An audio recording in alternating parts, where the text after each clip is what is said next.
The Burning Sun scandal, when K-pop's glittering facade shattered. Good evening, everyone. Tonight, we're diving into one of the most shocking and complex true crime stories to emerge from South Korea in recent memory. A scandal that would shake the foundations of the country's beloved K-pop industry, expose systemic corruption, reaching the highest levels of law enforcement, and ignite a nationwide reckoning with deeply entrenched misogyny and violence against women. This is the story of Burning Sun, a nightclub in Seoul's glittering Gangnam district that became ground zero for revelations of sexual assault, illegal filming, drug trafficking, prostitution, and police corruption.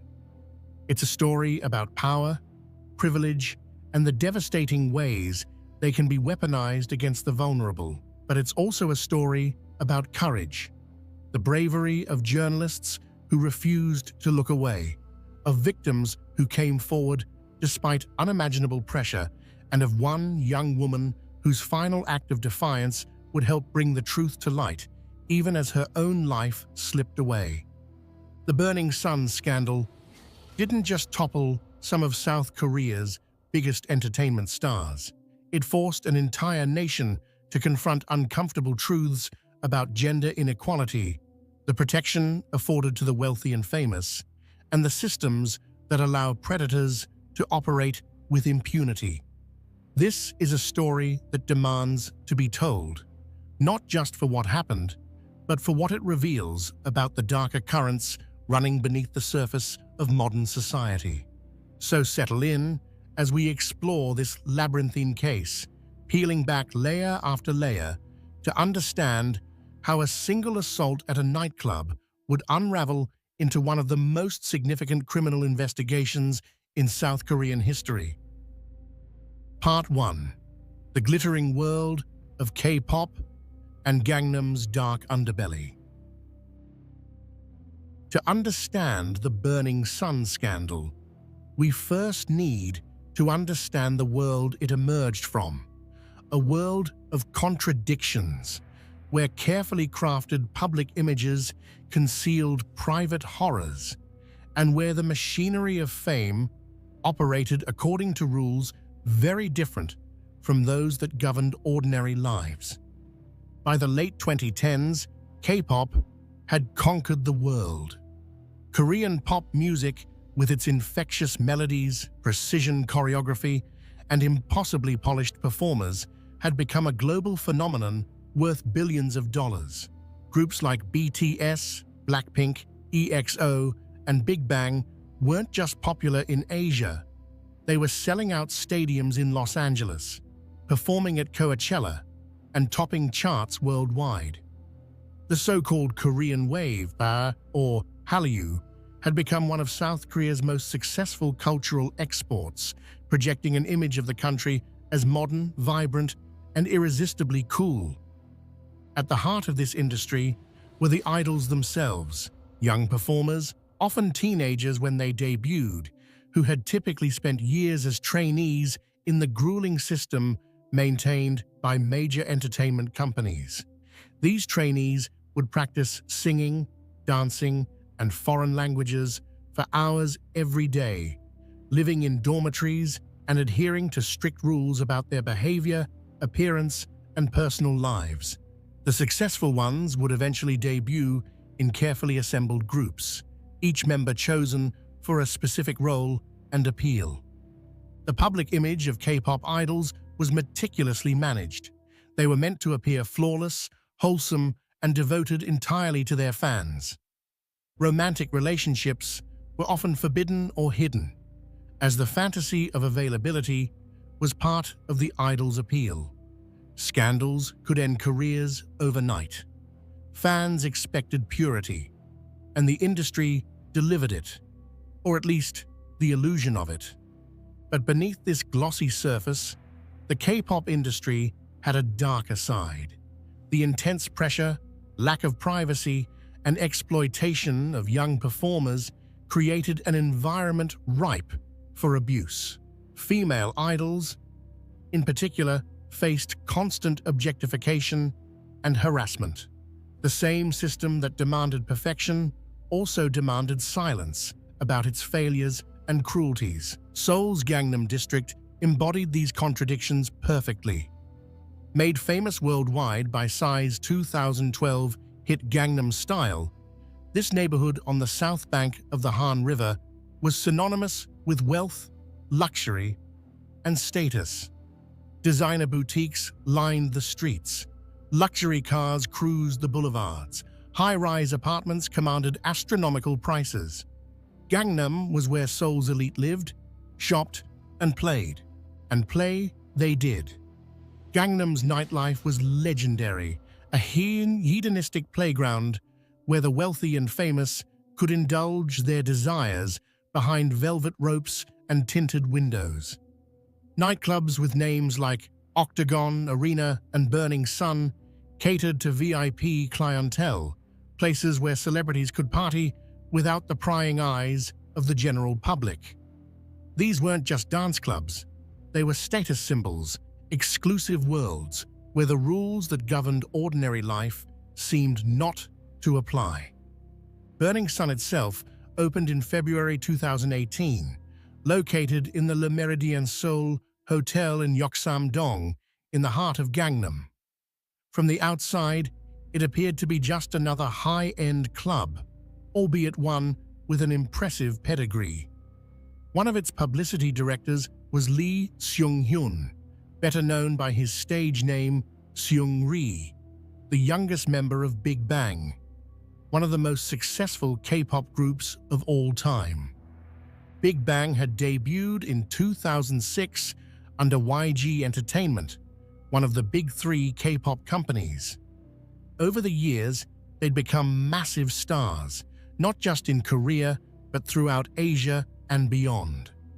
Forbes magazine reported that in 2015, the group had made $44 million in pre-tax earnings. They were cultural icons, trendsetters, whose music, fashion, and behavior influenced millions of fans. Seungri, born on December 12, 1990, had joined Big Bang at just 15 years old. As the youngest member, or maknae, he'd sometimes struggled to stand out among his more prominent bandmates. But he'd found his niche, not just in music, but in business.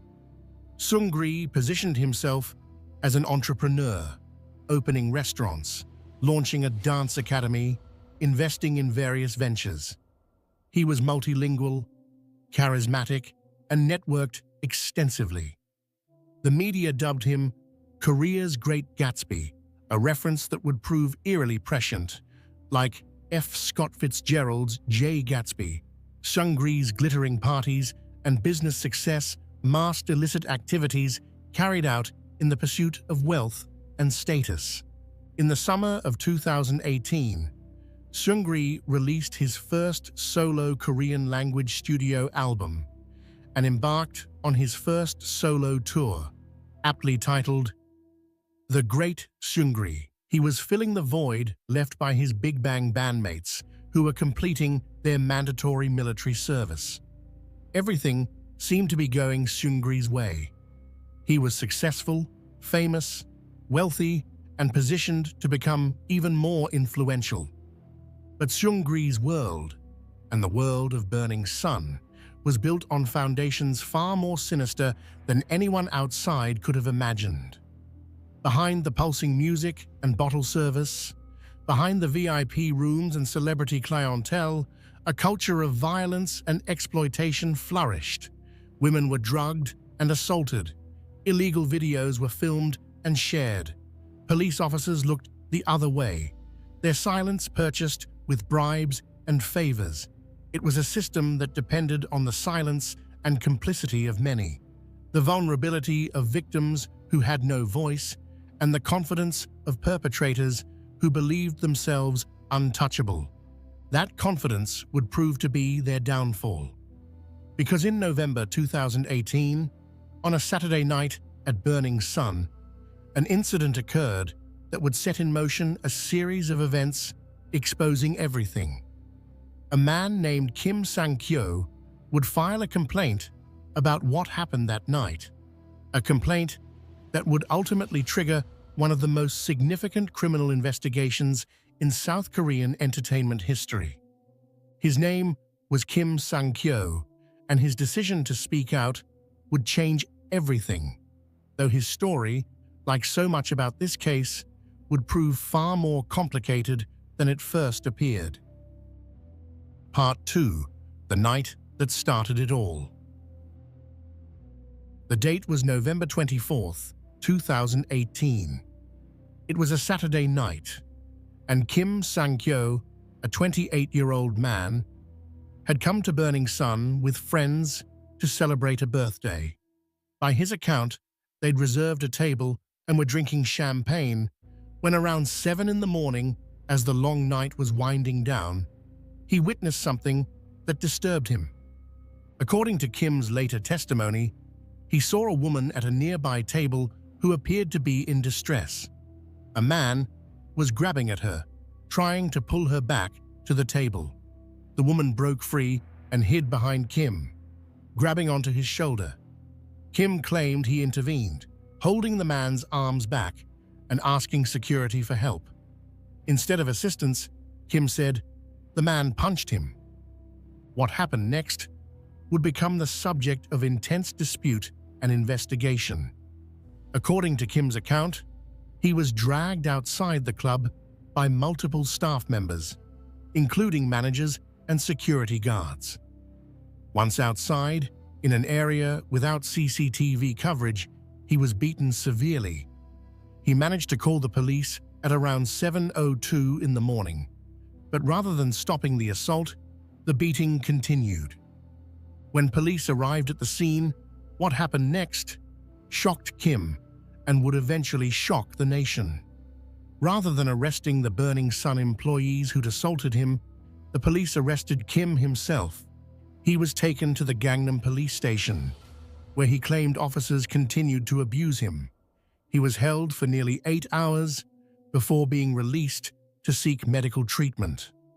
At the hospital, doctors documented extensive injuries. Kim had 4 fractured ribs, a condition called rhabdomyolysis, where muscle tissue breaks down and can cause kidney damage, paralysis in his right finger, and severe bruising throughout his body. These weren't minor injuries from a scuffle. They were the result of a sustained, brutal beating. But Kim's ordeal was far from over. In the days and weeks that followed, rather than investigating his assault, authorities seemed intent on building a case against him. Burning Sun staff claimed Kim had been the aggressor, that he'd been causing trouble in the club and sexually harassing women.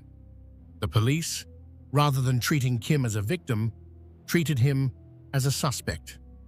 Frustrated and injured, Kim did something that would prove crucial. He went public. In late January 2019, he filed a petition with the Blue House, South Korea's presidential office, detailing what had happened to him. The petition described his assault in vivid detail, including his claims that police had colluded with Burning Sun staff to cover up the incident and falsify evidence. The petition quickly gained traction. Within days, over 200,000 people had signed it, demanding an investigation. Media outlets picked up the story. CCTV footage from outside Burning Sun began to circulate, showing Kim being beaten by multiple men while on the ground.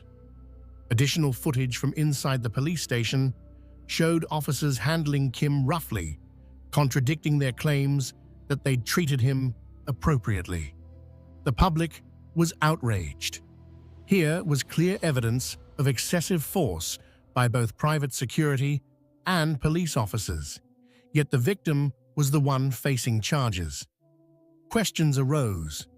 Why had police arrested the victim rather than his attackers? Why had they tried to suppress the CCTV footage?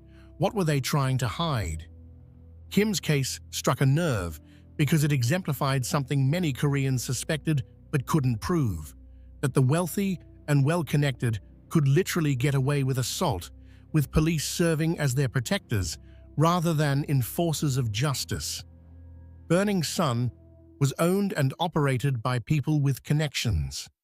Surely, many thought, those connections explained why Kim had been treated not as a victim, but as a problem to be dealt with.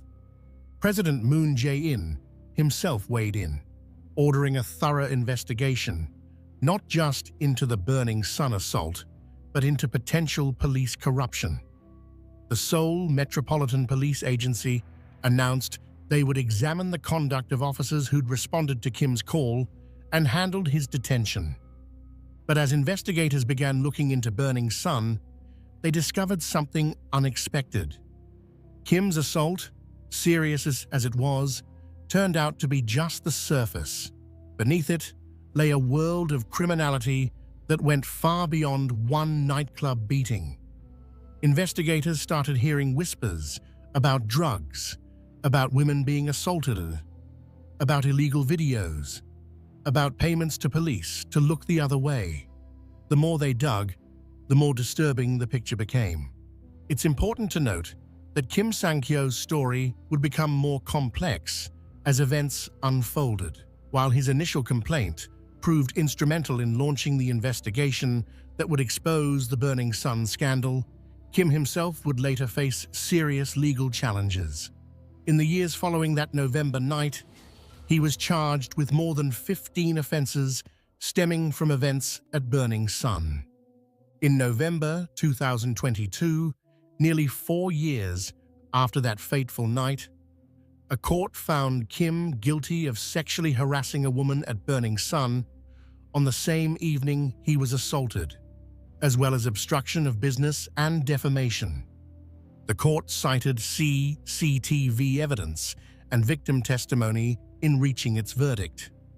Kim received a suspended sentence of 1 year in prison with 2 years of probation, along with mandatory completion of a 40-hour sexual assault treatment program and 80 hours of community service. Kim maintained throughout his legal battles that many of the charges against him were attempts to discredit him as a whistleblower, and that authorities had aggressively pursued him in retaliation for exposing corruption. He was acquitted of 2 other sexual harassment charges due to insufficient evidence. The court did acknowledge procedural irregularities in Kim's arrest, including failure to properly read him his rights and improper handling during his transport to the station.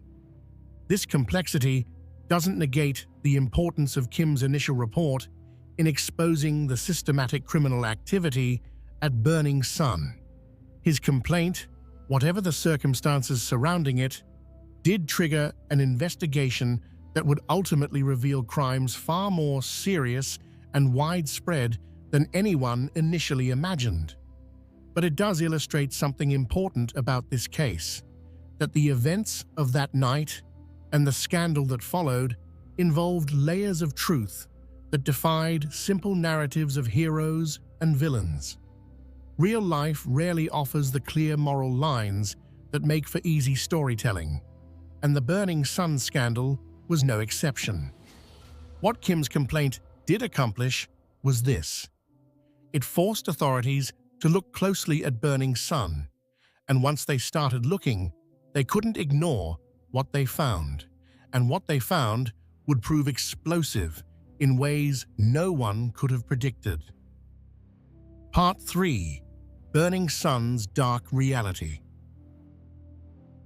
As investigators began examining Burning Sun in response to Kim Sang-kyo's complaint and the public outcry it generated, a picture emerged of a club where criminal activity wasn't an aberration but standard operating procedure.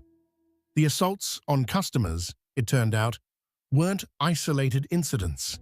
They were part of a pattern of violence used to control the club and protect its illegal operations. Multiple women came forward with similar stories. They'd gone to Burning Sun for a night out and found their drinks tasting strange. They'd wake up the next morning, or sometimes days later, with little or no memory of what had happened, with injuries they couldn't explain, or in unfamiliar places. When they tried to report these incidents to police, they were dismissed, told they'd simply had too much to drink, that they needed to be more responsible. The stories followed disturbing patterns. Women reported feeling suddenly disoriented or losing consciousness after just 1 or 2 drinks. Security footage, when it existed, often showed women being carried or dragged out of the club by staff or male customers while clearly incapacitated. Club employees seemed not just indifferent to women in distress, but actively facilitating their removal from the premises. Investigators began testing for drugs commonly used to facilitate sexual assault. They found evidence of GHB gamma hydroxybutyrate, known colloquially as a date rape drug, and other substances designed to incapacitate victims. These drugs were being administered to club guests, particularly women, without their knowledge or consent. Once drugged, these women became vulnerable to assault, and the club's systems seemed designed to enable rather than prevent such assaults. The club's management structure also raised red flags. While Seungri was the most famous figure associated with Burning Sun, serving as a publicity director and business partner, the day-to-day operations involved a network of managers, promoters, and security personnel. Some of these individuals had connections to organized crime. One security staff member had ties to gangs, and there were allegations that the club employed violence not just against troublesome customers, but as a means of enforcing loyalty and silence among staff. Lee Moon-ho, one of Burning Sun's CEOs, became a focal point of the drug investigation. Authorities found evidence that Lee had not only used drugs himself, including ecstasy and ketamine, but had supplied them to club customers. This wasn't recreational use happening incidentally at a nightclub. This was systematic distribution, with drugs being provided to specific customers, often wealthy businessmen being entertained by club management. The club's financial records revealed other irregularities. There were allegations of money laundering, tax evasion on a massive scale, and violation of food sanitation laws. An investigation would later reveal that Arena, another club with similar ownership, had evaded approximately 16 billion won in taxes, around $14 million, between 2014 and 2017. But perhaps most disturbing were the allegations about prostitution. Investigators heard consistent reports that Burning Sun and other clubs in the same network weren't just venues where prostitution might happen incidentally. They were places where prostitution was actively arranged by management for VIP customers and potential investors. Women were recruited, sometimes under false pretenses, and provided to wealthy men as part of business entertainment packages. These weren't independent sex workers making their own choices about clients and compensation. These were women being directed, managed, and provided by club staff to men who'd been promised such services as part of their VIP experience. Some of the women involved may not have even realized they were being positioned as prostitutes until they found themselves in situations they couldn't easily escape. The scale of the operation was stunning. This wasn't a few corrupt employees taking advantage of their positions. This was systematic criminality woven into the club's business model. Burning Sun made money not just from bottle service and cover charges, but from facilitating illegal activities for customers willing to pay premium prices for experiences that existed outside legal boundaries. And none was more prominent than Seungri, whose name and image had been used to market Burning Sun to the young and wealthy. As a publicity director and business partner in the club, Seungri had benefited financially from Burning Sun's operations, but his involvement went deeper than many initially realized. As investigators dug into Seungri's business dealings and communications, they discovered something that would prove even more explosive than the revelations about Burning Sun itself. They found evidence of secret group chats on KakaoTalk, South Korea's most popular messaging app. And in these chats, Seungri and other prominent figures in the K-pop world had been discussing activities that would horrify the nation: prostitution arrangements, illegal hidden camera footage, and sexual assault. The scandal was about to get much, much worse. Part 4. The chat rooms, messages that exposed everything. The discovery of the KakaoTalk chat rooms represented a turning point in the Burning Sun scandal, transforming what had begun as an investigation into one nightclub into an expose of widespread criminal activity among some of South Korea's most famous and beloved celebrities. These messages, extracted from the personal phone of singer Jung Jun-young, would reveal crimes that had been going on for years, involving multiple famous figures and victimizing countless women. The story of how these messages came to light reads almost like a thriller. In September 2016, Jung Jun-young, then a rising star in the Korean entertainment industry, had been investigated by police after a woman accused him of secretly filming a sexual encounter. At the time, Jung's agency claimed the allegations were a misunderstanding, and in October 2016, after what the agency characterized as a thorough investigation, Jung was acquitted. The case was closed, and Jung's career continued uninterrupted. But someone knew the truth. When Jung took his phone to a private forensics company for repairs sometime around 2018, a technician there discovered something disturbing on the device: videos and chat messages that clearly showed Jung filming sexual encounters without the consent of the women involved, then sharing those videos with friends. The technician, whose identity has never been publicly revealed, made a decision that would prove momentous. Rather than simply fixing the phone and returning it, the technician copied the incriminating material.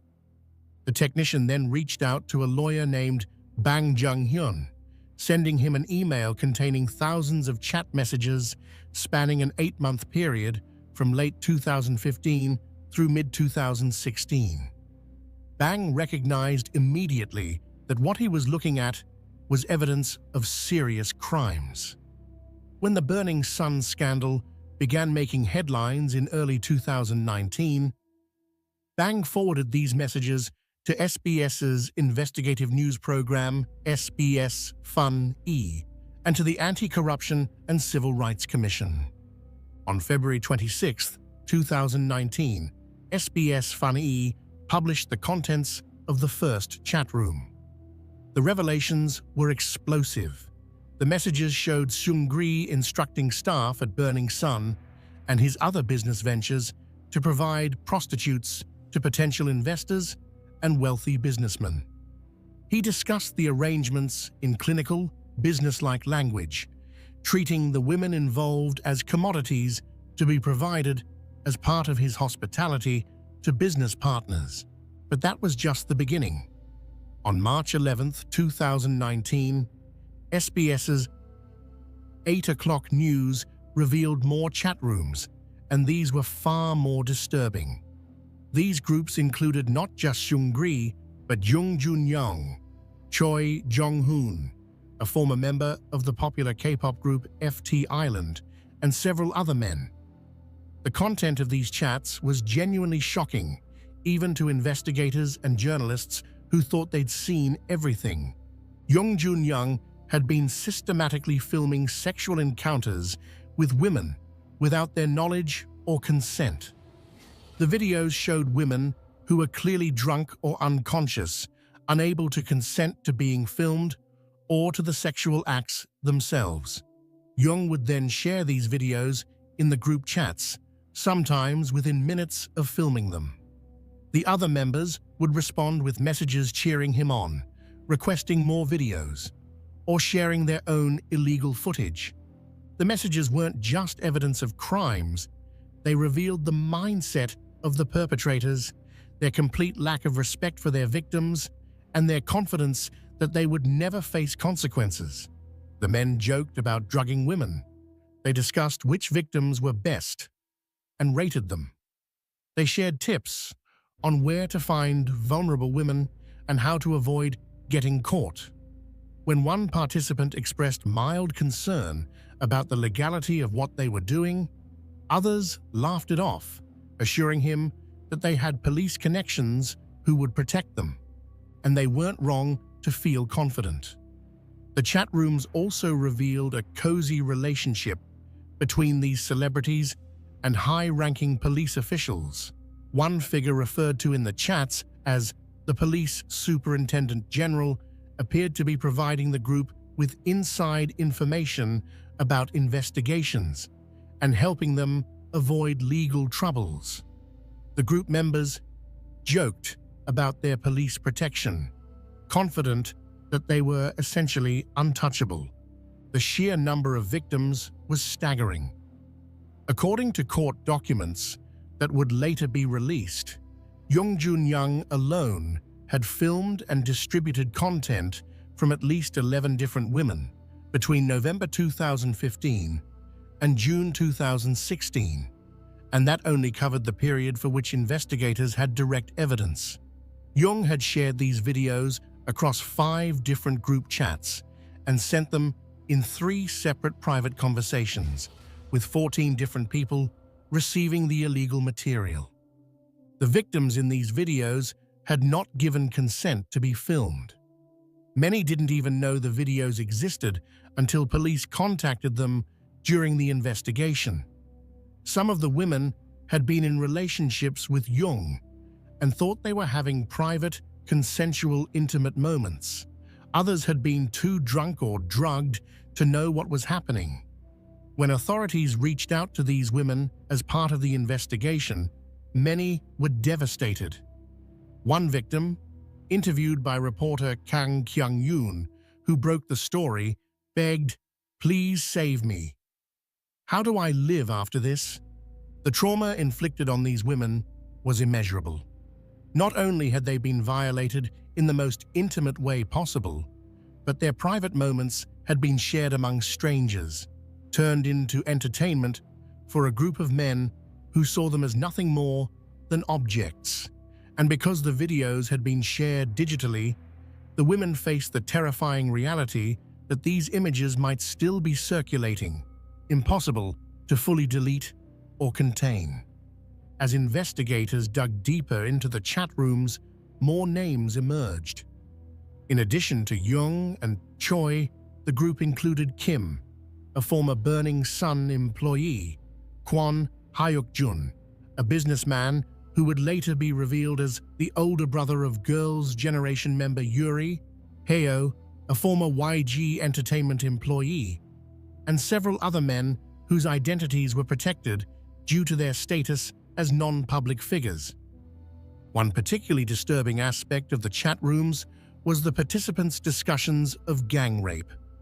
Messages suggested that multiple men had participated in assaulting unconscious or severely intoxicated women, with the attacks sometimes being filmed and shared.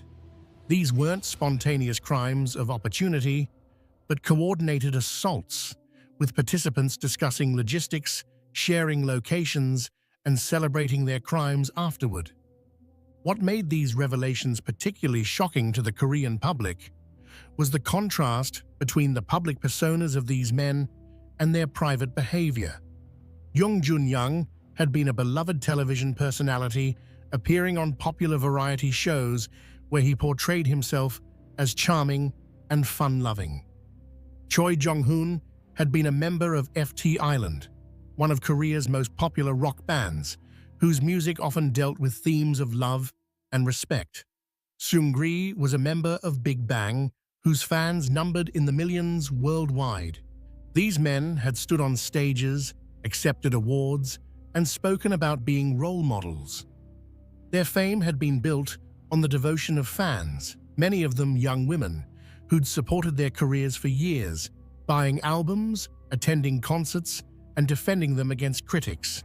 Those fans now had to reckon with the fact that their idols had been living double lives, projecting wholesomeness while privately engaging in the most degrading treatment of women imaginable. The technical integrity of the chat messages was carefully verified. When lawyer Bang Jung-hyun appeared on SBS's 8 o'clock news on March 11th to discuss how he'd obtained the messages, he explained that the files had been protected with tamper-proof verification, a hashcode system that would show if any alterations had been made. This meant the messages could stand as legitimate evidence in court, despite claims by some of the accused that the chats had been manipulated or taken out of context. As more chat room contents were revealed, the scandal expanded beyond just the core group. Other celebrities found themselves under scrutiny for their connections to the participants. Journalists began investigating whether other prominent figures in the entertainment industry might have been involved or had knowledge of these activities. The entire K-pop industry came under suspicion, with questions raised about how many more celebrities might be engaging in similar behavior, protected by their fame and industry connections. The chat room revelations transformed public perception of the scandal. What had started as a story about one nightclub's bad practices had become a window into a culture of misogyny, violence, and sexual exploitation at the highest levels of the entertainment industry. These weren't just random criminals. These were men who'd been role models, whose faces appeared on billboards and television screens, whose music played on the radio and in shopping malls across the nation. The discovery of these messages would lead to criminal charges, convictions, and prison sentences.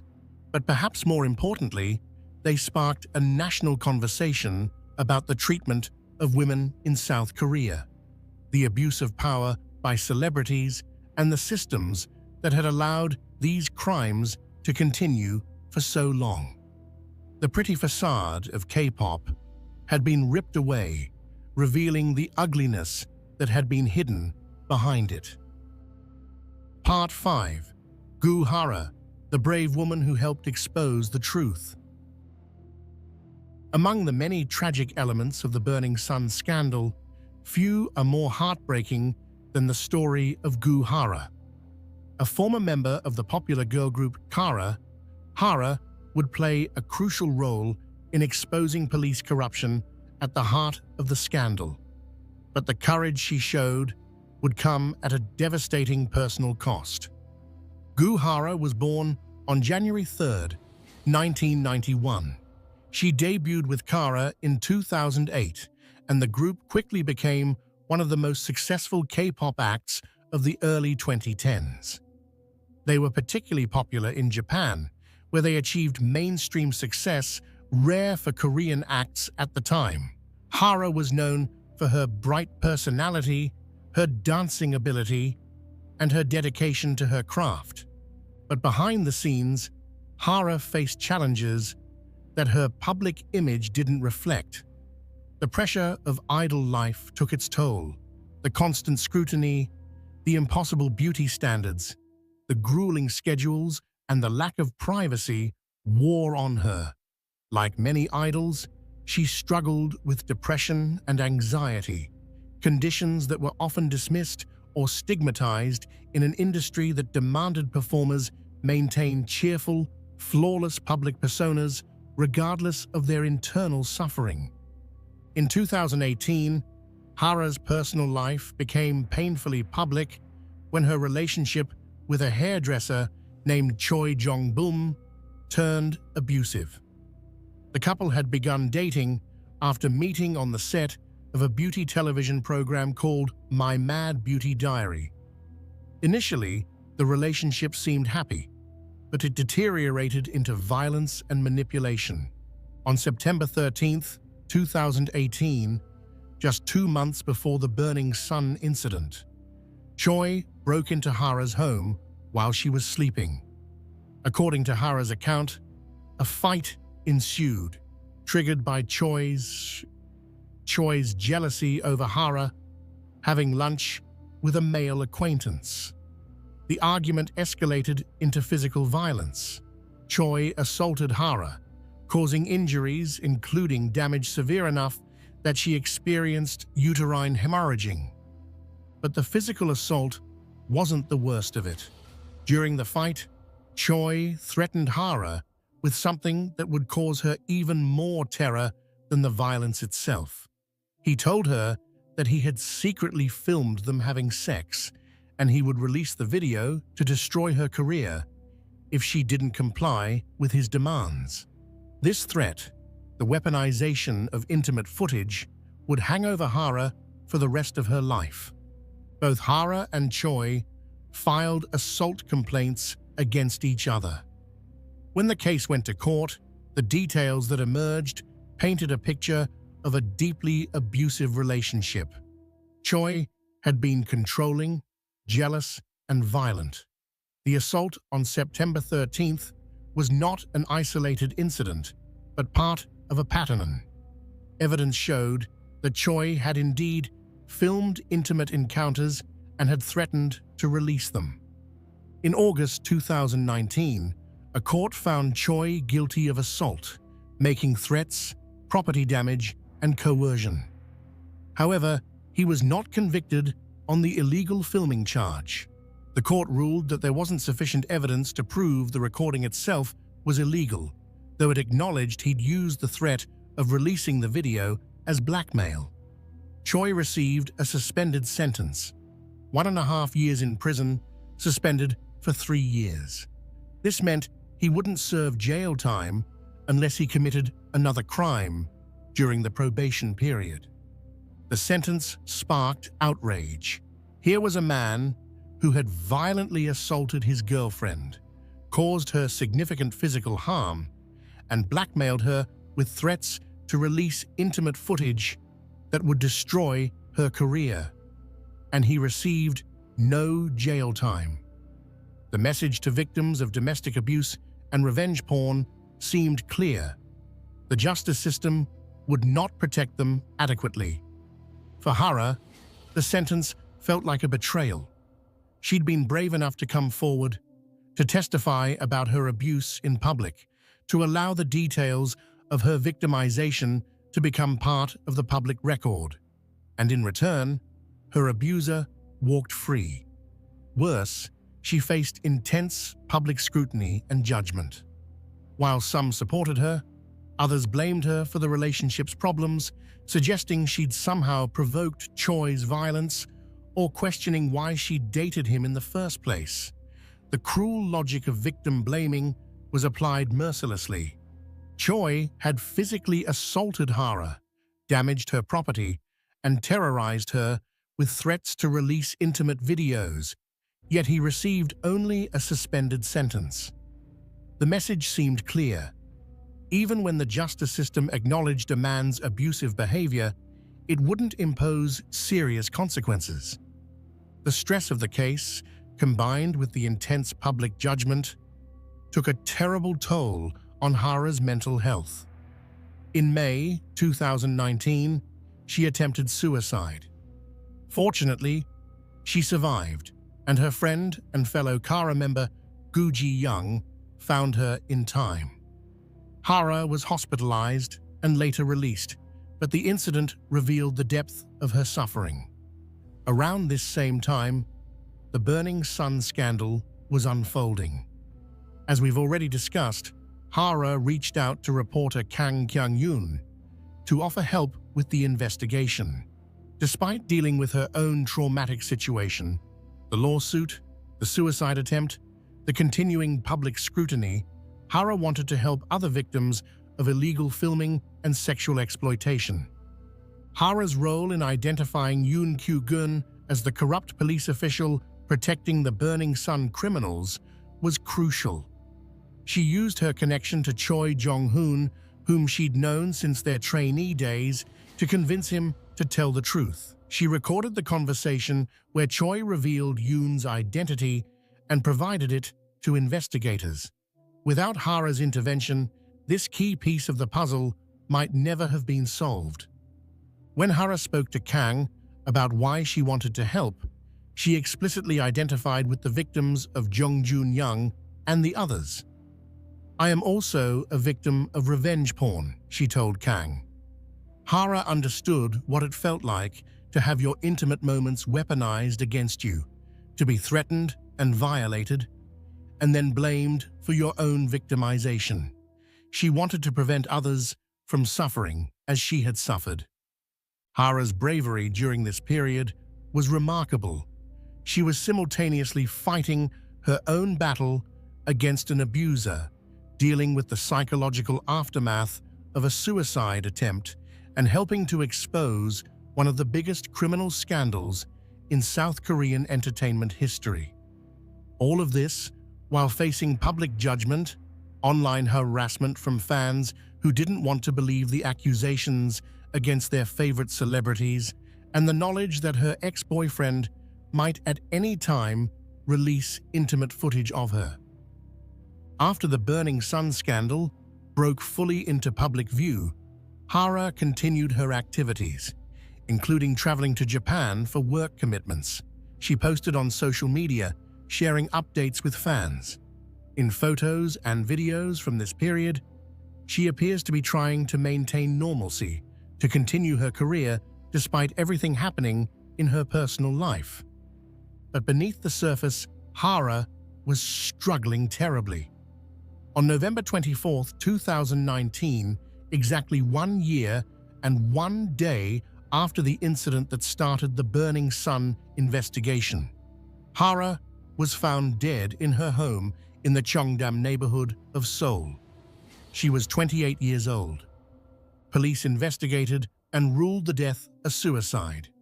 There were no signs of foul play. In her final Instagram post, published just 2 days before her death, Hara had written simply, "Goodbye" in Korean. To those who'd been watching closely, who'd seen her struggles, who understood the crushing weight she'd been carrying, the message was heartbreakingly clear. Hara's death devastated her fans and the Korean public, coming just weeks after the suicide of another female K-pop idol, Sulli, who'd also faced intense online bullying and harassment. Hara's death forced Korea to confront the dark side of its celebrity culture. The pressure on idols, particularly female idols, was not just intense, it was sometimes deadly.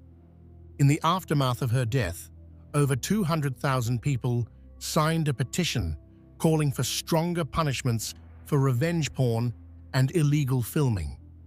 Another petition demanded action against online bullying and hate comments. Hara's suffering and her courage in fighting back against her abuser became a catalyst for demands for legal reform.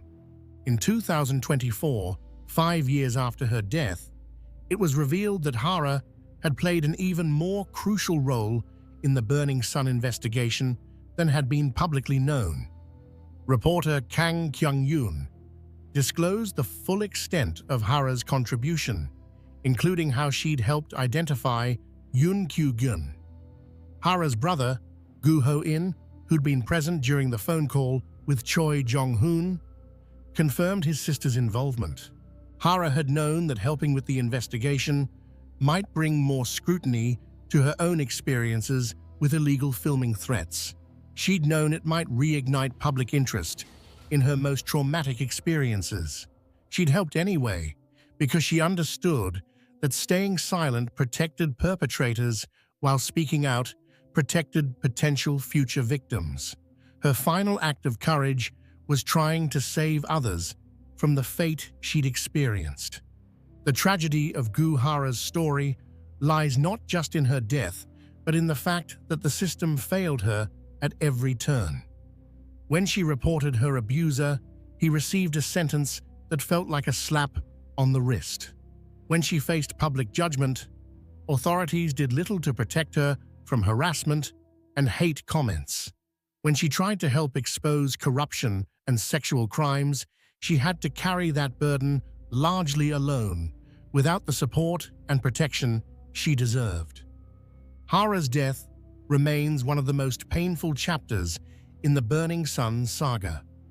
She was a victim of the same culture that enabled the crimes at Burning Sun, a culture where women's pain was minimized, where abusers faced few real consequences, where speaking out often brought more suffering than silence.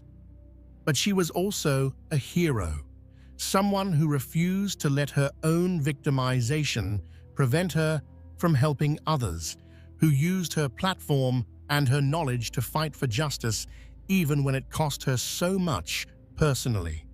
In death, Hara became a symbol of what needed to change in Korea. Not just the laws around revenge porn and illegal filming, not just the treatment of abuse victims, but the entire culture that made women like her vulnerable and then blamed them for their vulnerability. Her memory became a rallying cry for reform, a reminder that behind every statistic about gender-based violence was a real person who'd suffered and deserved better. Part 6. Unraveling the Criminal Network. As the scope of the Burning Sun scandal became clear throughout early 2019, law enforcement agencies launched one of the most complex criminal investigations in South Korean history. What had begun as an inquiry into one nightclub assault had expanded into a multi-pronged investigation involving sexual assault, illegal filming, drug trafficking, prostitution, embezzlement, tax evasion, and police corruption. Dozens of suspects, hundreds of victims, and thousands of pieces of evidence had to be tracked, verified, and prosecuted. The investigation was, in many ways, a race against time. Once the scandal broke publicly, there was concern that evidence might be destroyed, witnesses might be intimidated, and suspects might flee the country. Prosecutors and police had to move quickly to secure phones, computers, and other devices that might contain incriminating material. They had to interview victims who were often traumatized and reluctant to come forward. They had to navigate complex digital forensics to recover deleted messages and videos. Jung Jun-young was one of the first to be arrested. On March 21, 2019, police took him into custody on charges of illegally filming and distributing sexual content. Jung's immediate admission of guilt was startling. In a statement to the press, he said, "I admit to all my crimes. I filmed women without their consent and shared it in a chat room. And while I was doing so, I didn't feel a great sense of guilt." His candor seemed to reflect not remorse so much as resignation. He knew the evidence against him was overwhelming. But as police dug deeper, they uncovered allegations even more serious than the illegal filming. Women came forward claiming that Jung, along with other men, including Choi Jong-hoon, had raped them while they were unconscious or too intoxicated to resist. One woman described being assaulted by 5 men, including Jung, in March 2016 at a hotel. She'd been drinking and lost consciousness, waking later with injuries and fragmented memories of the attack. When she learned that the assault had been filmed and shared in a group chat, she was devastated. Choi Jong-hoon, the former FT Island member, was also arrested. Initially, Choi denied all charges, claiming he hadn't assaulted anyone, but evidence from the chat rooms showed him discussing assaults, and testimony from victims contradicted his denials. Choi had also been involved in a separate scandal, bribing a police officer to cover up a drunk driving incident. That investigation, too, became part of the broader case. Seungri's case proved more complex. While the chat room messages clearly showed him arranging prostitution services for business associates and potential investors, Seungri maintained that he'd been unaware of the illegal nature of these arrangements. He claimed his business partners had handled the details without his knowledge or approval, and that messages showing his involvement had been taken out of context or misunderstood. But prosecutors built a strong case. They had messages where Seungri explicitly discussed providing women to investors. They had testimony from employees who'd arranged these services at his direction. They had financial records showing payments related to prostitution services. Seungri was charged with multiple counts of prostitution mediation, essentially pimping, along with embezzlement, illegal gambling, and violation of the Food Sanitation Act. In March 2019, Seungri announced his retirement from the entertainment industry. "The public's anger toward me is very serious, because," he said in a statement, "I've decided to retire from the entertainment industry." He maintained his innocence on most charges, but acknowledged that his association with the scandal had become untenable. 2 months later, he enlisted in the military, a move that some saw as an attempt to avoid further scrutiny or to have his case handled by military rather than civilian courts. Lee Moon-ho, Burning Sun's CEO, was arrested on drug charges. Investigators found evidence that Lee had regularly used ecstasy and ketamine and had supplied drugs to club customers.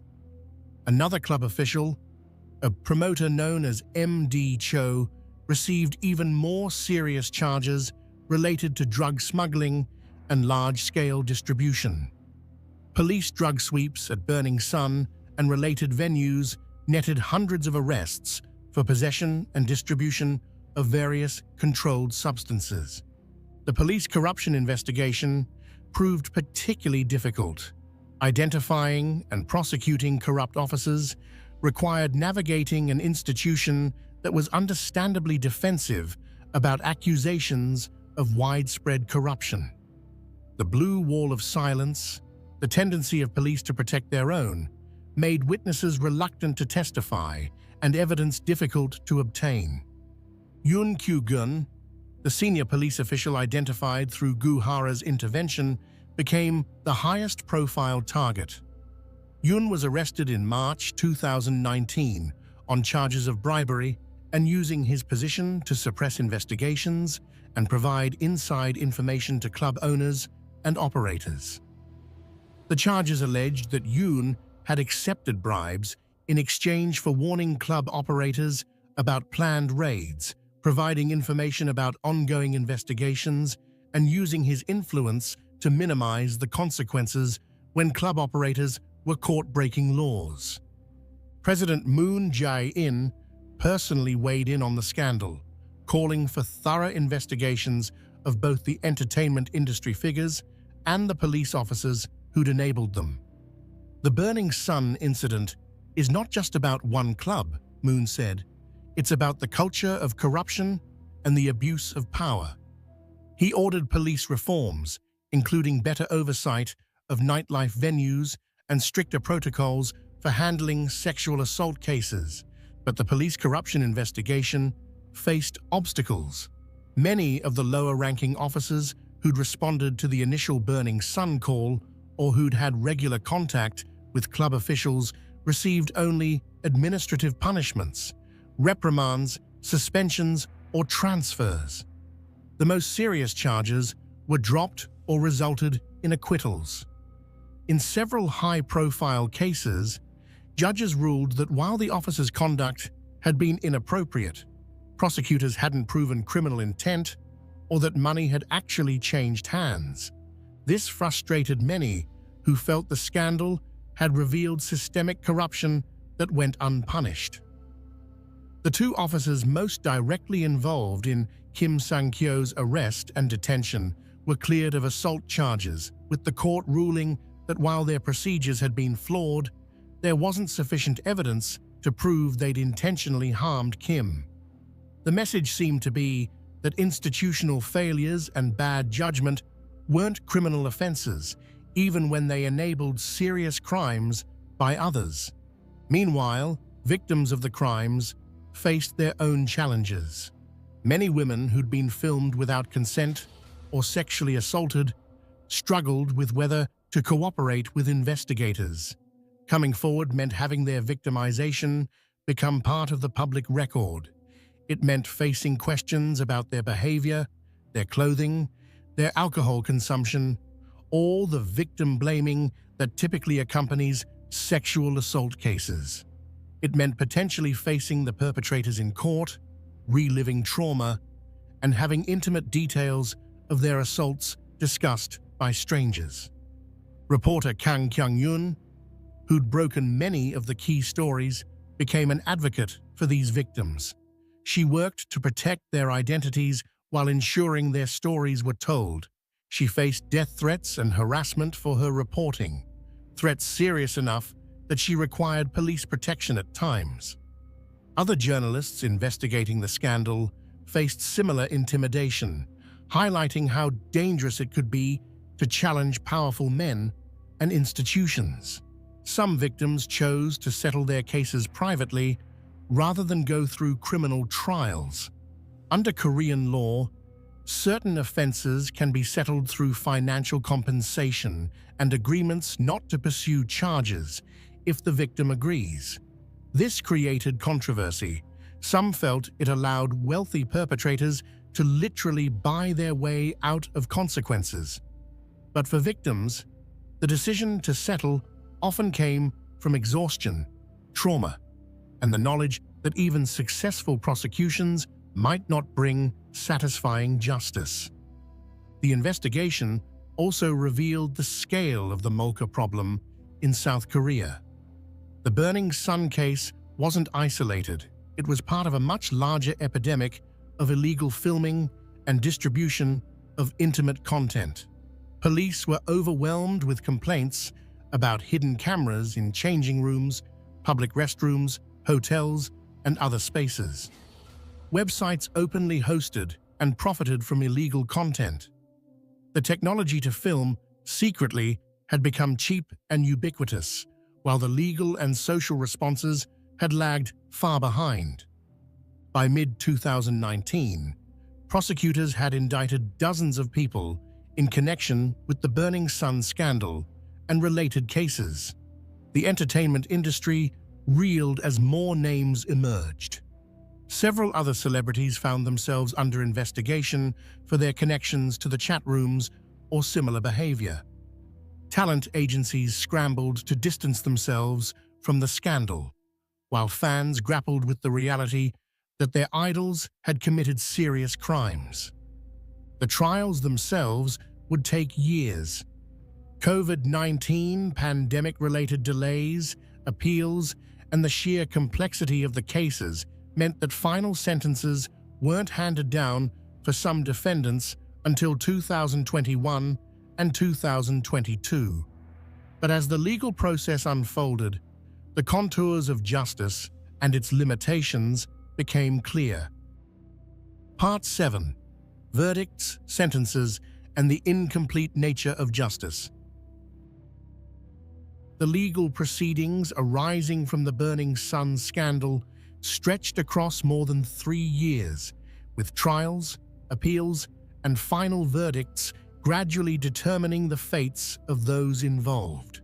The sentences handed down would spark debates about whether justice had truly been served, whether the powerful and famous received preferential treatment, and whether the legal system adequately addressed the severity of the crimes. Yong Jun-young and Choi Jong-hoon were tried together for rape and sexual assault. On November 29, 2019, the Seoul Central District Court delivered its verdict. Young was sentenced to 6 years in prison. Choi received 5 years. Both were also ordered to complete 80 hours of sexual violence treatment programs. Judge Kang Seong-soo, in delivering the sentence, was blunt about the nature of their crimes. The defendants are well-known celebrities and friends, but the chat they've had showed that they simply considered women as objects of sexual pleasure and committed crimes that were extremely serious, he said. Strict punishment is inevitable, as the damage inflicted has not properly been recovered and the victims demand harsh penalties. Jung's 6-year sentence covered multiple crimes: 2 counts of gang rape committed in 2016, where he and other men had assaulted unconscious women, and 11 counts of illegal filming and distribution of sexual content. The court found that Jung had systematically filmed women without consent, often when they were unable to resist, and had shared this content with others for entertainment. On appeal, Jung's sentence was reduced to 5 years. The appellate court acknowledged his expressions of remorse and the fact that he'd admitted guilt, though many observers noted that this remorse had only come after he'd been caught with overwhelming evidence against him. Jung would ultimately serve the full 5-year sentence, being released from prison in March 2024.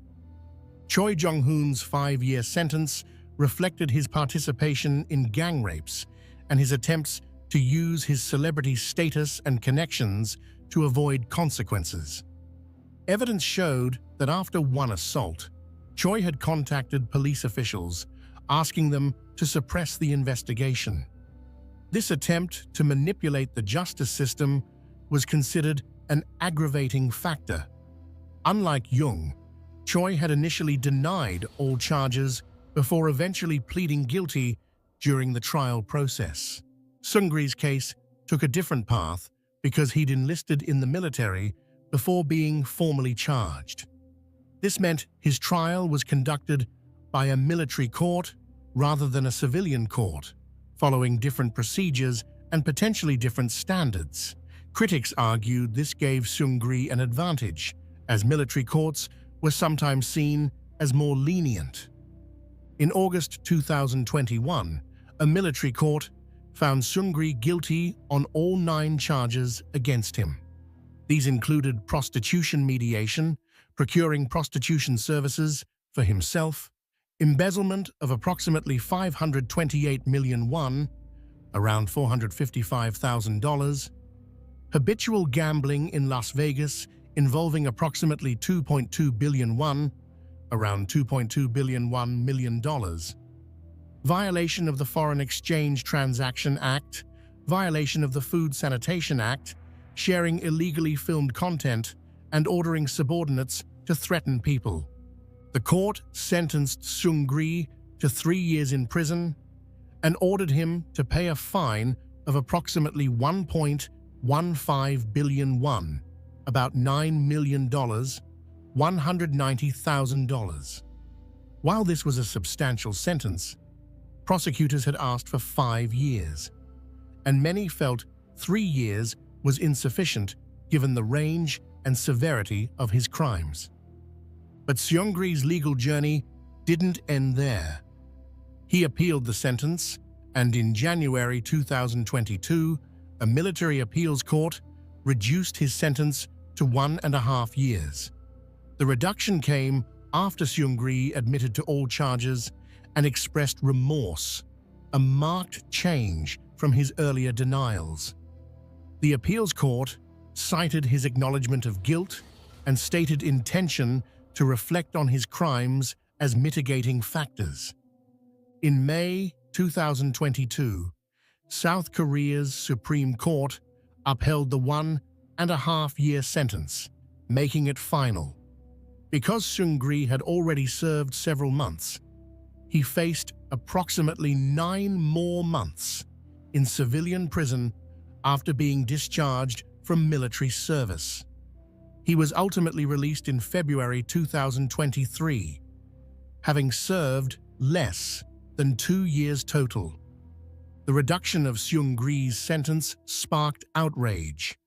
Many felt that his wealth and celebrity status had allowed him to receive preferential treatment. The pattern seemed clear: admit guilt, after fighting charges for years, express remorse once it becomes strategically advantageous, and receive a reduced sentence. For a man who'd arranged for women to be provided to business associates as commodities, who'd benefited financially from prostitution and illegal activities, and who'd shown no remorse until legally cornered, 1.5 years seemed inadequate. Other figures in the scandal received varied sentences. Lee Moon-ho, Burning Sun's CEO, was sentenced to 1 year for habitual drug use. MD Cho, the promoter involved in large-scale drug smuggling, received 4.5 years. These sentences, while substantial, still seemed light relative to the damage done and the scale of the criminal enterprise they'd operated. Yoon Sok, Seungri's business partner, who'd admitted to arranging prostitution services for investors, received a suspended sentence of 3 years probation. He'd cooperated with investigators and testified against others, which worked in his favor. His willingness to provide information about how the prostitution arrangement worked and who had benefited from it was considered valuable to the prosecution's case. Yang Hyun-suk, the head of YG Entertainment, the company that had managed Big Bang, was fined for illegal gambling and money transactions in Las Vegas. While the fine was substantial, the fact that a major entertainment company executive faced no jail time for activities that included covering up or being connected to criminal behavior disappointed many observers. The police corruption cases proved most frustrating for those seeking accountability. Yoon Kyu-gun, the senior officer accused of bribery and protecting Burning Sun, was ultimately acquitted at trial. The court ruled that while his conduct had been inappropriate and his relationship with club operators suspicious, prosecutors hadn't proven beyond a reasonable doubt that he'd accepted bribes or intentionally suppressed investigations. The acquittal suggested how difficult it was to prosecute corruption cases when evidence often came down to he said, she said testimony and circumstantial connections. Lower-ranking officers involved in the initial response to Kim Sang-kyo's assault were disciplined administratively but faced no criminal charges. 12 out of 40 officers involved in the case received some form of disciplinary action, but the punishments were generally minor: reprimands, short suspensions, transfers to different departments. None faced the kind of serious consequences that might deter future corruption or misconduct. This pattern of minimal accountability for institutional actors contrasted sharply with the years-long legal battles faced by individuals like Kim Sang-kyo, who, despite triggering the investigation that exposed the scandal, ended up convicted of sexual harassment and other charges himself. The system seemed more capable of punishing individuals than of reforming the institutions that enabled their crimes. For the victims, the legal outcomes were mixed at best. Some received validation when their perpetrators were convicted and sentenced to prison. These convictions acknowledged, in the formal language of law, that real crimes had been committed against them. But the sentences often felt inadequate to the harm suffered. Years in prison couldn't undo violations, couldn't remove videos from the internet, couldn't restore privacy or dignity or peace of mind. Many victims also received financial settlements from perpetrators seeking to resolve civil claims. While the money provided some tangible benefit, it also highlighted the transactional nature of justice for the wealthy. Write a check, serve a reduced sentence, move on. For women whose intimate moments had been filmed without consent and shared among strangers, no amount of money could truly compensate for the violation. The scandal's legal resolution also highlighted problems with how South Korea handled sexual crimes. Convictions for rape and sexual assault often resulted in surprisingly light sentences compared to many other developed nations. The concept of quasi-rape, sexual assault of someone unable to consent due to intoxication or unconsciousness, sometimes received lesser punishment than forcible rape, as if taking advantage of an unconscious victim was somehow less serious than physically overpowering a conscious one. Illegal filming and distribution of intimate content, despite the severe psychological harm to victims, often resulted in fines or suspended sentences for first-time offenders. The laws had been strengthened over the years, but enforcement remained inconsistent. Judges sometimes showed leniency toward defendants who expressed remorse or who claimed they hadn't understood the seriousness of their actions. Lenience that victims felt was misplaced. The incomplete nature of justice in the Burning Sun scandal reflected broader truths about legal systems everywhere. Perfect justice, outcomes that fully heal victims, adequately punish perpetrators, and prevent future crimes is perhaps impossible. Legal systems can provide formal acknowledgement of wrongdoing, can remove dangerous individuals from society temporarily, can create some deterrent effect. But they cannot undo harm, cannot restore what was taken, cannot make victims whole again. For the women victimized by Yoon Jun-young, Seung-ri, Choi Jong-hoon, and others, the convictions and sentences provided something, validation, a sense that they'd been heard and believed, the knowledge that their abusers would face consequences.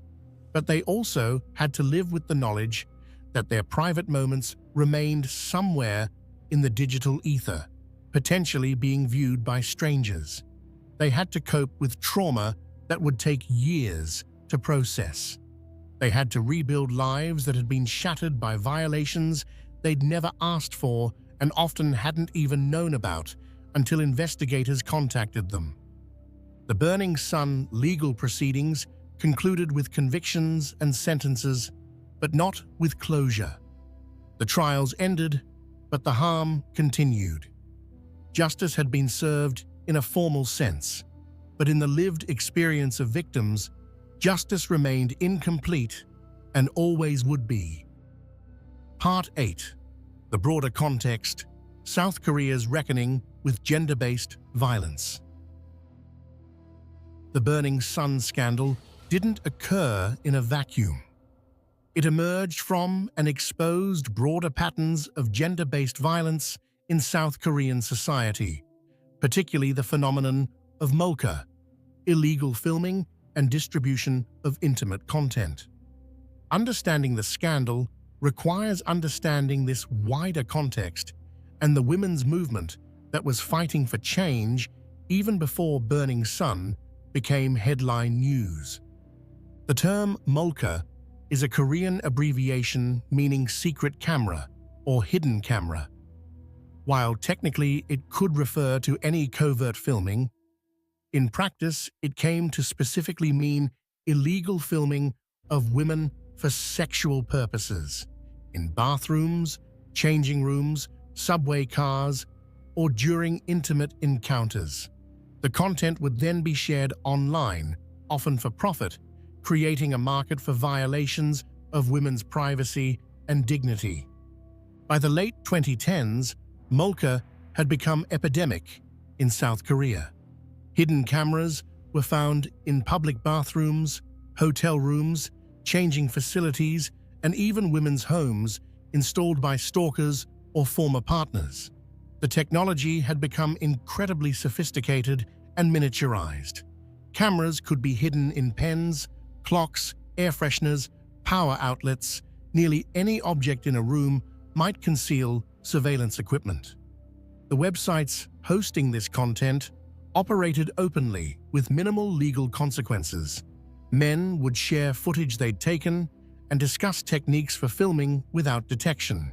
Some operated as sophisticated businesses, charging subscription fees for access to large libraries of illegally obtained content. The women in these videos often had no idea they'd been filmed, much less that their most private moments were being bought and sold online. Women responded by becoming hypervigilant. They learned to check bathrooms for suspicious objects, to cover or avoid certain types of fixtures that commonly concealed cameras, to be constantly on guard in spaces that should have felt safe. This hypervigilance itself was a form of harm, the psychological burden of knowing you might be filmed at any moment, that your body might become content for strangers' consumption without your knowledge or consent. In 2018, women in South Korea began organizing mass protests, specifically targeting Mocha crimes and the inadequate legal and social responses to them. The protests grew to be some of the largest demonstrations in South Korean history, with tens of thousands of women taking to the streets of Seoul and other cities. The protests held in May and June 2018 were particularly significant. Women gathered in Seoul's Daehangno area, holding signs reading, "My life is not your porn," and demanding stricter punishments for perpetrators, better enforcement of existing laws, and social recognition of Mocha as a serious crime rather than merely embarrassing or unfortunate incidents. The protesters highlighted stark disparities in how the justice system treated perpetrators versus victims. Men caught filming illegally often received fines or suspended sentences, particularly for first offenses. Meanwhile, the women who'd been filmed faced lifelong consequences: anxiety, trauma, the fear that videos of them might surface at any time, damage to relationships and careers if their victimization became known.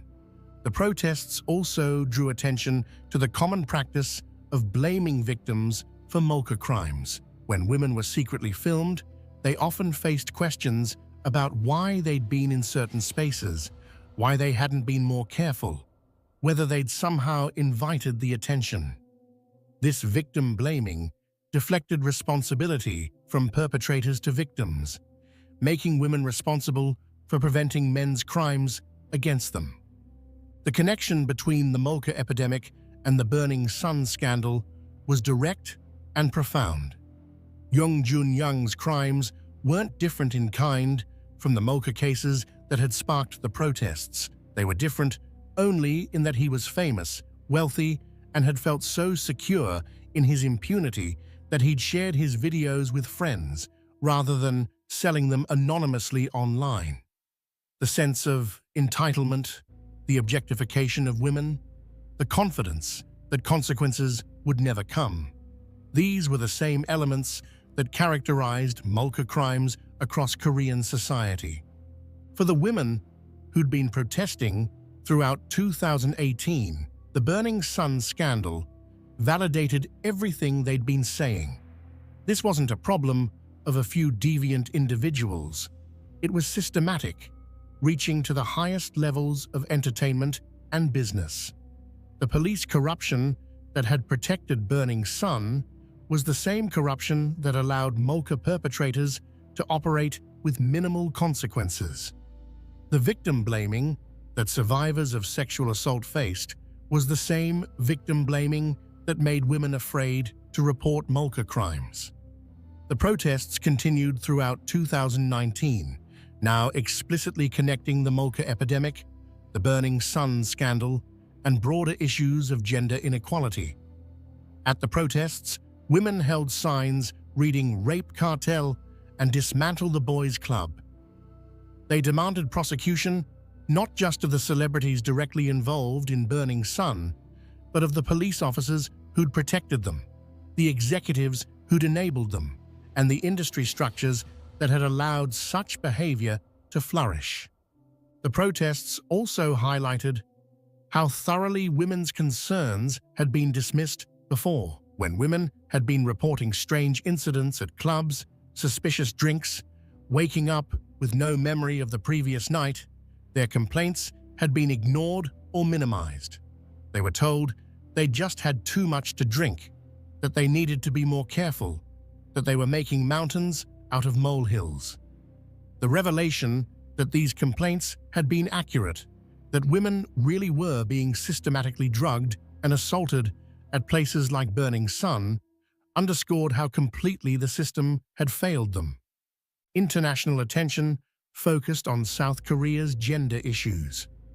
Reports noted that the country ranked near the bottom among developed nations for gender equality, with significant pay gaps, limited representation of women in leadership positions, and deeply entrenched cultural attitudes that viewed women as subordinate to men.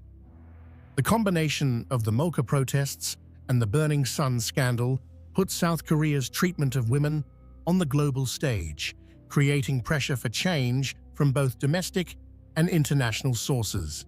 But progress remained halting. Even as some reforms were implemented, new cases emerged. The Nth Room scandal, which broke in 2020, revealed another massive operation involving sexual exploitation and distribution of illegal content through Telegram chat rooms. It demonstrated that despite the awareness raised by Burning Sun, the fundamental problems remained. The women who'd led the protests understood that real change would require more than punishing individual perpetrators. It would require dismantling the cultural attitudes, power structures, and institutional failures that enable gender-based violence to flourish. The Burning Sun scandal was a symptom of much deeper issues, and addressing it properly meant confronting those issues directly. The movement for change included not just protests, but legislative efforts.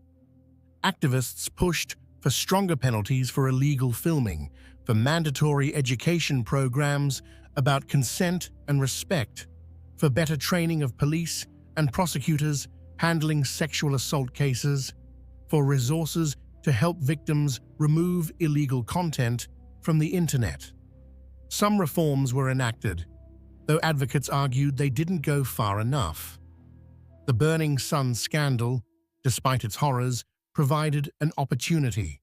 It forced conversations that had been avoided. It made visible patterns of abuse that had been normalized or hidden. It created political will for reforms that had previously faced resistance. The question was whether that opportunity would lead to meaningful change, or whether, once the scandal faded from headlines, old patterns would reassert themselves. For the women who'd been fighting against gender-based violence long before Burning Sun became news, the scandal was both vindicating and exhausting. Vindicating because it proved they'd been right about the scope and severity of the problem.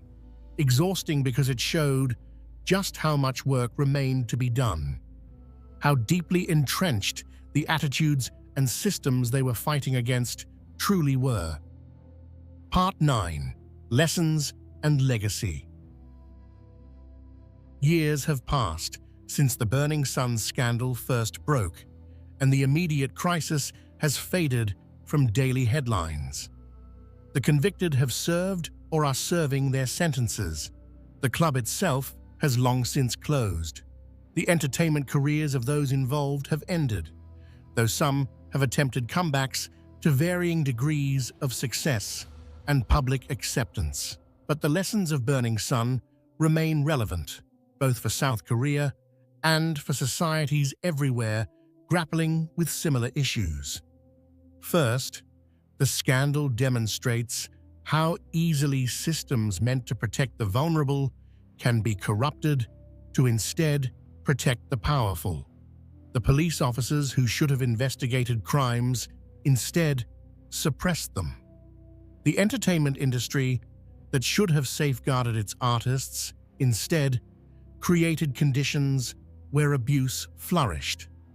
The cultural norms that should have promoted dignity and respect instead enabled violence and exploitation. At every level, institutions failed the women who were victimized, choosing instead to protect men with money, fame, and connections. Second, the scandal reveals the particular vulnerability women face in societies marked by deep gender inequality. The crimes committed at Burning Sun and documented in the chat rooms weren't random acts by disturbed individuals. They were systematic exploitation enabled by cultural attitudes that viewed women as objects existing for male pleasure. The victim blaming that survivors faced, the lenient sentences perpetrators received, and the difficulty victims had in getting their cases taken seriously all reflected these underlying attitudes.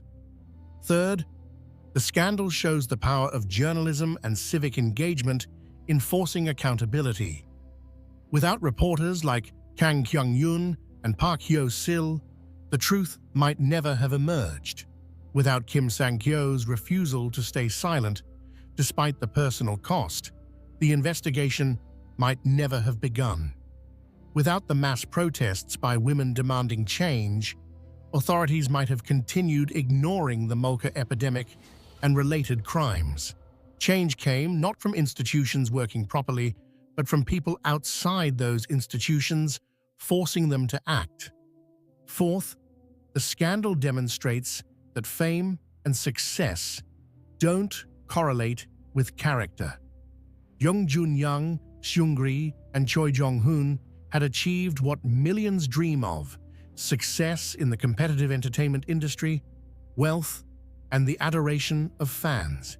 Yet they were capable of terrible cruelty and criminality. The lesson isn't that fame corrupts, though it certainly can, but that we shouldn't assume success means someone is inherently good. Character must be demonstrated through actions, not inferred from accomplishments. Fifth, the scandal highlights how digital technology can enable new forms of violation. The ease with which Jung could film and distribute videos, the encrypted chat rooms where criminals coordinated, the websites where illegal content was bought and sold, all these reflected how technology that could be used for good could also facilitate terrible harm. South Korea's struggles with Molka crimes showed how quickly predators could adapt new technology for their purposes and how slowly legal and social systems responded. Finally, the scandal reminds us that justice is often incomplete. While some perpetrators faced consequences, many others didn't. Police officers who'd enabled crimes received minimal punishment. The cultural attitudes that enabled systematic abuse remained largely unchanged. Victims received some acknowledgement, but no real recompense for what they'd lost. Legal victories didn't erase trauma or restore violated privacy. Perfect justice was impossible, and survivors had to make peace with whatever imperfect justice the system provided. What then should be done? The answer is complex and multifaceted. Legal reforms must continue and deepen. Stronger penalties for sexual violence, illegal filming, and distribution of sexual content are necessary. Police corruption must face serious consequences. Victim protection mechanisms need strengthening. Digital sex crimes require specialized investigation units and courts equipped to handle the technical and psychological complexities these cases involve. Cultural change is perhaps more important than legal reform. Societies must actively combat misogyny, teaching boys and men to view women as full human beings deserving respect. Consent education must become standard. Victim blaming must be challenged whenever it appears. Celebrity culture needs reform, moving away from treating entertainers as products to be consumed and toward recognizing their humanity and agency. Institutional accountability must be enforced. Entertainment companies must face real consequences when they enable abuse. Police departments must be held accountable for corruption and failures to protect citizens. News media must maintain high standards of investigative journalism even when powerful interests pressure them to back off. Without institutional accountability, individual prosecutions ring hollow. Support systems for victims must expand dramatically. Women who experience sexual violence, illegal filming, or other violations need access to competent, compassionate support, legal aid, mental health counseling, assistance removing illegal content from the internet, protection from retaliation. The burden of seeking justice shouldn't rest entirely on traumatized individuals navigating hostile systems alone. International pressure can play a constructive role. South Korea, like many countries, cares about its international reputation. Foreign attention to ongoing problems with digital sex crimes, gender inequality, and police corruption can create pressure for reform that domestic criticism alone might not achieve. However, this pressure must come from a place of genuine concern rather than cultural superiority. Every society struggles with gender-based violence and institutional corruption in various forms. The Burning Sun scandal will, in time, fade from headlines and public consciousness. The convicted will serve their sentences and attempt to rebuild their lives. New scandals will emerge to capture public attention. But the lessons of Burning Sun about power, privilege, gender, and justice remain relevant. The suffering of victims like Goo Hara, who paid the ultimate price for her bravery, must not be forgotten. The courage of journalists who faced death threats to expose the truth must be honored. The determination of women who protested under the banner, "My life is not your porn," must inspire continued activism and reform. Change is possible, but not inevitable. It requires sustained effort from many people over long periods. It requires individuals willing to speak up when they witness wrongdoing. It requires journalists willing to investigate powerful people. It requires prosecutors and judges committed to equal justice under law. It requires voters demanding accountability from elected officials. It requires parents raising children who understand respect and consent. It requires all of us choosing to be part of the solution rather than complicit in the problem. The story of Burning Sun is ultimately about choices. The choices made by predators to hurt others, the choices made by systems to protect the powerful rather than the vulnerable, but also the choices made by brave individuals to resist, to speak truth, to fight for justice.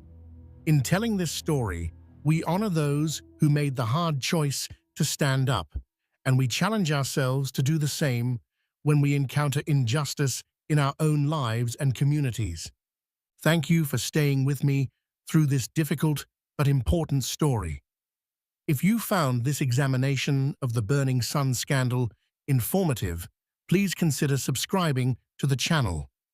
More importantly, if you or someone you know has experienced sexual violence or illegal filming, please reach out to appropriate support services in your area.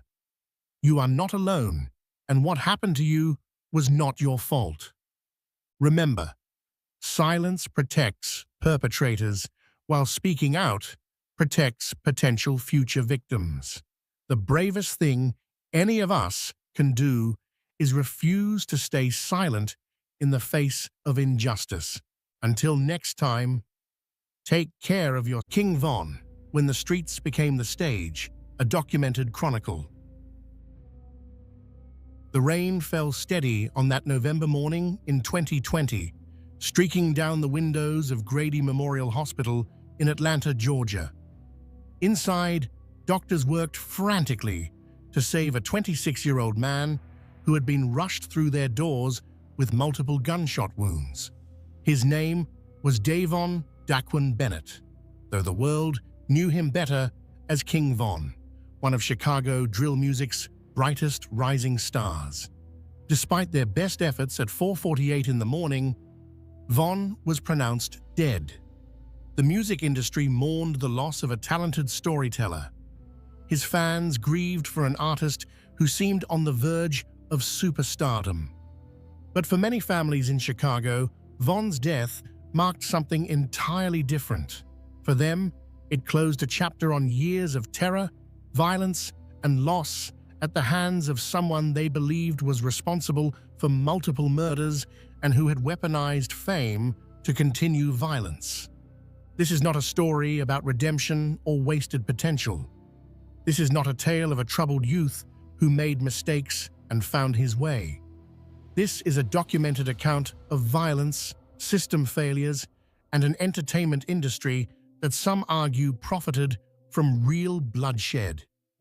The evidence for what you're about to hear comes from police reports, FBI documents, court testimony, federal indictments, and Bennett's own words captured on social media and in his music.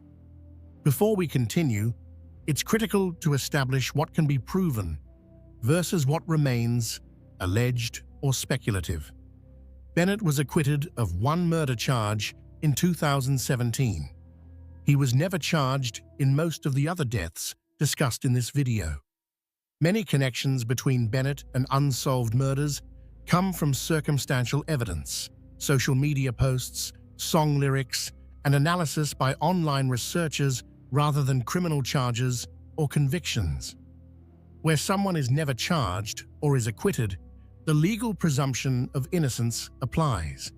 However, federal prosecutors stated after his death that had he lived, they planned to charge him in connection with the murder of F.B.G. Duck, and 6 men were convicted for carrying out that killing. What emerges is a portrait of a man who was charged in 2 murder cases, acquitted in one, and killed before facing charges in another, who turned his street experiences, whether lived or imagined, into chart-topping music, and who federal authorities believe ordered a killing that would destroy families and send 6 men to prison for life. Part 1. The Foundation of Violence: Understanding Chicago's South Side. To understand Davon Bennett's story, you first have to understand where he came from. Chicago's South Side has been shaped by decades of policies and practices that concentrated poverty, segregated communities, and created the conditions for cycles of violence that continue to this day. The Parkway Gardens apartment complex, located at 6400 block of South Dr. Martin Luther King Jr. Drive, wasn't always known as O Block. When it was built in the 1950s, Parkway Gardens represented hope. Designed by architect Henry K. Holzman, the complex featured 35 buildings, 11 8-story high-rises, and 24 row houses spanning 13 acres. The buildings had modern heating, appliances, and elevators, luxuries many African-American families couldn't access elsewhere in Chicago due to discriminatory housing practices. Parkway Gardens was significant for another reason. It became the first cooperatively owned black housing development in the United States. Middle-class African-American professionals managed the complex, and prominent figures like Mary McLeod Bethune spoke at its cornerstone-laying ceremony. Governor Adlai Stevenson II, Chicago Mayor Martin H. Kennelly, and both of Illinois's U.S. senators attended. The complex was meant to provide quality, affordable housing during an era when redlining and racial covenants severely limited where black families could live. Among its early residents was a young girl named Michelle Robinson, who would later become Michelle Obama, First Lady of the United States. But the dream didn't last. In 1972, Parkway Gardens Cooperative defaulted on a $13.8 million HUD-insured loan. The U.S. Department of Housing and Urban Development took control, and almost immediately, maintenance and investment declined. the buildings began to deteriorate. By the 1980s, the complex had fallen into such disrepair that when HUD foreclosed in 1986, the entire property, 35 buildings, was appraised at only $4.4 million. On March 11, 1987, it sold for $1 to the National Development Council. As the buildings decayed, gangs moved in. The 1970s and 80s saw Greater Grand Crossing, the community surrounding Parkway Gardens, become one of Chicago's most dangerous neighborhoods. The gangster disciples and black disciples fought for territory. The crack epidemic devastated families. Mass incarceration removed fathers and brothers from homes. Schools struggled. Jobs disappeared. The ladder to prosperity that Parkway Gardens was meant to provide had broken. Then, in 2006, something happened that would change Parkway Gardens forever. The Chicago Housing Authority demolished the Randolph Tower, known as the Calumet Building, at 6217 South Calumet Avenue. This 16-story red brick project had been the headquarters for the Black Disciples Gang. According to a 2004 Chicago Tribune article, drug dealers in the Randolph Tower were generating as much as $300,000 per day in drug profits. When the building came down, the Black Disciples needed a new base. They chose Parkway Gardens, which had traditionally been Gangster Disciples' territory.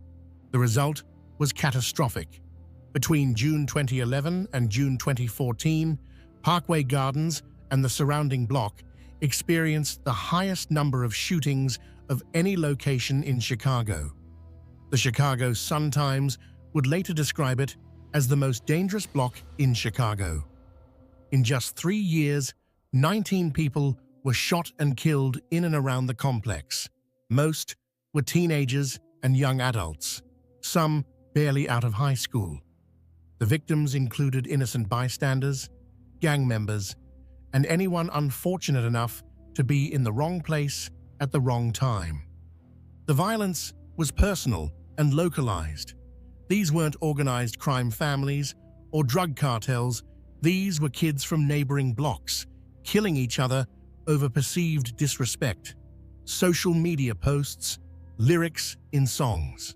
The territorial lines were drawn street by street. Parkway Gardens, renamed O Block after the murder of Black Disciples member O.D. Perry in 2011, was controlled by the Black Disciples. Just blocks away, at 63rd Street and St. Lawrence and Eberhart Avenues, an area that would be renamed Tuckerville after the murder of 15-year-old gangster disciple Shondale Tucker Gregory, the rival faction held territory. These kids could see each other's homes from their front porches, and they were killing each other with an almost casual frequency that spoke to how normalized violence had become. Community members described hearing gunshots every day, sometimes multiple times a day. Mothers stopped letting their children play outside. Young men couldn't cross certain streets without risking their lives. And into this environment, on August 9, 1994, Davon Daquan Bennett was born. Part 2. A childhood shaped by violence. Davon's father was Walter E. Bennett, known in the streets as Silk. According to family members and later interviews, Silk was himself a documented member of the Black Disciples with a fearsome reputation in the neighborhood around Altgeld Park. But Silk's life as a gang member meant constant incarceration. He was in and out of jail throughout Davon's early childhood, leaving the boy's mother, Tasha, to raise him mostly alone. Davon had 6 half-siblings from his father and 3 from his mother, growing up in a crowded home where resources were scarce and the streets were always calling. In interviews years later, Von would speak about his father, with a mix of reverence and pain. Silk was remembered as a legend on the block, someone who commanded respect despite the lifestyle that kept him locked up.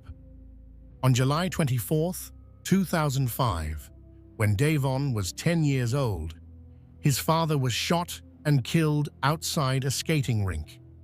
According to Von's uncle, in a later interview, Silk was targeted by a sniper, shot from a distance in what appeared to be a planned assassination.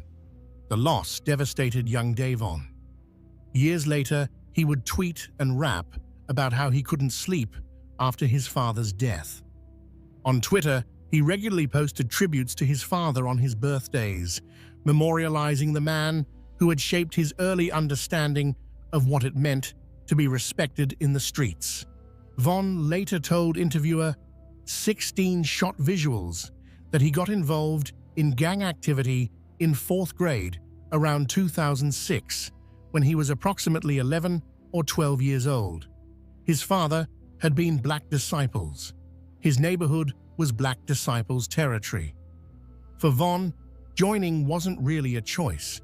It was inheritance, environment, and the path of least resistance all rolled into one. By the time Von entered Hyde Park Academy High School, he was fully immersed in gang life. Multiple former classmates would later state in interviews that Von regularly brought firearms to school starting around age 13.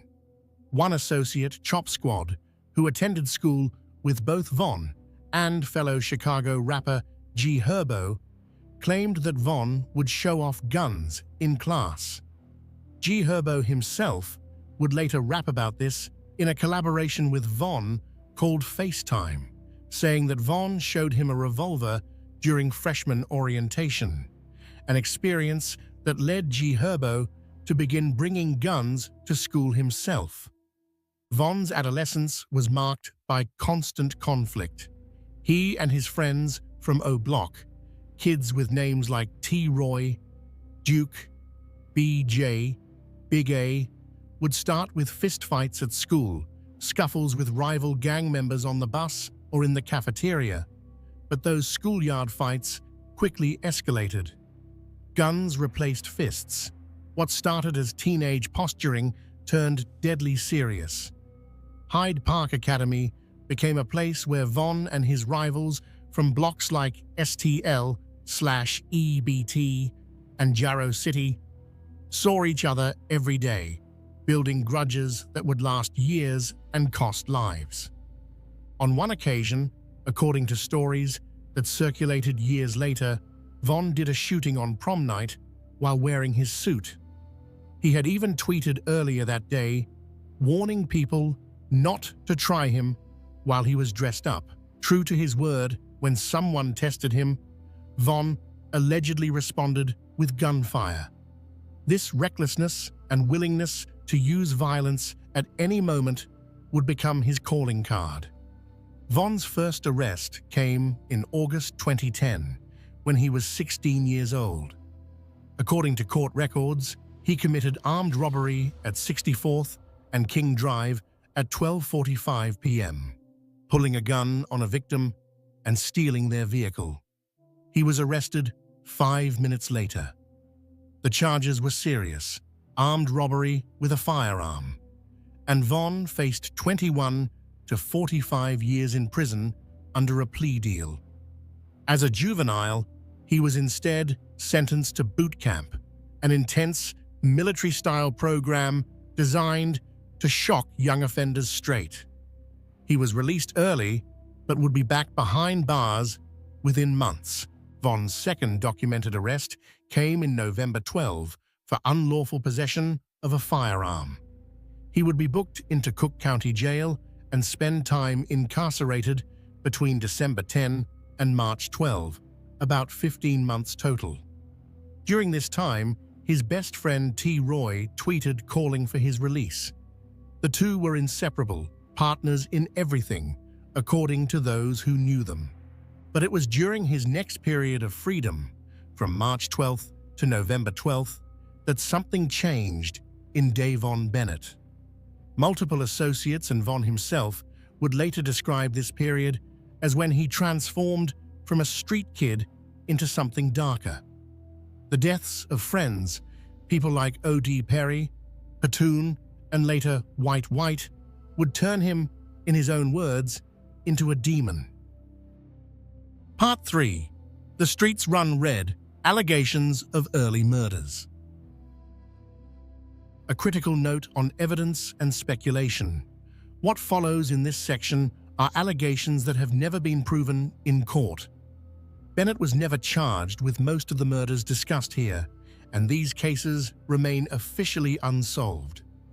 The connections between Bennett and these deaths come primarily from circumstantial evidence, the timing of social media posts, analysis by online researchers and gang historians, and song lyrics that Bennett himself later claimed were fictional.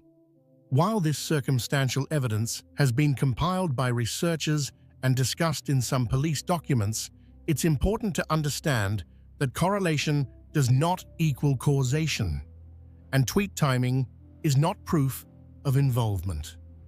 We present this information because it's part of the public narrative around Bennett's life, but we clearly label it as unproven allegation rather than established fact. To understand the allegations against Vaughn during this period, we need to examine what was happening in Chicago more broadly. The early 2010s saw the rise of Chicago drill music, a subgenre of hip-hop characterized by dark, aggressive beats and lyrics that described real gang violence in unflinching detail. Artists like Chief Keef, Lil Durk, and others from O Block were getting national attention for music that wasn't just entertainment. It was essentially real-time reporting of the gang war happening in their neighborhoods. Social media, particularly Twitter, played a huge role in escalating tensions. Gang members would taunt each other online, disrespect dead rivals, post their locations, and issue threats. These online beefs would quickly turn into real-world violence. Someone would tweet their location. Minutes later, shots would ring out. Then more tweets, mocking the dead, celebrating the kill, warning others they were next. Into this environment, Vaughn became extraordinarily active on Twitter. Starting in June 12, his tweets from this period, many of which were captured before being deleted, paint a disturbing picture. Vaughn would openly claim to be drilling, Chicago slang for shooting people, in the name of O.D. Perry. He tweeted about wanting to kill police officers. He warned people not to diss him and T-Roy. He claimed to shoot people like it's nothing. He said he'd been drilling since he was young. The timing of some of these tweets would become crucial later, when researchers and eventually police began trying to connect Vaughn to specific unsolved murders. While Vaughn was never charged in these early cases, online researchers, gang historians, and eventually police documents would connect him to several killings between 2012 and 2014. These connections came from multiple sources: the timing of Vaughn's tweets, witness statements that didn't result in charges, and Vaughn's own later references in songs after he became a rapper. One oft-cited example involves a man known as P5 or Crack, whose real name was Edric Johnson. On October 30th, 2012, which happened to be T-Roy's birthday, Vaughn allegedly tweeted that he was drilling like OD and told people to check the stats. According to Chicago police reports, less than 30 minutes later, at around 9:13 a.m., P5 was shot multiple times in the 6200 block of South Eberhart Avenue. He was rushed to the hospital but pronounced dead at 9:54 a.m. Vaughn's Twitter activity around this time was notable. Just 3 minutes before the recorded time of the shooting, Vaughn tweeted, "Laughing my ass off," at 9:13, the exact time police recorded the shooting. Vaughn tweeted about his gun making someone do 40 flips. Then, Just after noon, he tweeted, "The early bird catches the worm." In the days that followed, Von's tweets became even more brazen.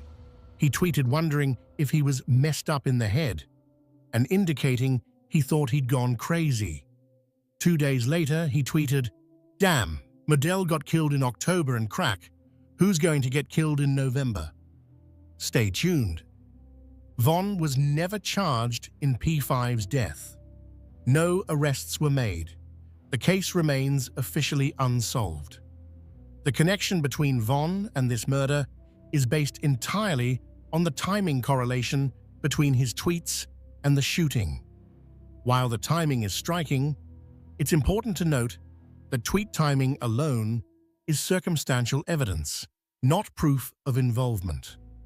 The pattern, however, was unmistakable to online researchers paying attention. Von would hint at violence on social media, someone would die, and then Von would post again in what appeared to be celebration, using barely coded language. Another example involves a young man named Rodney Stewart, known as Boss Trell. On November 7th, 2012, Von tweeted about bodies dropping and beating cases. That evening, he tweeted that he was out sliding with T-Roy. T-Roy himself tweeted about going to get his gun. The following morning, the news reported the shooting of Boss Trell. The 17-year-old had been found with a gunshot wound to the head around 6:50 a.m. and was rushed to the hospital. While Boss Trell fought for his life, Von and T-Roy were active on Twitter. T-Roy tweeted "Man down" only hours after the body was discovered. Von tweeted "Struggle" and suggested people weren't dying on time. T-Roy mockingly tweeted, "No, Trell, stay alive." Boss Trell was pronounced dead that night at 11:30 p.m. The next day, Von took to Twitter to mock him further, tweeting that STL doesn't stand for St. Lawrence, but instead for steady taking L's. He told people, "Don't worry about who killed who, just be glad that you didn't get killed and shut up." Again, Von was never charged. The case remains officially unsolved. Some alternative theories exist. One suggests Boss Trell was killed by someone trying to retrieve a gun that had been taken. But regardless of the truth, Von and T-Roy's Twitter activity suggested they were at minimum celebrating the death, if not responsible for it. The pattern continued. In late 2012 and early 2013, Von's Twitter account was a running commentary on violence in Chicago. He'd tweet about being ready to shoot random people in traffic. He'd declare himself an STL killer, St. Lawrence killer. He'd reference specific murders and mock deceased rivals. He'd count bodies. And incredibly, no one seemed to stop him. This wasn't happening in the shadows. Von was broadcasting his alleged involvement in murders to thousands of followers. He was creating a digital paper trail that would later be analyzed, frame by frame, tweet by tweet, trying to piece together just how many people Davon Bennett had allegedly killed. Part 4. The Murders That Changed Everything. While Von was allegedly racking up bodies and tweeting about it, 2 deaths would have particularly significant impacts on his life and would later become key to understanding his story. The first was the death of Tony Dunn, known as White White. On August 8, 2012, Von and White White went to a convenience store together on East 63rd Street and South Martin Luther King Drive. Von went inside while White White waited outside. At approximately 11:30 p.m., a gunman pulled up and shot White White in the back. A police officer on the scene even returned fire, hitting the shooter, who managed to escape. White White was pronounced dead in the early hours of August 9th, Von's 18th birthday. This killing devastated Von. He tweeted numerous times about White's murder, describing how he'd just bought White a pill and gone inside the store only to come back outside to find a crowd surrounding his shot friend. At first, Von believed White would be okay. When he learned his friend had died, Von's tweets became darker. He pledged to kill his enemies publicly. He said this killing was what led him to act out. Years later, Von would elaborate on this in his song Demon, saying outright that witnessing White's death on his 18th birthday was what turned him into a demon. He rapped that after this, he and T-Roy would be doing hits back-to-back to avenge the loss. The second death that profoundly affected Von and would later become central to a police investigation was that of Gakira Barnes, known as K.I. K.I. was a 17-year-old gangster disciple from the STL/EBT faction, rivals to Von's O Block Black Disciples. The Chicago Sun-Times would later publish a feature article describing her as a female assassin in Chicago's gang war, comparing her to Snoop from the HBO series The Wire, a masculine female killer. Police suspected K.A.Y.'s involvement in multiple shootings, though she was never charged. Some investigators believed she was involved in the 2011 killing of O.D. Perry, the Black Disciples member after whom O Block was named, though this was never proven. Von and Key had an extensive, strange history on Twitter. Their first interaction occurred in September 2012, when Von tweeted about beating up an OPP girl on the train. K.I. responded, indicating she'd been injured but wasn't bothered because her gun would put holes in her ops' faces. What followed was months of back and forth that mixed genuine animosity with what seemed like flirtation. Von would ask K.I. if she was a gangster or a bitch. She'd say she was a gangster. He'd ask why he never sees her when he comes to her block. She'd say he could die just like White. He'd warn her to kill him because he'd kill her if she didn't. Then, bizarrely, when K.I. tweeted asking for retweets if people thought she looked good, Von retweeted it. When K.I. tweeted that she'd beaten up someone from O Block and they should tell Von she's tough, Von replied that he could tell she was tough and jokingly asked if she was looking for a boyfriend. He began referring to her as wifey. In 2016, someone on the message board 4chan claimed to have hacked K.I.'s private DMs and published alleged messages between her and Von. According to these alleged DMs, Von had asked K.I. if she wanted to hook up. She replied she wasn't interested. Von said that when all of this is over, he'd have her. K.I. allegedly asked Von straight up if O Block was plotting to kill her. Von reportedly said yes. There were people looking to kill her, but he didn't think he could do it because she seemed cool. He even asked when she was going to stop gangbanging. K.I. replied she wasn't going to stop, calling Von a goofy and asking when he was going to stop. Von said he was gangbanging until he died. K.I. agreed, saying she planned the same thing. Whether these DMs were authentic is impossible to verify. But what is verified is that Von and K.I. continued their public Twitter exchanges for years, with Von seemingly both threatening and attracted to her. Then came April 11th, 2014. Part 5. The Gakira Barnes murder, a case that should have stuck. On April 11th, 2014, 17-year-old Gakira Barnes was standing on a porch in the 6400 block of South Eberhart Avenue at approximately 3:30 p.m. According to the Chicago Police Department report, Barnes was with two other individuals when a man wearing a gray hoodie and blue jeans approached and opened fire.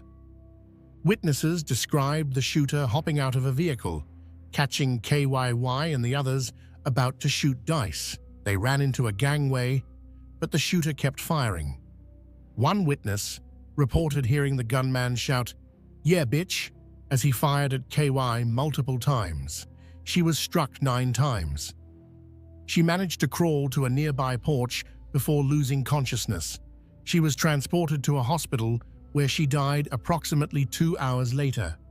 On April 29, 2014, at 12:15 p.m., Davon Bennett was arrested at 7807 South Paulina Street. He was charged with first-degree murder and 2 counts of aggravated assault with a firearm in connection with Barnes's killing. According to Chicago Police Department documents released in July 2021, 7 years after the murder and 8 months after Bennett's death, 4 witnesses were brought in for identification. Witness 1 could not identify Bennett. Witness 2 pointed to Bennett but was unsure. Witness 3 claimed it was Bennett but couldn't make a positive identification. Witness 4 pointed directly to Bennett with confidence. Bennett was questioned about the murder and agreed to undergo a polygraph examination. The police had enough to believe they had their shooter. 4 witnesses, 1 positive ID, and Bennett in custody just days after the killing. But there was a problem. The witness statements were inconsistent. Some descriptions didn't fully match. There were discrepancies in the accounts of exactly what happened and when. And Cook County prosecutors made a determination. While they believed Bennett was the shooter, the inconsistencies meant they couldn't prove it beyond a reasonable doubt at trial. The official Chicago Police Department document, released after Bennett's death, stated the investigation revealed that the victim was killed by Davon Bennett.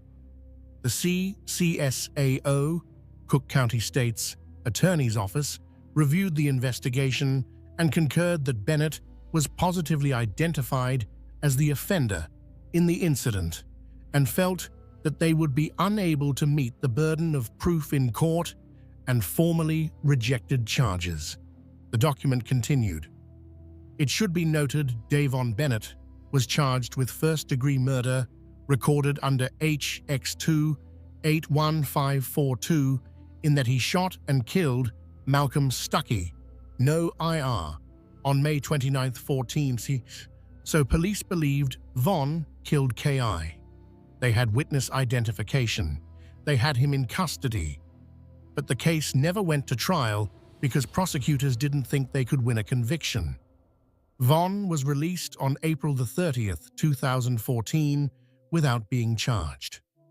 Hours after KI was pronounced dead, on April 11th, Vaughn tweeted that he loves his gang and they love him.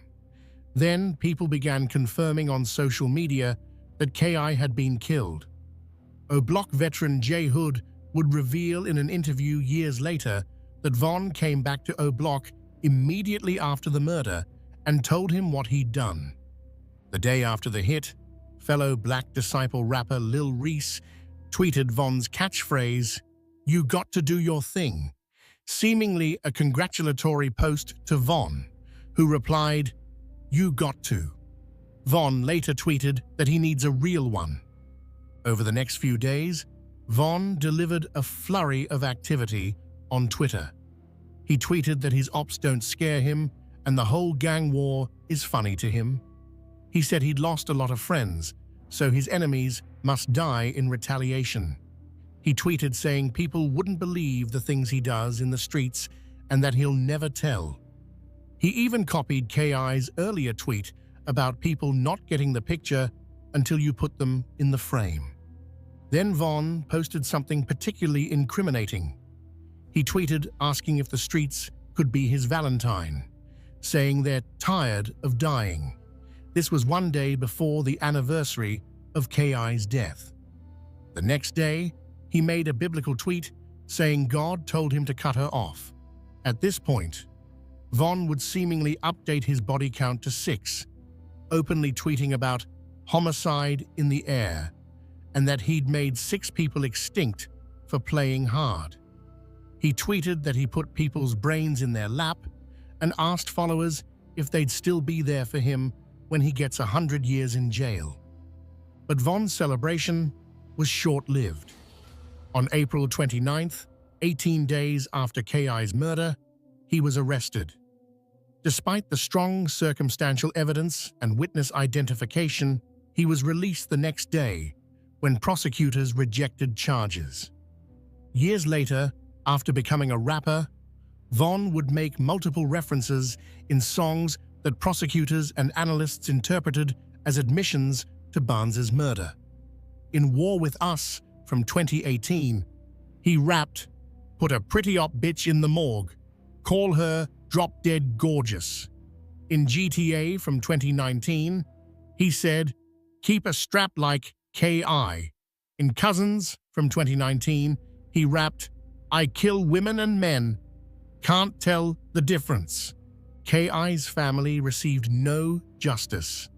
The person police documents identify as her killer never faced trial. He walked free and weeks later would be implicated in another murder, one that would finally land him in jail for an extended period. Part 6. The Malcolm Stuckey Murder, An Innocent Life Taken. On the afternoon of May 29, 2014, there was a birthday party at 5722 South LaSalle Street in Chicago's Englewood neighborhood. The house was divided into 3 apartments, situated a couple blocks east of Interstate 94 and 3 miles west of the Museum of Science and Industry. Malcolm Stuckey was a 19-year-old college student at South Suburban College. He was a basketball player. He worked as a janitor at the Museum of Science and Industry. According to friends and family, he wasn't involved in gang activity. He was simply a young man with dreams, working his way through school, playing the sport he loved. That afternoon, Malcolm planned to stop by the birthday party for his friend. We'll call him CJ to protect privacy, before going to play basketball and returning for food. He pulled up in his burgundy Pontiac Grand Prix around 6 p.m. Inside the party, tensions were already simmering. Davon Bennett had arrived earlier with a woman named Jasmine Mitchell. According to court documents and witness testimony from the subsequent trial, Bennett spotted 2 rival gang members at the party. He left briefly. CJ's mother, who was throwing the party, told police that when she returned home from work around 5:15 p.m., she saw her son with other people on the front porch. Bennett was there, chatting with party guests, when he spotted the rival gang members, identified in court records as Timothy Robinson and Marquis Carpenter. He took off.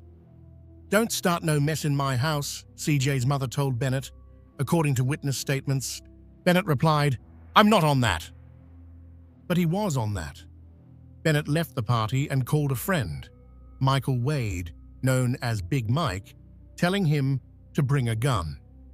According to court testimony, Bennett also called someone at the party and told them to bring the children inside. At that moment, Malcolm Stuckey arrived. He got out of his Pontiac, planning to smoke a cigar before heading to play basketball. He had no idea what was about to unfold. At approximately 6:09 p.m., Bennett and Big Mike returned. They approached from an alley with guns drawn. Witnesses heard 14 to 15 gunshots. Timothy Robinson, one of the intended targets, started running. Bennett chased him, firing. Malcolm Stuckey, who had been standing on the sidewalk, was struck by a bullet that tore into his brain. He collapsed immediately. Bennett then chased Marquis Carpenter, who had been shot in the left leg and was trying to escape. According to Big Mike's statements to police, Bennett was yelling, "Why are you running?" as he pursued Carpenter and fired at him. Big Mike also opened fire, shooting approximately 15 to 16 rounds at Timothy Robinson, striking him in the foot. When the shooting stopped, Malcolm Stuckey lay dead on the grass between the sidewalk and the street. Marquis Carpenter had been shot in the face, suffering a broken jaw. Timothy Robinson had been shot in the leg and foot. Chicago police responded to the scene at 6:10 p.m. Malcolm Stuckey was pronounced dead at 6:09 p.m., the same time the shooting occurred. He never had a chance. Malcolm's 16-year-old cousin, Modell McGraw, would be the one to discover his body. The image would haunt him.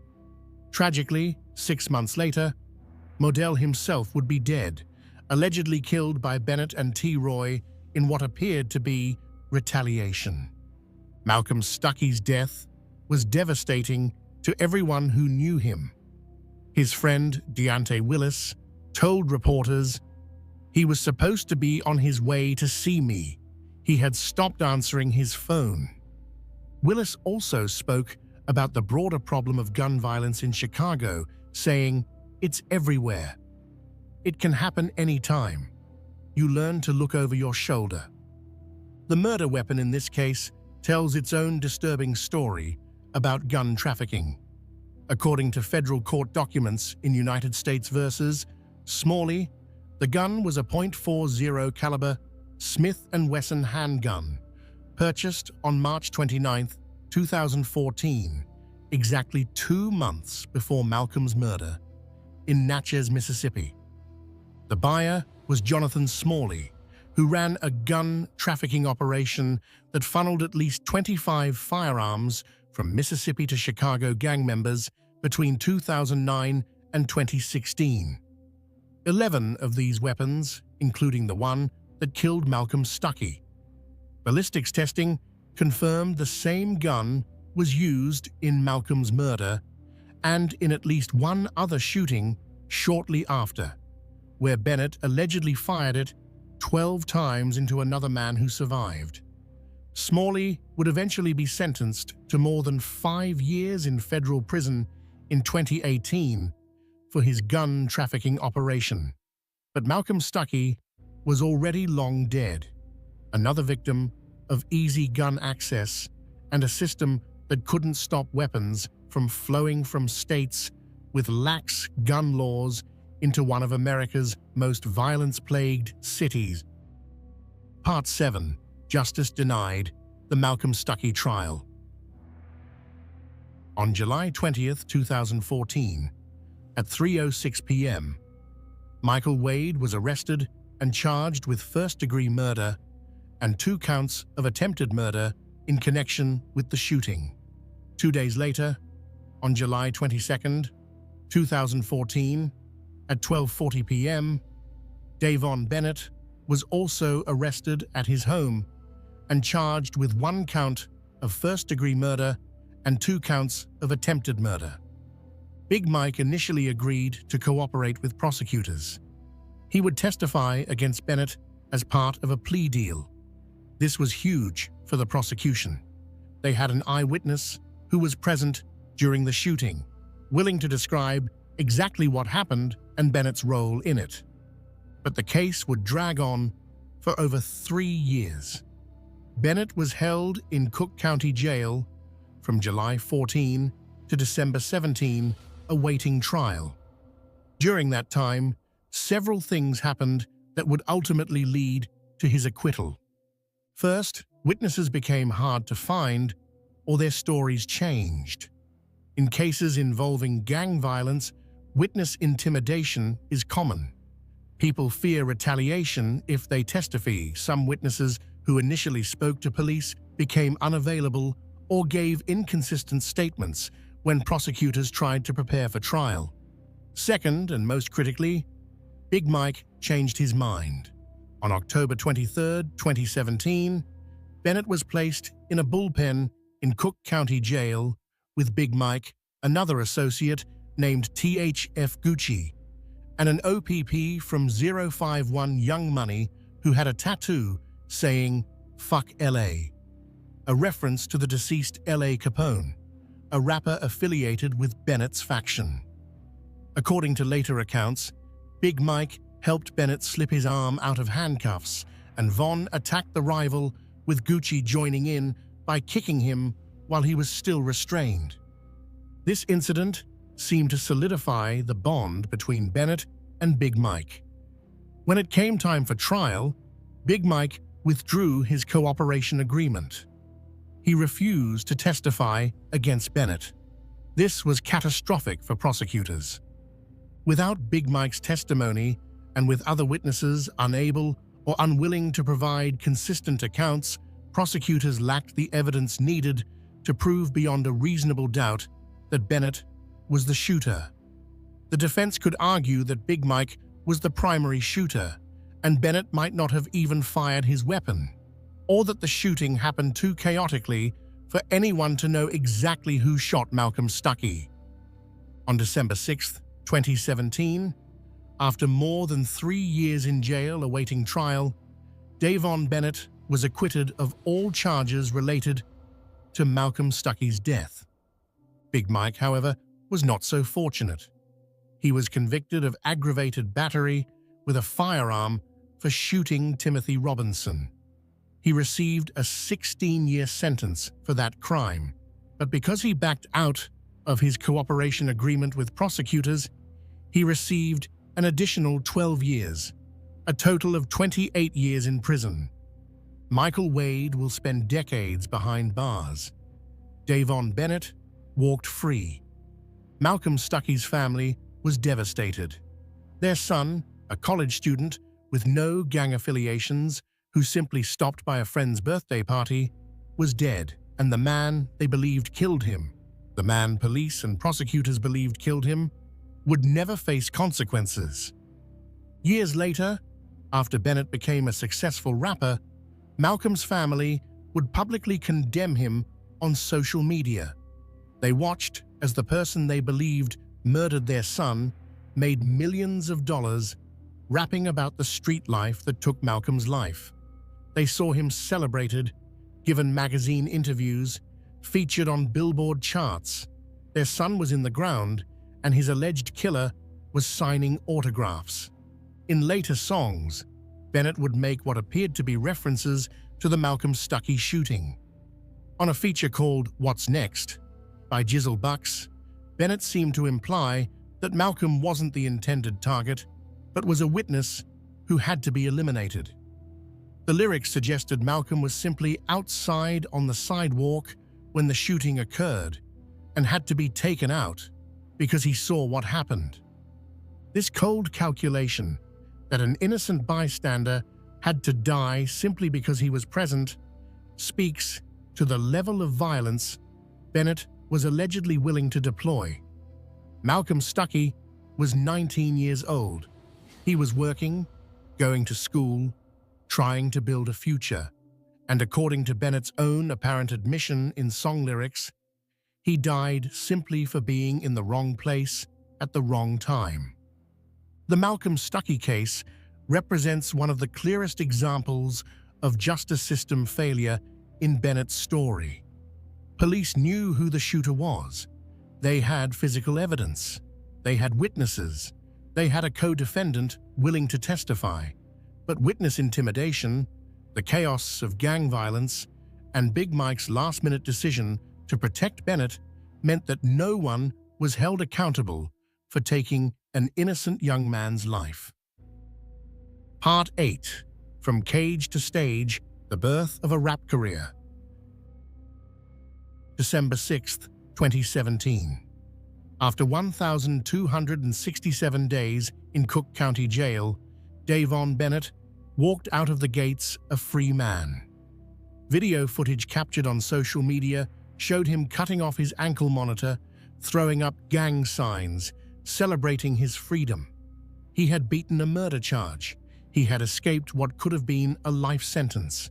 But the question was, what would he do with this second chance? According to Bennett himself, in later interviews with 16-shot visuals, the first thing he did after being released was meet up with his friend E-Dog from O Block. And what did they do? They went and bought a gun. At the time of his release, Bennett had no plans to become a rapper. In fact, he'd tweeted years earlier that if he ever starts rapping, people should kill the person closest to them because something wasn't right. Music wasn't his path. The streets were all he knew. But one person hadn't forgotten about Davon Bennett during his 3.5 years behind bars. Lil Durk, Dirk Banks, was by this time one of Chicago's biggest rap stars. He'd known Von since childhood. They'd grown up in the same neighborhoods, been part of the same circles. And Dirk had a vision. Dirk had been tweeting his support for Von throughout the trial, apparently calling him regularly and even helping provide money for a lawyer. When Von walked free, Dirk welcomed him with open arms. In interviews, Dirk would later say he saw raw potential in Von. He recognized that Von's real-life experiences in the streets gave him a level of credibility and storytelling ability that couldn't be manufactured. But Von himself later admitted that his initial interest in Dirk wasn't entirely pure. He told interviewers that at first he planned to hang around Dirk and rob people in his circle until he got to $100,000. That was Von's goal. Get 100 grand however he could, by any means necessary. After coming home, Von didn't immediately jump into music. He wanted to enjoy his freedom. Social media posts from late 2017 and early 2018 show Von posing in new clothes, flexing his newfound freedom, posting pictures on Instagram. His enemies, including people like FBG Cash, would leave threatening comments. But Von's friends were looking out for him, and no one was looking out more than Lil Durk. Durk was working on his 2018 mixtape, Just Cause You're Weighted, and that tape featured a track called Durk and Von Crazy. Soon after getting out of jail, Von found himself sitting in the back of Durk's car, previewing this future classic before its release. The song referenced Von's case, with Dirk rapping that a witness went missing and now Von is coming home. Dirk was clearly inspired by Von's return and wanted to help him transition to civilian life.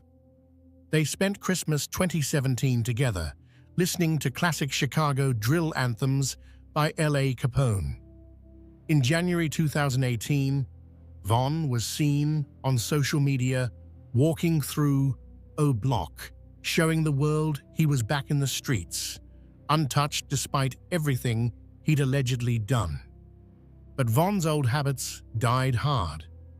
In February 2018, he tweeted that he was riding around with a gun and weed.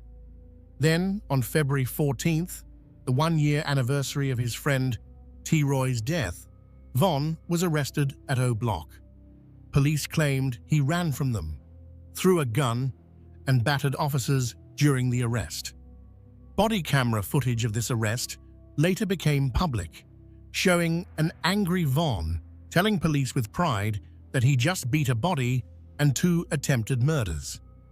Von's mugshot from that arrest circulated online, showing a furious expression, but he was out within days, tweeting that he believed cops had it out for him because he escaped the murder charges. He boasted that he would never let them get him. Still, even with these brushes with law enforcement, Lil Durk continued to invest in Von. They spent increasing amounts of time together, with Von making regular trips to Atlanta, where Durk was based. Then, in February 2018, something significant happened. Von was reunited with another friend who'd beaten a murder charge, THF Beizhu, who had been acquitted of a 2014 murder charge for a shooting that occurred in 2009. Durk saw an opportunity. He had 2 certified Chicago shooters who'd both beaten murder cases. Both had real street credibility. Both had stories that weren't fabricated or exaggerated. They'd lived every word they could rap. Dirk's plan wasn't for them to keep shooting. It was to transform these hardened street figures into rap superstars, to turn their real-life experiences into art, to make them the realest rappers who had ever rapped. Von started posting pictures in the studio with Dirk, hinting at an upcoming career in the rap game. On May 27, 2018, King Von and THF Beizhu released their first song together, Beat That Body. The title wasn't subtle, it was about both of them beating murder charges. Von's lyrics were shocking, essentially admitting to catching bodies, beating the cases, and planning to catch more. This song, with its brazen admission of violence, should have been a red flag, but instead, it became exactly what made Von's music irresistible to drill fans. Here was someone who wasn't just rapping about the street life, according to police documents and court records. He'd lived it. He'd been arrested for murder. He'd sat in jail for 3 years. He'd stood trial. And he'd walked free. The backstory was perfect. The credibility was unquestionable. And Dirk, according to later interviews, said people in Chicago instantly went crazy for Von's music. But Von didn't initially seem optimistic about his rap career. He barely promoted Beat That Body and appeared to have no plans to give up his full-time role as an O-Block shot caller. Because even as Von was recording his first songs, violence continued to play out in the streets, and Von, according to various sources, remained plugged into the action. Part 9. The Songs and the Streets. Violence continues. While Von was in jail from 2014 to 2017, numerous people from O-Block and surrounding areas had been killed. His friend T-Roy, his partner in crime, his right-hand man, had been shot and killed in a convenience store on Valentine's Day 2017. Von's people posted Twitter tributes, and Von later opened up about the devastating moment when he got the news about T-Roy's death while locked up. Von took T-Roy's death extremely seriously. Even after becoming a famous rapper, he would threaten to kill trolls who DM'd him mocking T-Roy on his birthday. The loss of his closest friend seemed to fuel something darker in Von. A need not just for revenge, but for systematic elimination of enemies. After T-Roy's death, a new group formed in O-Block called Get Back Gang. This was a hardened crew of shooters whose sole focus was to get revenge, to get back for T-Roy and other O-Block members who'd been killed. Members included people like Muwop, C-Thang, C-Murder, and others who would later become central to federal investigations. One person Get Back Gang allegedly killed was a man known as Can't Get Right, real name DeAndre Wallace. On June 15, 2018, around 9:50 p.m., Can't Get Right was waiting for food outside a store on the 400 block of East 63rd Street. Two people pulled up, waited outside, and when they spotted their target, they ran up and opened fire. Can't Get Right was killed. An innocent bystander, a man who was simply sweeping outside the restaurant, was also killed in the shooting. The shooting and immediate aftermath were captured on CCTV footage too graphic to describe in detail, but which shows the calculated brutality of the attack. King Von was in Atlanta with Lil Durk's team when this murder occurred. But hours after the killing, Von went live on Instagram alongside Memo 600, mocking the murder in real time. They lit a blunt and said they were smoking Can't Get Right, asking viewers what just happened. When people started commenting Can't Get Up, the O-Block crew seemed to find this hilarious. Von said it was 2 people down and they'd have to roll another one. They mocked the ops posting tributes to their fallen friend on Instagram. They joked about how the victim got a fresh fade from the gun. Von came back on camera saying can't get right, must have known he was going to die, and that no one would care, he's gone. Von's involvement in this killing is debated. He was in another city when it happened. But what's not debatable is his celebration of it, his detailed knowledge of how it occurred, and his apparent role as someone who ordered or encouraged these hits. Friends of Can't Get Right would post on social media that they believed Von paid for the hit. Only days before the Can't Get Right murder, Von had tweeted that you can only diss or smoke a dead person if you actually played a role in killing them. His celebration of Can't Get Right's death seemed to indicate he believed he had played such a role, whether by ordering it, financing it, or planning it. This would become Von's pattern. Violence would occur, and he would celebrate publicly while maintaining just enough distance to avoid direct culpability. He was in another city. He wasn't the shooter. He just knew about it. He just talked about it. He just rapped about it. And somehow, that was supposed to make it okay. On July 31st, 2018, Lil Durk's Only the Family Involved Volume 1 compilation album was released. It featured Von's song, Problems, a track entirely about Von having hitters who catch bodies for him. The song included an intro where Von shouted out, "Get back, gang." The lyrics described killing both targets and witnesses. Von rapped that killing was his hobby and that his loyal shooters were the ones catching bodies for him.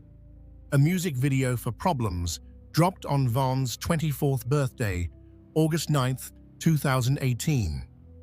It appeared on Lil Durk's official YouTube channel. Here was Von openly admitting in song format that he had people killing for him, and the music video was being professionally produced and promoted. The violence wasn't hidden anymore, it was the product being sold. Lil Durk was impressed with Von's murder raps. He tweeted that Von was next up in the rap game. Von responded by saying he'd soon drop music with Durk and that he was switching up, not associating with anyone he used to know.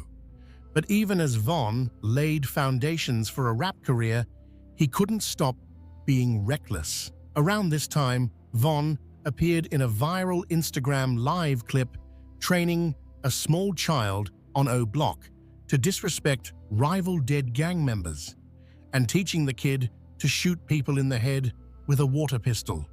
Von was creating the next generation of killers, normalizing violence for children who should have been playing games, not being indoctrinated into gang warfare. Von tweeted about having killers around him and posted pictures of his whole crew. People would eventually annotate these pictures, speculating on how many people each O Block member had killed. The attention brought more police scrutiny to O Block. By late August 2018, Von was seen on Instagram Live observing arrests taking place on the block itself, joking that he had his shoes tied in case he needed to run. Part 10. A Violent Autumn, the Dooski and Wooski shootings. On October 9, 2018, Chicago rapper Dooski the Man, real name Dooski Chris, was shot in the head on the 5600 block of South Michigan Avenue around 3:50 p.m. The shooting appeared to be a drive-by from a passing brown vehicle. He died shortly after. The evening before Dooski's murder, Von had tweeted that there was a dark cloud over Chicago. A few days after Dooski's death, Von went live with Lil Durk, saying he was smoking Dooski, K.I., Tuka, and P5, a list of dead rivals that read like a scorecard. Only a week after Dooski's murder, on October 18, 2018, Von released a new song called War With Us. The track featured the lyrics about putting a pretty op bitch in the morgue, widely interpreted as a reference to K.I.'s murder. Von also said he was a hitman. Von ended the song literally describing himself as a professional killer, but Von's biggest target during this period was a gangster disciple from Tuckerville named Wooski. Von and Wooski had been going back and forth since 2012. They'd traded threats on Twitter. They'd tried to catch each other at convenience stores. They'd argued about who had more bodies and who would die first. Wooski had also become a rapper, releasing a song called Computers at the start of 2018 that dissed multiple dead O Block members, including Big A, J Money, White White, Chino, and O.D. Perry. Wooski ended the song saying they were hunting for the killers of Poppy and TB, murders allegedly committed by O Block's Get Back gang. The beef between Von and Wooski was incredibly personal. When Dusky, who was close with Wooski, was killed, Von and others from O Block FaceTimed Wooski, telling him they were going to catch him by surprise. Then came the plan. Dusky's funeral was scheduled for October 22nd, 2018. O Block knew Wooski would attend, so they allegedly decided to shoot up the funeral. On the afternoon of October 22nd, outside the church where Dusky's funeral was being held, a car pulled up. People jumped out and began shooting into the crowd, firing indiscriminately but looking specifically to kill Wooski. 6 people were hit in the shooting. Wooski himself was shot in the head, but miraculously survived. Von's Twitter activity after this shooting was telling. He tweeted comparing himself to Jesus. He tweeted, "Laugh now, cry later, and game over, we won." Fellow O Block shooter Muop retweeted and agreed. Over the next few years, Von would drop numerous disrespectful lyrics referencing the shooting of Wooski. In Grandson for President, he rapped that Wooski got shot in his head and now has to take medicine for his injuries. In GTA, he rapped, "Who shot Wooski? How would I know?" In Go and Get Him, he said he'd be at your funeral on time to give your mother a tissue. In Back Again, he literally said that he slides at funerals, shoots everyone outside, and that Wooski is going to feel this one, adding, "I bet Wooski's still twitching, he changed something different." These are some of the most disrespectful lyrics imaginable, but they also served as self-incrimination. Von was telling the world exactly what he'd done or been part of, and somehow no one stopped him. Wooski, despite being shot in the head at a funeral, is still alive today. He outlived King Von, just as he'd promised on Twitter back in 2012. But the fact that Von felt comfortable shooting up a funeral, a sacred space where families gather to mourn, showed how far he'd descended. There were no boundaries anymore, no sacred spaces, no lines he wouldn't cross. Part 11. The Atlanta Incident, when violence followed success. By early 2019, Von's music career was taking off. He'd released several songs that were gaining traction. Crazy Story, which would drop in December 18, was about to make him a viral sensation. Von was spending more time in Atlanta with Dirk, enjoying the fruits of his early success. Then came February 5th, 2019, around 5:49 a.m. The location was outside the Varsity Restaurant in Midtown Atlanta. According to Atlanta Police Department reports and court testimony, an altercation occurred in the parking lot. The victim was 23-year-old Alexander Witherspoon, also spelled Weatherspoon in some reports. He was shot in the thigh and survived. Prosecutors alleged the incident involved robbery of approximately $30,000 in cash, jewelry, and the victim's vehicle. Surveillance cameras captured the incident. At a June 14, 2019 probable cause hearing, an Atlanta police detective testified that video showed individuals firing weapons. The detective stated that footage showed one person firing from a vehicle and another person on foot. 4 people were allegedly involved: Davon Bennett, Dirk Banks, Lil Durk, THF Bezoo, and a 4th individual named Amir Helabanz Golston.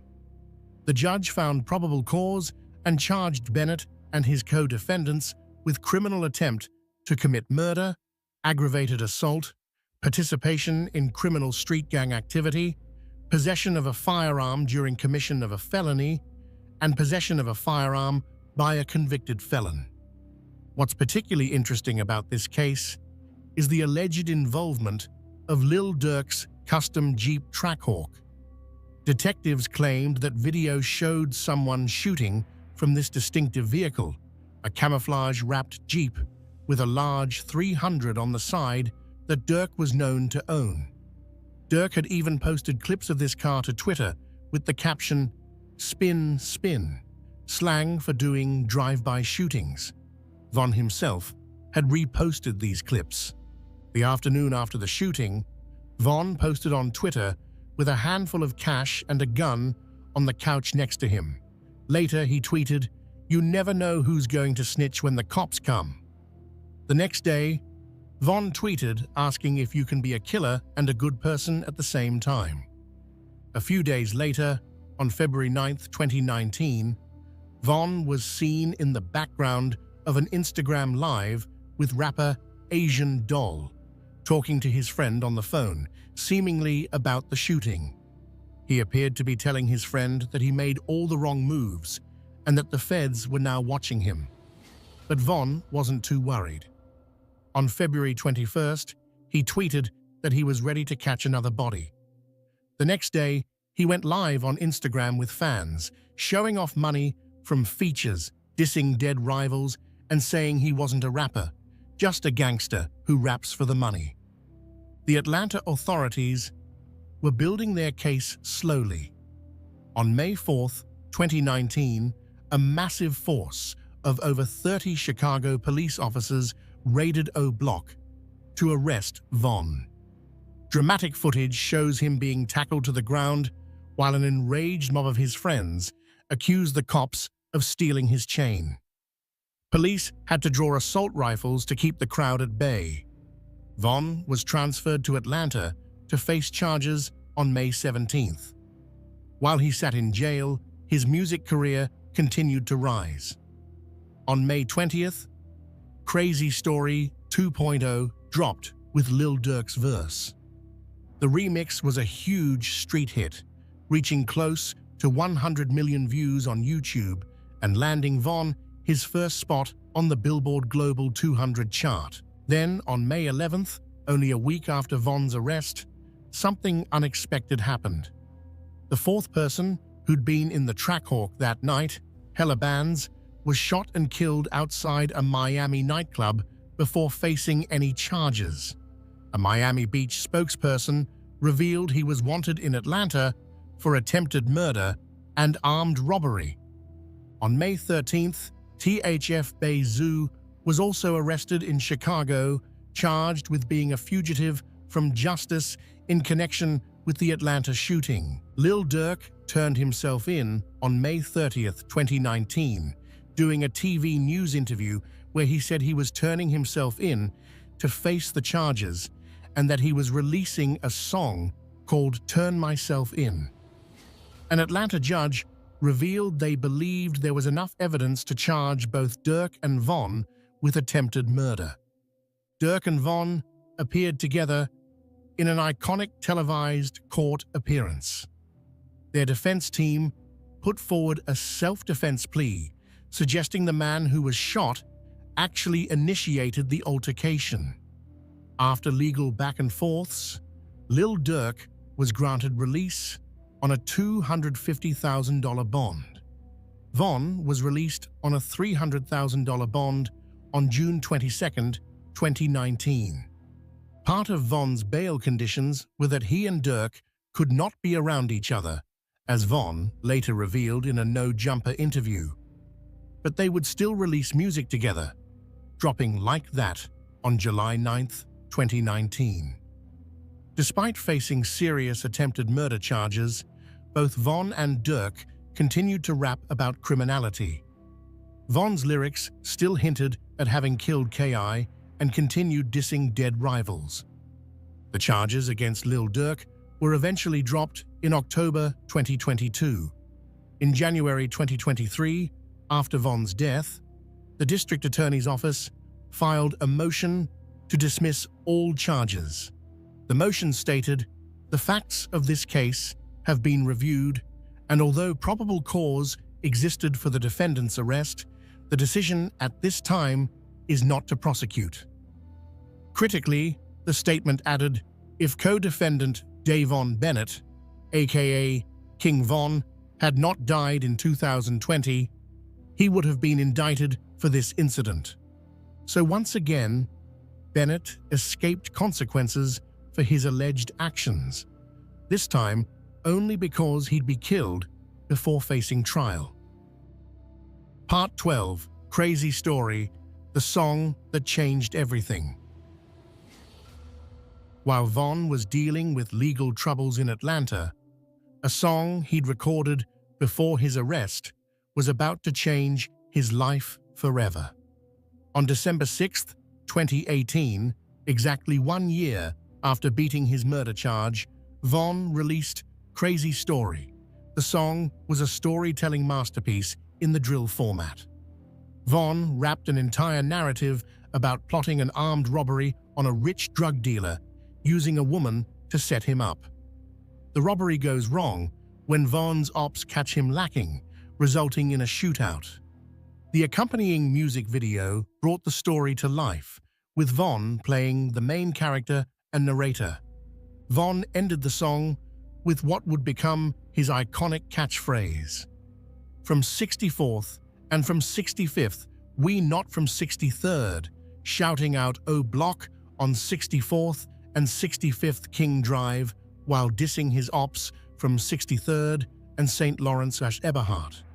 Dissing 63rd became a huge part of Von's brand. He later sold merchandise showing the street sign for 63rd with a big cross over it. The popularity of Crazy Story was explosive. It racked up 3 million views in a week. Today, it sits at over 69 million views on YouTube and has been certified triple platinum by the RIA. Von was on a high after the release, tweeting a picture with a caption about people seeing you shine and forgetting you're dangerous. The success of Crazy Story got Von significant mainstream attention. He'd already appeared on The Breakfast Club with Lil Durk in November 18, where Charlemagne the God asked him directly about his murder charge. Von, with Durk trying to help him navigate the questions, confirmed he'd beaten the case, but was coy about whether he actually committed the murder. He told Charlemagne he couldn't get a normal job in Chicago because he'd done so much dirt that he'd probably be killed on sight if seen working a regular job. Von's debut mixtape, Grandson Volume 1, dropped on September 19, 2019, while he was still in jail for the battery charge. He'd beaten up a man who called his girlfriend a bitch.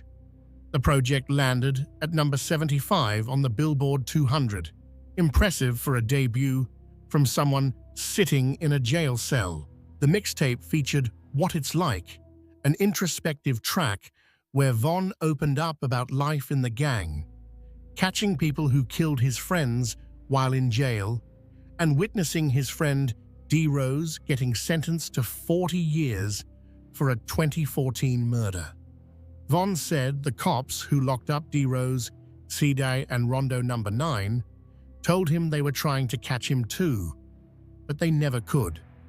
Von got out of jail on October 10, 2019, and immediately began promoting his music and announcing tour dates. He played huge shows with fans going crazy.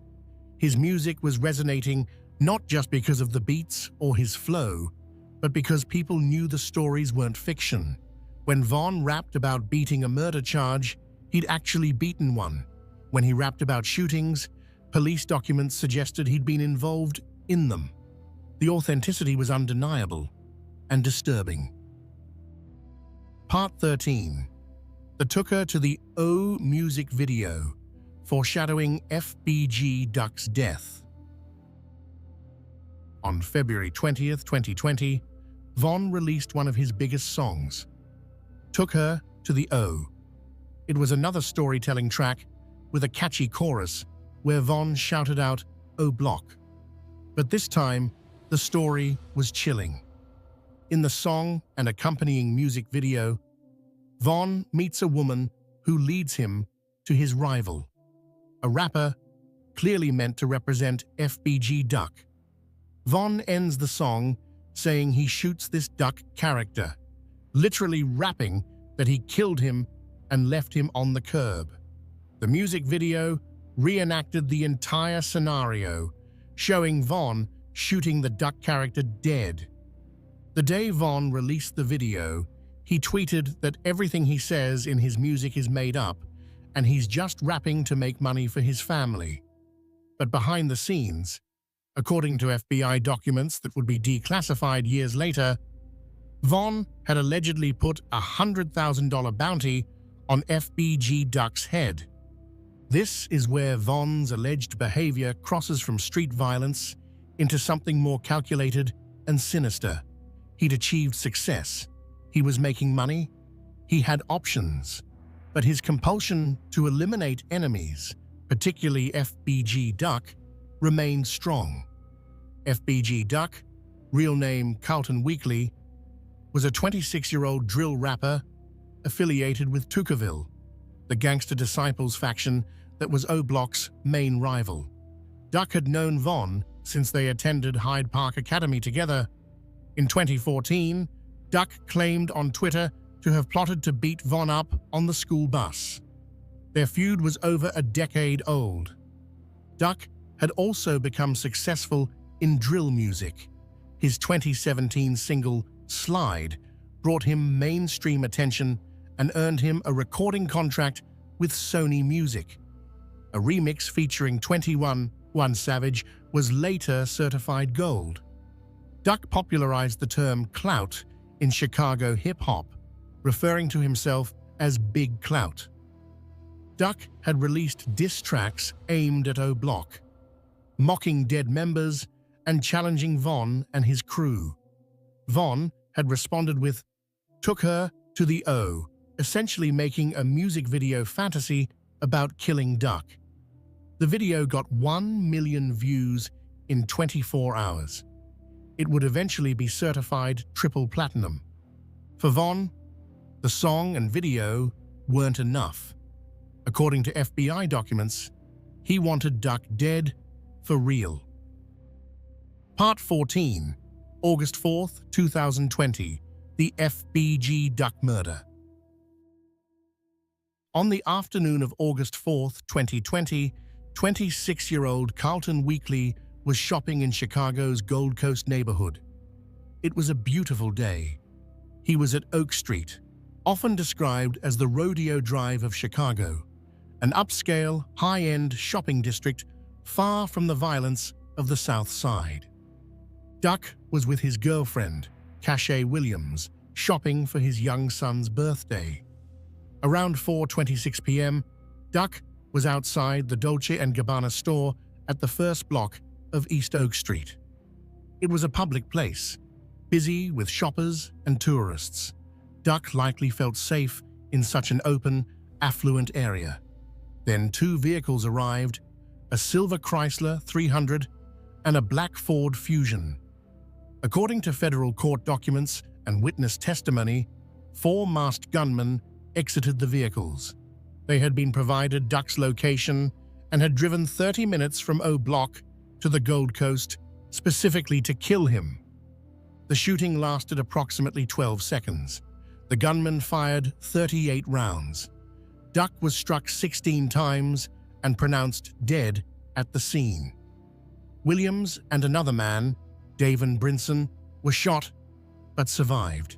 Someone posted a 12-minute video depicting the crime scene immediately after Duck's death. The footage, too graphic to describe in detail, showed Duck writhing in pain on the ground in the final moments of his life. The brazen, broad daylight hit made international news.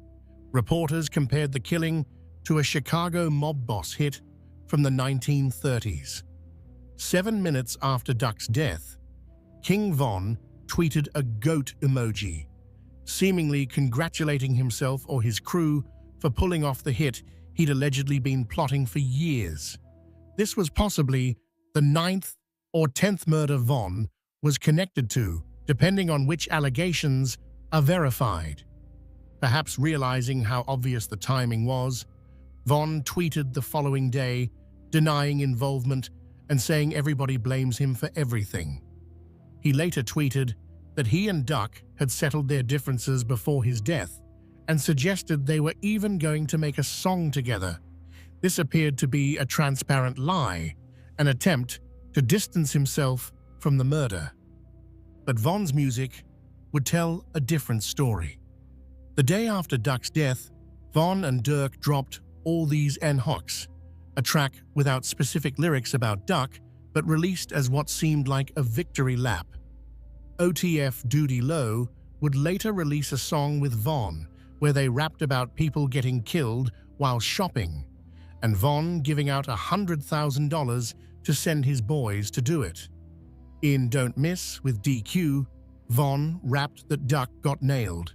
Even Lil Durk would later release a song called Should've Ducked, directly dissing Duck after his death. The murder of FBG Duck was prosecuted at the federal level under ROTCO statutes.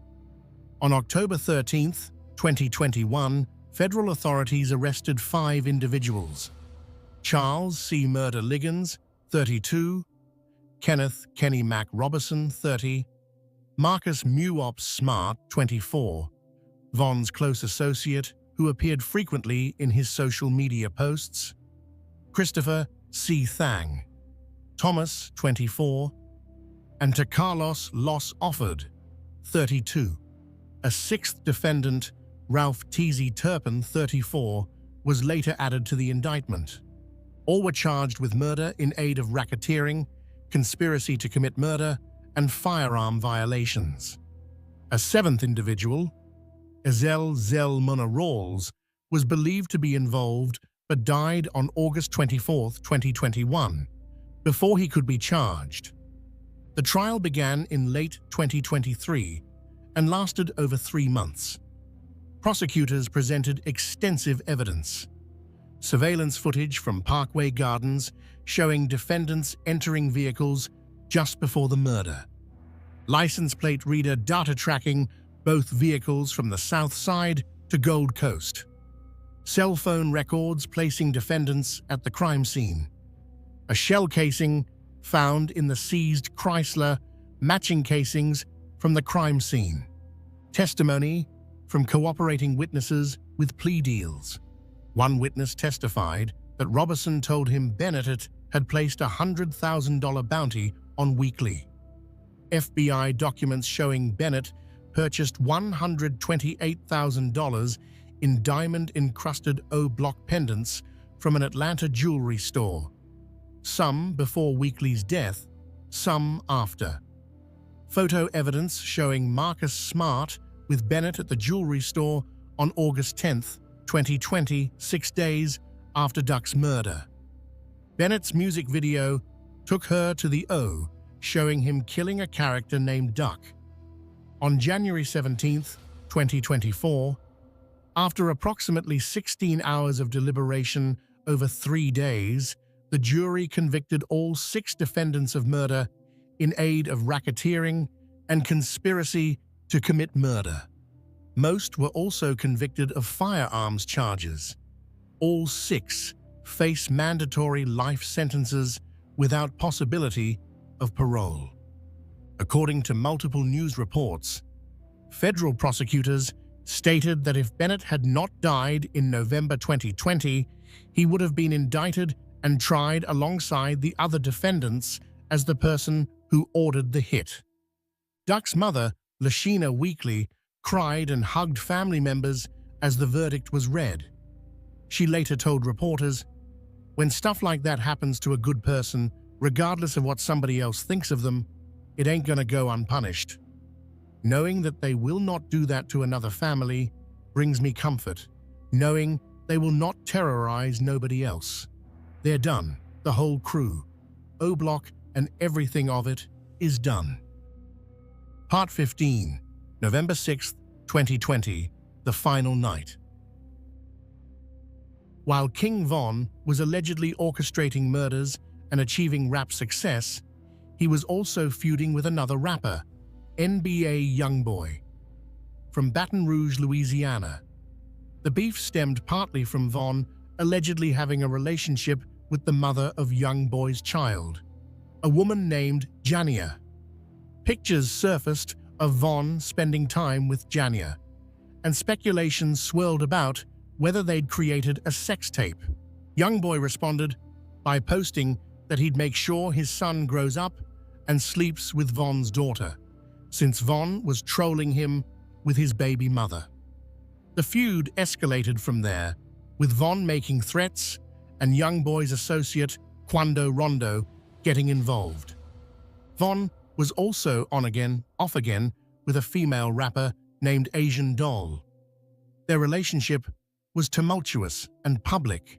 When things were good, Von would show off gifts from her. When they were bad, he'd tweet about breakups. Asian Doll even ended up briefly connecting with NBA Youngboy during one of her splits from Von, which only intensified the animosity. On October 30th, 2020, Von released his debut studio album, Welcome to O-Block. The timing was notable.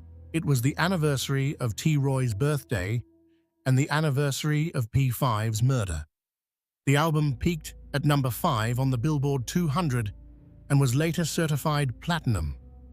It contained some of Von's most revealing lyrics, including songs where he seemingly admitted to multiple murders. In Demon, Von rapped that he'd killed 7 people, saying, "Bodies, I got a few, 4 plus 3, 3 plus 2. Some interpreted this as 7 kills and 5 assists. In Armed and Dangerous, which opened the album, Von rapped that cops were onto him. In The Code, he rapped about splitting $100,000 with his team, the same amount FBI documents alleged he'd put on Duck's head. Von recorded a freestyle for LA Leakers where he rapped that he had 7 bodies. He did an interview with DJ Academics where, when asked about FBG Duck's death, Von slowly ate cereal while claiming to be hurt by it, an unconvincing performance that many saw as mocking. The album's success meant Von should have been celebrating. Instead, 8 days after its release, he'd be dead.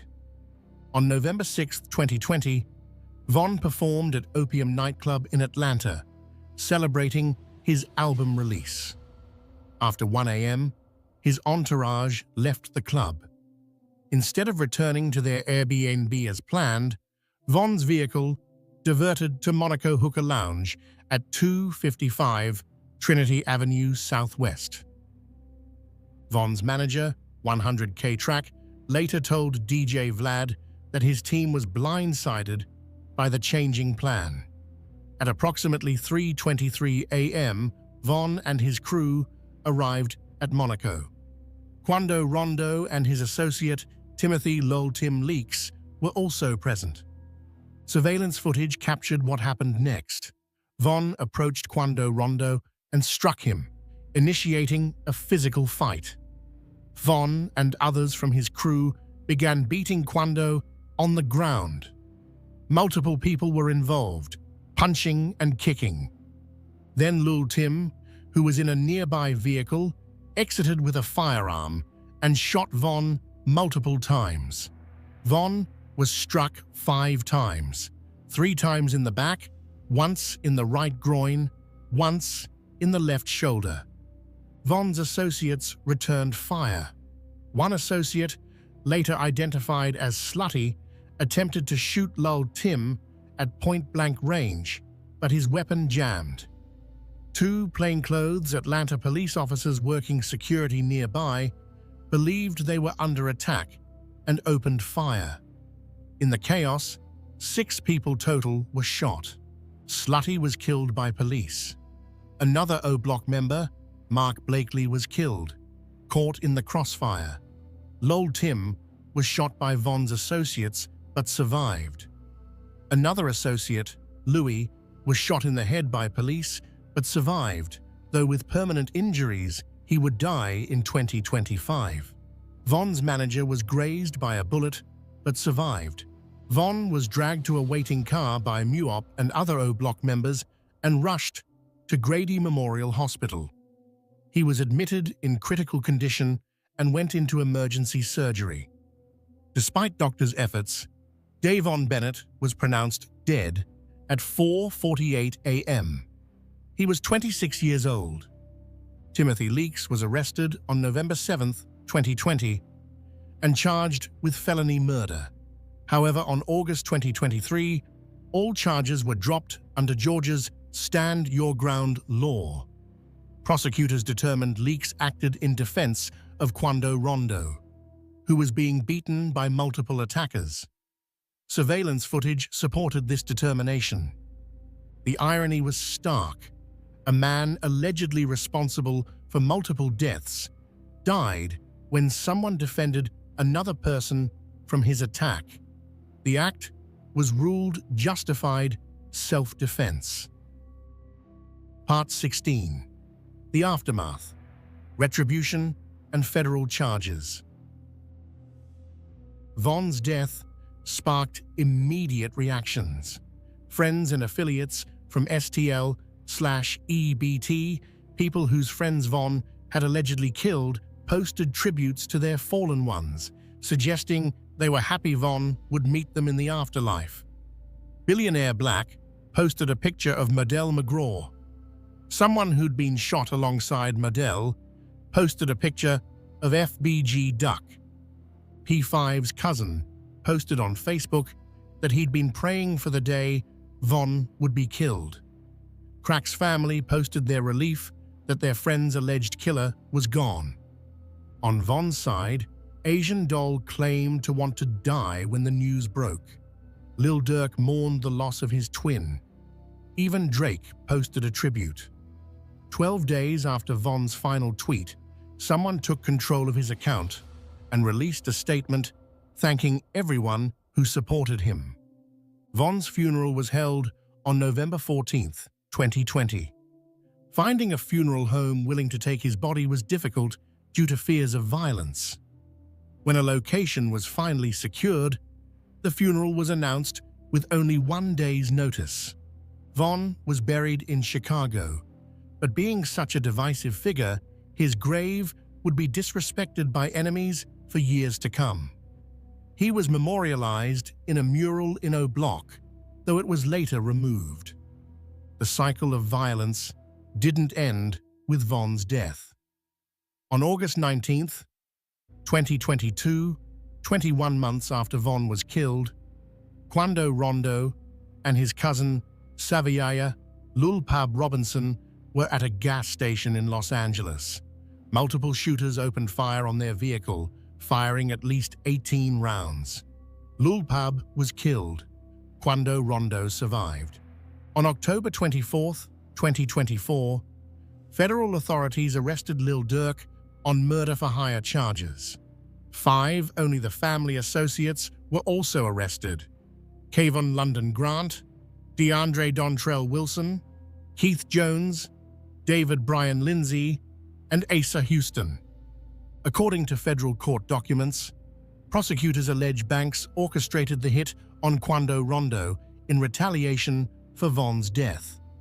Credit cards linked to OTF and Banks were allegedly used to book flights, hotels, and rental cars for the hitmen.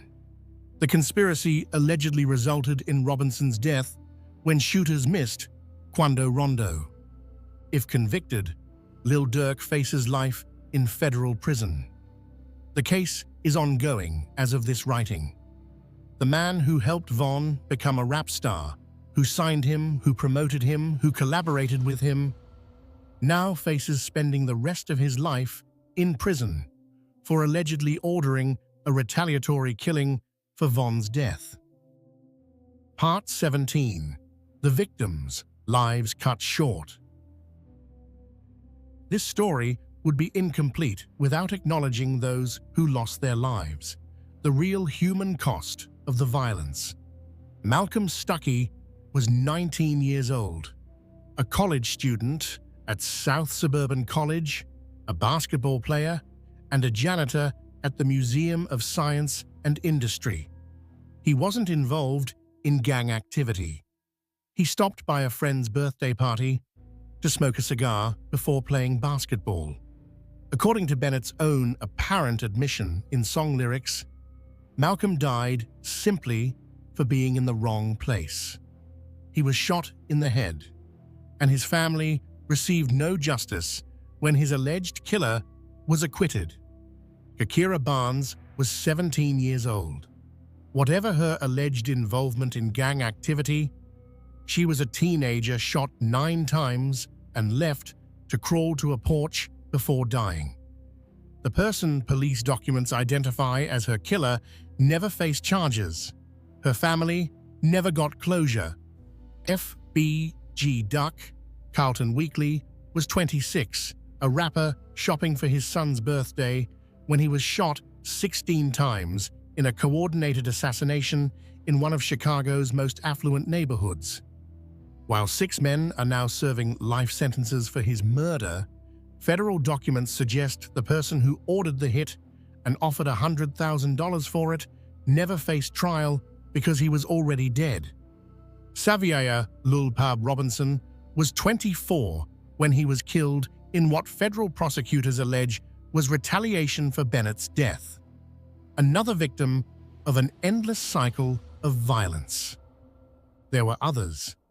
The 2 men wounded in the Malcolm Stuckey shooting, Alexander Witherspoon, who was shot and robbed in Atlanta, Can't Get Right, and the innocent bystander killed alongside him, Wooski, who was shot in the head at a funeral, and countless others affected by O Block's ongoing gang war.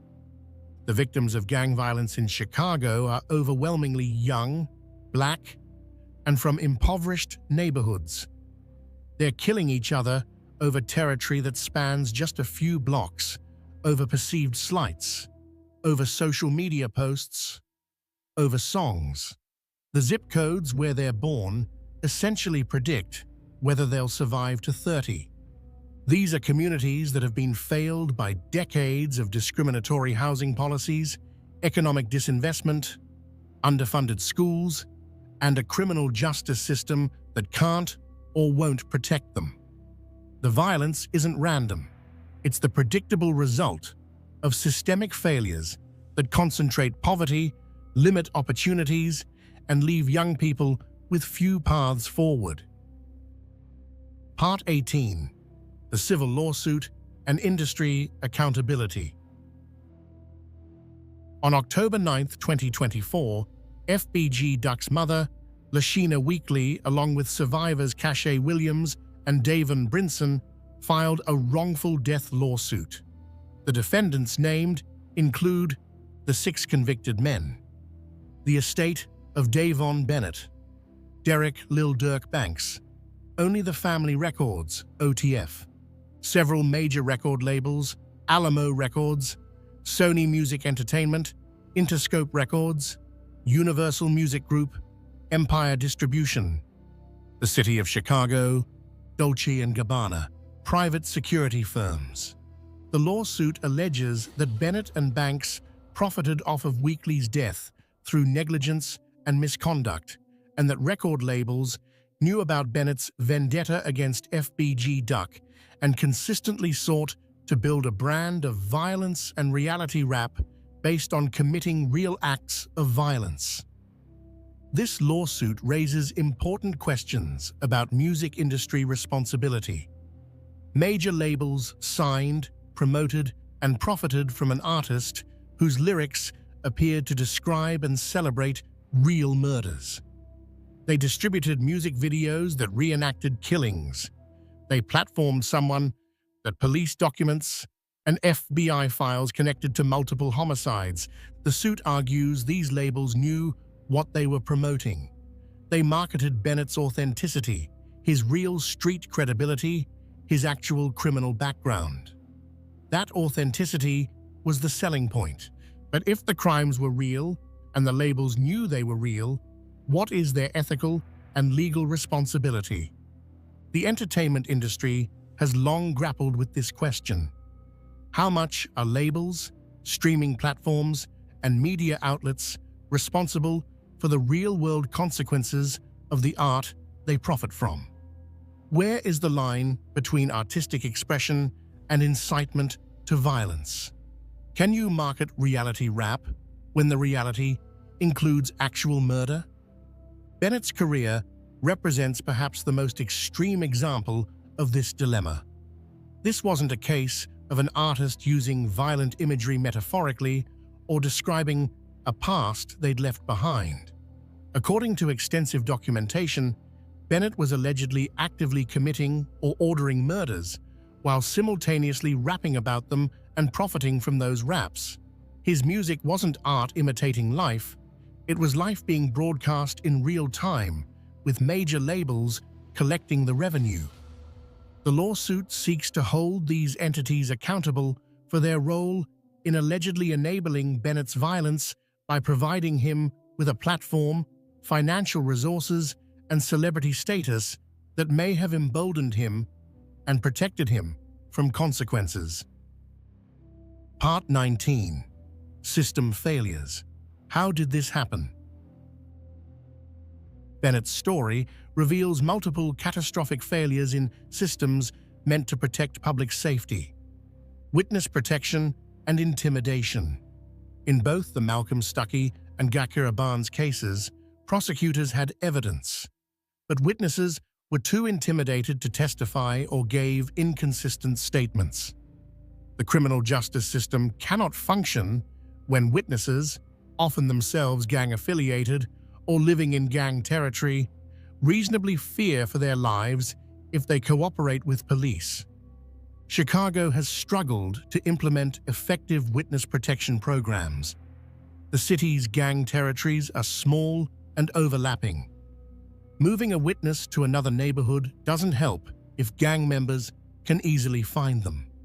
Federal witness protection is typically reserved for high-level organized crime cases, not street gang murders. Social media evidence. Underutilized Bennett openly posted content that appeared to reference or confess to crimes. His Twitter activity in 2012 through 2014 was a near real-time documentation of alleged murders. Yet these posts weren't effectively used in investigations until after his death. Law enforcement has struggled to keep pace with how gang members use social media. By the time police identify incriminating posts, they're often deleted. Even when preserved, establishing that a tweet at a certain time proves involvement in a crime is legally difficult. LMAO posted minutes before a shooting is suspicious but not proof of murder. Gun trafficking, the weapon used in Malcolm Stuckey's murder, came through an illegal gun trafficking operation that supplied 25+ firearms to Chicago gang members. Mississippi's lax gun laws and interstate trafficking mean that even with strict gun laws in Chicago, weapons flow freely into the city. The trafficker, Jonathan Smalley, faced only 5 years in prison, despite knowing his guns were going to gang members and being used in murders. The system punishes the shooters when it catches them, but does little to stop the pipeline supplying weapons. Delayed federal intervention. The FBG Duck case was only prosecuted federally under RICO statutes after Duck's death. Had federal authorities intervened earlier in Bennett's pattern of alleged criminal activity, lives might have been saved. Federal RICO cases are powerful tools against organized criminal enterprises, but they're typically reactive rather than proactive. Music industry accountability record labels profited from music that appeared to describe or celebrate real murders. Bennett's lyrics contain specific references that law enforcement and legal experts interpreted as confessions, yet he continued to be signed, promoted, and platformed by major labels. The industry's position is typically that they're promoting art, not endorsing the content of the art. They point to First Amendment protections and argue they can't be expected to police whether lyrics are true. But when an artist is connected to multiple murders in police documents, when lyrics match unsolved homicides, when music videos reenact killings, at what point does promoting that artist become complicity? Systemic poverty and inequality. Perhaps the deepest failure is societal. Parkway Gardens was built with good intentions in the 1950s. It was meant to provide quality housing during an era of discrimination. But decades of disinvestment, white flight, economic collapse, the crack epidemic, mass incarceration, and policy failures turned it into one of Chicago's most dangerous areas. Young people growing up in areas like O Block face obstacles most Americans can't imagine. Underfunded schools, few job opportunities, exposure to constant violence, normalized gang membership as the only path to respect or resources. When legal paths forward are blocked or non-existent, illegal paths become attractive or necessary. Bennett grew up watching his father cycle in and out of jail before being murdered. He attended a high school where bringing guns to class was reportedly common. He lived on a block that experienced the most shootings in Chicago. In that environment, joining a gang wasn't a moral failure. It was survival, identity, community, and the only power structure that seemed to function. This doesn't excuse the violence Bennett allegedly committed, but it provides context for how a 12-year-old kid becomes, according to police documents and FBI files, someone connected to approximately 11 murders by age 26. Part 20. The Legacy. What does King Von's story mean? Davon Bennett died at 26, shot outside an Atlanta hookah lounge after initiating a fight. The person who shot him walked free under self-defense laws, the only individual connected to Bennett's violence to successfully claim they were protecting someone else. Bennett's musical legacy is undeniable. Songs like Crazy Story and Took Her to the O are certified platinum. His debut album reached number 5 on the Billboard 200. He pioneered a style of drill music that was unflinchingly honest about street violence. His storytelling ability was genuine talent, but that talent was built on a foundation that police documents, FBI files, court testimony, and his own lyrics suggest included multiple murders. His authenticity, the quality that made his music so compelling, allegedly came from actually living the violence he rapped about. 6 men are now serving mandatory life sentences without parole for FBG Duck's murder. Federal documents suggest Bennett ordered the hit, but never faced charges because he was already dead. Lil Durk, who helped launch Bennett's career, now faces life in prison for allegedly ordering a retaliatory killing after Bennett's death. Michael Wade is serving 28 years for his role in Malcolm Stuckey's murder, while Bennett was acquitted. The cycle continues. Young men in Chicago are still killing each other over blocks, over disrespect, over social media posts. The conditions that created Bennett, poverty, Lack of opportunity, systemic racism, easy access to guns, normalized violence haven't changed. Bennett's story is not a cautionary tale about the streets claiming another young artist. The evidence suggests he wasn't an artist who happened to come from the streets. He was allegedly a serial killer who happened to be able to rap.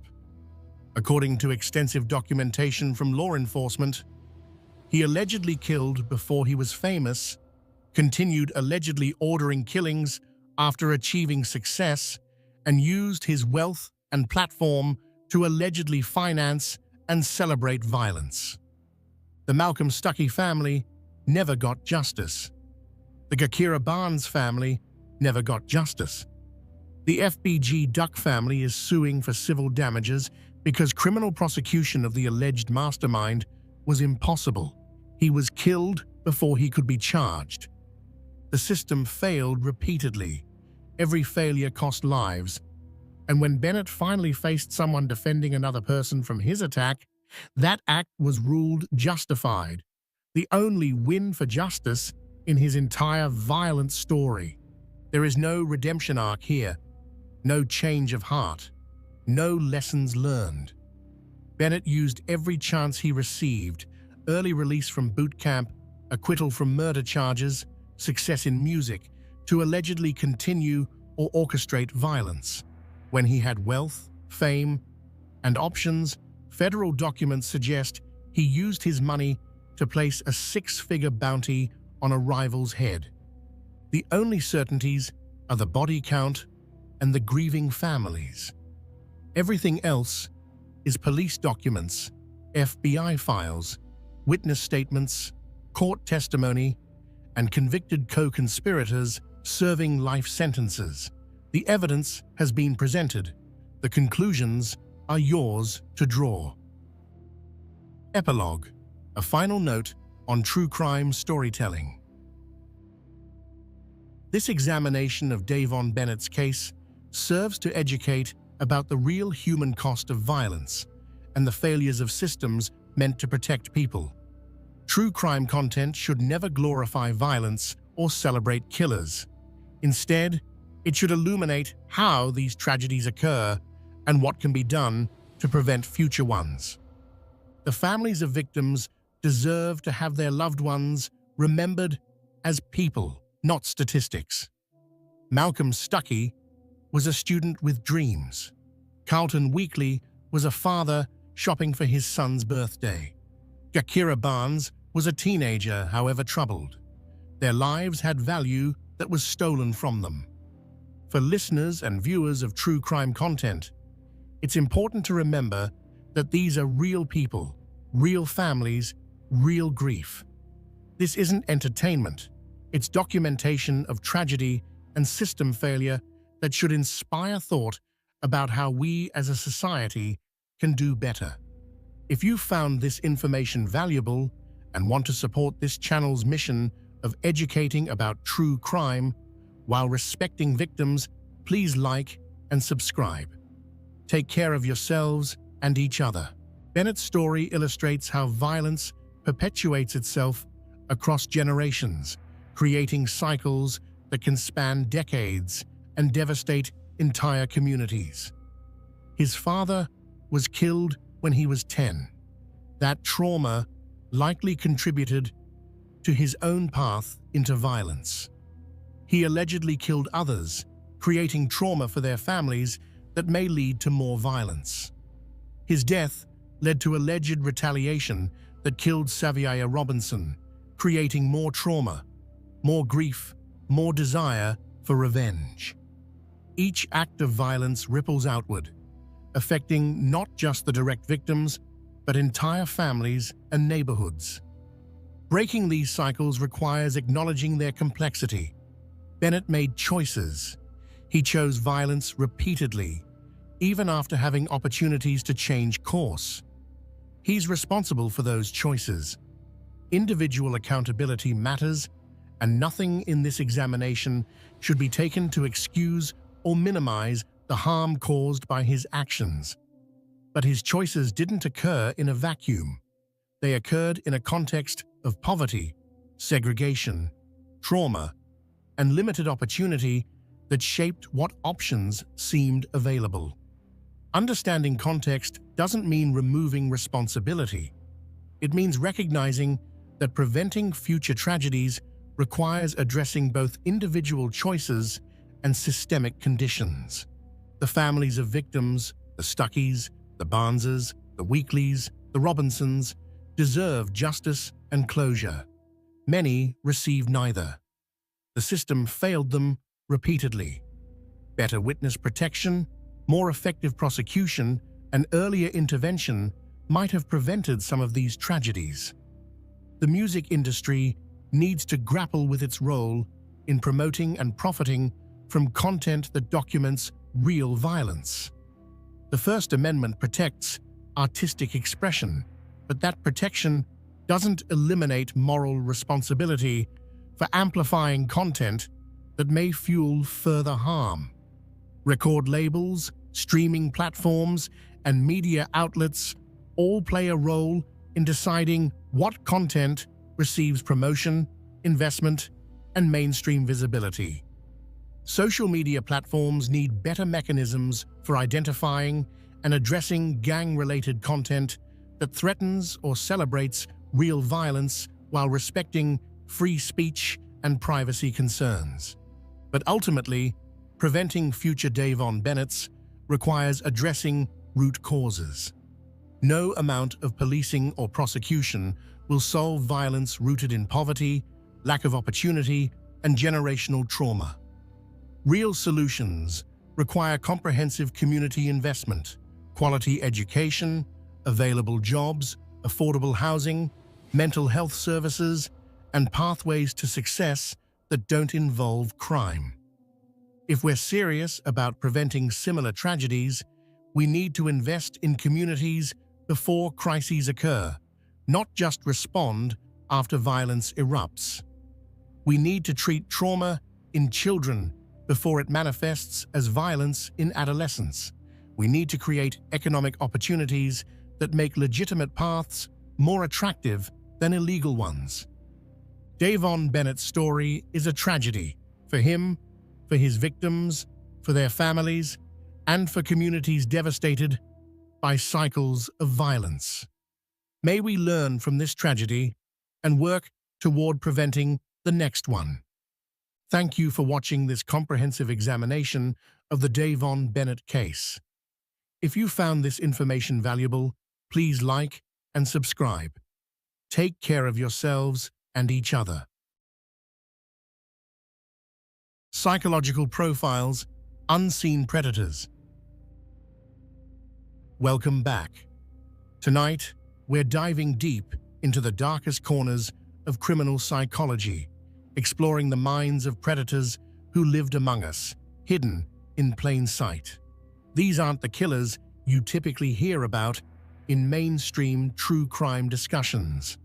These are the ones who slipped through the cracks, who manipulated systems, who understood human psychology well enough to exploit it for years before anyone caught on. This is going to be a longer journey than usual, because understanding these individuals requires us to examine not just what they did, but who they were, how they thought, and what made them so uniquely dangerous. We're going to explore cases that changed how law enforcement approaches criminal profiling, cases that exposed vulnerabilities in our justice system, and cases that continue to haunt investigators decades later. Tonight's exploration will take us across decades and continents, from the sun-soaked beaches of Southern California to the frozen wilderness of Alaska, from remote mountain cabins to the suburban streets where families slept believing they were safe. We'll examine 6 cases in extraordinary detail, understanding not just what happened, but why it happened, how it was allowed to happen, and what we learned from the devastating aftermath. Before we begin, I want to acknowledge the victims and their families. These were real people whose lives were cut short in unimaginable ways. While we need to examine the psychology of their killers to To understand and prevent future crimes, we must never lose sight of the human cost. Every statistic was someone's daughter, son, mother, father, friend, or loved one. Part 1. The Toolbox Killers, Lawrence Bittaker and Roy Norris. The name sends a chill down your spine once you understand its origin. Lawrence Bittaker and Roy Norris weren't called the Toolbox Killers because of their professions. They earned that moniker because of what they used on their victims. Common tools, the kind you'd find in any garage or workshop, became instruments of prolonged agony in their hands. Their case remains one of the most disturbing in American criminal history, not just because of what they did, but because of how methodically they planned it, how carefully they selected their victims, and how they documented their crimes in ways that haunt investigators to this day. Lawrence Sigmund Bittaker entered the world on September 27, 1940, in Pittsburgh, Pennsylvania. His biological parents immediately put him up for adoption, a rejection that would mark the beginning of a life defined by displacement and dysfunction. The family who adopted him, the Bittakers, moved constantly due to his adoptive father's work in aircraft factories. By the time they finally settled in California, young Lawrence had lived in 4 different states, never staying anywhere long enough to form stable attachments or lasting friendships. Despite possessing an exceptionally high IQ of 138, placing him in the 99th percentile, Bittaker showed no interest in applying his intelligence constructively. He dropped out of high school at 17 and immediately began accumulating a criminal record. His first arrests came for auto theft, evading arrest, and leaving the scene of a hit-and-run accident. The pattern that would define his life had already emerged. He would be arrested, serve time, be released, and immediately re-offend. In 1974, Bittaker's violence escalated dramatically. He stabbed a supermarket employee who had accused him of shoplifting, coming within inches of hitting the man's heart. This near-fatal assault earned him a conviction for assault with a deadly weapon and a sentence to the California Men's Colony in San Luis Obispo.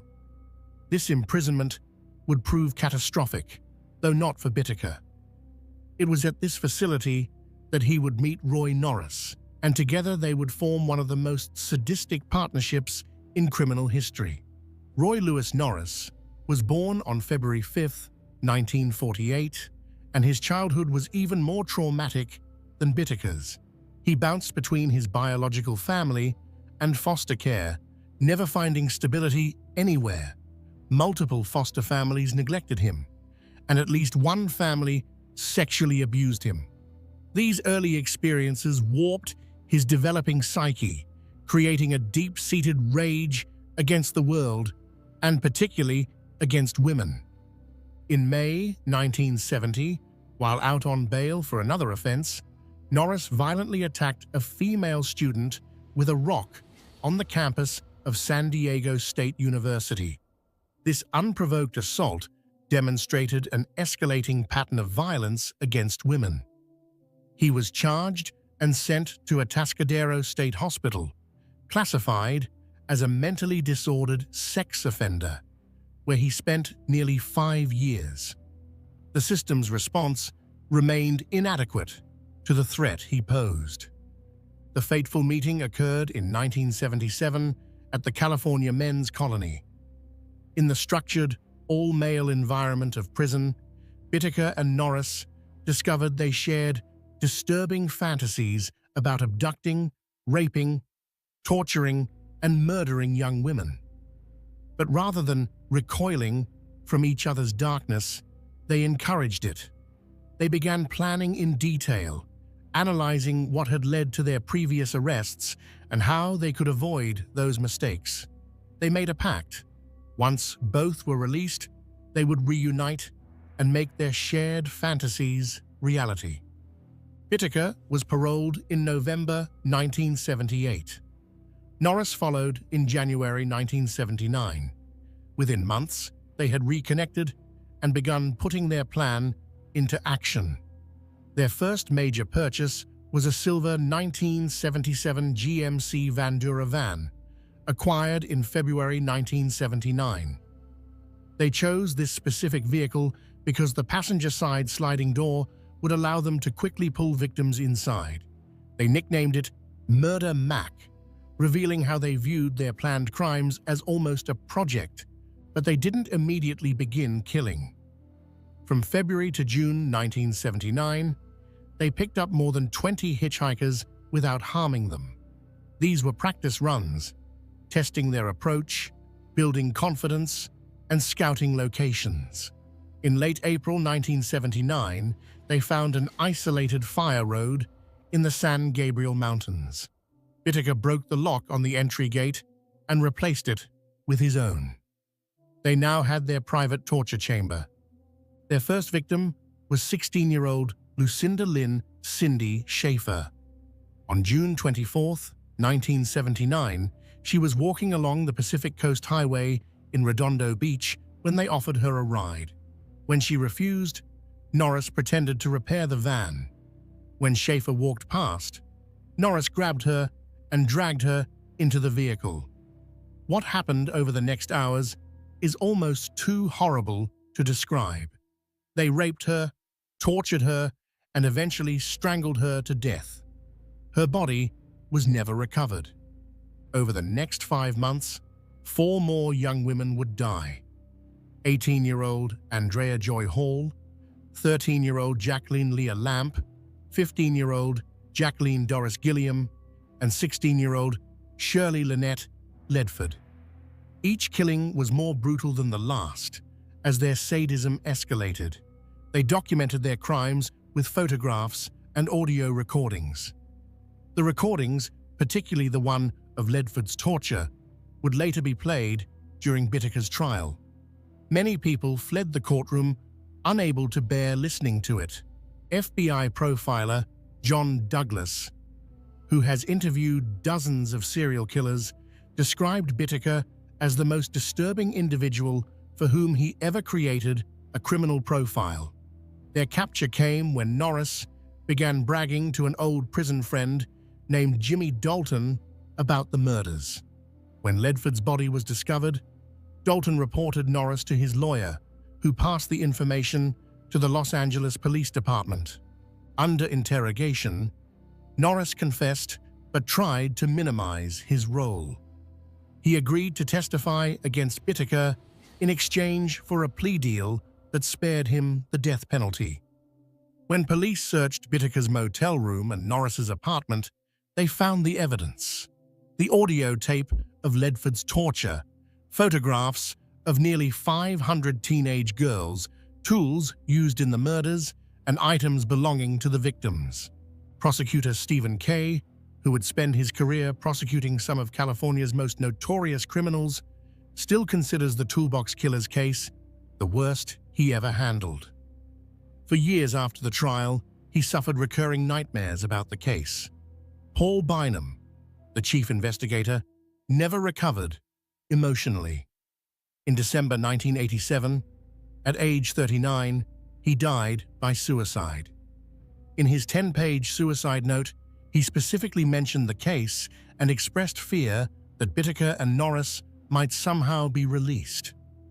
Bittaker was convicted of 5 counts of murder and received the death penalty on March 24, 1981. He spent nearly 4 decades on death row at San Quentin State Prison, dying of natural causes on December 13, 2019, at age 79, having never been executed. Roy Norris received life imprisonment with the possibility of parole after 30 years. He died of natural causes on February 24, 2020, at age 72, having been denied parole multiple times. Part 2: Operation Miranda, Leonard Lake, and Charles Ng. If the Toolbox Killers case seemed incomprehensibly evil. The story of Leonard Lake and Charles Ng demonstrates that depravity can reach even darker depths. Operating from a remote cabin in Wilseyville, California, during the mid-1980s, this survivalist duo tortured and murdered an estimated 11 to 25 victims. They called their operation Miranda, inspired by a novel about a man who kidnaps a woman and keeps her as a slave. Their crimes involved entire families, including infants, subjected to unimaginable horrors before being killed and buried on Lake's property. Leonard Thomas Lake was born on October 29, 1945, in San Francisco, California.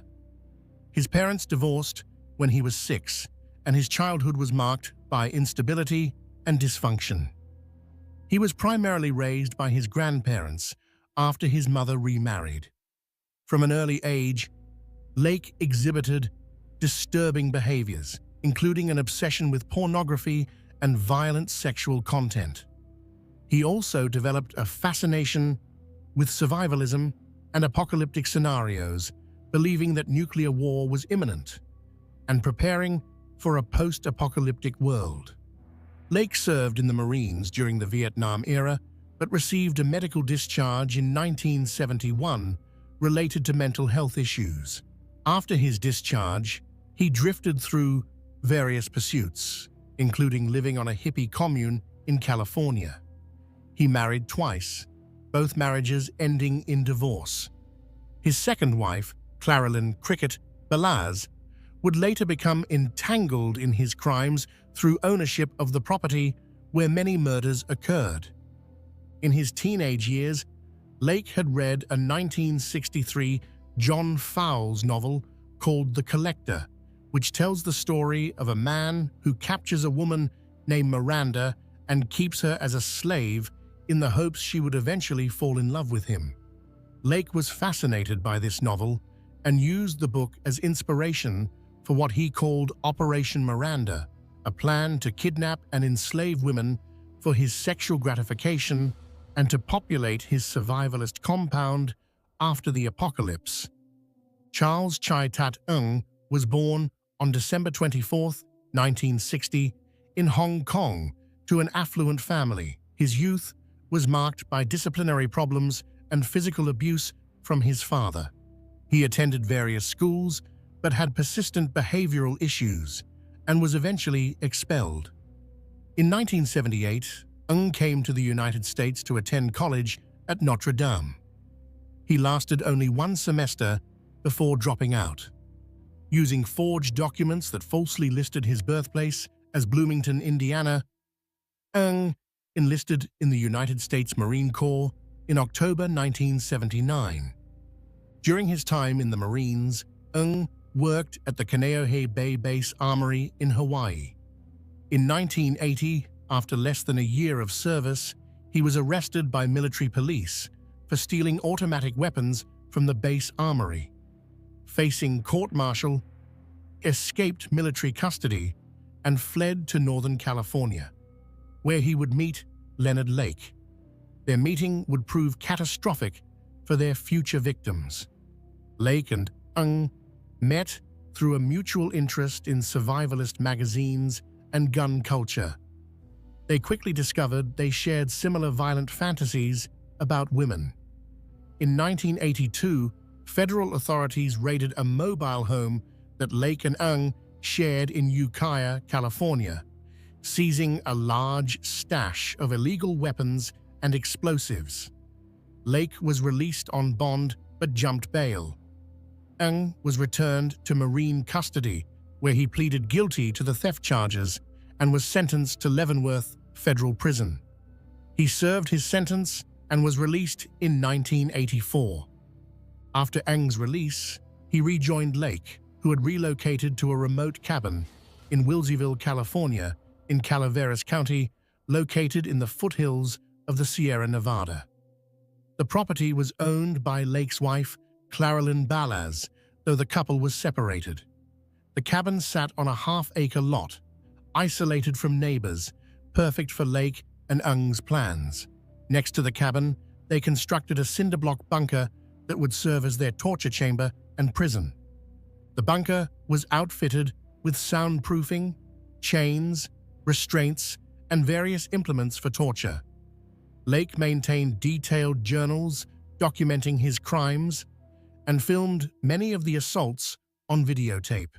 These tapes would later become crucial evidence, showing the horrific abuse inflicted on victims before their deaths. On the tapes, Lake can be heard explaining to terrified women that they were now his property, that they would be his sex slaves, and that resistance was futile. Lake and Ng's first known collaborative victim was Charles Gunner, Lake's best man at his wedding. In May 1983, Lake invited Gunner on a road trip to Las Vegas. Several days later, Lake returned alone in Gunner's van, claiming Gunner had run off with a woman. Gunner was never seen again. Lake began using Gunner's identity and cashing his government checks. Their killing spree escalated in 1984 when Ng joined Lake at the Wilseyville property. They began targeting families, a particularly horrific aspect of their crimes. In one instance, they kidnapped Harvey Dubbs, his wife Deborah, and their infant son Sean from their San Francisco home. According to later testimony and evidence, Lake and Ng killed Harvey and baby Sean immediately. Deborah was kept alive for days, repeatedly raped and tortured, forced to perform sexual acts on camera while being told she would see her family again if she complied. Eventually, she too was murdered. Another family, Lonnie Bond, his girlfriend Brenda O'Connor, and their 2-year-old son, Lonnie Jr., lived just 50 yards from Lake's cabin, renting a house on the property. They vanished in 1985. According to the evidence, Bond and the infant were killed immediately, while O'Connor was subjected to prolonged sexual torture before being murdered. A friend of Bond's, Robin Scott Stapley, who had been staying at the house, was also killed. Lake maintained detailed journals about his crimes, referring to his victims by numbers rather than names, dehumanizing them completely. He documented the various ways he tortured them, his sexual assaults, and his methods of disposal. He and Ng would bury bodies on the property, burn remains, or dissolve them in chemicals. They kept a treasure map showing where they had hidden victims' belongings in barrels around the property. The case broke open on June 2, 1985, in a completely unexpected way. Ng was caught shoplifting a vice from a hardware store in South San Francisco. When security approached him, Ng fled. The store identified Lake as Ng's companion, and police pulled Lake over for questioning. During the traffic stop, officers found illegal weapons in Lake's vehicle and took him to the police station. At the station, Lake provided false identification and claimed to be Charles Gunner. During interrogation, Lake asked for a glass of water to take an aspirin. The aspirin was actually a cyanide pill that Lake had sewn into his clothing specifically for such a situation. Within minutes, Lake collapsed. He was rushed to the hospital but slipped into a coma. 4 days later, on June 6, 1985, Leonard Lake died without ever regaining consciousness. Meanwhile, police began investigating Lake's property in Wilseyville. What they discovered was a scene from a nightmare. In the bunker, they found restraints, chains, women's clothing, and a copy of The Collector. Searching the property, they discovered shallow graves containing human remains. They found videotapes showing Lake and Ng torturing female victims. They recovered over 45 pounds of charred human bone fragments. Investigators eventually identified remains of 12 victims on the property. Charles Ng had fled to Canada immediately after the shoplifting incident. On July 6, 1985, he was captured in a department store in Calgary, Alberta, after another shoplifting attempt. When a security guard confronted him, Ng shot the guard. Though wounded, the guard managed to disarm and detain Ng until police arrived. Ng was arrested and imprisoned in Canada. For the next 6 years, Ng fought extradition to the United States, arguing he would face capital punishment. His legal battles delayed his return until 1991. Once extradited, he was indicted on 12 counts of first-degree murder. His trial began in 1998 and lasted 7 months, becoming one of the longest and most expensive criminal prosecutions in California history, costing approximately $11 million. Despite overwhelming video evidence showing him participating in the torture and murders, Ng maintained he was merely an observer, that Lake had planned and committed all the crimes alone. The prosecution introduced evidence that directly contradicted this claim, including video footage showing Ng actively participating in assaults. They also introduced disturbing evidence Ng had created in prison. Cartoons he had drawn showing babies being tortured in various ways, including being put in microwaves, drowned, and fried in woks. On February 24, 1999, after 3 weeks of deliberation, the jury convicted Ng of 11 counts of first-degree murder. 6 men, including Charles, Gunnar, Clifford Peranteau, Jeffrey Gerald, Michael Carroll, Lonnie Bond Sr., and Robin Scott Stapley. 3 women, Deborah Dubbs, Kathleen Allen, and Brenda O'Connor, and 2 male infants, Sean Dubbs and Lonnie Bond Jr. They could not reach a verdict on the 12th count, the murder of Paul Cosner. Ng was sentenced to death. The presiding judge noted, "Mr. Ng was not under any duress, nor does the evidence support that he was under the domination of Leonard Lake." As of 2025, Ng remains on death row at San Quentin State Prison in California, where the last execution took place in 2006. Part 3.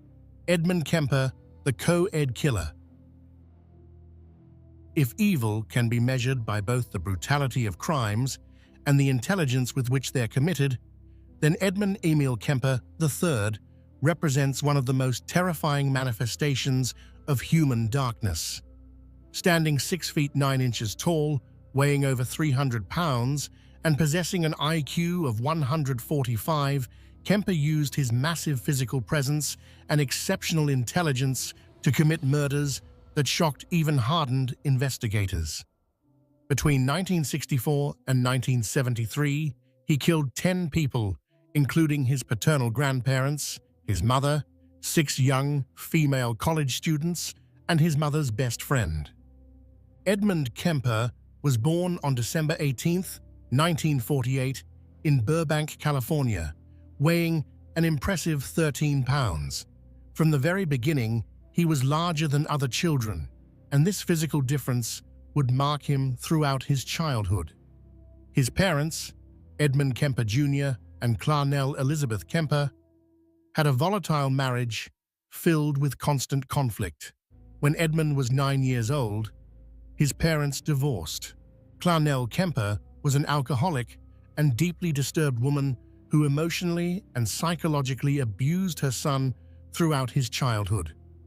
She constantly berated him about his size, calling him a real weirdo and telling him repeatedly that no woman would ever love him. She forced him to sleep in the basement, allegedly because she was afraid he would molest his sisters, a fear that had no basis in reality at the time, but may have been a self-fulfilling prophecy. Her abuse was relentless, designed to make him feel ashamed of his existence.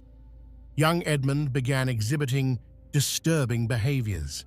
He killed the family cats, burying one alive and dissecting another. He played violent games with his sisters, including one where they acted out his execution in a gas chamber. These were clear warning signs of a deeply disturbed child. But in the 1950s and early 1960s, understanding of such behaviors was limited and nothing was done. At age 14, Kemper ran away from his mother's home in Montana and traveled to California to find his father. But Edmund Kemper Sr. wanted nothing to do with his son, rejecting him again. This rejection was crushing. His father sent him to live with his paternal grandparents, Edmund and Maud Kemper, on their ranch in North Fork, California. On August 27, 1964, at age 15, Edmund committed his first murders. After an argument with his grandmother, he shot her in the head with a .22 caliber rifle. When his grandfather returned home, Edmund shot him as well. When asked why he killed his grandmother, Edmund said, "I just wondered how it would feel to shoot Grandma." When asked why he then killed his grandfather, he said, "So he wouldn't have to see Grandma dead." Kemper was committed to Atascadero State Hospital, a maximum security facility for the criminally insane. He was diagnosed with paranoid schizophrenia, though later evaluations would question this diagnosis. At Atascadero, Kemper was considered a model patient. He was intelligent, cooperative, and insightful about his crimes. He even administered psychological tests to other patients, memorizing the answers and learning how to manipulate the tests. After 5 years, when he turned 21, the doctors determined he had been successfully rehabilitated. On his 21st birthday in 1969, Edmund Kemper was released. His juvenile record was sealed and expunged.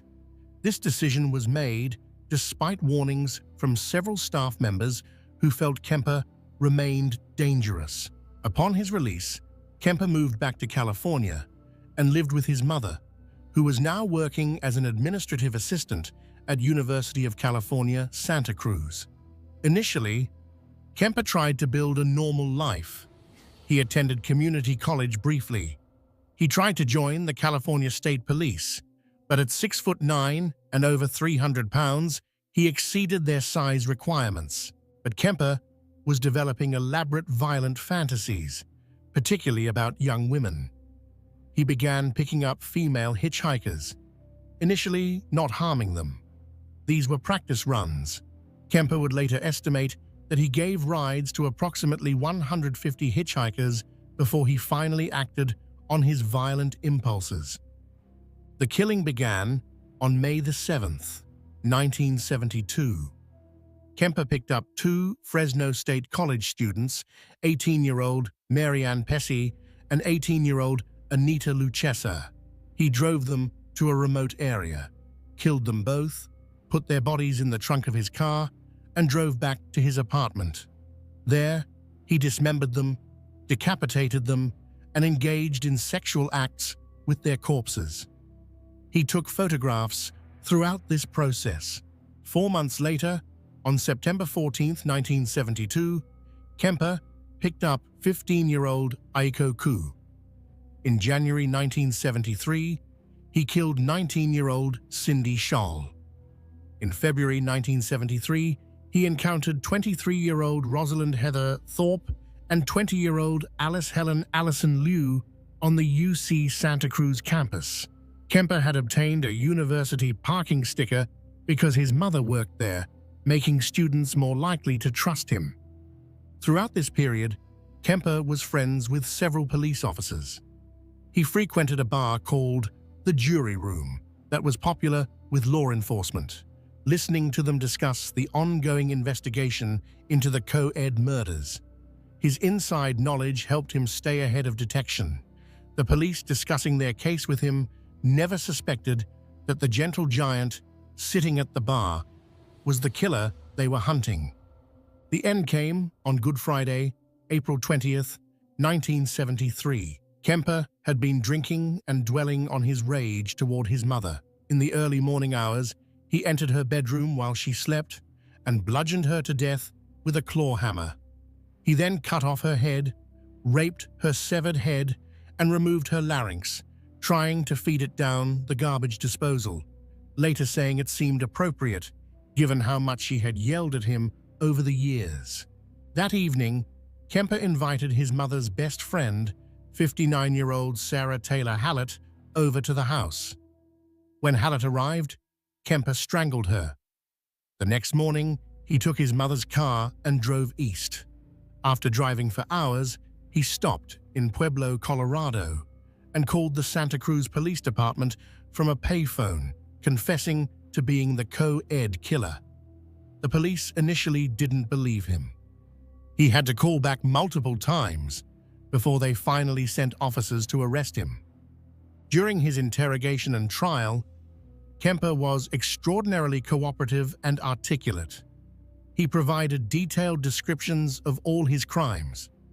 He told investigators that he killed the young women because he wanted them for myself, like possessions. The jury didn't buy his insanity defense. On November 8, 1973, they declared Kemper sane and guilty on all counts. Kemper requested the death penalty, asking specifically for death by torture. However, California had placed a moratorium on capital punishment. So instead, he received 7 years to life for each count, to be served concurrently. Kemper became an unusual prisoner, volunteering for psychological studies and interviews. His interviews with FBI profilers John Douglas and Robert Ressler became foundational material for the FBI's criminal profiling program. But Kemper's articulateness shouldn't be mistaken for remorse. He shows no genuine empathy for his victims. When asked how he felt when he saw a pretty girl after killing his mother, he replied, "One side of me says, I'd like to talk to her, date her. The other side says, I wonder how her head would look on a stick." Kemper has been denied parole multiple times. At his most recent hearing in 2024, he was found to remain a high risk to reoffend. He's now 76 years old, his massive frame diminished by age and health problems. Yet the parole board continues to determine that Edmund Kemper is still too dangerous to release. Part 4. Robert Hansen, the Butcher Baker. The frozen wilderness of Alaska seems like it should be a place of pristine beauty, far removed from the darkness of serial crime.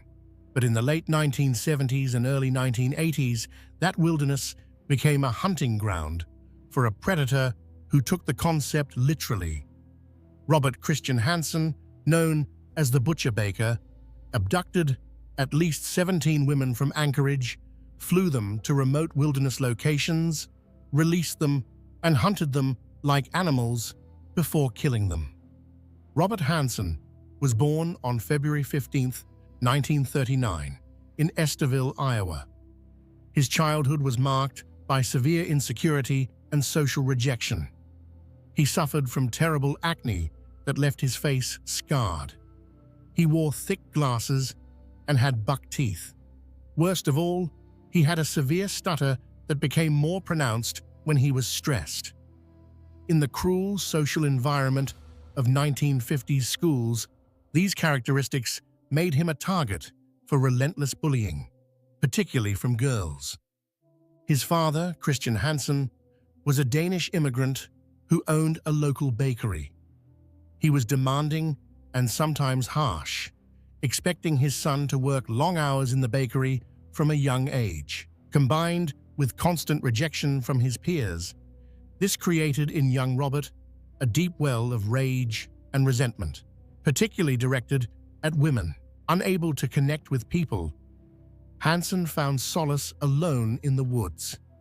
He became an avid hunter and outdoorsman, spending hours tracking and killing animals.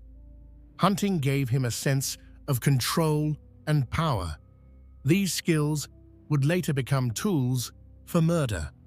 Hansen's criminal behavior started early.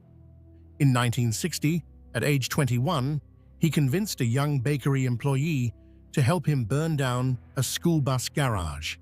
His stated motivation was revenge against people he believed had wronged him. He was caught, convicted, and served less than 2 years of a 3-year sentence. After his release, Hansen married and in 1967 moved with his second wife to Anchorage, Alaska. In Alaska, Hansen finally found something approaching success. He opened a bakery in downtown Anchorage that became popular with locals. He was known as Bob the Baker, a quiet, unassuming man. He and his wife had 2 children. He set hunting records.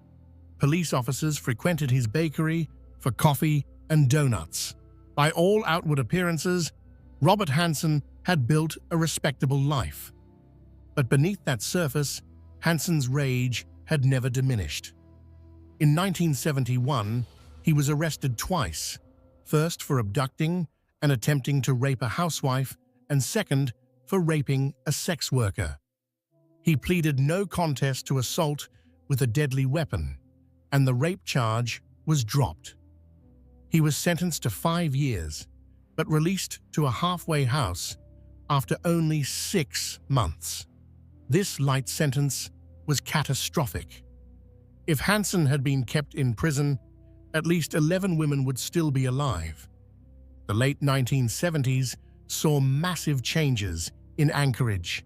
The Trans-Alaska Pipeline brought tens of thousands of workers, and with them came a boom in bars, strip clubs, and prostitution. This transient population created the perfect hunting ground for Hansen. Women would appear, work briefly, then disappear, and no one would notice. Alaska State Trooper Glenn Floth later explained that Hansen quickly learned which victims were safest to target. Sex workers and exotic dancers were less likely to be missed, less likely to be believed if they reported an assault. Hansen's method was straightforward. He would cruise downtown Anchorage looking for women working the streets. He would offer money for sex. Once the woman was in his car, he would pull a gun and drive her to his home. He had a soundproofed room in his basement where he would handcuff victims, rape them, and torture them. When he was done, he would drive them to his airplane hangar. This is where Hansen's crimes became truly unique. He was a skilled pilot with his own bush plane. He would fly victims to remote wilderness locations. Once there, Hansen would release the woman and give her a head start. Then he would hunt her with his hunting rifle or bow and arrow, tracking her through the wilderness. Most victims were killed quickly, shot down as they ran. After the kill, Hansen would leave the bodies where they fell. The Alaskan wilderness is vast. He believed it would hide his victims forever. For many years, he was right. Between 1971 and 1983, 17 women that we know of were murdered by Robert Hansen. The break came on June 13, 1983, when Cindy Paulson, a 17-year-old sex worker, was picked up while hitchhiking. She was half-naked, handcuffed, hysterical. She told police an almost unbelievable story about being abducted, chained in a basement, raped repeatedly, and taken to an airport. While her attacker was loading his plane, she had managed to escape. Paulson had seen the airplane and gotten its tail number. A security guard corroborated her story. The tail number led directly to Robert Hansen. When police questioned Hansen, he denied everything, claiming Paulson was lying. He had an alibi from a friend. Police initially found Hansen more credible than a teenage prostitute. But Detective Glenn Floth wasn't convinced. He and his team had been investigating the discovery of several women's bodies for years. Floth began looking more carefully at Hansen. He re-interviewed Hansen's friend and the alibi fell apart. With the alibi cracked, investigators obtained a search warrant. What they found was damning. In the basement, they discovered the soundproof room. They found jewelry and personal items belonging to multiple women. They found a .223 caliber rifle that matched bullets found in victims. Most significantly, they found an aviation map hidden in Hansen's headboard. On this map, Hansen had marked more than 20 locations with tiny X's. When Floth compared the X's to known crime scenes, several matched exactly. Faced with overwhelming evidence, Hansen confessed. He admitted to killing 17 women over a 12-year period. He agreed to fly with investigators and point out where he had left bodies. In 1984, Alaska State Troopers discovered the remains of 8 women. Only 12 of his 17 admitted victims have ever been found. 5 women remain lost in the Alaskan wilderness. In February 1984, Robert Hansen pleaded guilty to 4 counts of murder in exchange for the state not pursuing all 17 charges. He was sentenced to 461 years in prison plus life without the possibility of parole. He died of natural causes on August 21, 2014, at age 75. Part 5. The Toy Box Killer, David Parker Ray. Some predators work quickly, killing their victims within hours. Others draw out the torture over days or weeks. David Parker Ray turned prolonged torture into a grotesque art form, holding victims captive in a specially modified trailer he called his toy box for months at a time. Operating from Elephant Butte, New Mexico, Ray kidnapped, raped, and tortured an unknown number of women from the mid-1980s through 1999. He was suspected by authorities and his accomplices of murdering up to 60 of his victims, though no bodies were ever definitively recovered, preventing murder charges. David Parker Ray was born on November 6, 1939, in Belen, New Mexico. His parents abandoned him at a young age, and he was raised by his grandparents. His grandmother reportedly suffered from undiagnosed mental illness and had strange beliefs about David, thinking he was the reincarnation of her deceased son. She raised him in a heavily conservative and sheltered environment. David's father, when he was present, was an alcoholic and violent man who exposed young David to pornography depicting sadism and masochism. In high school, Ray was bullied for his shyness around girls, leading him to abuse alcohol and other substances. His sadistic sexual fantasies developed during his teenage years. His sister Peggy found some of his disturbing material and became alarmed, causing distance between the siblings. Ray served in the Army and received an honorable discharge. He worked as a mechanic throughout his adult life, eventually taking a job as a maintenance man for New Mexico state parks. This position gave him access to Elephant Butte Lake and the surrounding area, which would later become crucial for disposing of evidence. Ray married 4 times, each marriage ending in divorce. He had 2 daughters. Around 1993, Ray met Cindy Hendy while she was performing community service at Elephant Butte State Park where he worked. They became romantically involved and quickly bonded over shared violent fantasies. Hendy would become Ray's primary accomplice, actively participating in the abduction and torture of multiple victims. Ray's obsession was creating the perfect torture chamber. He purchased a large cargo trailer and spent years and approximately $100,000 converting it into what he called his toy box. He soundproofed the interior, installed elaborate locks and restraints, and filled it with an extensive collection of torture implements: whips, chains, pulleys, straps, clamps, surgical instruments, electric shock devices, and various sexual devices. The centerpiece was a gynecological examination table to which he would strap his victims. A mirror was mounted on the ceiling above the table so victims could see what was being done to them.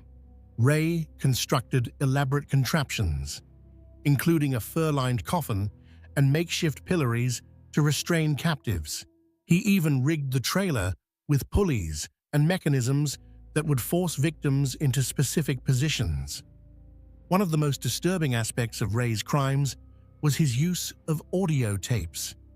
He recorded a lengthy tape specifically to play for victims when they first regained consciousness in the toy box. The tape, which ran approximately 30 minutes, explained to victims that they had been abducted, that they were now his sex slaves, that resistance was futile, and that they would be held captive for an extended period. The tape detailed the various tortures they would endure and explained that he would eventually drug them with powerful amnesiacs and release them, making it impossible for them to remember or report what had happened.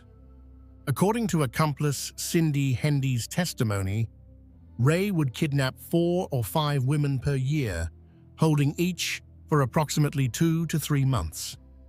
During their captivity, victims would be repeatedly raped and tortured, sometimes multiple times per day. Ray would invite friends to participate. He even trained his dog to rape victims. He photographed and videotaped the assaults, creating an extensive library of his crimes. The victims Ray targeted were carefully selected. He primarily chose sex workers, drug addicts, and transient women who were less likely to be missed or believed if they reported crimes. He would approach them at bars near Elephant Butte, particularly a place called the Blue Waters Saloon, offering them money, drugs, or other inducements to come with him. Ray's daughter, Glenda Jean Jessie Ray, was involved in some of the abductions, using her presence to make potential victims feel safer. Another accomplice, Dennis Roy Yancey, participated in at least one murder. In July 1997, Yancey strangled 22-year-old Sylvia Marie Parker to death under Ray's orders. Yancey initially helped dispose of the body, but later led police to the location. However, when they returned, the body had been moved. Police suspect Ray came back to relocate it, fearing Yancey might eventually confess. On March 22, 1999, Ray made a critical mistake. He and Hendy abducted Cynthia Vigil, a 22-year-old sex worker. For 3 days, Vigil was held captive in the toy box, subjected to repeated sexual assault and torture. On the 3rd day, while Ray was at work, Vigil managed to convince Hendy to come close enough that she could grab the keys. When Hendy struck her with a lamp, Vigil fought back, stabbing Hendy in the neck with an ice pick from the floor. She unlocked her chains and fled. Vigil ran naked except for a dog collar and chains still attached to her body. She ran to a mobile home whose owner immediately let her in and called 911. Police had already been alerted because a 911 call had been made from Ray's property but been interrupted. When officers arrived at Ray's home, they discovered the toy box trailer. Inside the trailer, investigators found overwhelming evidence: the restraints, torture implements, videos, and photographs showing victims being tortured, and the audio tape Ray played for his captives. They found items belonging to multiple women, including jewelry and identification. Detailed diagrams showing methods of inflicting pain were mounted on the walls. When Ray was arrested, he initially maintained he had done nothing wrong, claiming everything was consensual. But as more victims came forward, including Angelica Montano and Kelly Garrett, who recognized themselves in photographs recovered from the trailer, the evidence became overwhelming. Cindy Hendy agreed to testify against Ray in exchange for a plea deal. She received a 36-year sentence. Jessie Ray was charged with kidnapping and criminal sexual penetration. She pleaded no contest and received a 30-month sentence. Dennis Roy Yancey pleaded guilty to second-degree murder in the death of Marie Parker and received a prison sentence. Ray's trial was complex and lengthy. Judges ruled that cases involving different victims would be tried separately. In 2001, Ray was convicted on multiple counts of kidnapping and sexual assault involving Cynthia Vigil and was sentenced to 224 years in prison. Before additional trials could proceed, Ray suffered a fatal heart attack. On May 28, 2002, David Parker Ray died at age 62 while in custody at the Lee County Correctional Facility in Hobbs, New Mexico. He was scheduled to be interrogated by state police about additional victims when he died. With his death, the case became largely unsolvable. No bodies were ever recovered. No victims beyond the few who came forward were definitively identified. The FBI believes Ray's victim count could be as high as 60 women over nearly 50 years, but without bodies or additional victim identification, the true scope of his crimes will never be known. In 2011, the FBI released hundreds of photographs of jewelry, clothing, and personal items recovered from Ray's property, hoping the public could help identify owners. To date, most items remain unclaimed, representing unknown victims whose families may never know what happened to them. Part 6. Richard Ramirez, the Night Stalker.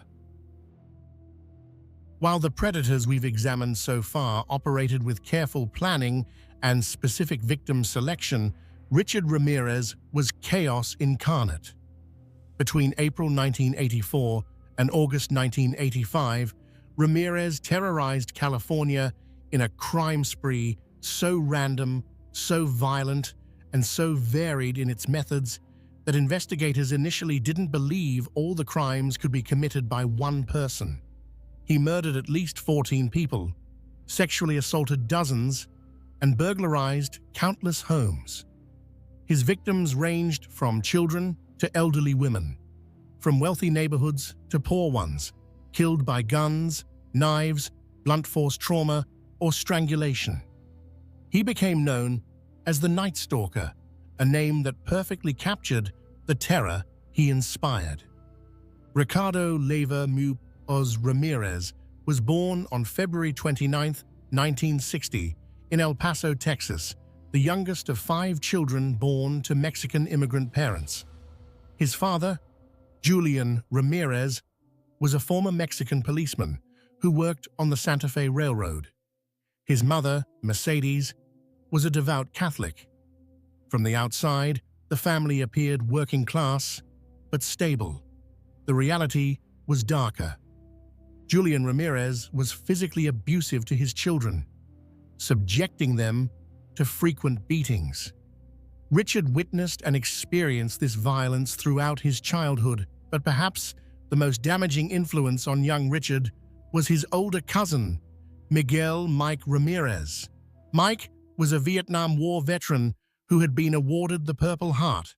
He also suffered from severe PTSD and likely had schizophrenia.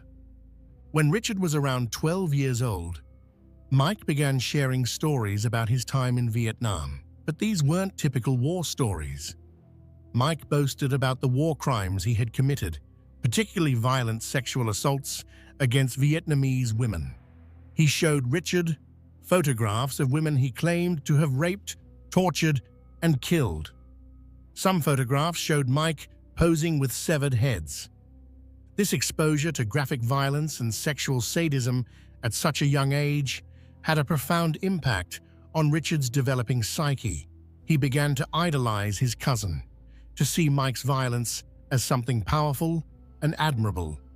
On May 4th, 1973, Richard witnessed Mike shoot his wife Jessie in the face during an argument, killing her. Mike was found not guilty by reason of insanity and sent to a mental hospital, from which he was released after just a few years. After witnessing the murder, Richard moved in with his sister Ruth and her husband Roberto. But Roberto was a peeping Tom who would prowl neighborhoods at night looking in windows. He took young Richard along on these voyeuristic excursions, further normalizing criminal behavior in Richard's mind. By his early teens, Richard was heavily involved in drugs, particularly marijuana, LSD, and PCP. He began engaging in petty theft to support his habits. He dropped out of high school and took a job at a Holiday Inn, where he used his access to steal from guests. He molested children in the hotel elevator and attempted to rape a woman in her room before being caught by her husband and fired. Ramirez's obsession with Satanism began in his teenage years.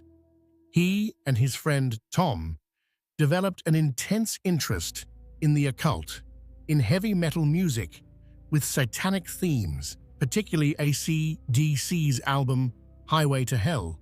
Ramirez believed that Satan was a real entity who gave him power and protected him. This belief would become central to his crimes and his public persona.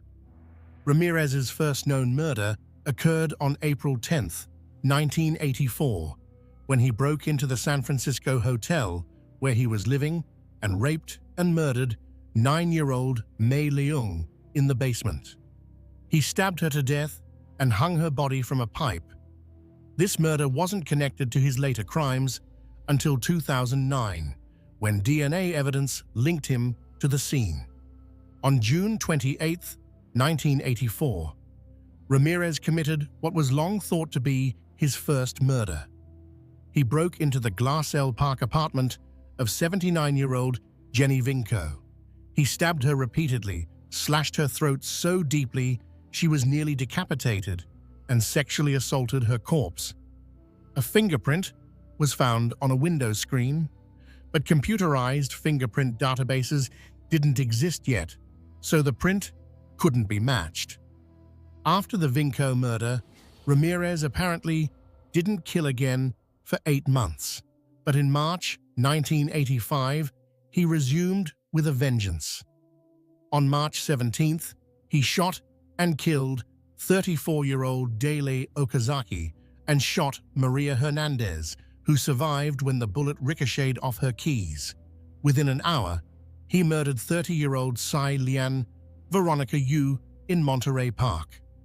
10 days later, on March 27th, Ramirez murdered 64-year-old Vincent Zazara and his 44-year-old wife Maxine in their home. He shot Vincent first, then brutally assaulted Maxine before stabbing her multiple times. He gouged out her eyes, a level of savagery that shocked investigators. At the scene, he left distinctive Avia sneaker prints and drew a pentagram on the wall. The attacks escalated in frequency and brutality. In May, Ramirez killed 84-year-old William Doi and raped his wife, Lillian, who survived. At the end of May, he beat 2 elderly sisters, Mabel Bell and Florence Lang, with a hammer so severely that it cracked the handle. He drew a pentagram on Mabel's inner thigh. Mabel died from her injuries, but Florence survived.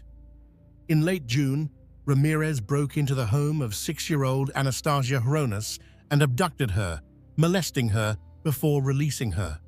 The following night, he slit the throat of 32-year-old Patty Elaine Higgins, killing her. July 1985 was particularly horrific.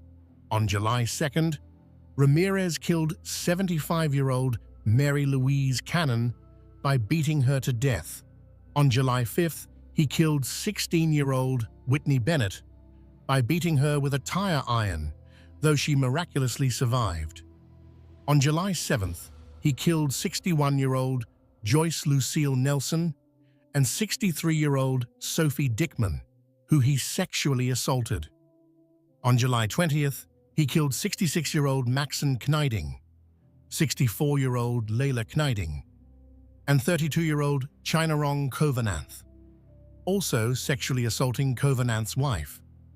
Throughout all these attacks, Ramirez would often force victims to swear on Satan that they weren't hiding valuables. He would tell surviving victims to tell them the Night Stalker was here.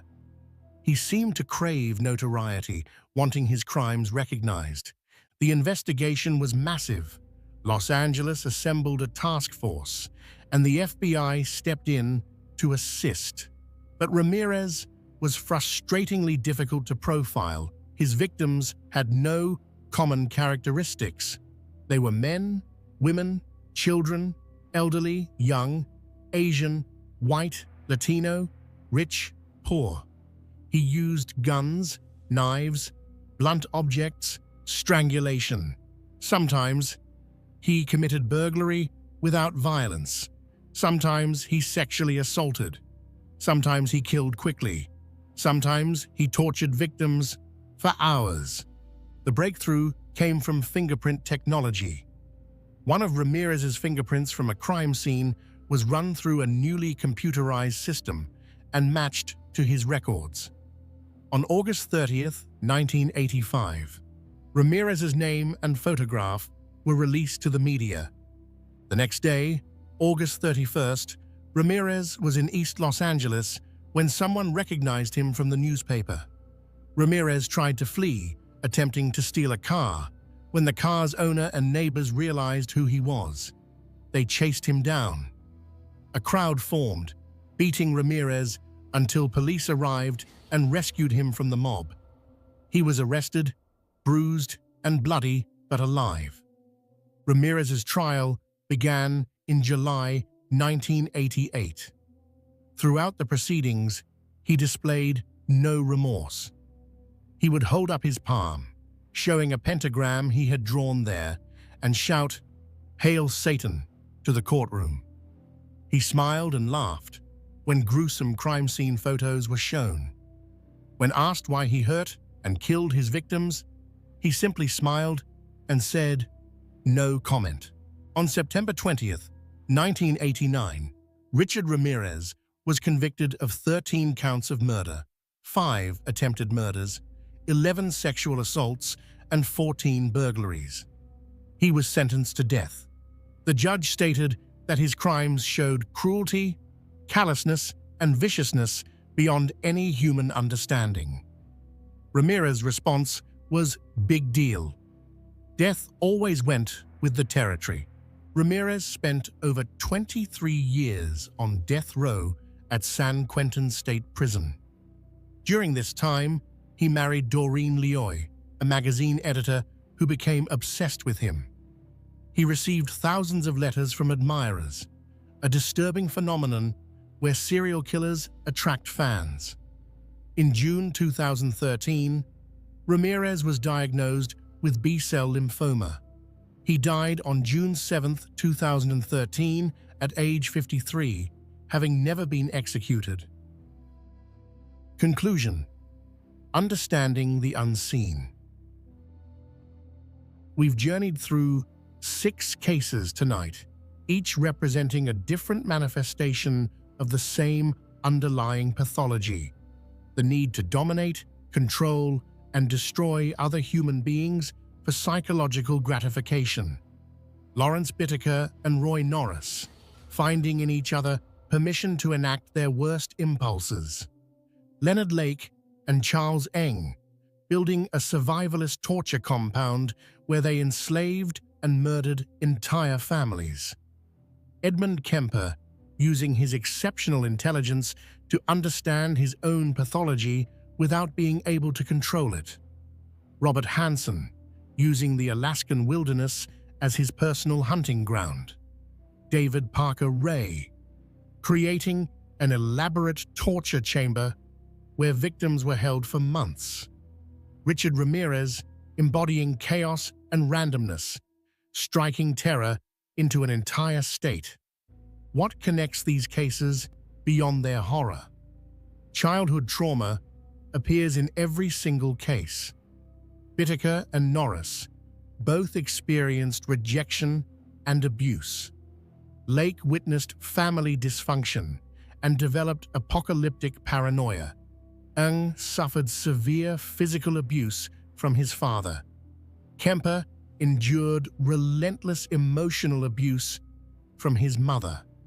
Hansen was bullied mercilessly for his appearance and stutter.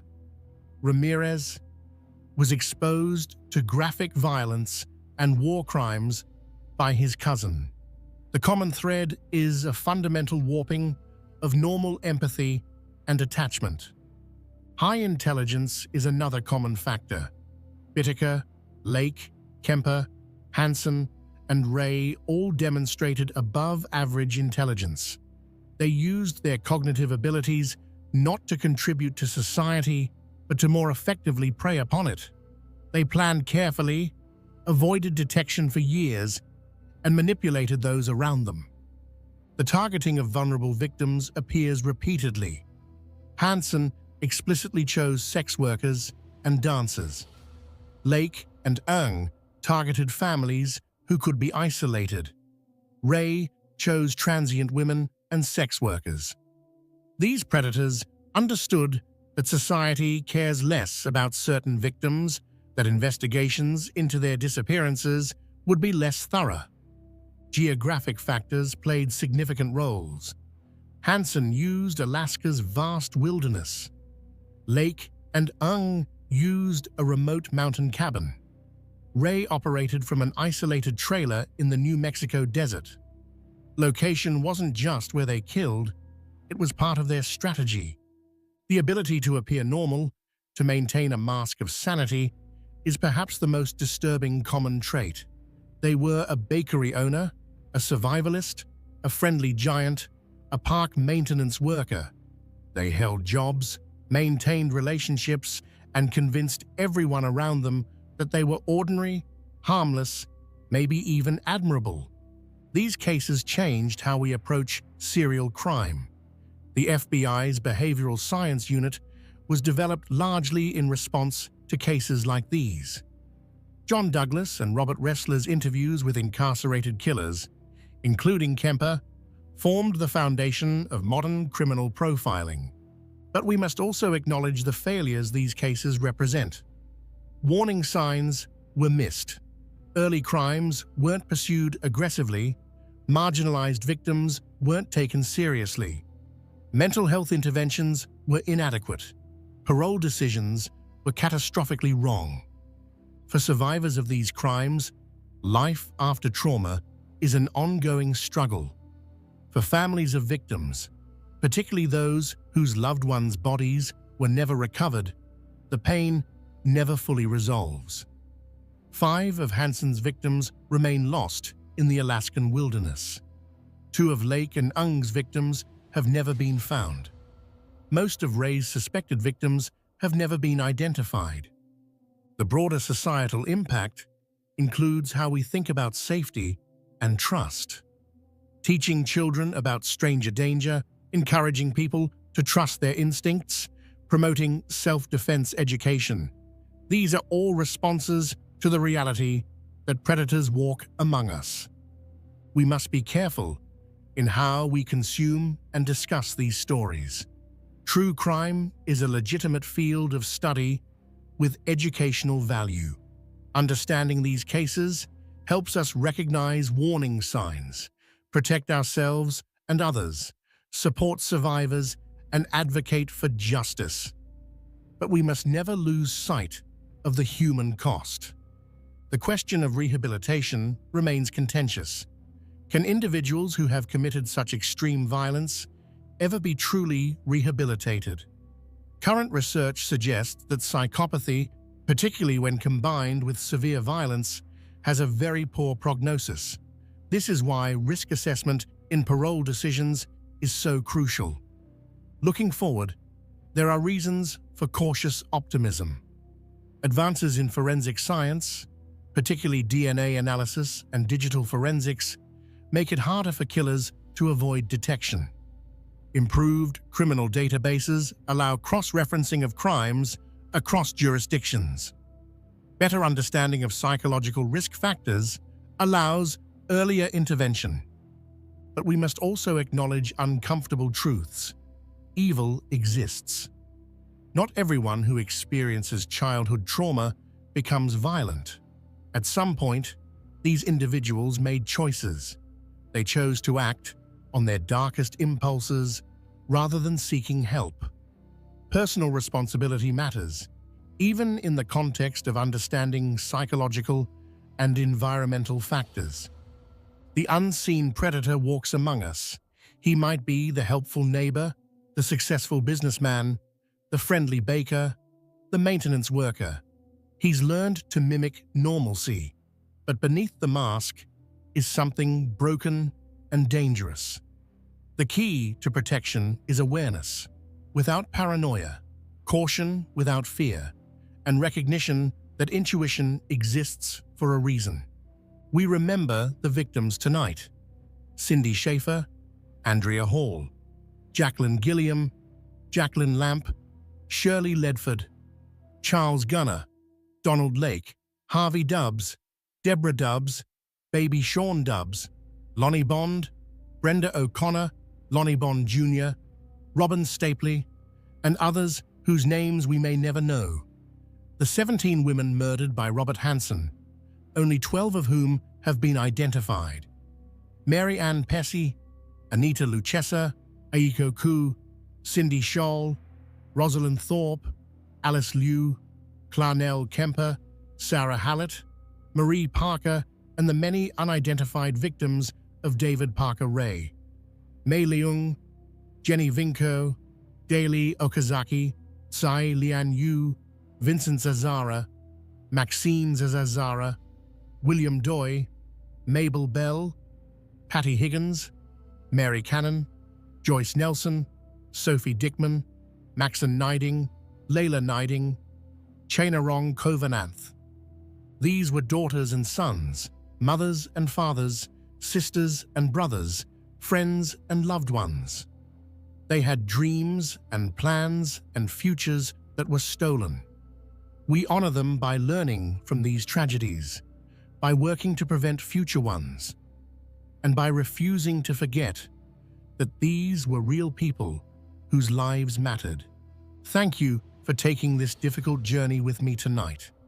I know these cases are disturbing and emotionally challenging, but understanding them is important. It helps us recognize warning signs, protect ourselves and others, support survivors, and advocate for justice. If you or someone you know has been affected by violent crime, please reach out to victim support services in your area. You're not alone, and help is available. If you found this exploration valuable, please consider subscribing to the channel. Your support helps me continue producing detailed true crime content that honors victims while educating viewers. Leave a comment sharing your thoughts on these cases or any cases you would like to see covered in the future. Together, by shining light into the darkest corners, we make it harder for predators to remain unseen. Awareness is our best defense. Stay safe out there. The Gilgo Beach Murders, a decade-long hunt for Long Island's serial killer. Hey everyone, welcome back to the channel. Today we're diving into one of the most complex and haunting serial killer cases in recent American history. This is the story of the Gilgo Beach Murders, a case that spans more than 3 decades, involves at least 11 victims, and took investigators over 13 years to make an arrest. It's a story about vulnerable women whose lives were tragically cut short, about a community living in fear, and about how modern forensic technology and dogged police work finally brought answers to families who had waited far too long for justice. So settle in, get comfortable, and let's explore this deeply troubling case together. The discovery, December 2010. The story of the Gilgo Beach murders begins, oddly enough, with a different case entirely. On a cold December morning in 2010, Suffolk County Police Officer John Mallia and his cadaver dog Blue were searching the thick brush along Ocean Parkway on Long Island's South Shore. They weren't looking for the remains that would make international headlines. They were searching for Shannon Gilbert, a 24-year-old woman from New Jersey who had vanished 7 months earlier after making a frantic 22-minute call to emergency services. Ocean Parkway is a desolate stretch of road that runs along the barrier beaches of Long Island's southern coast. It's a place where the Atlantic Ocean meets marshland and dense, almost impenetrable brush. The vegetation grows thick and wild here, creating a natural screen that had for years concealed secrets that would shock the nation. On December 11, 2010, Officer Mallia and Blue were moving slowly along the north side of Ocean Parkway, staying close to the shoulder as they searched. Despite a light dusting of snow and vegetation so thick it seemed impossible to penetrate, Blue suddenly alerted to a scent. The dog led Mallia to a skeleton wrapped in disintegrating burlap. The remains would later be identified as those of Melissa Barthelemy, a 24-year-old woman who had disappeared more than a year earlier. But this was just the beginning. Over the next 2 days, as investigators combed through the area with renewed intensity, they would make 3 more grim discoveries. Within a quarter-mile stretch of that lonely highway, they found the remains of 3 more women, all wrapped in burlap, all positioned within 500 feet of each other. These 4 victims would become known as the Gilgo Four, and their deaths would launch one of the most extensive and frustrating serial killer investigations in Long Island history. The Gilgo Four were Maureen Brainerd Barnes, Melissa Barthelemy, Megan Waterman, and Amber Lynn Costello. Each of these women had advertised escort services on Craigslist. Each had disappeared between 2007 and 2010, and each had been found in remarkably similar circumstances, their bodies bound and wrapped in burlap sacks hidden in the dense underbrush just off a public highway. The similarities between the cases were immediately striking to investigators. All 4 women were relatively petite, standing between 4 feet 10 inches and 5 feet tall. All 4 had worked as escorts. All 4 had vanished after arranging meetings with clients, and all 4 had been disposed of in the same manner, their bodies carefully concealed but positioned close enough together to suggest a single perpetrator. As the investigation expanded in the spring of 2011, the scope of the horror became even more apparent. Between March and April of that year, investigators discovered 6 additional sets of remains along Ocean Parkway and in nearby areas. These discoveries included partial remains of women whose bodies had been found years earlier in other locations, an unidentified Asian male dressed in women's clothing, and the remains of a female toddler who would later be connected through DNA to one of the adult victims. In total, the remains of 11 people would be found in the area. Some had been there for more than a decade. Some appeared to be the victims of the same killer responsible for the Gilgo Four.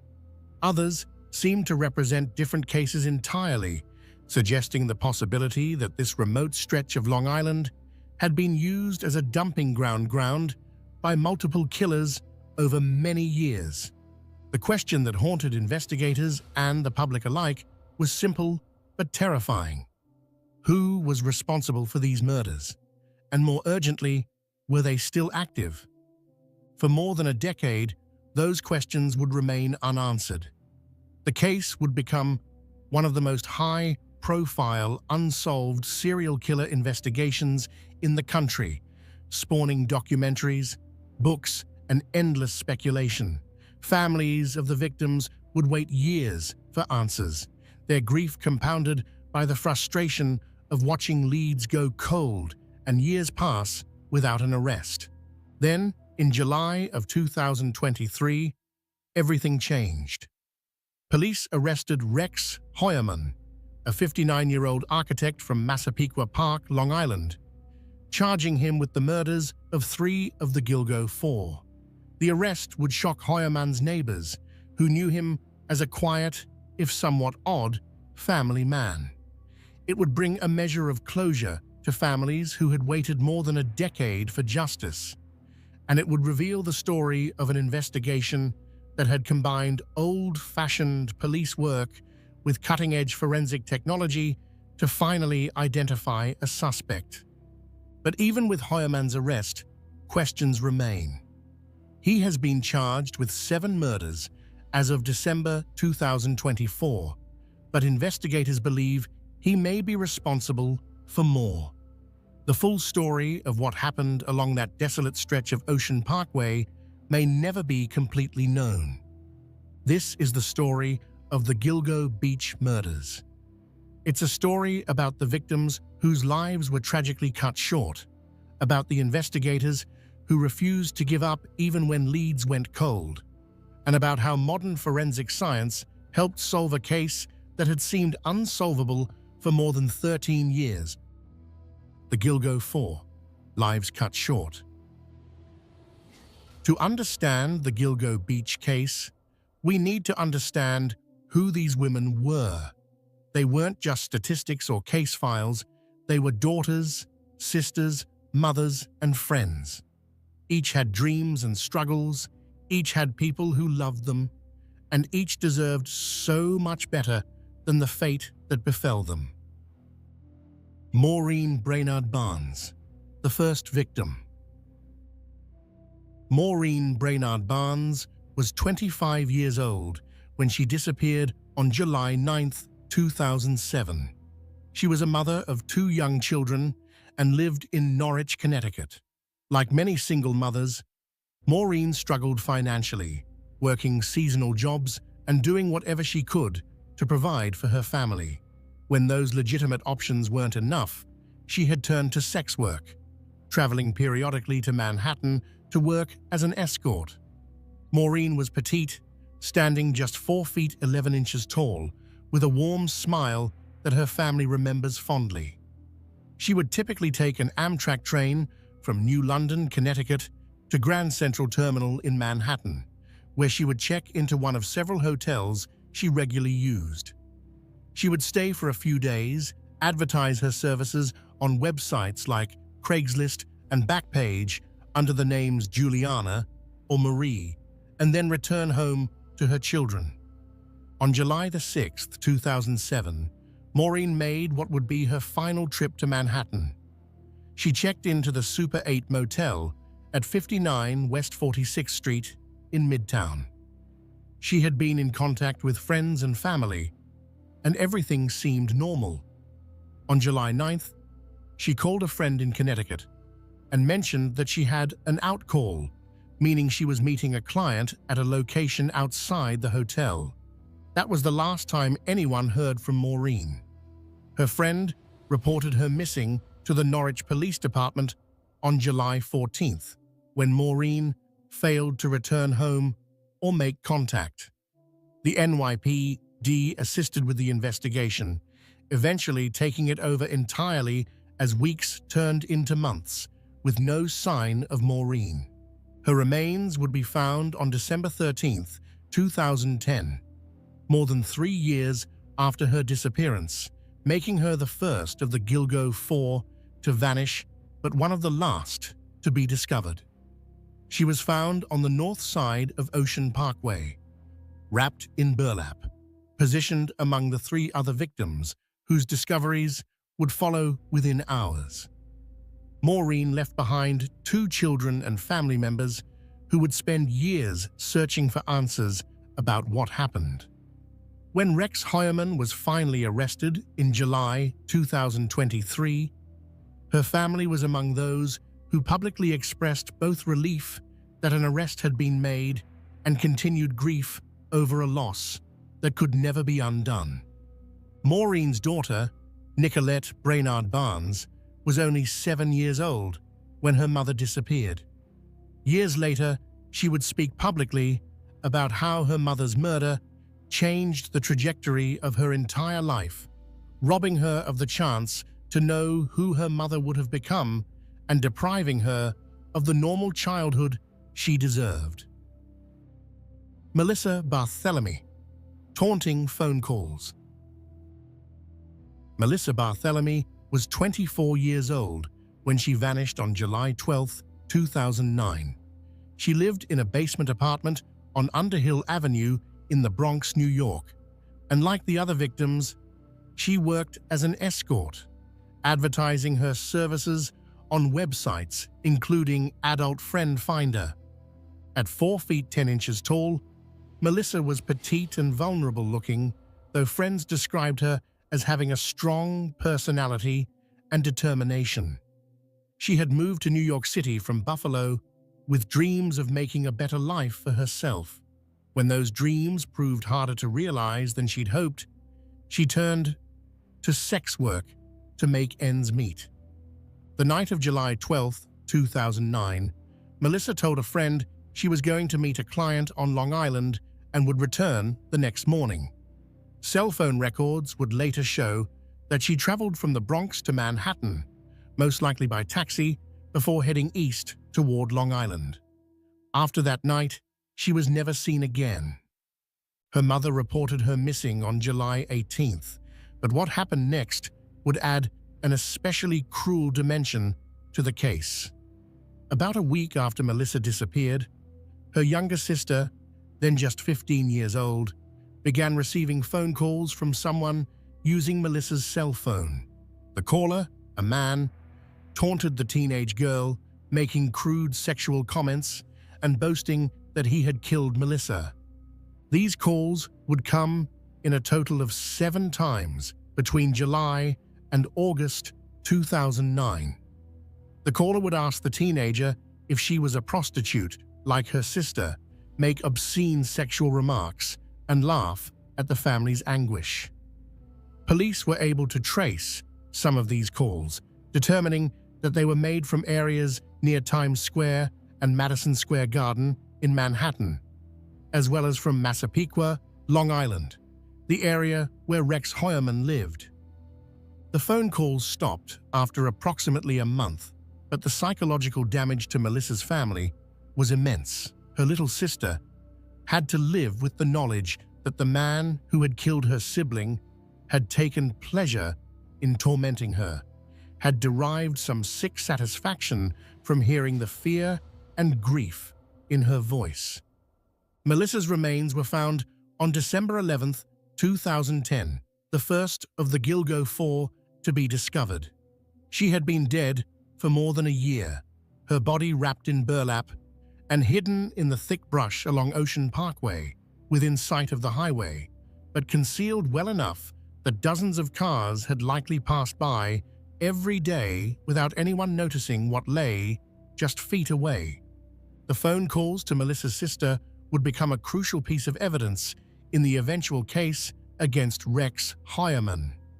Family members who heard recordings of the calls later reported believing they recognized Heuermann's voice in a YouTube interview that surfaced after his arrest, though voice identification has not been forensically confirmed in court. Megan Waterman, a young mother. Megan Waterman was just 22 years old when she disappeared on June 6, 2010. Originally from Maine, Megan had a 3-year-old daughter whom she loved deeply. Friends and family said that despite her struggles, Megan was devoted to her child and would call regularly to check in, even when she was away working. Like the other victims, Megan worked as an escort, advertising on the same websites and platforms the others had used. On the evening of June 6th, she was staying at a Holiday Inn Express in Hauppauge, Long Island. Surveillance video would later show her leaving the hotel, presumably to meet a client. She was never seen alive again. Her family reported her missing on June 8, 2010, when she failed to call and check in on her daughter, as she always did. Her family knew immediately that something was terribly wrong. Megan would never have gone this long without contacting her little girl. Megan's disappearance came just a month after Shannan Gilbert's frantic call for help had set in motion the search that would eventually reveal the Gilgo Four. Tragically, Megan vanished during the very period when police were beginning to search for Shannan, unaware that multiple serial predators might be hunting in the same area. Her remains would be found on December 13, 2010, wrapped in burlap like the others, positioned within that horrifying quarter-mile radius where all four women had been left. Cell phone records would later show that Megan's phone had traveled to Massapequa Park, with the last known location pinging in that area around 3 in the morning on June 6th, shortly before she disappeared. Prosecutors would later allege that DNA evidence connected Rex Heuermann directly to Megan's murder. A male hair found on the burlap that wrapped her body would be tested using advanced DNA technology, yielding results that prosecutors said were a 99.96% match to Heuermann's DNA profile. Megan's daughter was too young at the time to fully understand what had happened to her mother, but as she's grown older, she's had to grapple with the loss and the knowledge that her mother was taken from her by violence. Victims' rights attorney Gloria Allred, who has represented several of the families, has spoken about the long-lasting trauma inflicted not just on the direct victims, but on the children, siblings, and parents left behind. Amber Lynn Costello, the last of the four. Amber Lynn Costello was 27 years old when she vanished on September 2, 2010. She lived at 1112 America Avenue in West Babylon, Long Island, sharing a home with 2 men and another woman, all of whom struggled with heroin addiction. Amber, who stood just 4 feet 11 inches tall, worked as an escort to support her addiction and help her roommates do the same. Despite her struggles, people who knew Amber described her as kind and caring. She had multiple tattoos, including one that read "Chaos" on her neck, a butterfly on her lower back, and the name Margaret on her leg. These tattoos would later help investigators identify her remains. On the evening of September the 2nd, Amber arranged to meet a client who would be picking her up from her home. Her roommate, Dave Schaller, later told police that he had seen Amber get into a vehicle driven by a large man he described as looking like an ogre. The man was driving a dark green first-generation Chevrolet Avalanche, a distinctive pickup truck with a unique design. Schaller's description would prove crucial years later when investigators were trying to piece together the identity of the killer. The vehicle he described was relatively uncommon, and the physical description he gave of a very large man, over 6 feet 4 inches tall, with dark bushy hair and large oval-style glasses from the 1970s era, matched Rex Heuermann almost perfectly. Amber never returned home that night.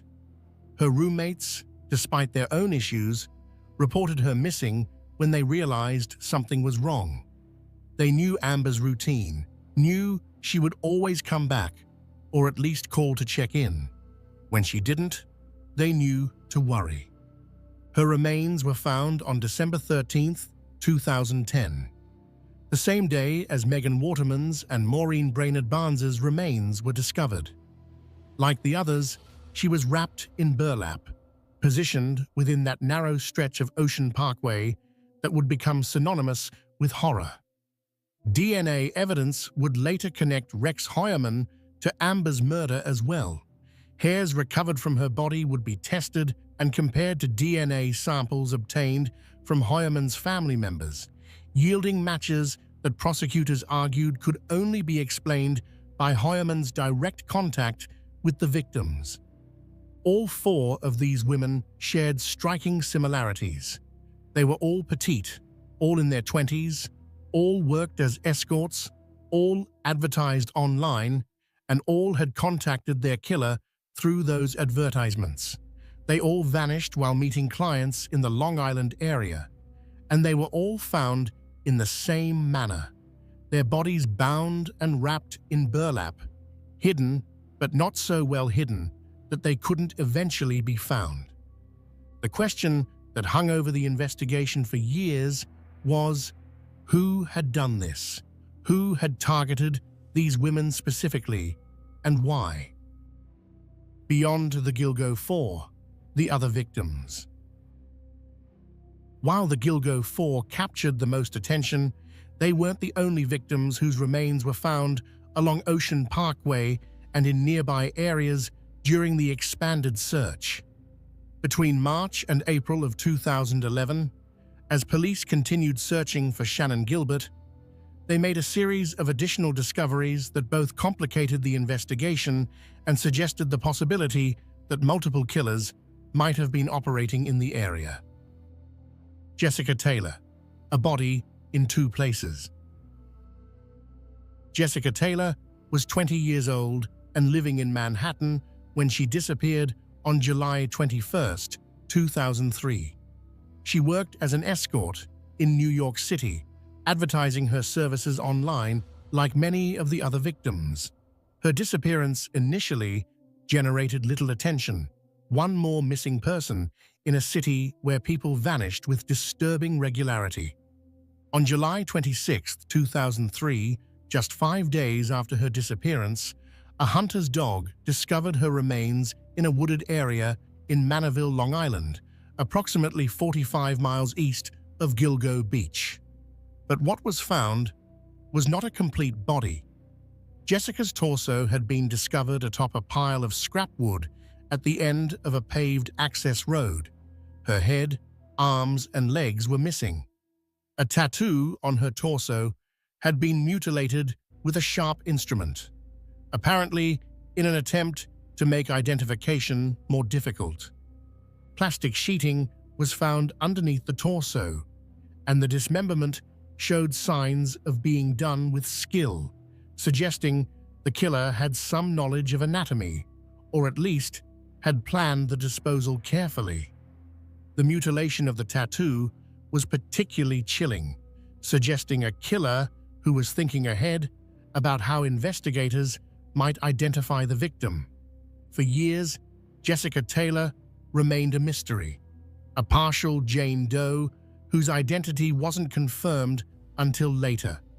Then, on March 29, 2011, during the expanded search for Shannan Gilbert, investigators made a startling discovery.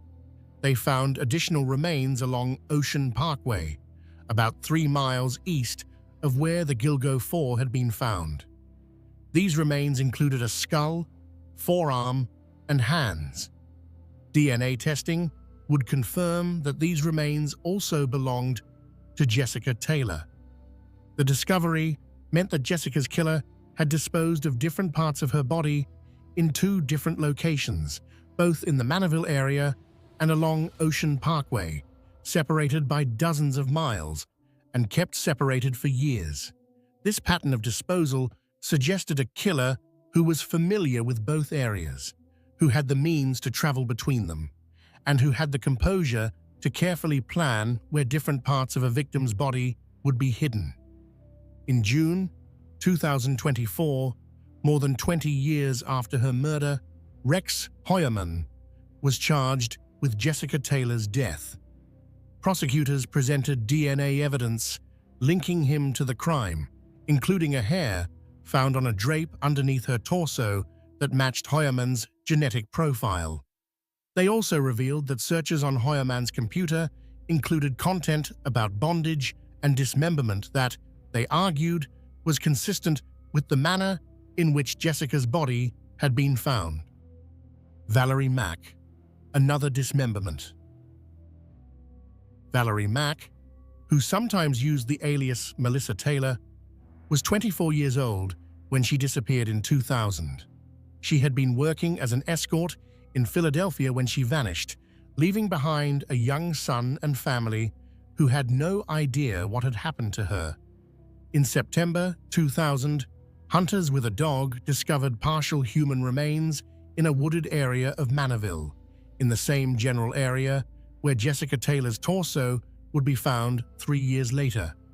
The remains were wrapped in garbage bags and secured with duct tape. Like Jessica Taylor's remains, what was found was not a complete body. Valerie's head, hands, and right foot were missing, apparently removed to make identification more difficult. For 20 years, these remains remained unidentified. The case grew cold, and Valerie Mack became another Jane Doe, another number in an overburdened missing person system that struggles to identify and solve cases involving society's most vulnerable members. Then, in April 2011, during that same expanded search that had revealed Jessica Taylor's additional remains, investigators found more human remains east of Gilgo Beach.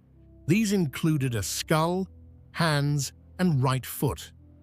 DNA testing would eventually confirm that these remains also belonged to Valerie Mack, the woman whose partial body had been found more than a decade earlier in Manorville. It took until May 2020, another 9 years, for investigators to finally identify Valerie Mack. They accomplished this by using genetic genealogy, a relatively new forensic technique that compares DNA from unidentified remains to DNA uploaded to genealogy databases by people researching their family trees. Through this method, investigators were able to develop a family tree and eventually identify Valerie Mack, finally giving a name to a woman who had been missing for 2 decades. In December 2024, Rex Hoyerman was charged with Valerie Mack's murder. The evidence against him included DNA found on her remains that matched members of his family, as well as similarities in the method of dismemberment and disposal that connected her case to Jessica Taylor's. The similarities between how Jessica Taylor and Valerie Mack were killed and disposed of are striking. Both were dismembered, with their heads, hands, and feet removed. Both had their torsos initially found in Manorville. Both had additional remains discovered years later along Ocean Parkway. Both appeared to have been killed by someone who wanted to make identification difficult, but who couldn't completely conceal what they had done. Sandra Castilla, the earliest known victim. On November 20th, 1993, 2 hunters discovered the body of Sandra Castilla in a wooded area near North Sea, a hamlet in Southampton on the eastern end of Long Island. Sandra was 28 years old at the time of her death and had been living in New York City. Unlike the other victims, Sandra's body was found relatively intact and relatively soon after her disappearance. She had last been seen on November 19, 1993, just 1 day before her body was discovered. But despite the quick discovery, her case went cold. No arrests were made, and over the years, investigators believed she might have been killed by a different serial killer named John Bittrolff, who was convicted in 2017 of murdering 2 other women on Long Island. For decades, Sandra Castilla's murder seemed to be a separate case, unrelated to the Gilgo Beach killings. Then, in June 2024, everything changed. Using advanced DNA testing, Investigators re-examined evidence from Sandra's case and determined that hair found at the crime scene matched Rex Heuermann's DNA profile. The discovery was stunning. It meant that if Heuermann was indeed Sandra's killer, he had been hunting for more than 3 decades, far longer than anyone had previously suspected. It pushed the timeline of the Gilgo Beach case back to the early 1990s, suggesting that Heuermann had been perfecting his methods, learning how to hunt and kill for years before the murders that would eventually lead to his arrest. Prosecutors revealed that Sandra had been found with a tattoo that had been mutilated, similar to what had been done to Jessica Taylor. They also noted that DNA evidence and the method of killing connected her case to the other murders Heuermann was charged with. Karen Vergata, identified after decades. Karen Vergata was 34 years old when she disappeared in February 1996. She had been living in New York City and was involved in sex work. On April 20, 1996, partial skeletal remains were discovered on Fire Island, another Barrier Beach location off Long Island's South Shore. For years, these remains were known only as Jane Doe No. 7 or Fire Island Jane Doe. Despite investigators' best efforts, they couldn't identify who these remains belonged to. The case grew cold, and Karen Vergata's family didn't know what had happened to her. Then, on April 11, 2011, during the expanded search for Shannan Gilbert, additional remains were found at Tobay Beach in Nassau County. These remains would eventually be connected through DNA to the Fire Island Jane Doe, but it still took until August 2023 for investigators to finally identify the remains as belonging to Karen Vergata. The identification was made possible through genetic genealogy, the same technique used to identify Valerie Mack. By comparing DNA from the remains to genetic profiles in genealogy databases, investigators were able to construct a family tree and eventually determine that the remains belonged to Karen Vergata. As of now, Rex Heuermann has not been charged in Karen Vergata's death, though investigators have indicated that they're continuing to examine possible connections. Peaches and her child, a heartbreaking connection. One of the most heartbreaking discoveries made during the investigation involved the partial remains of a woman who became known as Peaches due to a distinctive tattoo of a peach found on her body. Her remains were first discovered on June 28, 1997, stuffed inside a plastic container at Hempstead Lake State Park in Nassau County. For years, Peaches remained unidentified, another Jane Doe in a system overwhelmed with cases. Then, during the April 2011 search, investigators made a disturbing discovery. Among the remains found along Ocean Parkway was the skeleton of a female toddler, estimated to be between 16 and 24 months old. DNA testing would eventually prove that this child was Peach's daughter, that this little girl had been killed and disposed of near where additional remains belonging to her mother would be found. The discovery was particularly tragic because it suggested that the killer hadn't stopped at murdering Peaches, but had also taken the life of her innocent child, a toddler who had done nothing wrong, but had the misfortune of being connected to a woman who became a killer's target. In April 2025, investigators finally announced they had identified Peaches and her child. Using advanced forensic genealogy techniques, they determined that the remains belonged to Tanya Denise Jackson and her 2-year-old daughter, Tatiana Marie Dykes. The announcement brought answers to a family that had been searching for Tanya for nearly 3 decades, but those answers came with the unbearable knowledge that both Tanya and her baby had been murdered. As of now, no one has been charged in the murders of Tanya Jackson and Tatiana Dykes, though the investigation continues. The Asian male, an unidentified mystery. Among the remains discovered in April 2011 was the skeleton of an Asian male dressed in women's clothing. This victim has never been identified, and very little is known about who they were or how they came to be in that desolate stretch of Long Island.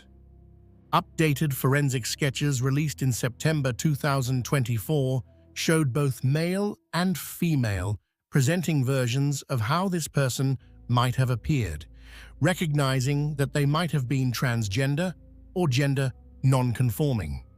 Despite these efforts, no identification has been made, and this victim remains a tragic mystery, someone whose life and death may never be fully understood.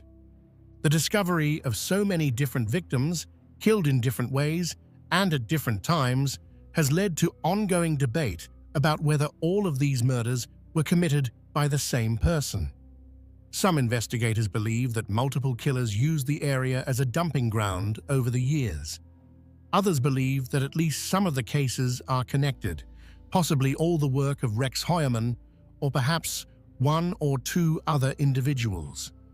What's clear is that this stretch of Long Island became a graveyard for vulnerable people, most of them sex workers, most of them women, all of them people whose lives mattered and who deserved so much better than they got. Shannan Gilbert, the search that changed everything. To truly understand the Gilgo Beach case, we have to talk about Shannan Gilbert, because without her disappearance and the desperate search that followed, the Gilgo Four and the other victims might never have been found.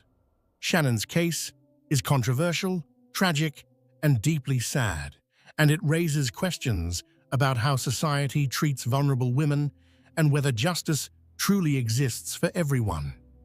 Shannan Gilbert was 24 years old in May 2010. She was from Jersey City, New Jersey, and like many of the other victims in this case, she worked as an escort, advertising her services on Craigslist. She had dreams of being an actress and seemed to be a vibrant, energetic young woman despite the struggles she faced. On the night of April 30th, 2010, going into the early morning hours of May 1st, Shannan traveled from New York City to Long Island with her driver, Michael Pack.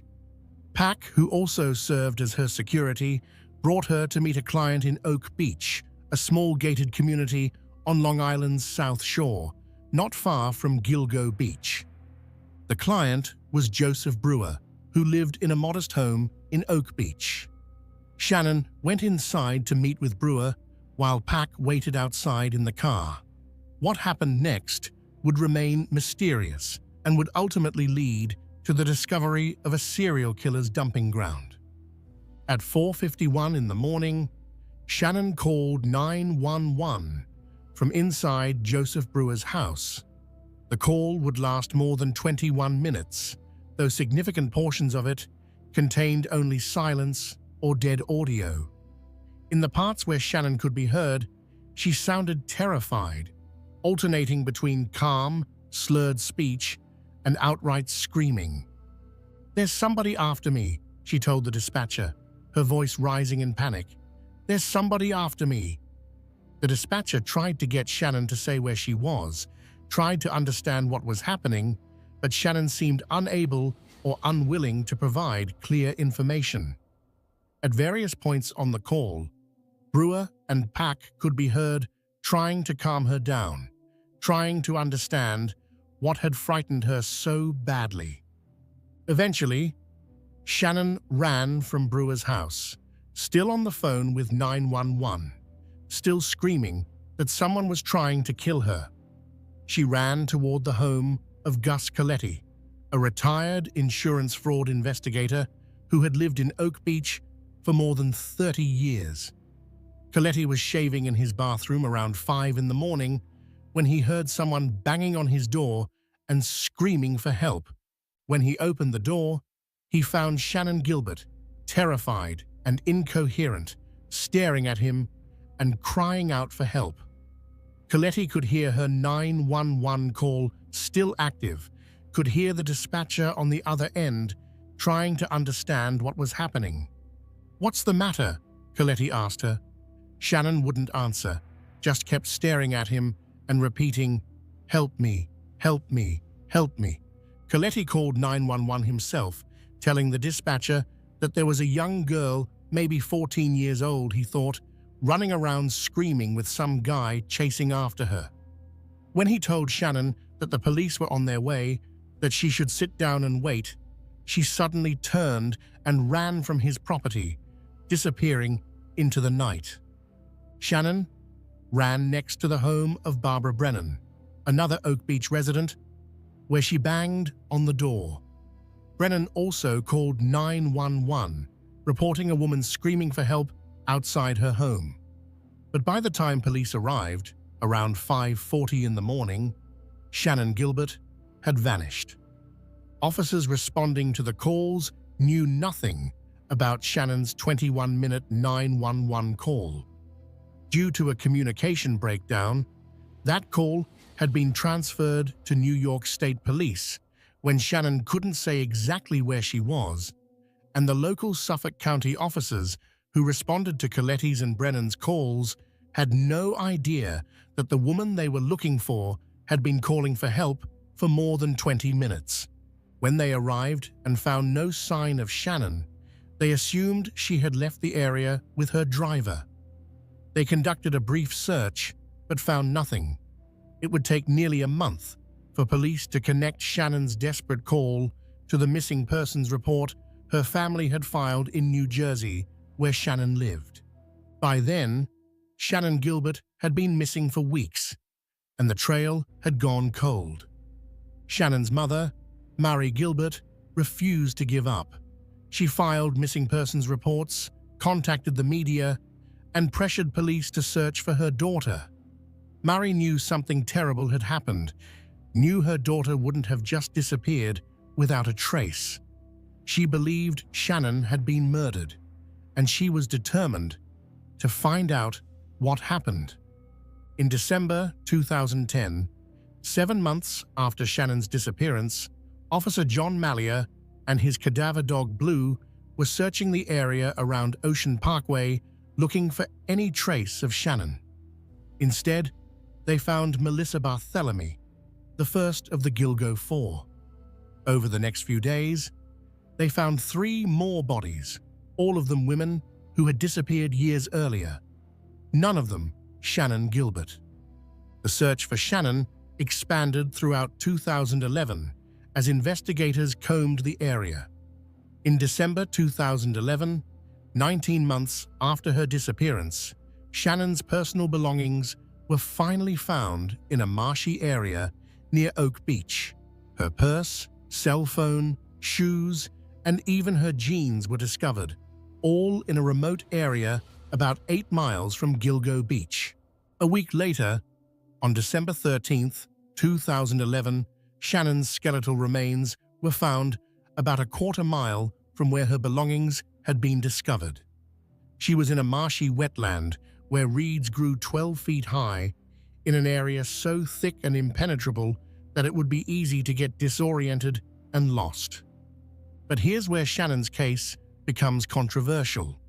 The medical examiner who conducted the autopsy couldn't determine a definitive cause of death. The remains were too decomposed, the environmental conditions too harsh.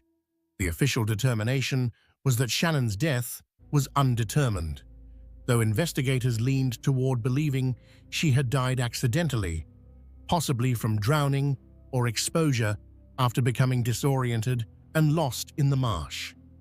Shannan's family hired their own pathologist to conduct a second autopsy. This pathologist found evidence, though not conclusive proof, that was consistent with strangulation. The hyoid bone in Shannan's throat showed signs that the pathologist believed could indicate homicidal strangulation, though he acknowledged that the evidence was insufficient to say definitively what had happened. The question of whether Shannan Gilbert was murdered or died accidentally continues to divide investigators and the public. Police have consistently said they don't believe Shannan's death is connected to the Gilgo Beach serial killer, that the timing and circumstances suggest she died in a tragic accident rather than at the hands of a murderer. But many people, including Shannan's family and their attorney, John Ray, believe she was murdered. They point to the terror in her voice during that 21-minute 911 call, to the fact that she was clearly fleeing from something or someone, to the involvement of a local doctor named Peter Hackett, who called Shannan's mother shortly after her disappearance. Dr. Hackett, a former Oak Beach resident, called Mari Gilbert 2 days after Shannan disappeared and told her he had seen Shannan, that she had come to his house, and that he had given her medication before she ran away. Hackett later denied making this call, then admitted he had called, but claimed he was simply trying to be helpful to the community, not that he had actually seen Shannan. The inconsistencies in his story have led to ongoing suspicion about his possible involvement. In any case, what's undeniable is that Shannan Gilbert's disappearance and the search for her body led directly to the discovery of the Gilgo 4 and the other victims. Without Shannan's case, those women might still be lying in the brush along Ocean Parkway, unknown and unmourned. In that sense, Shannan Gilbert, whether she was a victim of the serial killer or died in a tragic accident, is inextricably linked to one of the most important serial killer investigations in American history. Tragically, Mari Gilbert, Shannan's mother, who fought so hard for justice for her daughter, would never see the arrest of Rex Heuermann. In July 2016, Mari was murdered by her daughter Sarah, Shannan's sister, who was suffering from severe mental illness. Sarah was convicted of murder and sentenced to 25 years to life in prison. The Gilbert family's story is one of unimaginable tragedy, layered upon tragedy, of a family torn apart by violence, mental illness, and a system that too often fails to protect the most vulnerable among us. The investigation. Years of frustration.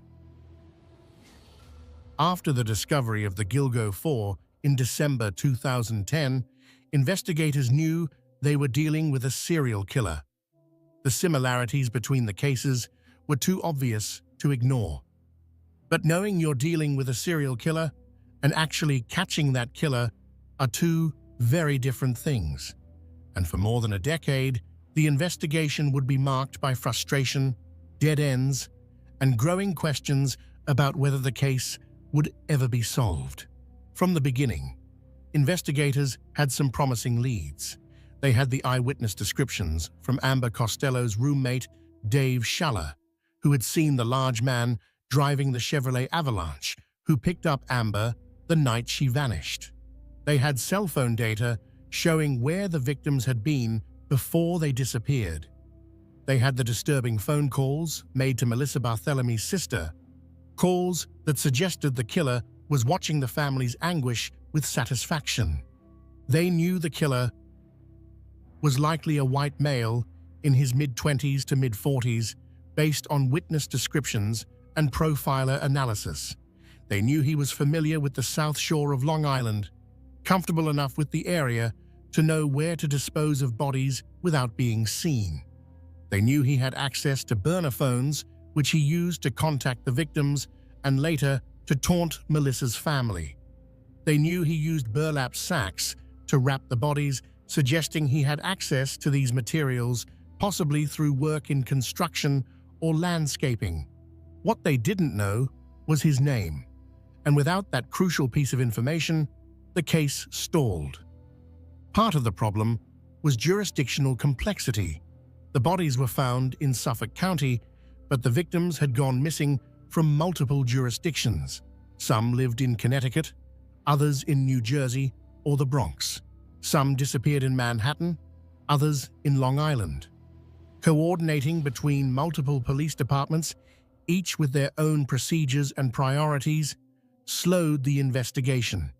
But there was another problem, one that would come to significantly compromise the investigation in its early years: corruption and dysfunction within the Suffolk County Police Department and District Attorney's Office. Suffolk County Police Chief James Burke was a controversial figure who had a history of internal affairs complaints against him. When the FBI offered to assist with the Gilgo Beach investigation in 2011, Burke refused, cutting off federal involvement and limiting the investigation to local resources. This decision would prove costly, as it prevented the case from benefiting from the FBI's extensive experience with serial killer investigations and their sophisticated forensic capabilities.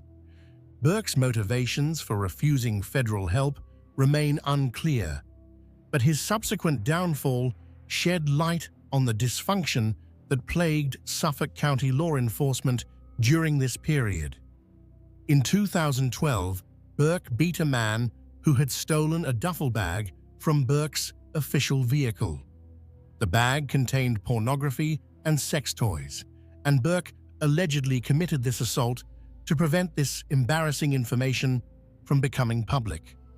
Then, District Attorney Thomas Spota helped Burke cover up the assault, intimidating witnesses and obstructing the federal investigation into Burke's conduct.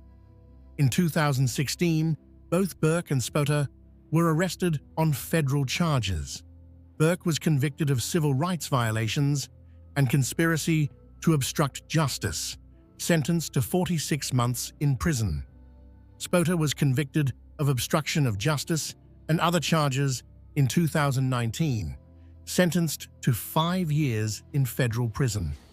The corruption at the highest levels of Suffolk County law enforcement meant that during the crucial early years of the Gilgo Beach investigation, when leads were freshest and the trail was warmest, the investigation was hampered by leadership more concerned with protecting their own interests than solving murders.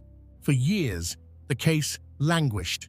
The phone calls to Melissa's sister provided some leads, with investigators triangulating the calls to Massapequa and Manhattan. But without more specific information, they couldn't narrow down a suspect. The description of the man in the Chevrolet Avalanche was helpful, but there were likely hundreds or thousands of men on Long Island who fit that general description and owned that type of vehicle. DNA evidence from hairs found on the victims offered hope, but the hairs were degraded from years of exposure to the elements. Traditional DNA testing couldn't extract enough genetic information to build a complete profile. The case seemed stuck, with investigators following leads that went nowhere and families watching year after year pass without answers. By the late 20-teens, the Gilgo Beach case had become one of the most notorious unsolved serial killer investigations in the country. It had been featured on numerous true crime shows, spawned books and documentaries, and become a source of ongoing fear and fascination for Long Island residents and true crime enthusiasts nationwide. Then, in January 2022, everything began to change. The task force, a fresh look at old evidence. In January 2022, the Suffolk County District Attorney's Office, now under new leadership with DA Raymond Tierney, formed the Gilgo Homicide Investigation Task Force. This wasn't just another investigative committee, it was a comprehensive, multi-agency effort that brought together investigators from the Suffolk County Police Department, the Suffolk County Sheriff's Office, New York State Police, and the FBI. The task force was given a clear mandate: conduct a comprehensive review of every piece of evidence in the Gilgo Beach case, Start from scratch. Look at everything with fresh eyes. Use new technology where possible. And don't give up until there's nothing left to try. The timing was right for such an effort. DNA technology had advanced significantly since 2010.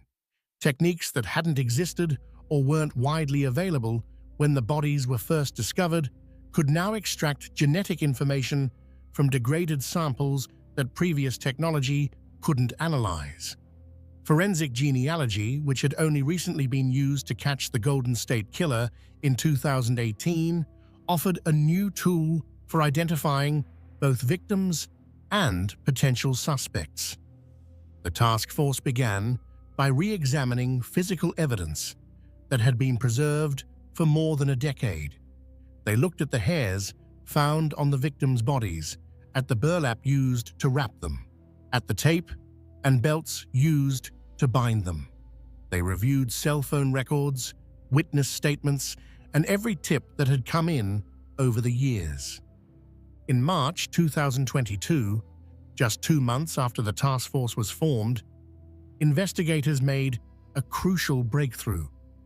They discovered that a first-generation Chevrolet Avalanche had been registered to a man named Rex Heuermann at the time when Amber Costello was killed in September 2010. This was the vehicle that Dave Schaller had described seeing the night Amber disappeared. This was the distinctive pickup truck with the unusual design that had been mentioned in witness reports. And this vehicle was registered to a man who lived in Massapequa Park, Long Island, the same area where cell phone calls to Melissa Barthellemy's sister had originated. Suddenly, the investigation had a name: Rex Andrew Heuermann. Investigators began building a comprehensive profile of Heuermann. They discovered he was an architect who owned his own firm, RH Consultants and Associates, based in Manhattan. He had clients that included major corporations like Target and American Airlines. He lived in a modest house in Massapequa Park with his wife and 2 children. He had lived on Long Island his entire life, was familiar with all the areas where bodies had been found, and fit the physical description witnesses had provided. He was also 6 feet 4 inches tall, wore large glasses, had dark bushy hair, and drove a vehicle that matched the one seen picking up Amber Costello the night she disappeared. The task force began surveillance of Heuermann.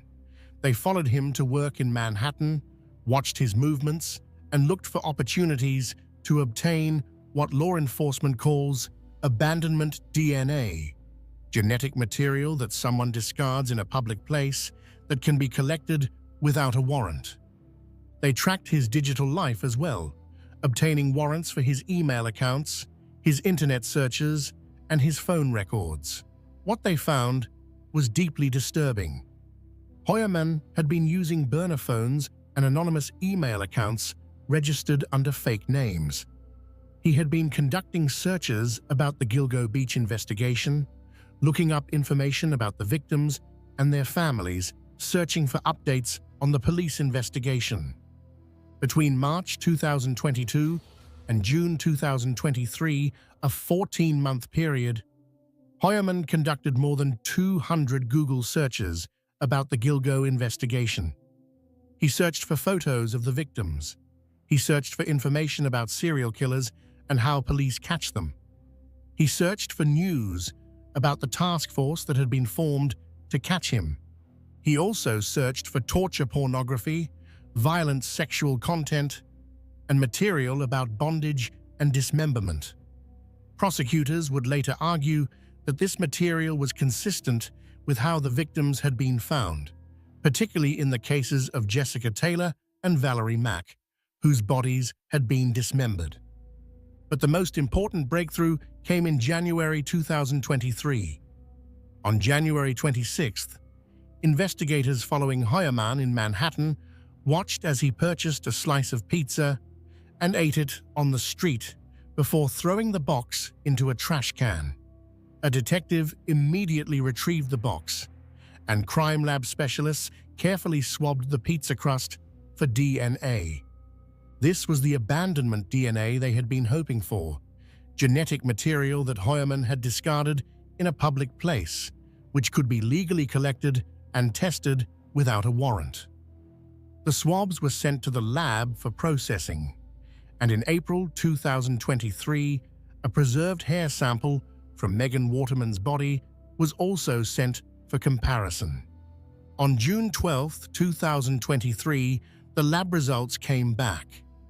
The DNA from the pizza crust matched the DNA from the male hair found on Megan Waterman's body with a 99.96% probability. Only 0.04% of the North American population wouldn't be excluded as a match. The breakthrough was stunning. After 13 years of frustration, after countless dead ends and false leads, investigators finally had physical evidence directly linking a suspect to one of the victims. But they weren't done. In July 2022, investigators had collected bottles that Heuermann's wife and daughter had thrown away. DNA testing on those bottles revealed that female hairs found on Megan Waterman and Amber Costello matched the genetic profiles of Heuermann's wife and daughter. The hairs couldn't have come from those women directly, as they were out of town when the murders occurred. Instead, prosecutors argued the hairs had been transferred from Heuermann's clothing after contact with his family members. Cell phone records provided additional evidence. The task force analyzed records from burner phones that had been used to contact the victims. They compared the locations where those burner phones had been to the locations of Heuermann's personal cell phone at the same times. The phones traveled together from Massapequa to Manhattan and back, following the same routes at the same times. Investigators found that they couldn't identify a single instance where Heuermann's personal phone was in a different location from the burner phones when calls were being made. The correlation was too perfect to be coincidental. They also looked at Heuermann's family travel records. They discovered that his wife and children were out of town, away from New York entirely during each of the times when the Gilgo Four were killed. Maureen Brainard Barnes disappeared in July 2007 while Heuermann's family was away. Melissa Bartholomew vanished in July 2009 during another family trip. Megan Waterman and Amber Costello disappeared in June and September 2010, both times when Heuermann's wife and children were traveling without him. The pattern was clear. When Heuermann's family was away, he hunted. By July 2023, the task force had built what they believed was an overwhelming case against Rex Heuermann. They had DNA evidence, they had cell phone records, they had vehicle registration documents, they had witness descriptions, they had internet search history, they had the pattern of his family's travel, matching the times of the murders. On July the 13th, 2023, they were ready to act. The arrest. A demon in plain sight. On the evening of July the 13th, 2023, Rex Heuermann left his architectural office on Fifth Avenue in Manhattan and headed toward the street. It was a typical summer evening in Midtown, the sidewalks crowded with people heading home from work or out for dinner. Heuermann blended into the crowd, just another businessman finishing his day. Then suddenly, he was surrounded.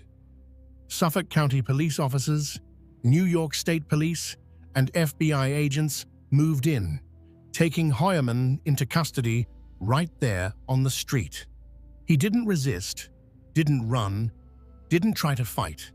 He simply stood there, this massive man in glasses, as officers handcuffed him and placed him under arrest.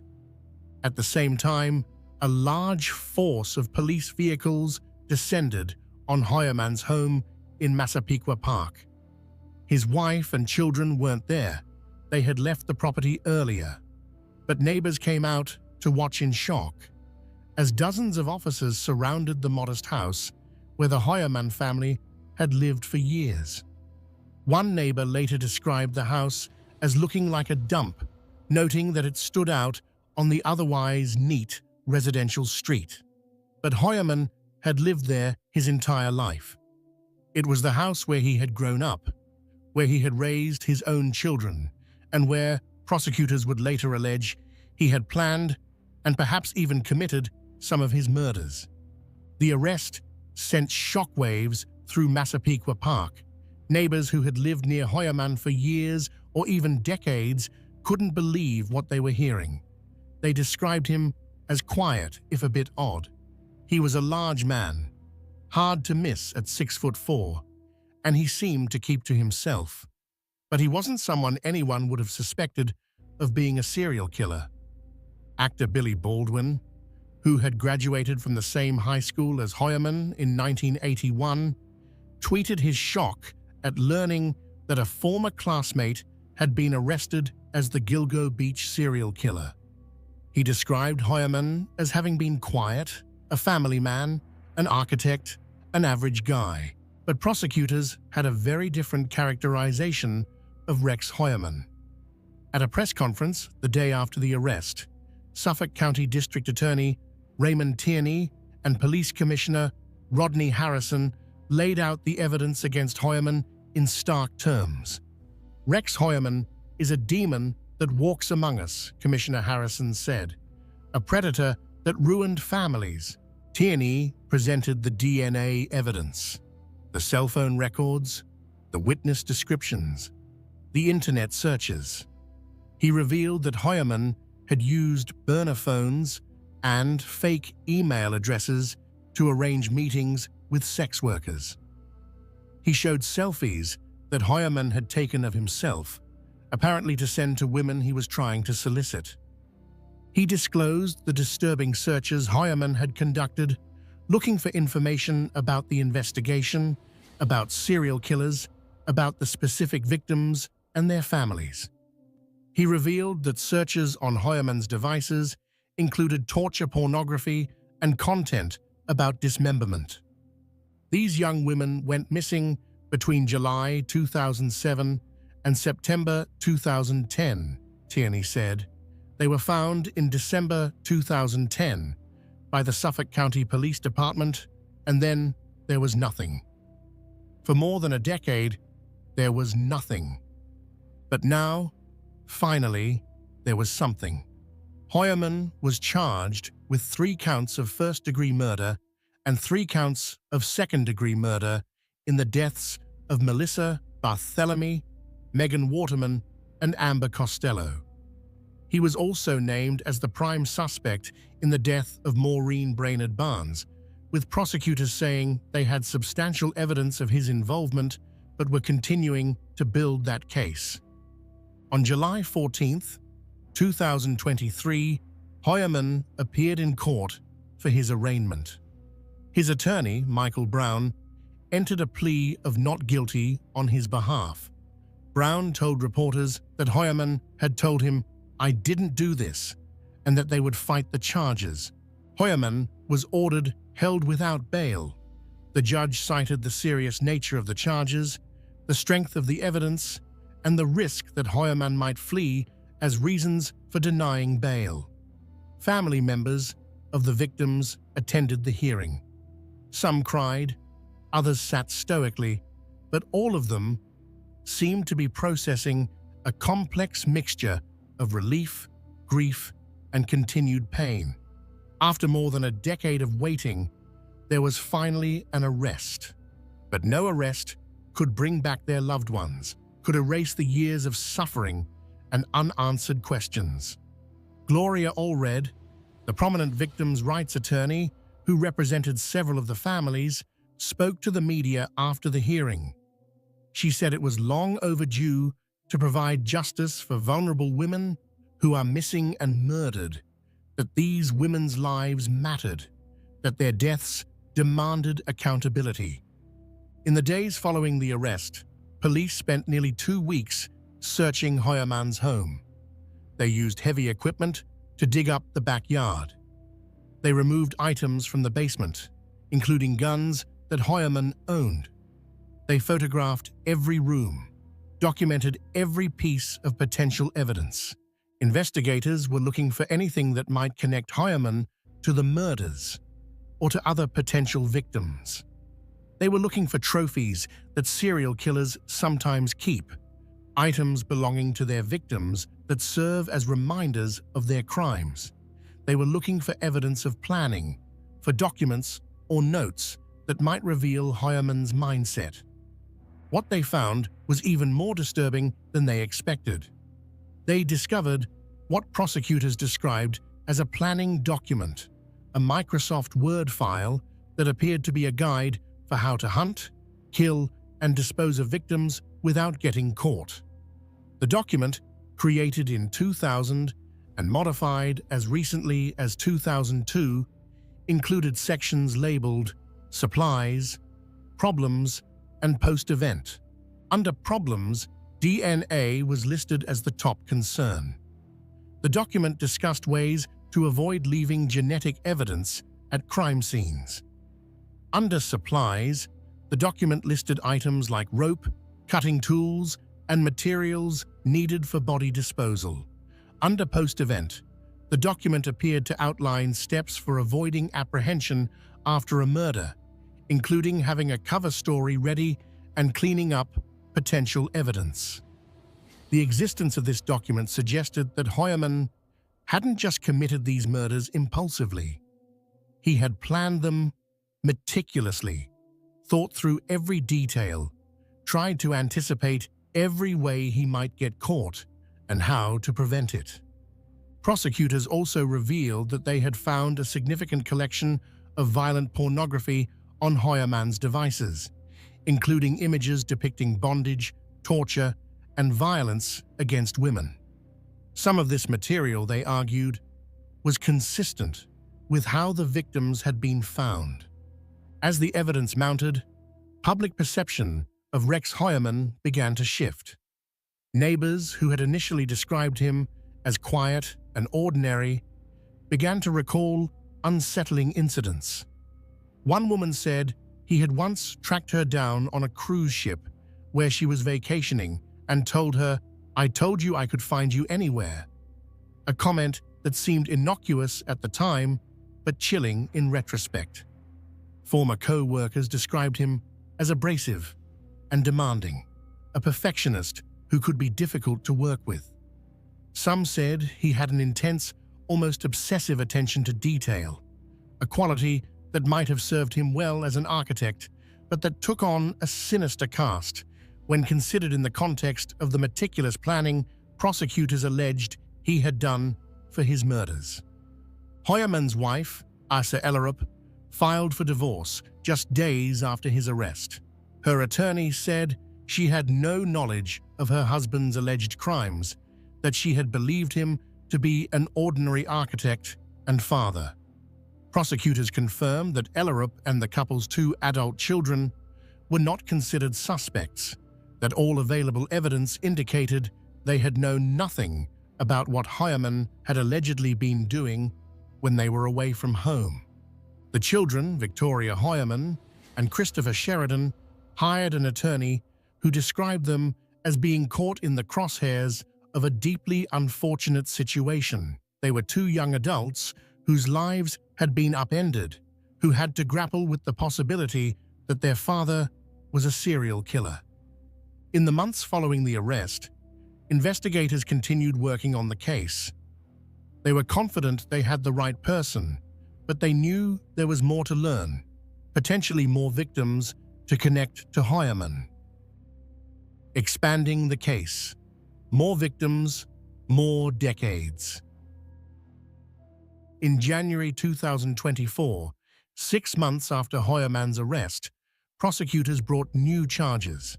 On January 16th, Heuermann was indicted for the murder of Maureen Brainard Barnes, the fourth member of the Gilgo Four and the first of the women to disappear. The evidence against Heuermann in Maureen's case centered on DNA. A hair found with her body had been tested using advanced mitochondrial DNA analysis and had been determined to match the genetic profile of either Heuermann's wife or his daughter. Like with the other victims, prosecutors argued that this hair had been transferred from Heuermann's clothing, that it was proof of his direct contact with Maureen. The completion of charges for all four of the Gilgo Beach murders was a significant milestone. The families who had waited more than 16 years since Maureen's disappearance and 13 years since the bodies were found finally had answers about all four women. But investigators weren't done. The task force had continued reviewing old evidence, looking for connections between Heuermann and the other victims whose remains had been found in the area. In late April 2024, police conducted a new multi-day search of woods in Manorville, the area where Jessica Taylor's and Valerie Mack's torsos had been discovered years earlier. They used K-9 units and ground-penetrating radar to look for any additional evidence that might have been missed in previous searches.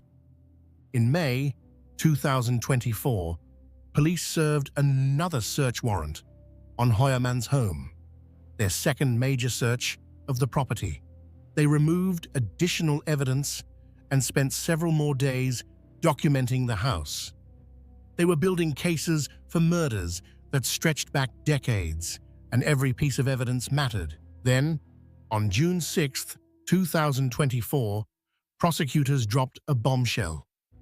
They filed a superseding indictment charging Heuermann with 2 more murders. Jessica Taylor, killed in 2003, and Sandra Costilla, killed in 1993. The Sandra Costilla charge was particularly stunning. It pushed the timeline of the case back 31 years, suggesting that Heuermann had been killing since at least the early 1990s, when he would have been in his early 30s. It meant that this was not a case of a man who had suddenly snapped and gone on a killing spree. This was someone who had been hunting and killing for decades, who had refined his methods over years of practice. The evidence in both cases included DNA.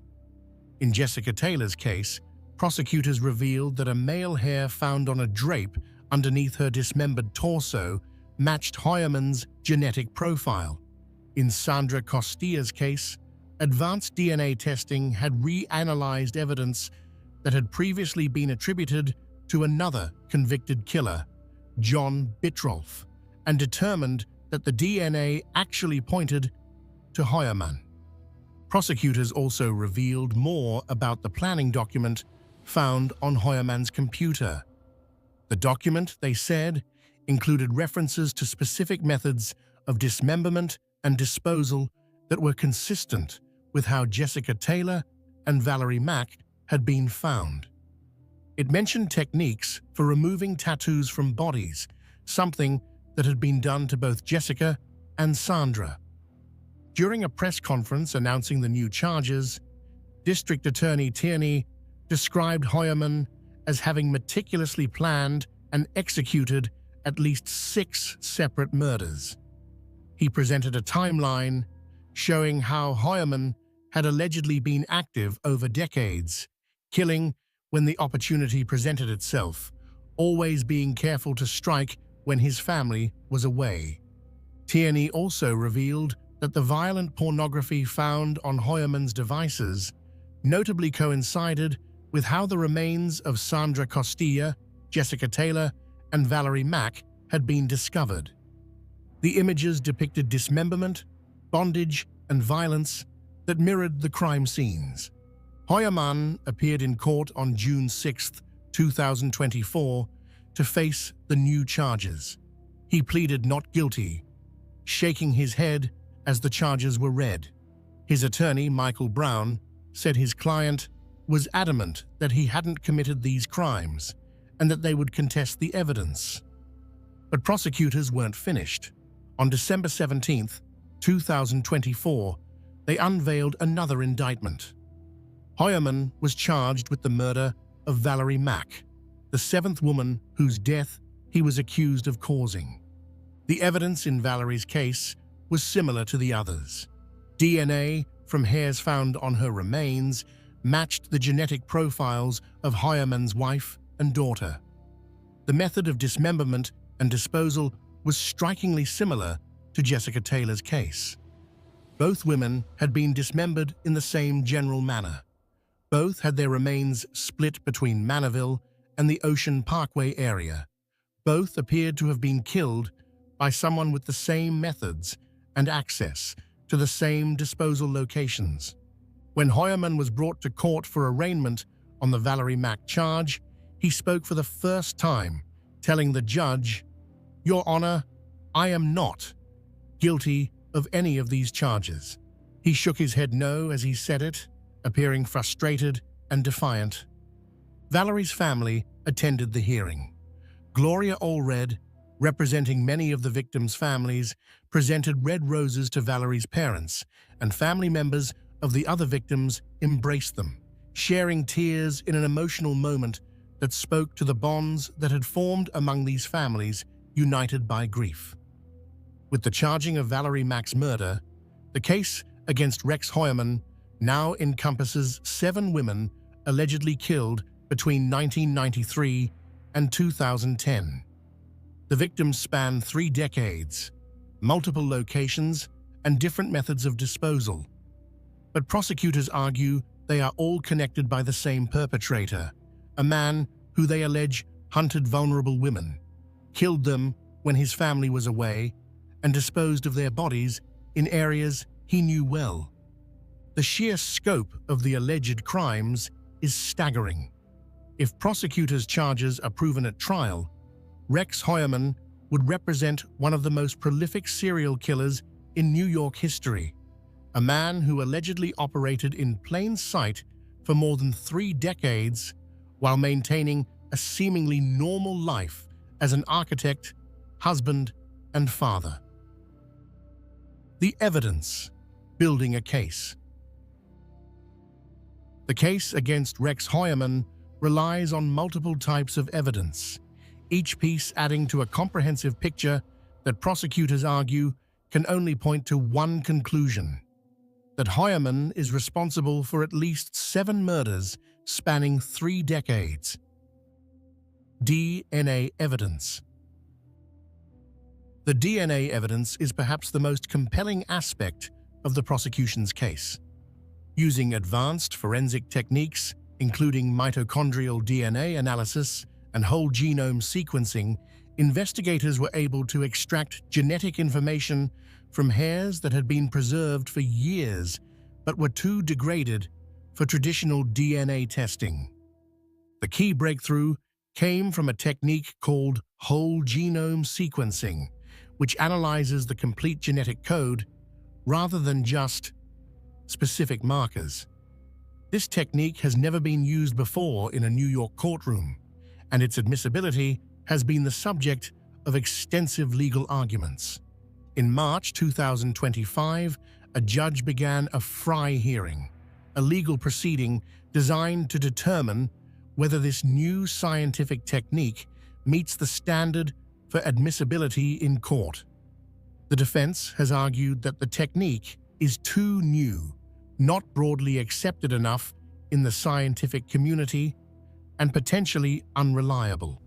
Prosecutors have countered that the technique is based on well-established science and simply uses more complete genetic information to make identifications. The outcome of this hearing could be crucial. If the judge rules that the whole genome sequencing results are admissible, prosecutors will be able to present DNA evidence linking Hoyerman to multiple victims. If the evidence is excluded, the prosecution will have to rely more heavily on other types of evidence. But even if the DNA from the degraded hairs is excluded, prosecutors have other genetic evidence. The pizza crust DNA obtained through legal abandonment, and tested using traditional techniques, provides a direct link between Heuermann and the hair found on Megan Waterman's body. That evidence alone would be difficult for the defense to explain away.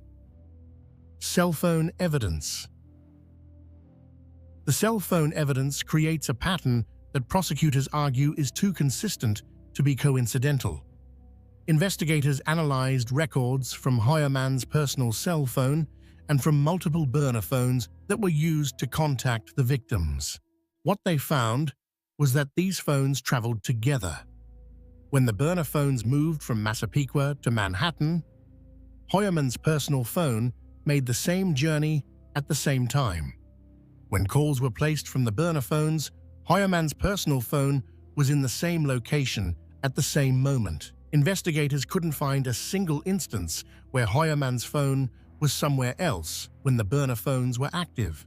The correlation was perfect. Additionally, cell phone records showed that after each murder, the burner phone used to contact that victim was never used again. It was as if the killer knew to dispose of the phone, to eliminate that piece of evidence connecting him to the victim. The phone calls made to Melissa Barthelемy's sister are particularly damning. Those calls were traced to locations in Manhattan and Massapequa, the two places where Heuermann regularly spent time. The timeline of the calls, made in the weeks after Melissa's disappearance, corresponds with a period when Heuermann would have had access to her phone. The Chevrolet Avalanche. The vehicle evidence provides physical corroboration of witness testimony. Dave Schaller's description of the dark green first-generation Chevrolet Avalanche that picked up Amber Costello matches the vehicle that Rex Heuermann owned in September 2010 when Amber disappeared. This wasn't a common vehicle. The first-generation Chevrolet Avalanche, produced between 2002 and 2006, had a distinctive design with a unique rear panel that witnesses specifically remembered. It was this distinctive feature that made Schaller's description so valuable. When investigators searched vehicle registration databases, they found that Heuermann had owned exactly this type of vehicle at the time of the murders. The vehicle has since been located in South Carolina, where Heuermann owns property and has been seized for forensic examination. Internet search history. The internet searches found on Heuermann's devices paint a disturbing picture of a man obsessed with the investigation into his own crimes and with violent sexual content.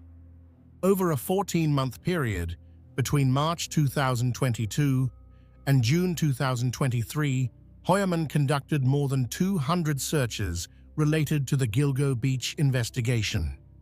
He looked up news articles about the case. He searched for information about the victims and their families. He looked for updates on the task force that had been formed to catch him. He also searched for information about serial killers and how they are caught.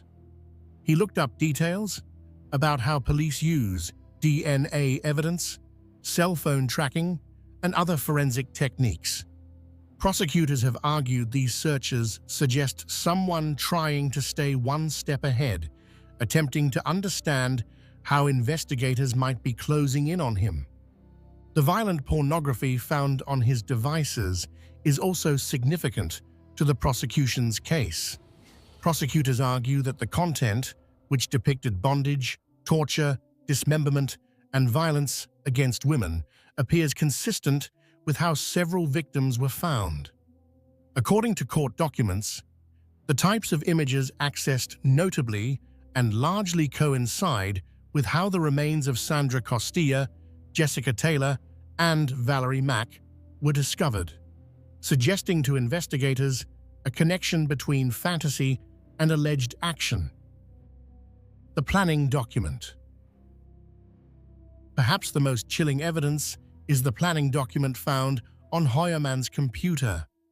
This Microsoft Word file, created in 2000 and modified until 2002, appears to be a literal instruction manual for how to commit murder without getting caught. The document includes sections on supplies needed, problems to anticipate, and steps to take after a killing. It lists DNA as the primary concern, suggests techniques for avoiding leaving genetic evidence, and outlines methods for disposing of bodies. The existence of this document suggests premeditation on a scale rarely seen, even in serial killer cases. Based on its contents, prosecutors argue this wasn't someone who killed in the heat of passion, or even someone who killed impulsively. The document indicates someone who carefully planned out a process, who thought through details methodically, who approached murder with the same systematic planning one might apply to a complex architectural project. Family travel records. The correlation between when Heuermann's family was traveling and when the murders occurred provides powerful circumstantial evidence. Prosecutors have documented that Heuermann's wife and children were away from home, out of state or out of the country, during each of the times when the Gilgo Four were killed. Maureen Brainard Barnes disappeared in July 2007 during a family trip.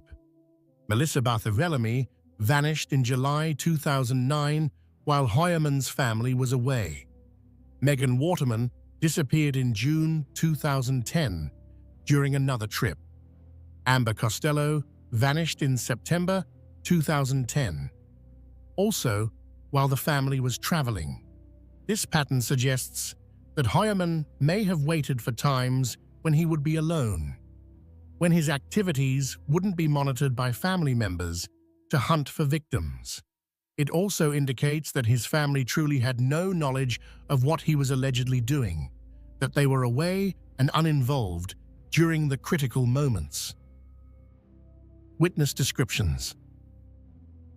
Multiple witnesses described seeing a very large man with dark hair and glasses picking up Amber Costello before her disappearance.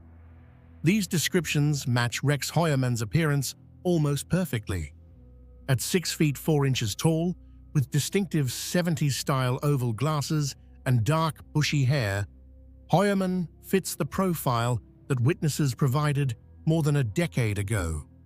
Dave Schaller's description of the man as looking like an ogre resonates with how some others have described Heuermann, a large, somewhat intimidating figure who nonetheless seemed ordinary enough not to raise immediate alarm.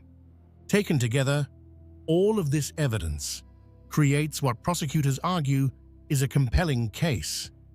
No single piece might be conclusive on its own, but collectively, they paint a picture that prosecutors believe points toward Rex Heuermann as the perpetrator of at least 7 murders. The defense, however, has argued that much of this evidence is circumstantial, that DNA can be transferred innocently, that cell phone records can be misleading, and that internet searches don't prove anyone actually committed a crime. They've maintained that the case against Heuermann isn't as strong as prosecutors claim, that reasonable doubt exists, and that their client is innocent of these charges. The question of guilt or innocence will ultimately be decided by a jury, assuming the case goes to trial. But the evidence gathered over more than a decade of investigation, accelerated dramatically by the formation of the task force in 2022, represents one of the most comprehensive serial killer cases ever assembled in New York. The forensic science breaking through barriers. The breakthrough in the Gilgo Beach case wasn't just about dogged police work or luck. It was about the evolution of forensic science itself, about techniques that didn't exist or weren't widely available when the bodies were first discovered in 2010. To understand how investigators finally identified Rex Heuermann, we need to understand the science that made it possible. DNA analysis has come a long way in the past 2 decades. When the Gilgo Four were first discovered, Traditional DNA testing required relatively pristine samples with sufficient genetic material to create a complete profile. The hairs found on the victims' bodies were degraded from years of exposure to the elements, moisture, temperature fluctuations, decomposition fluids. Traditional testing methods couldn't extract enough usable DNA from these samples to create the kind of detailed genetic profile needed for comparison. But by the time the task force re-examined the evidence in 2022, new techniques had been developed. One of these was called touch DNA, or low copy number DNA testing, which can create genetic profiles from samples containing just a few cells. Another advancement was improved extraction methods that could recover DNA from degraded samples that previous technology would have deemed too compromised to test. The task force sent the preserved hair samples to laboratories with the most advanced equipment and expertise in handling degraded samples. They used techniques that could amplify tiny amounts of genetic material, creating copies of the DNA until there was enough to analyze. They used new chemical processes that could break through the degradation and access the genetic information locked inside cells that were decades old. But even with these advances, the hair samples alone might not have been enough to make an arrest. What really broke the case wide open was the combination of these forensic advances with old-fashioned surveillance and the legal concept of abandonment DNA. The pizza crust that Rex Heuermann threw away in January 2023 became the Rosetta Stone of the investigation. Unlike the degraded hairs found on the victims, the DNA from the pizza crust was fresh, complete, and unambiguous. It provided a full genetic profile that could be compared to the partial profiles extracted from the hair samples. When the laboratory confirmed that the DNA from the pizza crust matched the DNA from the male hair found on Megan Waterman's remains, it was a moment of scientific certainty in a case that had been plagued by uncertainty for more than a decade. The statistical probability was overwhelming. 99.96%, only 4 in 10,000 people in North America wouldn't be excluded as a match. But the forensic breakthroughs didn't stop there. The task force also used a technique called mitochondrial DNA testing on some of the evidence. Mitochondrial DNA is different from the nuclear DNA that most people think of when they hear about genetic testing. While nuclear DNA comes from both parents and is unique to each individual except for identical twins, mitochondrial DNA is passed down only through the mother and is shared by all maternal relatives. Mitochondrial DNA testing is particularly useful for degraded samples because each cell contains many more copies of mitochondrial DNA than nuclear DNA. Even when nuclear DNA has degraded beyond the point of useful analysis, mitochondrial DNA can often still be recovered and tested. The task force used mitochondrial DNA testing to examine hairs found on Amber Costello's remains. While they couldn't get a complete nuclear DNA profile from these hairs, they could determine the mitochondrial DNA sequence. Then they compared this sequence to the mitochondrial DNA from samples collected from Heuermann's wife and daughter after they had thrown away bottles. The results showed that the mitochondrial DNA from the hairs on Amber Costello matched the mitochondrial DNA from Heuermann's wife and daughter.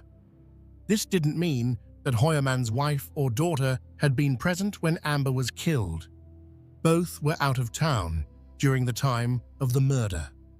Instead, prosecutors argued that the hairs had been transferred from them to Heuermann through normal contact, living in the same house, sharing furniture and vehicles, and then transferred from Heuermann to Amber's body during the commission of the crime.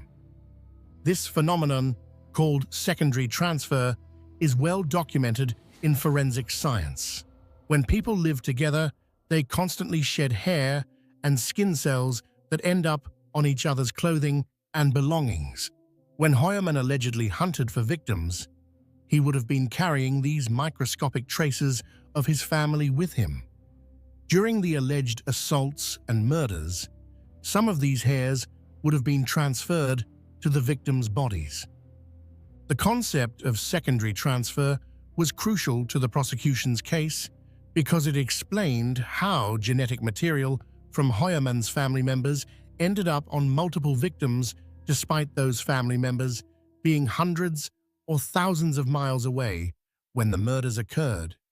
It also provided another layer of evidence connecting Hoyerman to the crimes beyond just his own DNA. The task force also made use of forensic genealogy, though not in the direct investigation of Hoyerman himself. Forensic genealogy is the technique that helped catch the Golden State Killer in 2018. It involves uploading DNA profiles from crime scenes to genealogy databases like GEDmatch, where people voluntarily share their genetic information to research their family trees. When investigators upload a DNA profile from a crime scene to these databases, they can find matches with distant relatives of the person who left that DNA. By constructing detailed family trees and following them forward through generations, skilled genetic genealogists can often narrow down the possible identities of an unknown DNA donor to a very small pool of candidates. The task force used this technique not to identify Hoyerman, but to identify some of the victims whose remains had been found. Valerie Mack, who remained a Jane Doe for 20 years after her dismembered remains were found in Manorville, was finally identified in May 2020 using forensic genealogy. Karen Vergata, whose remains had been found in 1996, and again in 2011, but who remained unidentified until August 2023, was also identified using this technique. The identification of these victims was important not just for giving their families closure, but also for strengthening the case against Hoyerman. Once investigators knew who the victims were, they could examine their backgrounds, their movements before they disappeared, and any connections they might have had to Hoyerman or his known locations. Beyond DNA, the task force also used advanced digital forensics to examine Hoyerman's online activity. When Hoyerman's devices were seized, forensic specialists created complete digital images of their contents, preserving everything for analysis. They recovered deleted files, examined browser histories, analyzed email accounts, and reconstructed Hoyerman's digital footprint going back years. What they found painted a disturbing picture. Hoyerman had been searching for information about the Gilgo Beach case hundreds of times. He had been visiting websites that featured violent pornography. He had been using anonymous email accounts and burner phones to communicate, behavior that prosecutors argued was consistent with someone who knew he was being careful to avoid detection.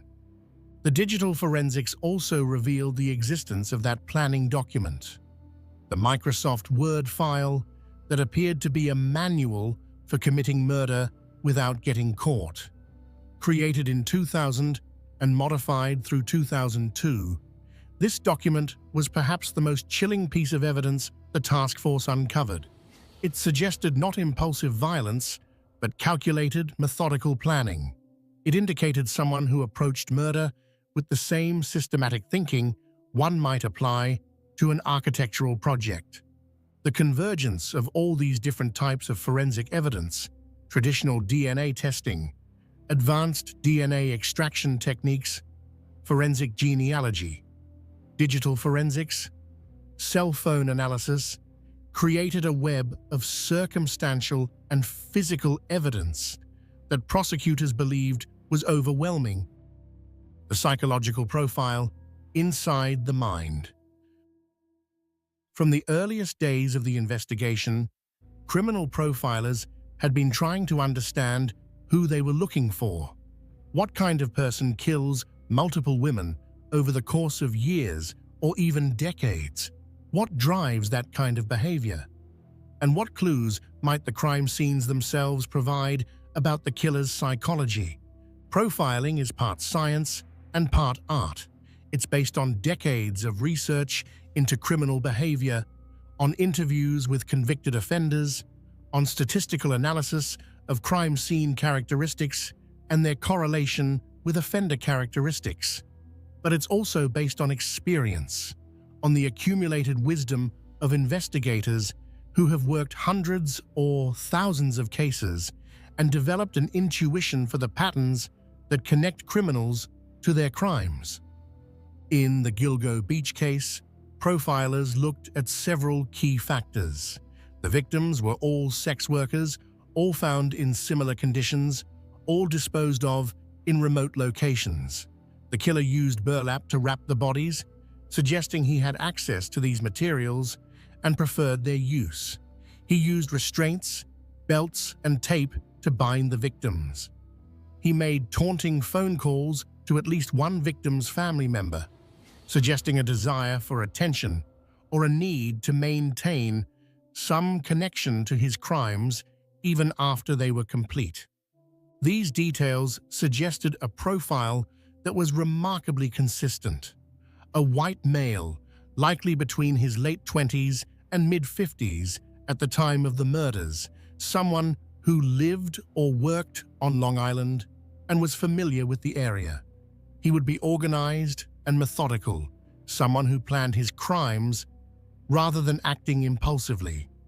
He would likely have a job and possibly a family, living what appeared from the outside to be a normal life, while maintaining a hidden violent side that he kept carefully compartmentalized. The choice of victims, sex workers who advertised online, suggested someone who preferred targets who were vulnerable and whose disappearances might not generate immediate attention from law enforcement. The taunting phone calls suggested someone who felt powerful, who enjoyed the psychological manipulation of causing pain to the victim's loved ones. The use of the same disposal method for the Gilgo 4, wrapping them in burlap and placing them close together along Ocean Parkway, suggested what profilers call a signature, a distinctive aspect of the crime that goes beyond what's necessary to commit the offense. Signatures often have psychological significance to the offender, representing some internal need or compulsion that the crimes fulfill. When Rex Heuermann was finally arrested, investigators and profilers looked at how well he matched the profile they had developed. In many ways, he fit almost perfectly. He was a white male who had been in his 30s to 50s during the time period when most of the murders occurred.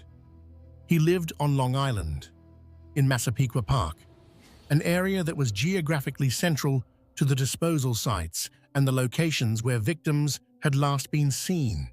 He worked as an architect, a profession that required organization, attention to detail, and systematic thinking, all traits that were evident in how the crimes appeared to have been planned and executed.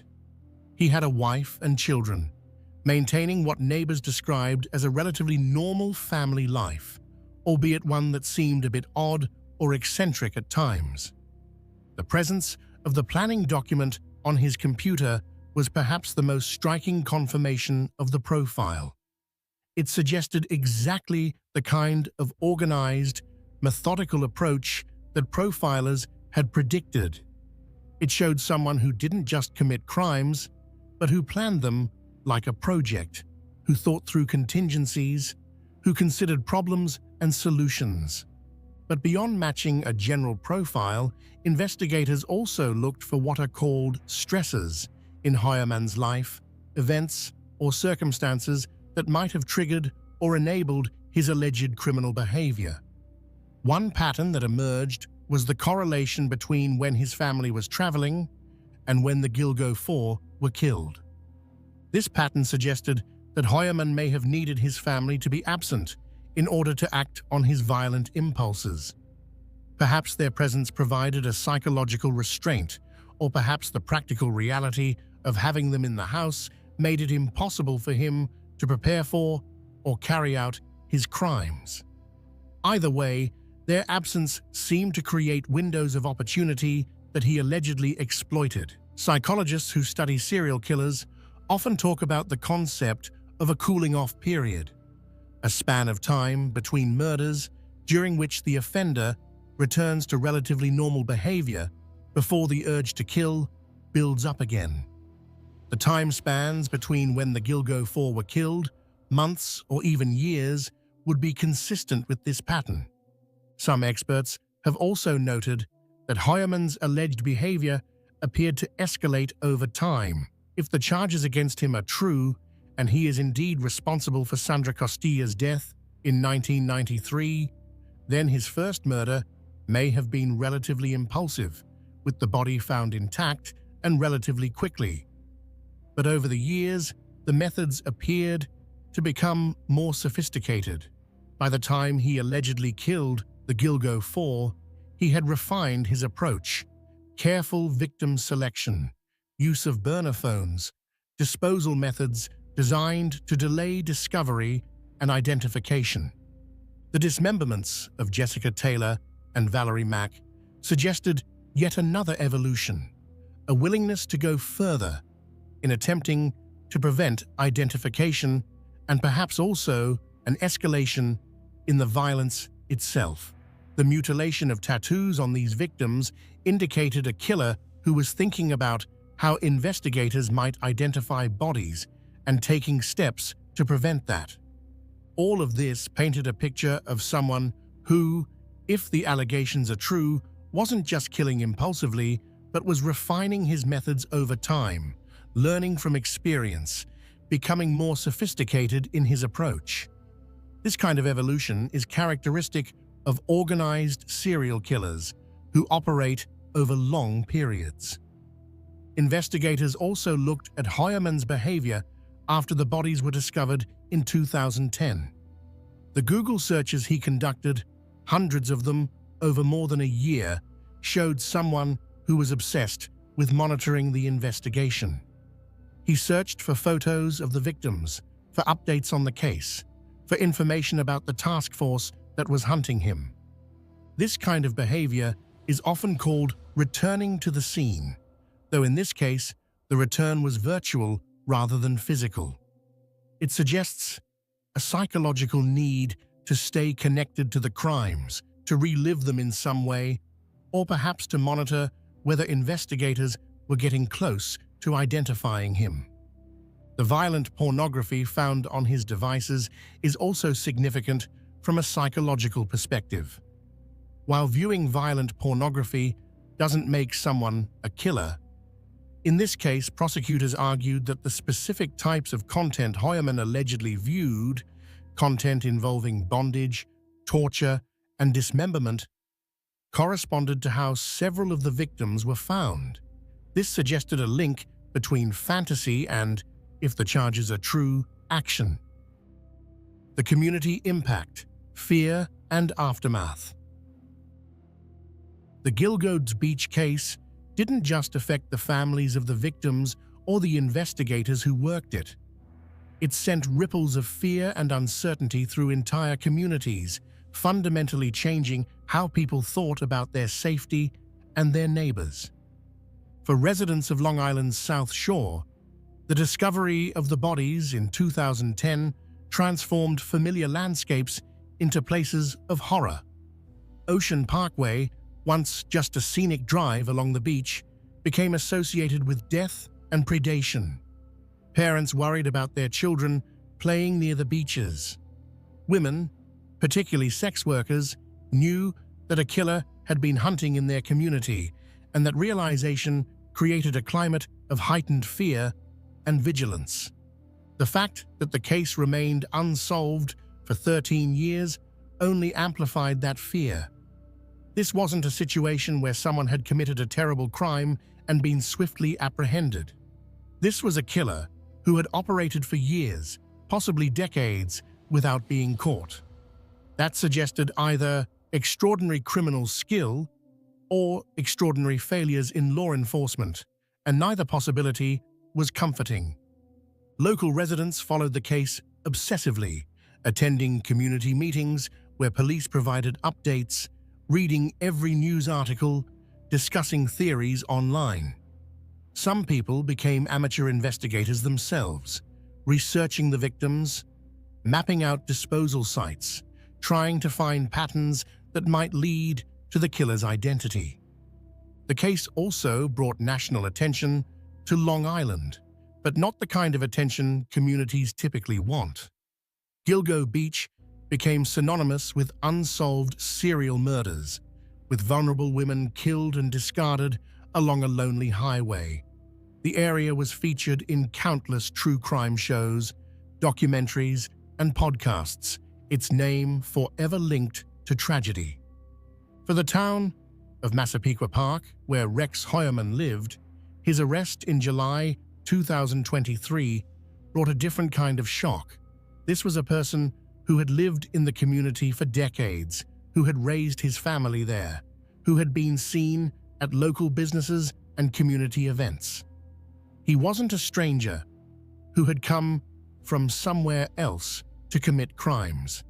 He was, by all appearances, one of them.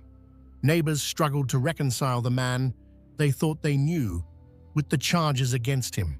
Some remembered him as quiet and polite. Others recalled finding him odd or unsettling. All of them wondered how they could have lived so close to someone who was allegedly responsible for such terrible crimes without ever suspecting anything. The house on First Avenue where Heuermann lived became a focus of morbid fascination. After his arrest, police spent weeks searching the property, tearing up the backyard, removing items from the basement, documenting every room. Neighbors and curiosity seekers lined the street, taking photos, creating a spectacle that further traumatized a community already reeling from the revelations. For Heuermann's own family, the impact was immeasurable. His wife filed for divorce within days of his arrest.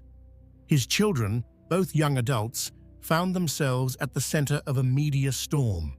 Their father accused of being one of the most prolific serial killers in New York history. They hired attorneys who described them as victims of circumstance, two people whose lives had been irrevocably changed by alleged crimes they knew nothing about. The broader sex worker community also grappled with the implications of the case. The Gilgo Beach murders highlighted the vulnerability of people working in the sex trade, how easily they can become targets, how often their disappearances generate less attention and fewer resources from law enforcement than disappearances of other citizens. Advocates used the case to push for decriminalization of sex work, arguing that the illegality of the profession drives it underground and makes workers more vulnerable to violence. They pointed out that all of the Gilgo Four had advertised their services online, meeting clients without the kind of screening or security that would exist in legal, regulated environments.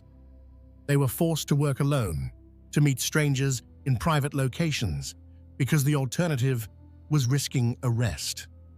The case also prompted discussions about society's treatment of missing person cases involving sex workers or people with substance abuse issues. Several of the Gilgo Beach victims had been reported missing, but their cases hadn't generated significant attention. They were seen as transient, as people who might have simply moved on or chosen to disappear. The reality that they had been murdered and disposed of like trash forced a reckoning with how society values different lives. Law enforcement in Suffolk County faced intense scrutiny in the wake of Heuermann's arrest. Why had it taken 13 years to make an arrest? How much had the corruption and dysfunction under former police chief James Burke hampered the investigation? Could the murders have been prevented if the FBI had been allowed to assist in 2011? These questions didn't have easy answers. The task force that finally broke the case pointed to advances in forensic technology that simply hadn't existed in 2010 as a crucial factor in solving the crimes. But they also acknowledged that the refusal of federal assistance in the early years had been a mistake, that corruption at the highest levels of the department had diverted attention and resources away from the investigation. The creation of the Gilgo Homicide Investigation Task Force in January 2022 represented a fresh start, a commitment to using every available resource to solve the case. The success of that task force offered a measure of redemption for Suffolk County law enforcement, proof that when investigators had the tools, the leadership, and the determination, they could solve even the most complex cases. But for the families of the victims, no amount of police work could undo the years of suffering and uncertainty they had endured. They had spent more than a decade wondering what had happened to their loved ones, hoping for answers, dreading what those answers might be. The arrest of Rex Heuermann provided some closure, but it also brought a new kind of pain, knowing exactly how their loved ones had died, having to sit through court proceedings where the details of those deaths would be revealed, facing the possibility that the legal process might drag on for years before reaching a final resolution. The legal proceedings, justice delayed. As of now, Rex Heuermann remains in the Suffolk County Correctional Facility, held without bail while he awaits trial. He has been incarcerated since his arrest in July 2023, spending his days in jail, his attorneys say, reviewing discovery materials and preparing for what will likely be one of the most high-profile criminal trials in Long Island history. The path to trial has been complex and slow, with numerous legal motions, evidentiary hearings, and procedural arguments delaying the process. This is typical for serial killer cases, which often involve massive amounts of evidence, complex forensic testimony, and extensive pre-trial litigation. One of the most significant legal battles has centered on the DNA evidence. In January 2025, Heuermann's defense team filed a motion requesting that the murder charges be tried separately. They argued for 5 separate trials, one for the Gilgo 4 murders, and individual trials for Sandra Costilla, Jessica Taylor, Valerie Mack, and Maureen Brainerd Barnes. Defense attorney Michael Brown argued that trying all 7 murders together would create a cumulative effect that would prejudice the jury against his client. He suggested that if jurors hear about victim after victim after victim, they'll develop an "if there's smoke, there's fire" mentality, assuming Heuermann must be guilty simply because of the number of charges, rather than evaluating the evidence for each crime individually. Prosecutors opposed the motion, arguing that the cases are connected by common elements, including method of killing, disposal of bodies, and DNA evidence. They said that trying the cases together would be more efficient, would reduce trauma to families who would otherwise have to sit through multiple trials, and would allow jurors to see the full scope of Heuermann's alleged criminal enterprise. In September 2025, a judge ruled against the defense's motion. He determined that all 7 murder charges would be tried together in a single trial, that the indictments would remain intact, and that prosecutors would be allowed to present their theory that all 7 murders are connected. This ruling was a significant victory for the prosecution. It means they'll be able to present evidence showing a pattern of behavior spanning 3 decades, evidence that might be less powerful if each murder were tried separately. The admissibility of the DNA evidence remains the subject of ongoing litigation. The Fry hearing that began in March 2025 has involved extensive testimony from forensic experts on both sides debating whether whole genome sequencing meets the legal standard for admissibility in New York courts. In September 2025, according to court reports, the judge ruled that the DNA evidence, including the results from whole genome sequencing, would be admitted at trial, meaning prosecutors would be able to use this forensic evidence to connect Hoyerman to the victims. This represented another major development for the prosecution, as the DNA evidence forms a crucial pillar of their case. Hoyerman's defense team continues to argue that he is innocent, that the evidence against him is either circumstantial or susceptible to innocent explanations. Brown has emphasized that DNA can be transferred through innocent contact, that cell phone evidence can be misleading, and that internet searches don't prove someone committed murder. The defense has also raised questions about whether Hoyerman can receive a fair trial given the enormous media coverage the case has received.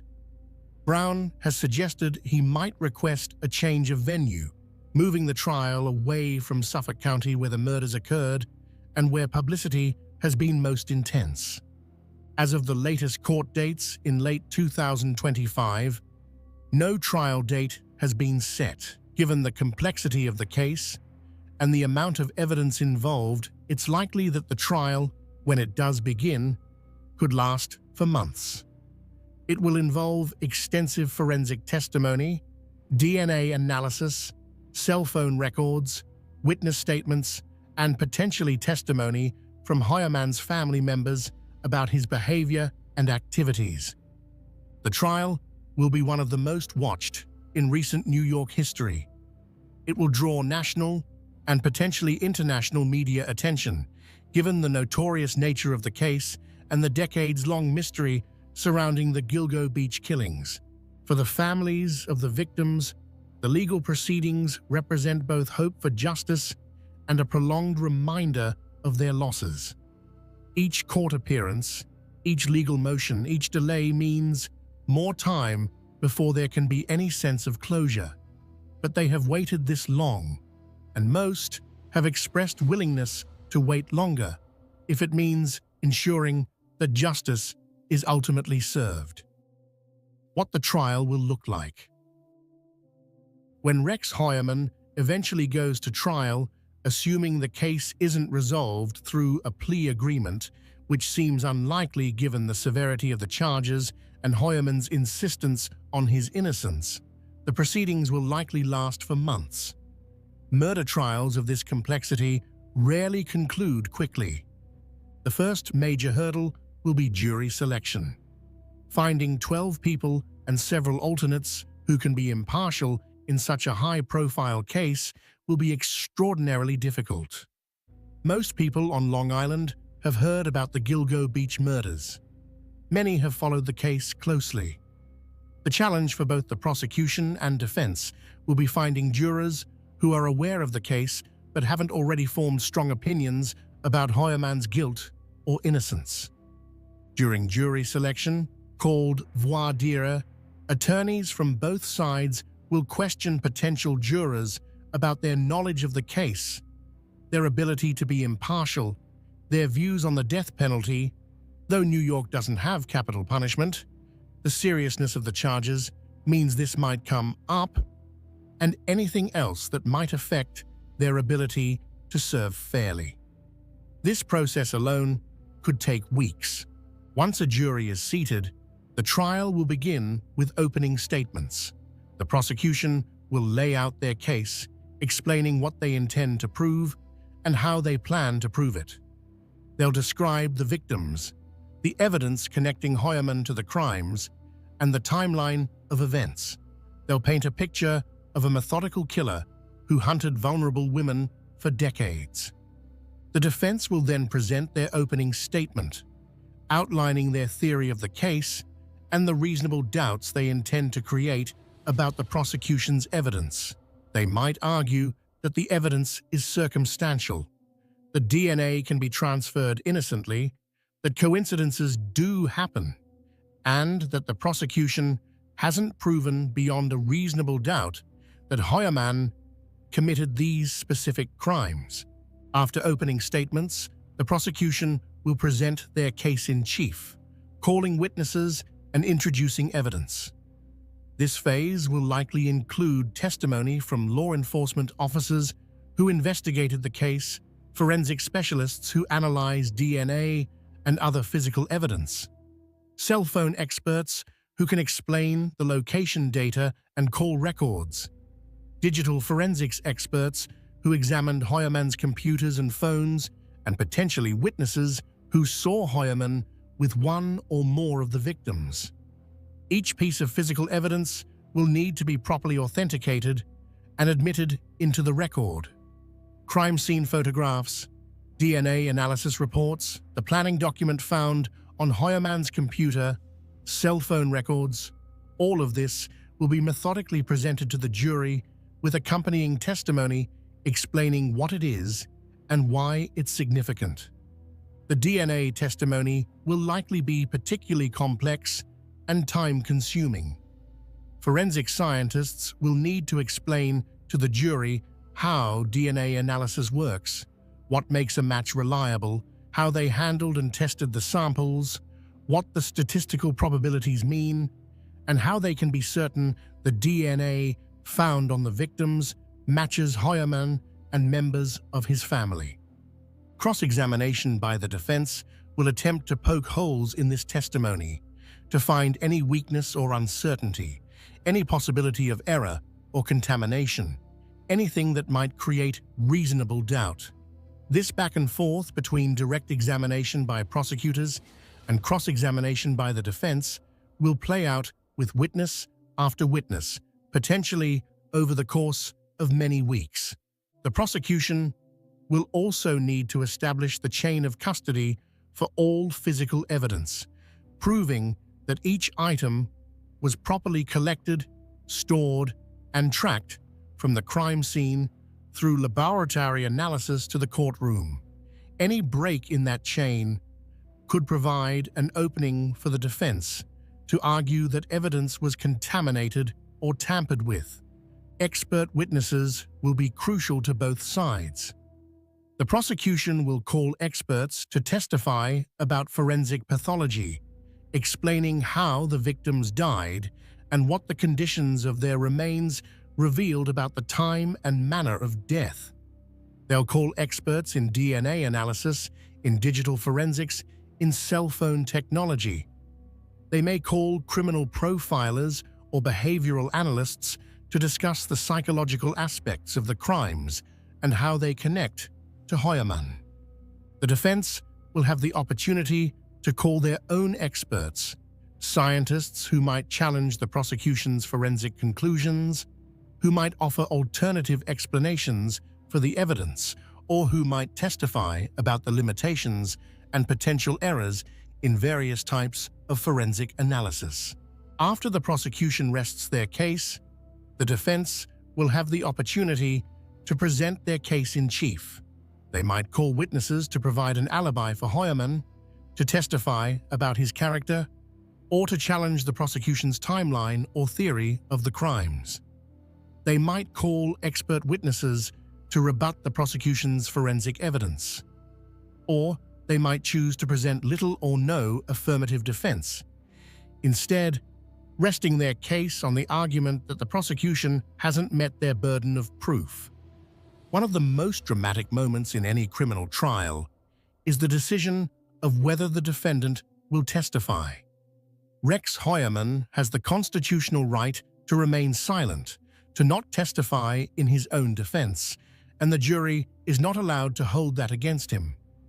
But if he chooses to testify, he'll be subject to cross-examination by prosecutors, who will attempt to get him to admit to damaging facts or to catch him in inconsistencies. Given the complexity of this case and the significant forensic evidence against him, most defense attorneys would likely advise Heuermann not to testify. The risk of saying something that strengthens the prosecution's case or makes him appear guilty to the jury would probably outweigh any benefit his testimony might provide. But that decision ultimately belongs to Heuermann himself, and defendants sometimes insist on testifying against their attorney's advice. After both sides have presented their cases, the trial will move to closing arguments. The prosecution will go first, summarizing their evidence and arguing why it proves beyond a reasonable doubt that Heuermann committed the crimes. They'll connect the dots between the different pieces of evidence, creating a narrative that explains how and why Heuermann killed these women. The defense will then present their closing argument, pointing out weaknesses in the prosecution's case, emphasizing any inconsistencies or uncertainties, and reminding the jury that the burden of proof rests entirely on the prosecution. They'll argue that reasonable doubt exists, and that the jury must therefore find Heuermann not guilty.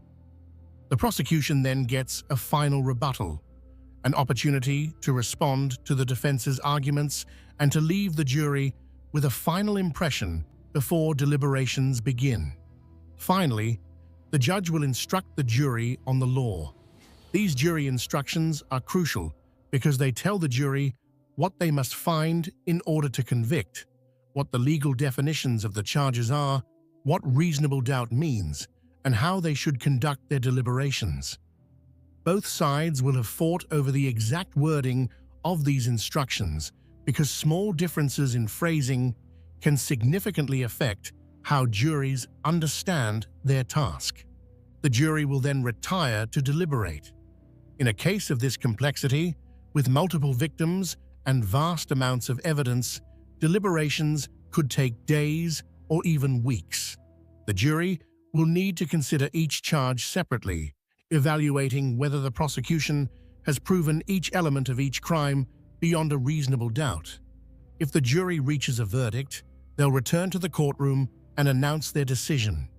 If they find Heuermann guilty, a separate sentencing phase will follow, where prosecutors will argue for the maximum sentence and the defense will argue for leniency. Though given the nature of the charges, leniency in this context would still mean many years or life in prison. If the jury finds Heuermann not guilty, he'll be immediately released and cannot be tried again for the same crimes due to the Constitution protection against double jeopardy.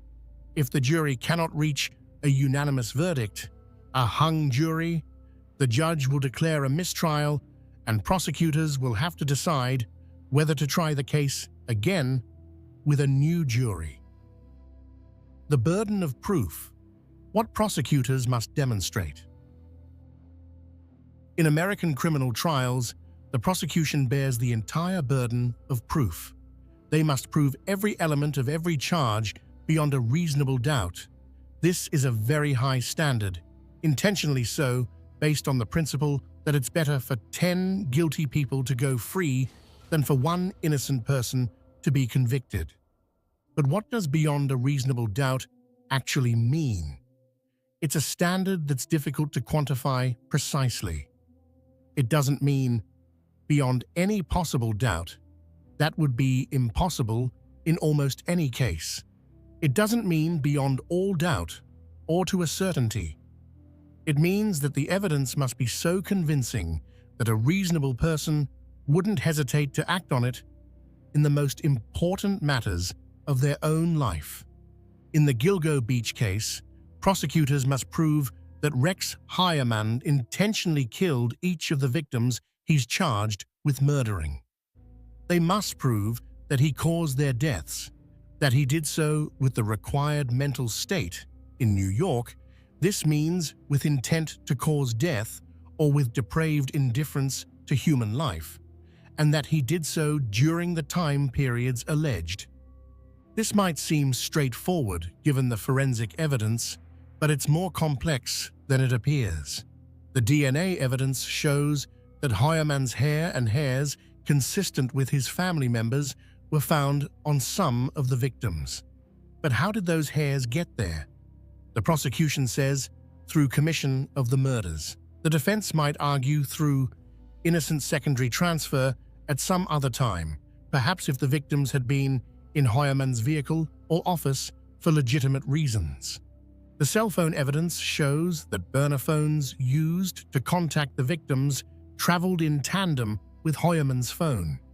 But can prosecutors prove that Hoyerman possessed those burner phones? Might someone else have been using them while traveling near him? These seem like remote possibilities, but the defense only needs to create reasonable doubt, not to prove an alternative theory. The planning document found on Hoyerman's computer appears to be a murder manual. But can prosecutors prove that Hoyerman created it? Might it have been created by someone else using his computer? Might it be fiction or fantasy rather than an actual plan? Again, these possibilities might seem unlikely, but they're the kinds of questions juries will have to grapple with. The prosecution's job is to make the connections between these different pieces of evidence so clear, so overwhelming, that the jury cannot reasonably conclude anything other than that Hoyerman committed these murders. They must anticipate every alternative explanation the defense might offer and eliminate those possibilities through their evidence and arguments. The role of media and public opinion. From the moment Rex Hoyerman was arrested, his case has been intensely covered by media outlets. The Gilgo Beach murders were already one of the most well-known unsolved cases in the country, featured in numerous documentaries, podcasts, books, and television shows. When an arrest was finally made, after 13 years, it generated massive public interest. This media attention creates challenges for both the prosecution and defense. On one hand, extensive coverage can make it difficult to find impartial jurors. On the other hand, it keeps pressure on all parties to ensure that justice is done and that the process is transparent. True crime enthusiasts have followed every development in the case, dissecting evidence, debating theories online, creating detailed timelines and maps. While this public engagement demonstrates the community's investment in seeing justice served, it also creates noise that can complicate the legal process. Rumors and speculation can spread quickly online, sometimes making it harder for the public to distinguish between verified facts and theories. Some media coverage has focused on Hoyerman's appearance, his demeanor, his oddities of behavior. This kind of attention can be prejudicial, creating an impression of guilt based on superficial characteristics rather than evidence. It's a reminder of why the jury system requires that verdicts be based only on evidence presented in court, not on media reports or public opinion. The victims' families have had to navigate this media landscape carefully. They want their loved ones to be remembered, for their stories to be told, for the public to understand that these were real people with real lives who were taken too soon. But they also don't want to do anything that might compromise the prosecution's case or give the defense grounds for appeal. Some families have worked with victims' rights advocates like Gloria Allred, who has helped them speak publicly while also protecting their interests in the legal process. Others have chosen to remain more private, processing their grief away from cameras and microphones. Both approaches are valid, and there's no right way to handle being thrust into the public eye because your loved one was murdered. The families living with loss. Throughout this entire story, from the initial disappearances to the discovery of bodies to the arrest and ongoing legal proceedings, There are people who have suffered immeasurably, the families of the victims. These are mothers, fathers, sisters, brothers, children, and friends who have had to live with loss, uncertainty, and grief for years, in some cases, decades. Family members of Maureen Brainard Barnes spent more than 16 years not knowing what had happened to her. They searched through emails and phone records, stayed in touch with other victims' families, and never gave up hope that answers would come. When Rex Heuermann was finally arrested, Maureen's family was among the first to speak publicly about their relief that someone had been charged, though they acknowledged the pain would never fully heal. Nicolette Brainard Barnes, Maureen's daughter, was just 7 years old when her mother disappeared. She's grown up without her mother, without the guidance and love that should have been her birthright.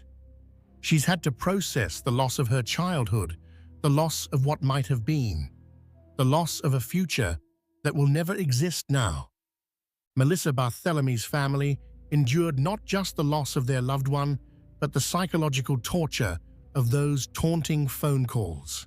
Her teenage sister, just 15 at the time, had to hear a man boast about killing her sibling, had to endure his crude sexual comments and his obvious pleasure in the family's anguish. That kind of trauma doesn't go away. It shapes a person's entire life, colors how they see the world and other people. Megan Waterman's family, particularly her young daughter, who was just 3 when her mother vanished, have had to live with absence and unanswered questions. Megan's daughter is now a teenager, growing up without the mother who loved her, without the chance to know who her mum really was, beyond what others can tell her. Amberlynn Costello's roommates, who despite their own struggles with addiction, cared enough to report her missing and to provide police with descriptions that would prove crucial years later, have had to live with the knowledge that they saw her killer, that he was right there, and they couldn't stop what was about to happen. The families of the other victims, Jessica Taylor, Sandra Costilla, Valerie Mack, Karen Vergata, and the still unidentified victims have similar stories. Years or decades of not knowing, of wondering, of hoping against hope that somehow their loved ones might still be alive, even as that hope grew dimmer with each passing year. Valerie Mack's family didn't even know for certain that she was dead for 20 years. They thought she might have just disappeared, might have chosen to cut ties, might be out there somewhere living a different life. When they finally learned the truth, when they learned she had been murdered and dismembered, the shock and grief were compounded by 2 decades of uncertainty. Sandra Costilla's family has waited more than 3 decades for justice. When her body was found in 1993, investigators believed they would quickly solve the case.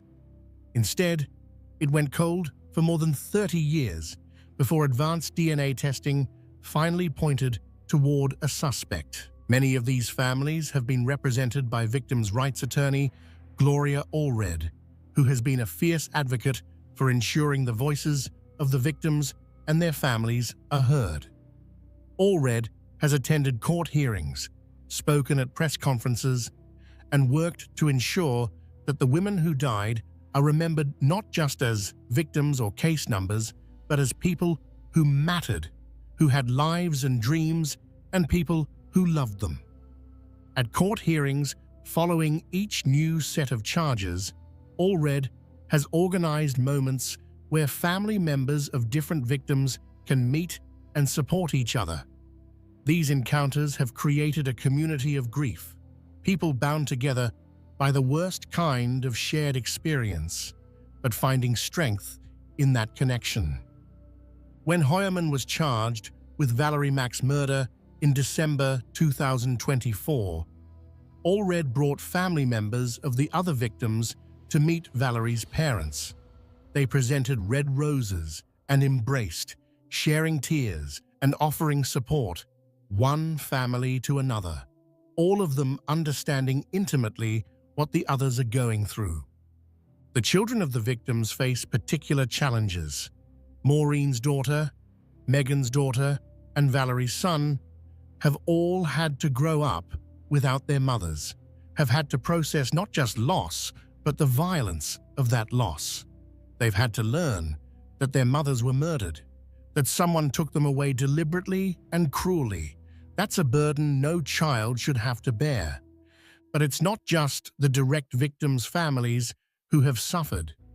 Rex Heuermann's family, his wife Asa Ellerup, and their children Victoria and Christopher have been thrust into a nightmare of a different sort. They've had to confront the possibility that the man they lived with, the husband and father they thought they knew, was living a secret life as a serial killer. Ellerup filed for divorce shortly after Heuermann's arrest, but she has been careful in her public statements. Through her attorney, she has said that she's reserving judgment until all the evidence is presented in court, that she's trying to balance her shock and disbelief with an understanding that the legal process needs to play out.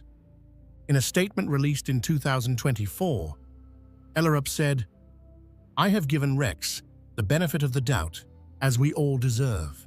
She made clear that she plans to listen to all the evidence before drawing any final conclusions about her husband's guilt or innocence.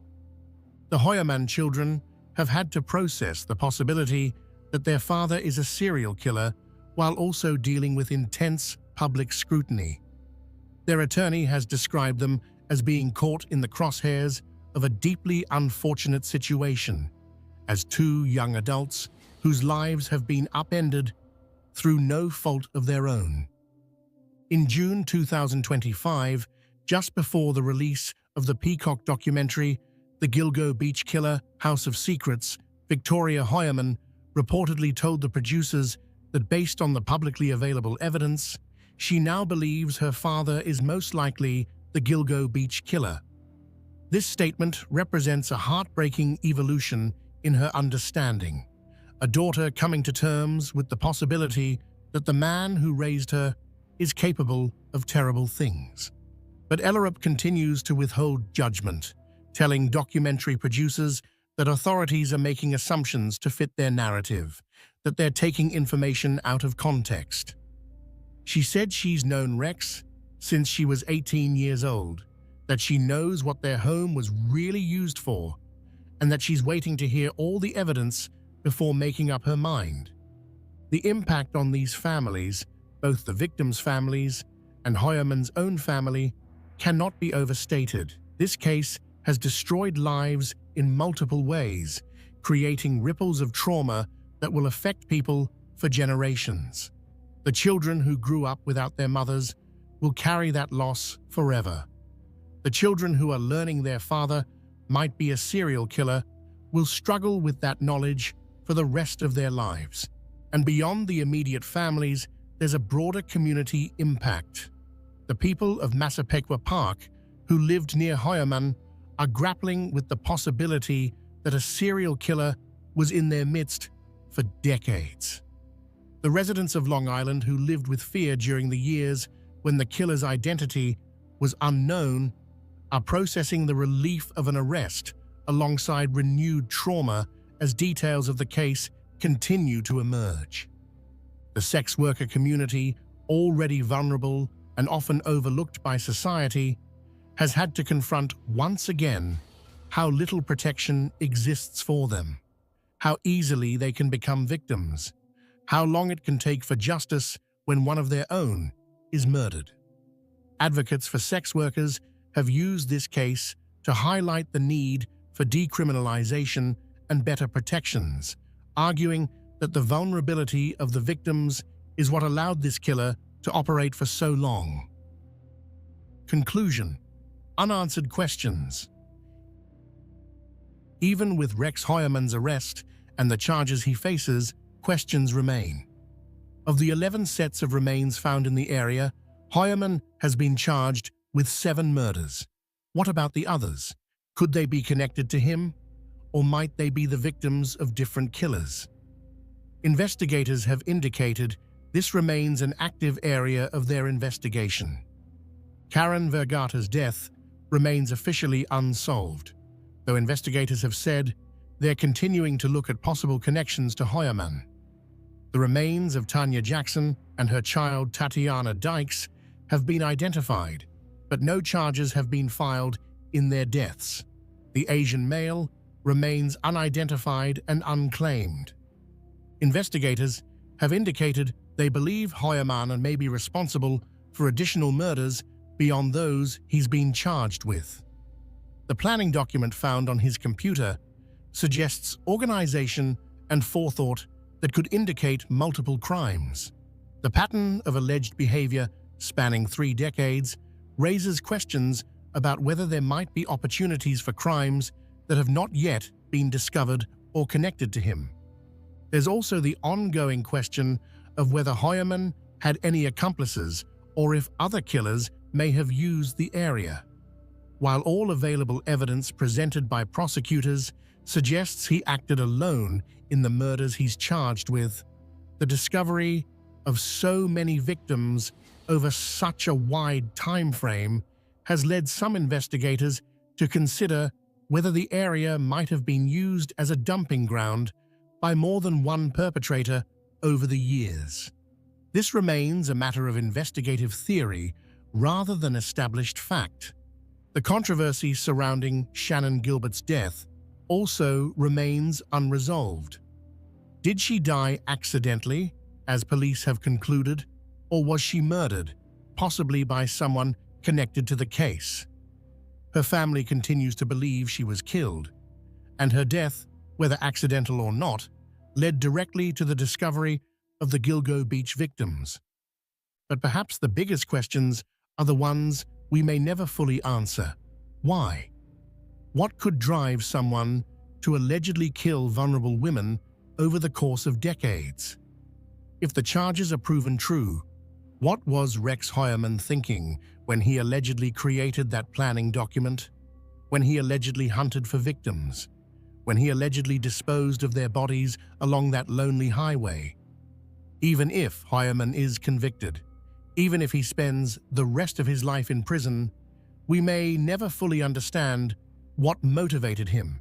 Assuming the allegations are true, serial killers rarely provide satisfying explanations for their actions. The reality is often that there is no explanation that makes sense to most people, no way to fully comprehend what drives someone to such darkness. What we can say with certainty is that the Gilgo Beach case represents both a failure and a triumph of the justice system. It represents a failure in that it took 13 years from the discovery of the first bodies to make an arrest, 13 years during which families suffered without answers. It represents the failure of a system that allowed corruption to hamper the investigation, that allowed vulnerable women to become victims because society didn't protect them. But it also represents a triumph. It shows that even cold cases can be solved with persistence, with new technology, and with investigators who refuse to give up. It demonstrates the power of forensic genealogy and advanced DNA testing to solve crimes that seemed unsolvable. It proves that even after more than a decade, even when leads have gone cold and hope has dimmed, justice can still be served. The families of the victims have waited so long for this moment. As the case moves toward trial, as evidence is presented and arguments are made, they'll be watching, hoping that finally, after all these years, the person responsible for their loved ones' deaths will be held accountable. Melissa Barthelemy, Maureen Brainard Barnes, Megan Waterman, Amber Lynn Costello, Jessica Taylor, Sandra Costilla, Valerie Mack, Karen Vergata, Tanya Jackson, Tatiana Dykes, Shannan Gilbert, and the still unidentified victims all deserve justice. They deserve to be remembered not as the Gilgo Beach victims, but as the people they were: daughters, mothers, sisters, friends. women with lives and dreams who deserved so much better than they got. This case reminds us that behind every true crime story are real people who suffered, real families who grieve, and a real responsibility to seek justice, no matter how long it takes. Final thoughts. Thank you so much for watching today's video. The Gilgo Beach case is one of the most complex and disturbing serial killer investigations in American history, spanning 3 decades, involving at least 11 victims, and requiring the work of hundreds of investigators over more than 13 years to finally result in an arrest. If you found this video informative, please consider giving it a like and subscribing to the channel. Hit that notification bell so you never miss when we upload new true crime content. Remember to be respectful in the comments. These are real victims with real families who are still grieving and seeking justice. While we discuss these cases to educate and inform, we should always do so with respect for those who have been affected by these terrible crimes. If you or someone you know needs help or is in a dangerous situation, please reach out to local authorities or organizations that can provide support. There are resources available, and you don't have to face danger alone. Take care of yourselves, and I'll see you in the next video. Take care of yourselves, and I'll see you in the next video. The Doomsday Mum, when love, faith, and madness ended in murder. Good evening, everyone. Tonight, we're going deep into one of the most disturbing and complex true crime cases in recent American history. This is a story that has everything you'd expect from a fictional thriller, except it's devastatingly, horrifyingly real. It's a story about a beauty pageant contestant turned mother who came to believe she was a goddess destined to lead people through the end times. It's about a self-proclaimed prophet who wrote books about the apocalypse and claimed he could communicate with the dead. It's about 2 missing children whose faces appeared on billboards across America, whose grandparents pleaded on national television for their safe return, only for their worst fears to be confirmed when law enforcement discovered 2 small bodies buried in a rural Idaho backyard. This is the story of Lori Vallow Daybell and Chad Daybell, a couple whose twisted religious beliefs and obsessive romance would leave a trail of bodies across multiple states. 3 confirmed murders, 2 attempted murders, multiple suspicious deaths that may never be fully explained, and at the center of it all, 2 innocent children, 7-year-old Joshua Jackson, J.J. Vallow, an autistic boy who loved his red pajamas and playing with his toys, and 16-year-old Tylee Ryan, a teenager who loved Chipotle and driving her Jeep, a girl who was just beginning to figure out who she was and who she wanted to be. The case of the Doomsday Mom, as the media would come to call Lori Vallow Daybell, isn't just about murder. It's about how seemingly ordinary people can become radicalized by fringe beliefs.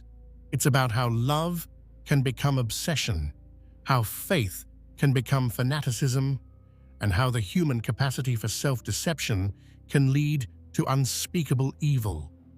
It's about a mother who referred to her own children as zombies, whose bodies had been possessed by dark spirits, who smiled for the camera on a Hawaiian beach just weeks after burying them in shallow graves.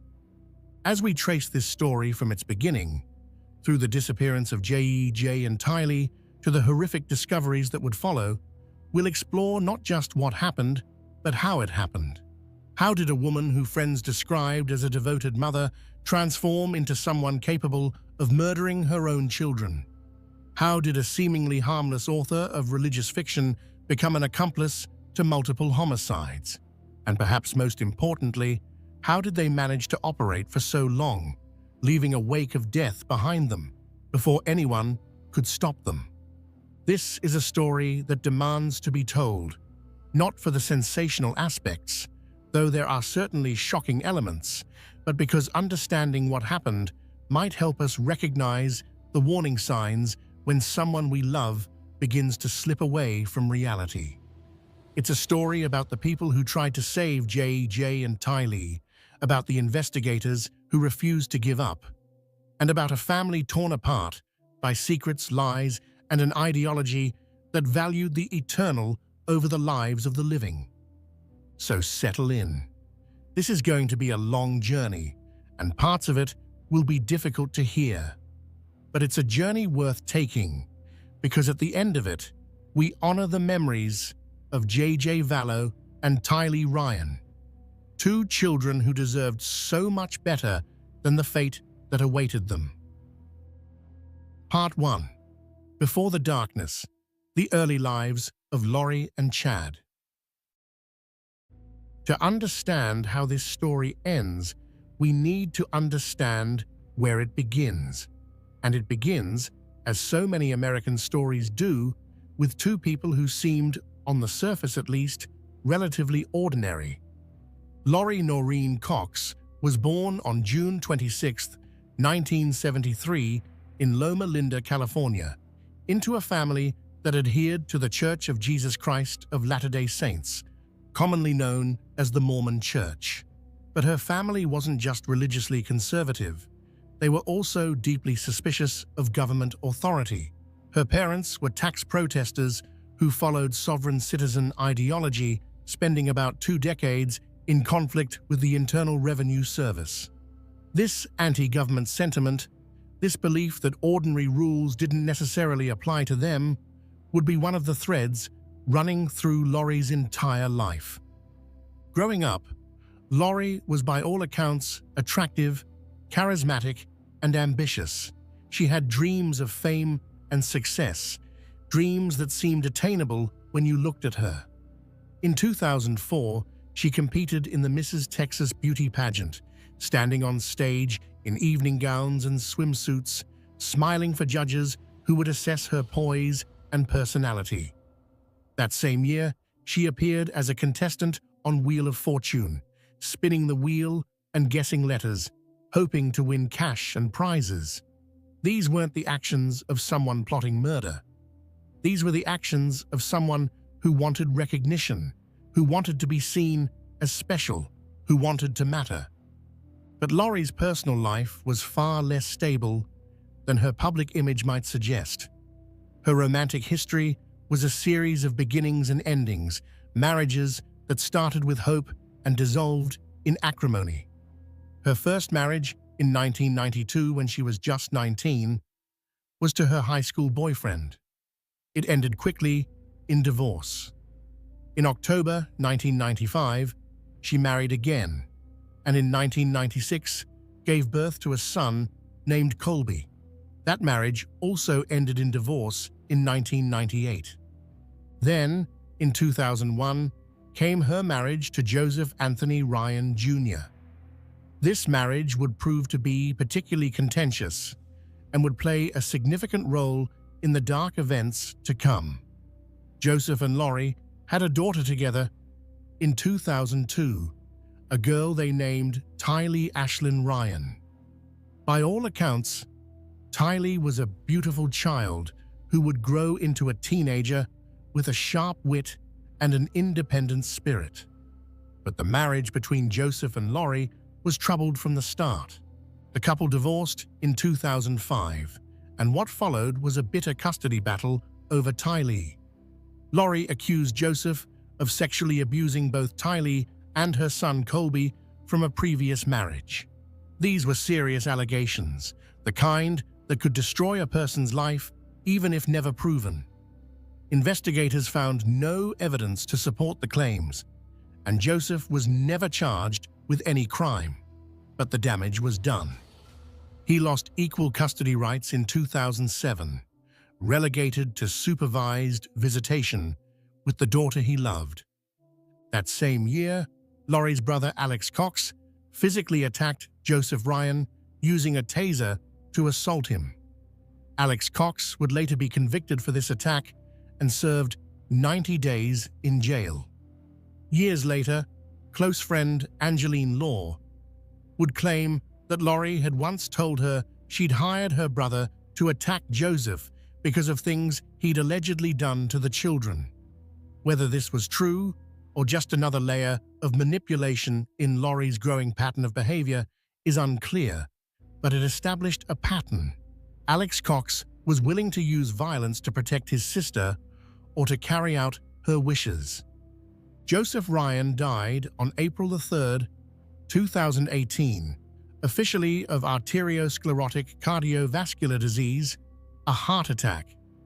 He was found in his Arizona apartment during a welfare check. At the time, his death was thoroughly investigated and determined to be from natural causes. Years later, after Lori's arrest in 2020, police reviewed Joseph Ryan's death with fresh eyes.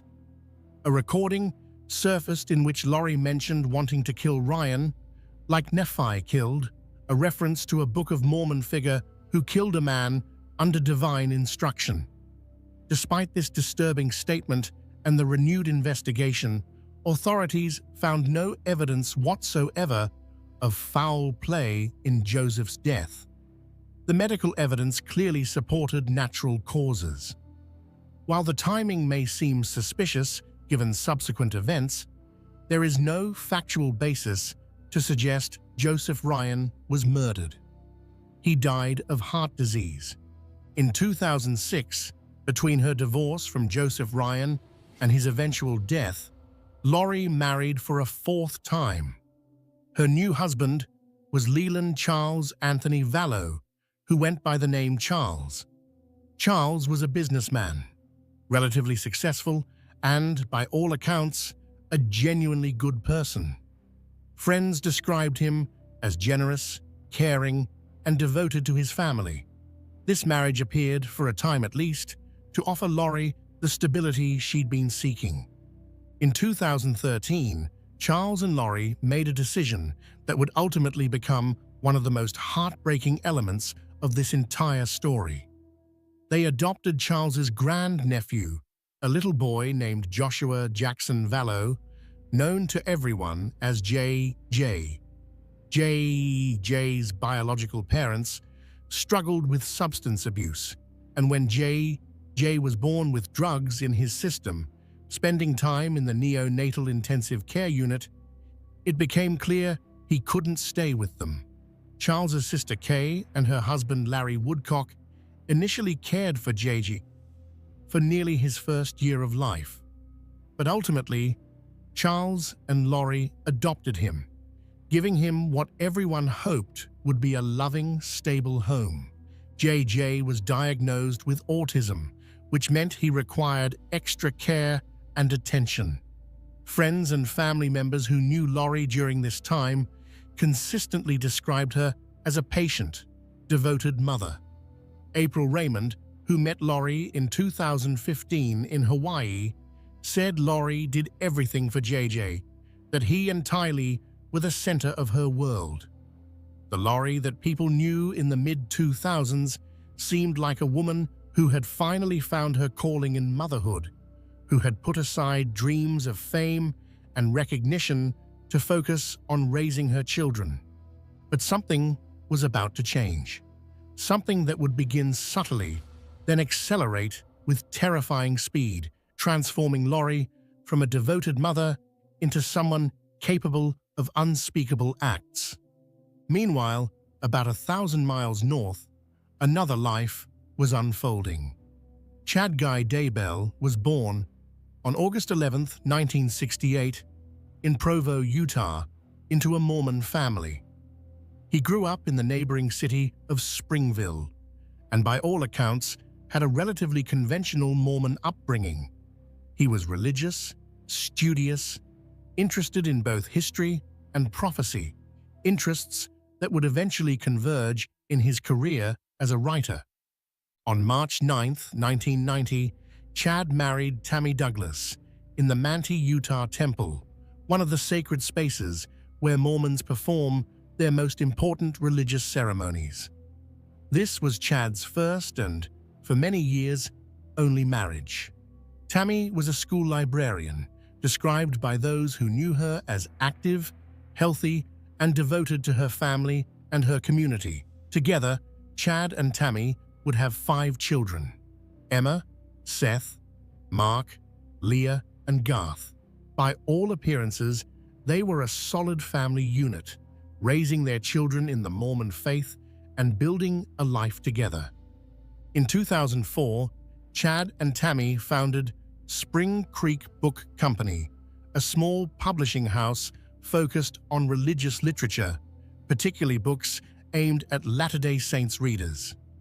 Tammy served as Chief Financial Officer and designed book covers, while Chad focused on writing and publishing.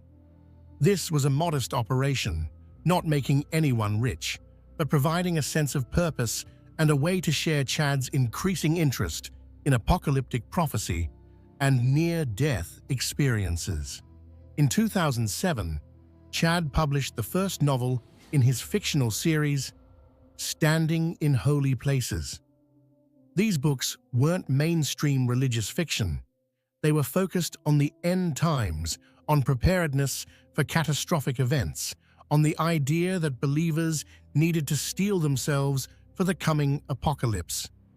As the years went on, Chad's writing became less clearly fictional and more focused on presenting his alleged visions as real prophecies. He began claiming he'd had a near-death experience that gave him the ability to receive direct messages from God. He asserted that the world would end on July 22, 2020, in a series of natural disasters that would usher in the second coming of Jesus Christ. By the mid-2000s, Chad had developed a following in certain corners of the Mormon community, particularly among those interested in preparedness culture, people stockpiling food and supplies for the end times.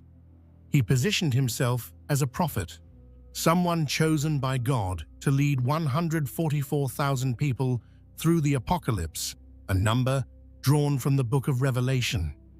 He also claimed he possessed the ability to see people's souls, to determine whether they had light or dark spirits. Those with dark spirits, he reportedly said, were zombies whose bodies had been taken over by evil forces. These zombies, Chad taught, could only be freed if their physical bodies were killed, releasing the original soul from its prison. These weren't mainstream Mormon beliefs. In fact, they directly contradicted much of what the LDS Church teaches. But to a certain type of believer, someone seeking special knowledge, secret truths, and the promise of being among the chosen few, Chad's teachings were intoxicating. He was offering not just salvation, but significance. He was telling people they were special, that they had been selected for a divine purpose. In 2015, Chad claimed he'd received a divine message telling him to relocate to Rexburg, Idaho. This was supposedly because Utah would be devastated by an earthquake that year, a prediction that never came to pass, though apparently this didn't shake the faith of Chad's followers. That June, Chad and Tammy moved to Salem, Idaho, just outside Rexburg, purchasing a property with several acres of land. Tammy continued working as a librarian while Chad focused on his writing and his growing role as a speaker at religious conferences. Around this same time, Lori Vallow in Arizona became interested in Chad Daybell's books. She reportedly discovered his Standing in Holy Places series around 2015 and became increasingly fascinated with his apocalyptic teachings.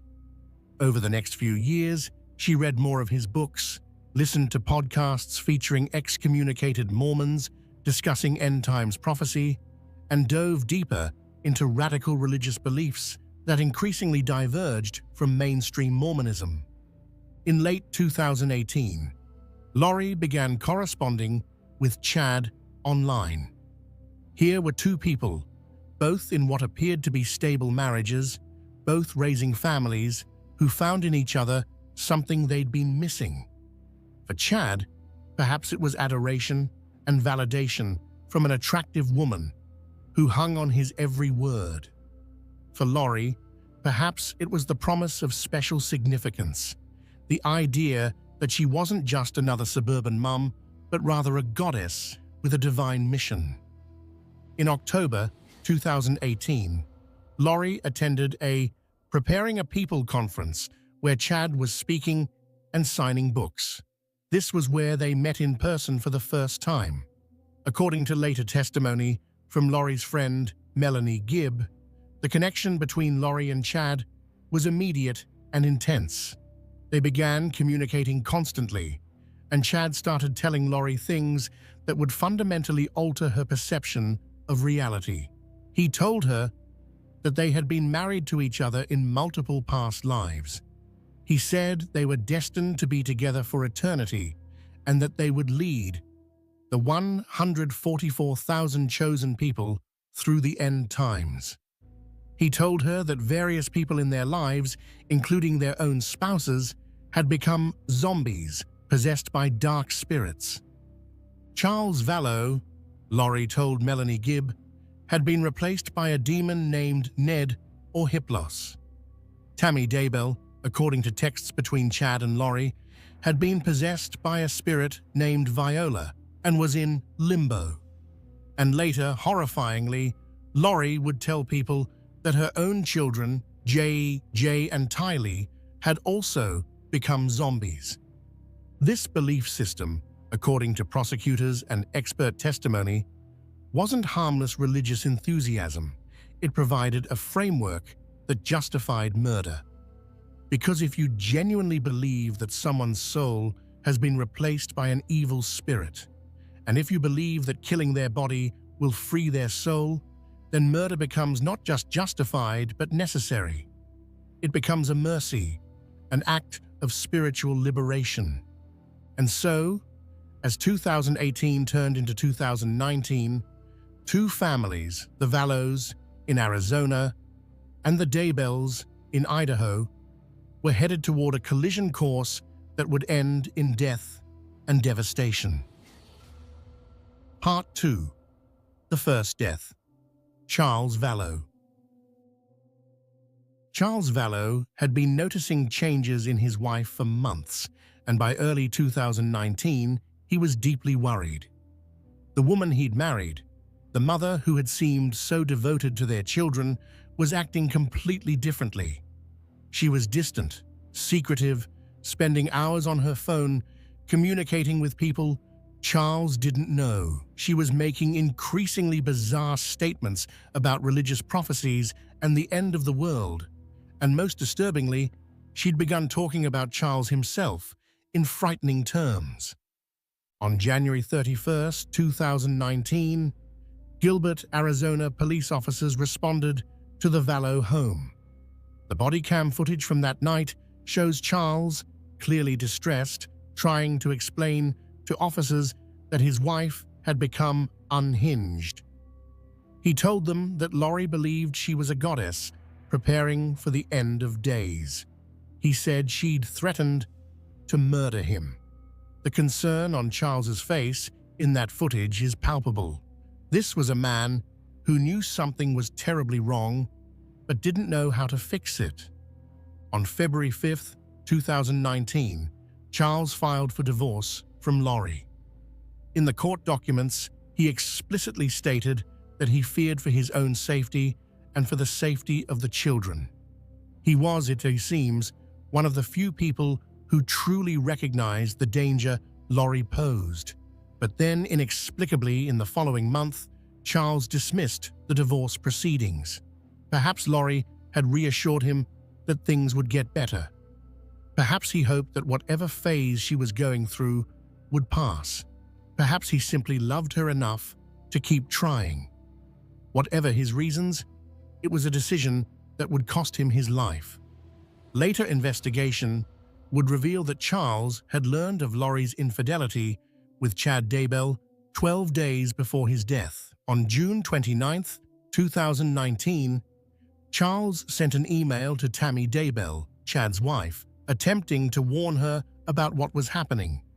"Tammy, my name is Charles Vallow," the email read. "I have some vital and disturbing information regarding your husband and my wife Lori. This is your work email, so I'll wait to send you the evidence. That is very disturbing. You may call or email me from the address where you can receive the information. I apologize to be the one sending this, but something has to be done."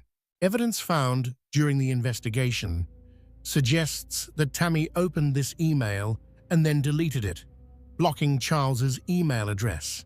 Whether she showed it to Chad, whether they discussed it, whether she believed it or dismissed it as the ravings of a jealous husband, we don't know. But she knew. Tammy Daybell knew, more than 3 months before her own death, that her husband was involved with another woman, and that woman was planning something terrible. Police documents would later show that at this point, text messages between Chad and Lori were increasingly frequent and increasingly focused on the people they saw as obstacles. They texted about death percentages for Tammy. They discussed Charles being possessed. They talked about people being in limbo. And they communicated using burner phones, suggesting they knew what they were discussing needed to be kept secret. On July 1st, 2019, Charles informed Lori that he was planning to meet with Tammy Daybell in person to tell her about the affair. This appears to have been a tipping point. If Tammy knew and believed Charles, if she took action, divorced Chad, exposed the affair publicly, it would ruin everything. And so, investigators believe, Lori and her brother Alex Cox began planning Charles's murder. On the morning of July the 11th, 2019, Charles went to Lori's house in Chandler, Arizona, intending to pick up JJ for school. What happened next was captured in various ways, through witness statements, 911 calls, and police body cam footage, and the official story is that Charles Vallow died in an act of self-defense. But investigators would later conclude the evidence suggested something far more sinister. According to Alex Cox's account to police, Charles came at him with a baseball bat, hitting him in the back of the head. Alex said he grabbed his gun and shot Charles twice in the chest, killing him in self-defense. But there are problems with this story. Witnesses reported seeing Charles arguing with Lori and Tylee before Alex appeared. Tylee herself told police that Charles had hit Alex with the bat, corroborating her uncle's story. But years later, investigators would question whether she'd been coached or threatened into supporting the narrative. When police arrived, they found Charles Vallow's body on the floor. He was 48 years old. Alex Cox appeared calm, cooperative, answering questions and insisting it had been self-defense. Lori seemed shaken, but not devastated, not in the way you'd expect from a wife who just watched her husband die violently. The police investigated, but without clear evidence contradicting Alex's account, and with Tylee supporting his version of events, no charges were filed. Alex Cox walked free. Looking back, there are red flags everywhere. Alex Cox had a history of violence, particularly when it came to protecting Lori from her husbands. He'd attacked Joseph Ryan with a taser years earlier. Texts between Lori and her friends around this time show her referring to Charles as a zombie who had to be stopped. The day Charles Vallow was killed, his life insurance policy named Lori as the beneficiary for $1 million. Prosecutors would later argue this was part of the motive. However, what Lori apparently didn't know was that Charles had changed his life insurance beneficiary just months earlier, removing Lori and naming his sister Kay Woodcock instead. When the insurance company denied Lori's claim, she was reportedly furious. She'd helped orchestrate the murder of her husband, and she wasn't even going to get the money she'd been counting on. But if Lori was angry about the insurance money, she didn't let it slow her down. Less than 3 weeks after Charles's death, she moved Tylee and JJ from Arizona to Rexburg, Idaho. She rented an apartment in the same complex where Alex Cox conveniently also rented a unit. And perhaps most significantly, she was now living near Chad Daybell, the man who had convinced her she was a goddess, the man who told her they were meant to be together for eternity. The move to Idaho in late August 2019 would mark the beginning of the end for Tylee and JJ. Their faces would appear on missing persons posters. Their grandparents would plead for information on national news. And eventually, 9 months after they disappeared, their small bodies would be found buried in Chad Daybell's backyard, hidden beneath the Idaho soil. But we're getting ahead of the story, because before the children disappeared, before their bodies were buried, there was a period of several weeks when they were still alive, still attending school, still appearing in photos, still capable of being saved. If only someone had intervened, if only someone had seen what was happening and stopped it before it was too late. Part 3. The Last Days of Tylee and JJ. When Lori Vallow moved her children to Rexburg, Idaho in late August 2019, it must have seemed to Tylee like just another upheaval in what had been an increasingly chaotic life. Tylee was 16 years old. At that particular age, where independence and identity are everything, where being uprooted from your friends and your familiar surroundings feels like the end of the world. According to her best friend from Arizona, Tylee hadn't wanted to move to Idaho. But she went anyway, reportedly because she wanted to protect her little brother JJ. JJ was 7 years old, an autistic child who thrived on routine and stability. The move to Idaho disrupted his entire world. He'd been attending Lawrence Institute for Education in Gilbert, Arizona, where teachers and staff understood his needs and worked with him patiently. Now he was being enrolled in Kennedy Elementary School in Rexburg, in a completely new environment with people who didn't know him. Tylee had been attending Perry High School in Gilbert. Whether she was ever enrolled in a high school in Idaho isn't entirely clear from the records, but what is clear is that her time in Rexburg would be measured in days, not months or years. On September 8, 2019, Lori took Tylee and JJ on what would be their last family trip. Lori's brother, Alex Cox, drove them in his Ford F-150 to Yellowstone National Park. They spent the day touring the park, taking photos, appearing for all the world like a normal family, enjoying the natural beauty of Yellowstone's geysers and hot springs and wildlife. There are photographs from this day that would later become crucial evidence. Images of Tylee smiling, images of her wearing a necklace with a distinctive silver charm, images of JJ looking happy despite the upheaval in his life. The last photo taken of Tylee shows her near a body of water at Yellowstone, her long hair blown by the wind, very much alive. The timestamp on that photo would later become significant because it established the last time anyone outside of Lori, Chad, and Alex definitely saw Tylee alive.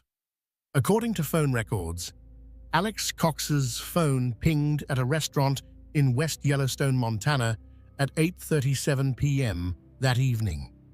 By midnight, they'd returned to Rexburg. The phone records from that night paint a disturbing picture. At around midnight, Alex returned to his own apartment. But at 2:42 a.m., he went back to Lori's apartment. What happened during those early morning hours? What was discussed? We don't know for certain, but we know what happened the next morning.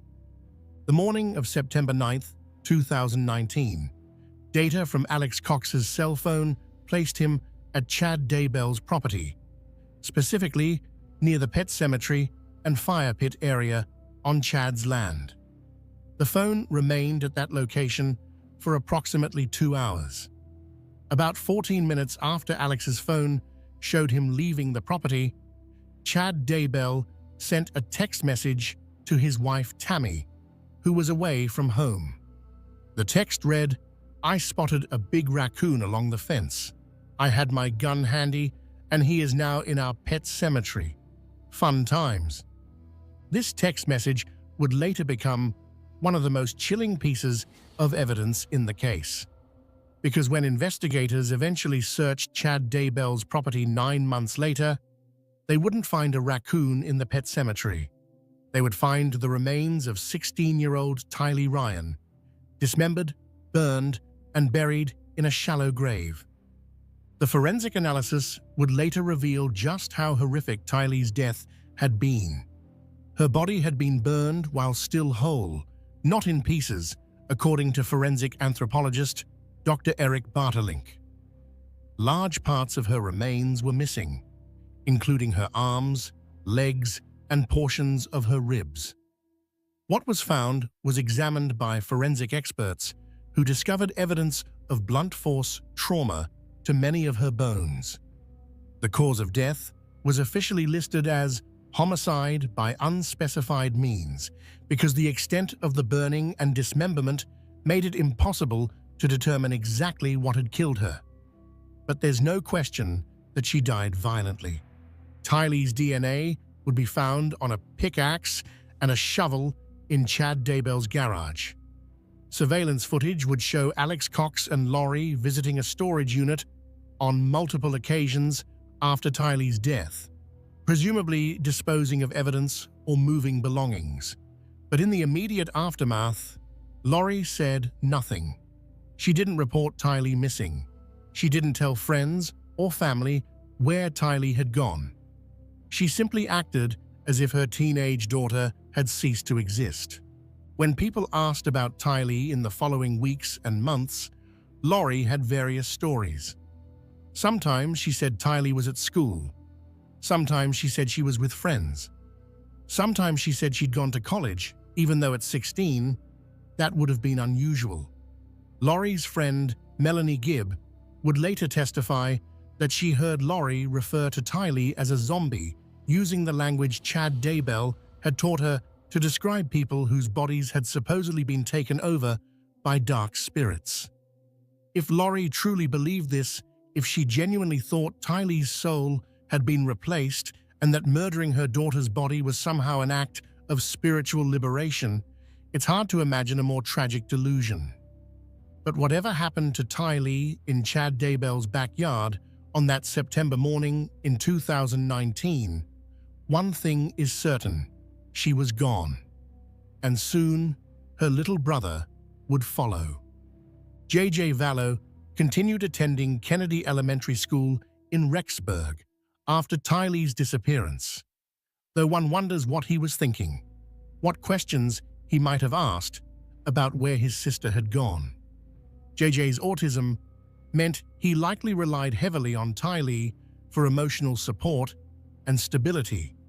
Suddenly losing her must have been deeply confusing and frightening for him.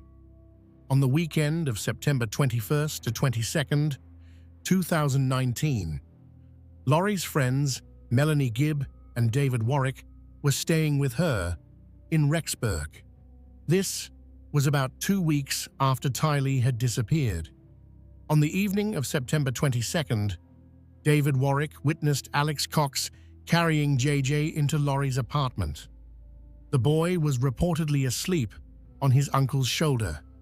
But the next morning, when Warwick asked to see JJ, Lori told him that JJ was being a zombie and that Alex had to take him away. This language, calling her own son a zombie, would later be crucial in establishing that Lori had adopted Chad's belief system completely. She wasn't just going along with Chad's ideas to please him. She genuinely believed, or claimed to believe, that her children had been possessed by dark spirits and needed to be eliminated. September 23, 2019, would be the last day anyone definitively saw J.J. Vallow alive. The next morning, according to phone records, Alex Cox's cell phone returned to Chad Daybell's property. This time, Alex was there for only about 17 minutes. 17 minutes to kill a 7-year-old boy and hide his body. 17 minutes to end the life of a child who had been born into difficult circumstances, who had overcome challenges associated with his autism, who had been adopted into what he thought was a loving family, only to be murdered by the very people who were supposed to protect him. When investigators eventually found JJ's body, the condition in which he was discovered would break the hearts of everyone who saw the evidence. JJ had been wrapped tightly in black plastic bags, his hands and feet bound with grey duct tape. His mouth had duct tape over it. A white plastic bag had been placed over his head. The official cause of death was asphyxiation. He had essentially been suffocated, wrapped up like garbage, and buried near a tree on Chad Daybell's property. Dr. Garth Warren, the forensic pathologist who conducted JJ's autopsy, noted scratch marks on the plastic bag near where JJ's hands had been. Dr. Warren testified that these could suggest JJ had tried to scratch the bag off his head, that he might have been conscious and fighting for his life as he suffocated. JJ also had bruises on his wrists and ankles, consistent with the duct tape bindings, and an abrasion on his neck. There were no signs of disease or other trauma to his internal organs. A healthy 7-year-old boy killed for no reason other than his mother's twisted beliefs and her desire to be with a man who told her she was special. The last time anyone took a photo of JJ was at Yellowstone on September 8, 2019. In that photo, he's wearing his characteristic smile, his hair neatly combed, looking like any other little boy on vacation with his family. 2 weeks later, he would be dead, his body hidden beneath Idaho's soil, while his mother and her lover carried on as if he'd never existed.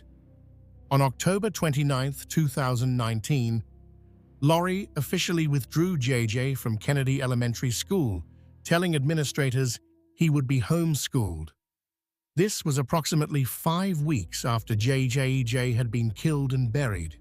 There were no records of any homeschooling arrangements at any of Lori's residences.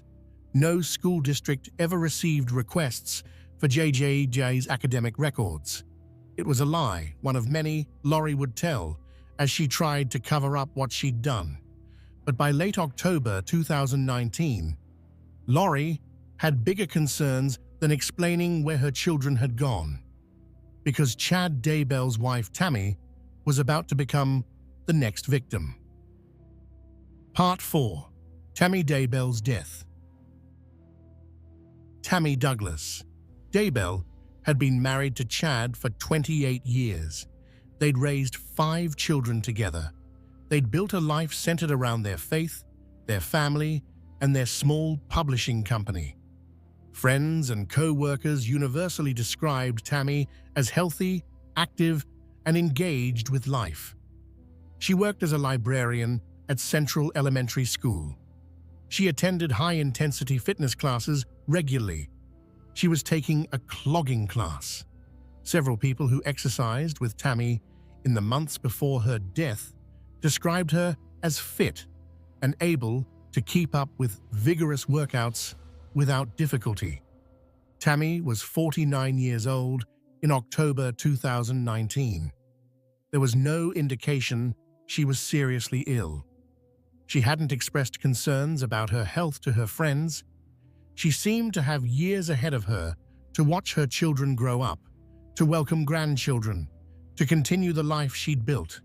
But Chad Daybell and Lori Vallow had other plans, because as long as Tammy was alive, Chad couldn't marry Lori. And according to the belief system they'd constructed, Being together for eternity required eliminating anyone who stood in their way. On October 9th, 2019, Tammy called 911. The call was frightening. She reported that a masked man had approached her in her driveway and shot at her with what she thought was a paintball gun. She posted about the experience on Facebook afterward, saying she had no idea who the person was or why they would shoot at her. This incident was terrifying enough on its own, but court documents would later indicate that the masked man had been Alex Cox and that his paintball gun was actually a real firearm. The shot had missed. Whether deliberately or because Alex's aim was off, we don't know. But it was an assassination attempt, the first of what would turn out to be several efforts to kill Tammy. Cell phone records would later show that Alex Cox's phone was near the Daybell property on October 9th, 2019. And text messages between Lori and Chad reveal that Lori called an unnamed individual that day and said he can't do anything right. Was she frustrated that Alex had failed to kill Tammy? It certainly seems possible. 10 days later, on October 19th, 2019, Tammy Daybell died in her bed. Her son, Garth Daybell, said he and Chad had found her unresponsive that morning and called 911. The 911 call featured Chad sounding distressed, reporting that his wife had died. When Rexburg police officer Alyssa Greenhalgh arrived at the scene, she found Chad and Garth in the living room. She described Chad as distraught and crying. Garth was quiet and reserved, likely in shock. Chad told Officer Greenhalgh that Tammy had woken up around midnight with a coughing fit and had vomited multiple times. He said he'd helped her back to bed and then woke later that morning when she fell from the bed, pulling the blankets off him. That's when he discovered she was unresponsive. He mentioned that Tammy had fallen about a month earlier and didn't have any major medical issues, though he referenced some fainting episodes and shaking fits that might have been seizures. Fremont County Coroner Brenda Dye was called to the scene. When she arrived, Chad was very upset, pacing around. Dye examined Tammy's body and noted that it was cold, with rigor mortis already setting in. Tammy's body showed blood pooling consistent with having died on her back. There was pink foam around her mouth, a fluid that can leak into airways when people die. Dye also noticed what she initially identified as old bruises on Tammy's body. Based on Chad's account of Tammy's recent health issues, the coughing, the vomiting, the supposed fainting spells and seizures, Coroner Dye initially ruled the death as natural causes, likely a heart attack. Tammy's body was released to the family, and no autopsy was performed. Chad and his children specifically declined to have an autopsy done. Tammy was buried 3 days later, on October 22, 2019, in a cemetery in Springville, Utah, near her beloved mother. Chad's choice to bury Tammy in Utah rather than Idaho raised some eyebrows among those who knew the family.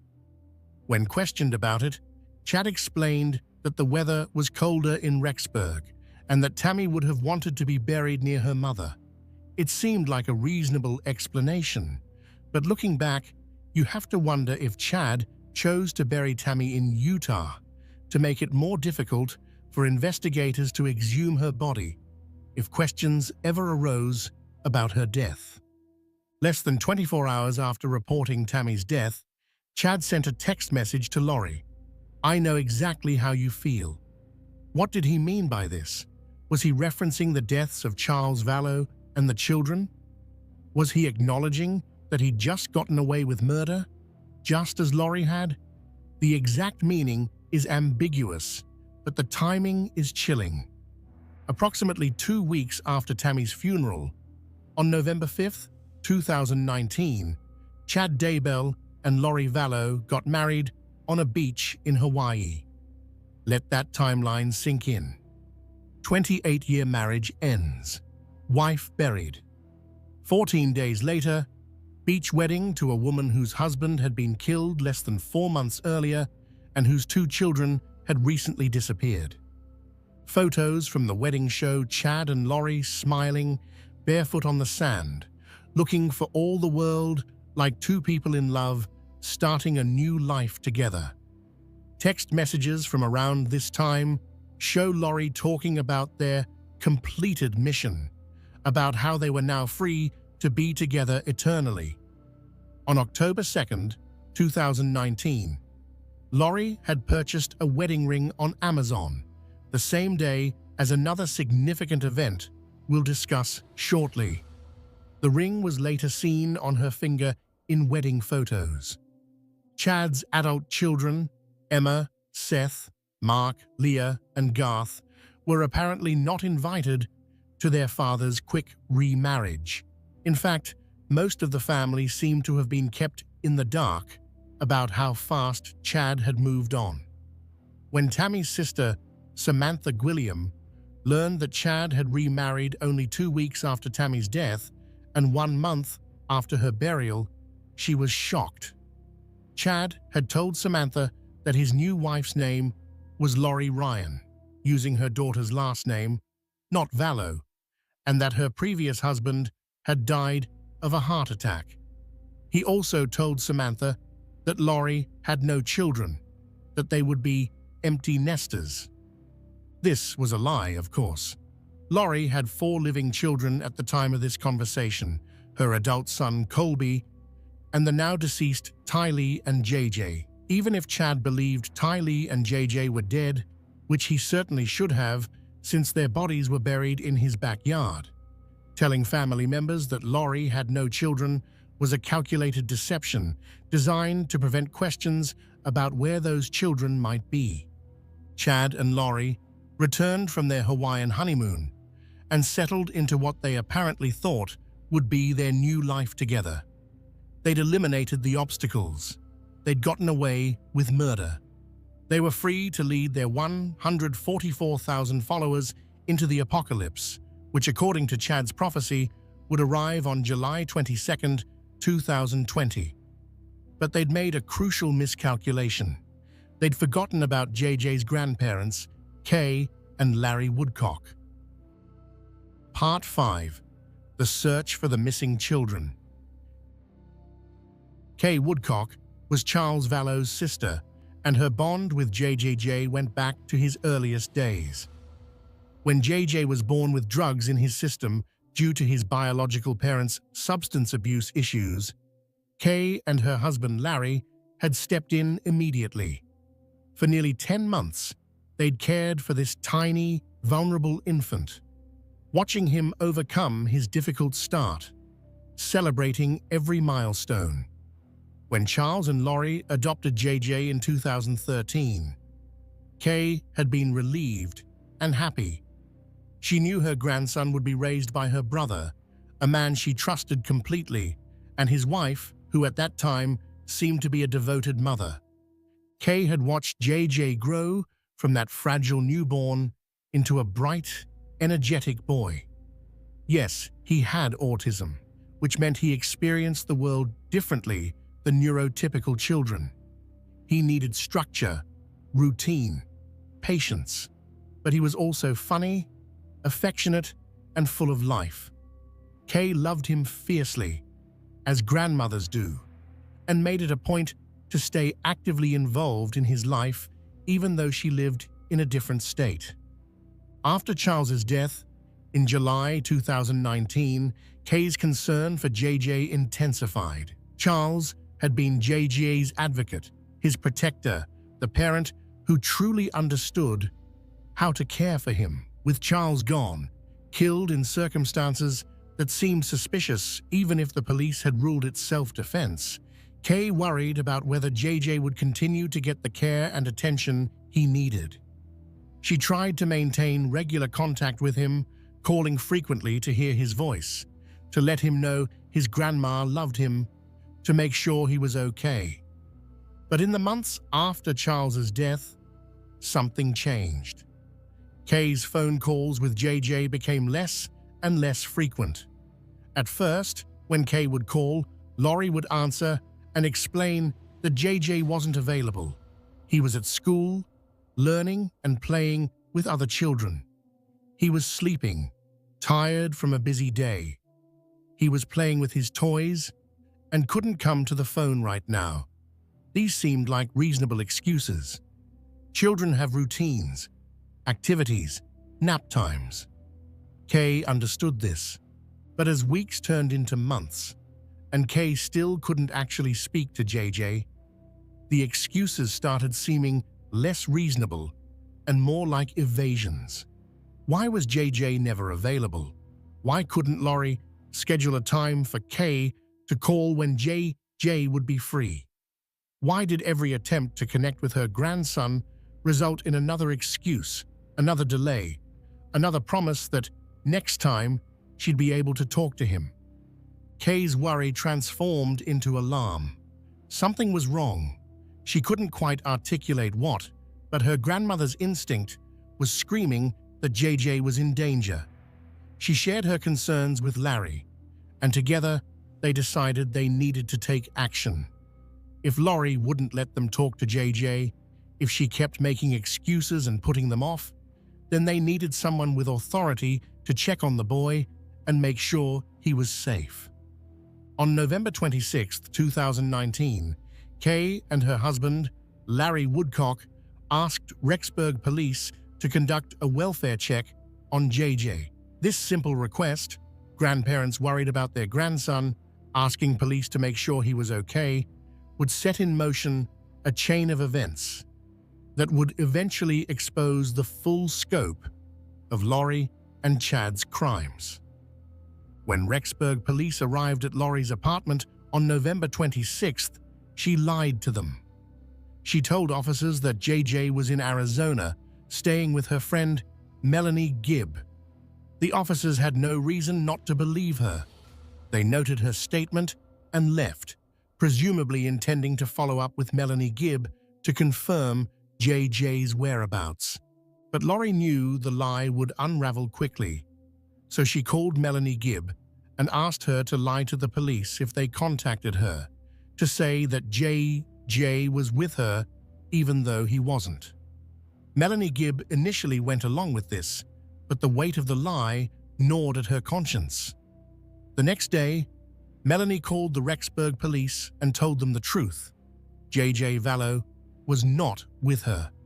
She had no idea where JJ was. Police immediately returned to Lori's apartment to question her again. But Lori and Chad had fled. The apartment was hastily cleared out, with belongings left behind, half-packed bags on the beds. Rexburg police obtained a search warrant for the apartment, and what they found, or rather, what they didn't find, was deeply troubling. There was no sign that a 7-year-old autistic boy had ever lived there. No toys, no adaptive equipment, no medication, nothing that suggested JJ's presence. As police continued their investigation, they realized that not only was JJ missing, but so was Tylee. When had anyone last seen her? The last confirmed sighting was the photo from Yellowstone National Park on September 8, 2019. That was over 2 months ago, and now both children were gone. Their mother had lied to police and disappeared, and no one could provide any credible information about where the children might be. On December 20th, 2019, Rexburg police held a press conference announcing that 7-year-old Joshua JJ Vallow and 16-year-old Tylee Ryan were missing and believed to be in danger. The police released photos of both children, appealing to the public for any information.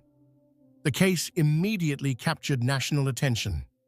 2 photogenic children, a mysterious mother, allegations of cult beliefs, and doomsday prophecies. The media couldn't get enough of it. As the story spread, more troubling details emerged. Journalists discovered that Lori's brother Alex Cox had shot and killed her husband Charles Vallow. They found that Chad Daybell's wife Tammy had died suddenly just before Chad married Lori. They learned about the bizarre religious beliefs, the talk of zombies and dark spirits, the claims about being married in past lives. Each new revelation made the case stranger and more disturbing. By late December, police had traced Lori and Chad to Kauai, Hawaii, where they were living in a rented condo, apparently enjoying an extended honeymoon. On January 25, 2020, Lori was formally served with a court order to produce Tylee and JJ within 5 days to authorities in Madison County, Idaho, or face legal consequences. Lori ignored the order. She didn't produce the children. She didn't provide any information about where they might be. She simply continued her Hawaiian vacation as if nothing was wrong, as if 2 children weren't missing, as if their grandparents weren't sick with worry, as if the entire nation wasn't watching and waiting for answers. On February 20th, 2020, Lori was arrested in Kauai and charged with 2 counts of desertion and non-support of dependent children, as well as resisting or obstructing officers, solicitation of a crime, and contempt of court for violating the order to produce the children. Video footage from her court appearance shows Chad sitting in the gallery behind her, showing his support. Outside the courthouse, as Lori was being transported, investigative reporter Morgan Lowe called out questions. "Where are your kids? How come you're not telling anybody where your kids are?" Lori said nothing, her face impassive. Lori was extradited from Hawaii back to Idaho to face the charges. Bail was set at $1 million, which she couldn't afford. She remained in jail while Chad returned to Idaho, moving back into the home where Tylee and JJ's bodies lay buried just 50 feet from the house. The investigation continued to expand. In December 2019, suspicious about the circumstances of Tammy Daybell's death, Fremont County investigators obtained permission to exhume her body from the cemetery in Utah. On December 11, 2019, Tammy's coffin was disinterred and her remains were transported to the Utah Medical Examiner's office for an autopsy. Dr. Eric Christensen, Utah's chief medical examiner at the time, performed the autopsy alongside Dr. Lily Marsden, then a fellow at the office. What they found contradicted the initial determination of natural causes. Tammy had bruising on her chest and arms that appeared to be recent, not old injuries. The pattern of bruising was consistent with someone being restrained or having pressure applied to them. The doctors also found evidence that contradicted Chad's story about Tammy's supposed health problems. Chad had told coroner Brenda Dye that Tammy had been experiencing fainting spells and seizure-like activity, but Tammy's medical records showed no history of seizures. There was no structural defect in her heart. She was a healthy, 49-year-old woman who had no business being dead. After thorough examination, including microscopic analysis of the bruised tissue, the medical examiners determined that Tammy Daybell had died of asphyxiation, specifically asphyxiation by suffocation. The manner of death was changed from natural to homicide. Someone had killed Tammy Daybell, most likely by smothering or strangling her, then positioned her body to make it look like she died peacefully in her sleep. The pink foam found around Tammy's mouth, which Coroner Dye had noted at the scene, is actually fluid that leaks into the airways during certain types of death, including asphyxiation. The fact that Tammy's body showed blood pooling consistent with lying on her back for some time after death suggested she'd been killed in bed, or at least positioned there very soon after death. Chad's story about her falling out of bed was likely fabricated to explain why he supposedly discovered her body. All of this evidence pointed to one conclusion: Chad Daybell had murdered his wife of 28 years, smothering her in their bed while she slept, so that he could marry Lori Vallow and pursue their twisted vision of leading the faithful through the apocalypse. But while investigators now had strong evidence of Tammy's murder, they still didn't know where Tylee and JJ were. Were they alive somewhere? Hidden away? Were they dead? If they were dead, where were their bodies? These questions tormented everyone working the case, and they especially tormented Kay and Larry Woodcock, who clung to increasingly faint hope that their grandson might still be saved. The breakthrough came from cell phone data. Investigators had been meticulously tracking the locations of Alex Cox's phone through cell tower pings and GPS data, and they noticed something significant. On both September 9th and September 23rd, 2019, the days immediately after Tylee and JJ were last seen, Alex Cox's phone had pinged for extended periods from Chad Daybell's property in Salem, Idaho. This wasn't just a quick visit. On September 9th, Alex's phone was at Chad's property for approximately 2 hours. On September 23rd, it was there for about 17 minutes. These time periods and locations corresponded with suspicious activity that would make sense if someone were burying bodies. In early June 2020, investigators obtained a search warrant for Chad Daybell's property. The warrant was based on the cell phone evidence, the suspicious circumstances of Tammy's death, and the fact that 2 children had been missing for 9 months and had last been in the care of Chad's wife, Lori. On the morning of June 9th, 2020, a large contingent of law enforcement officers descended on Chad Daybell's home in Salem.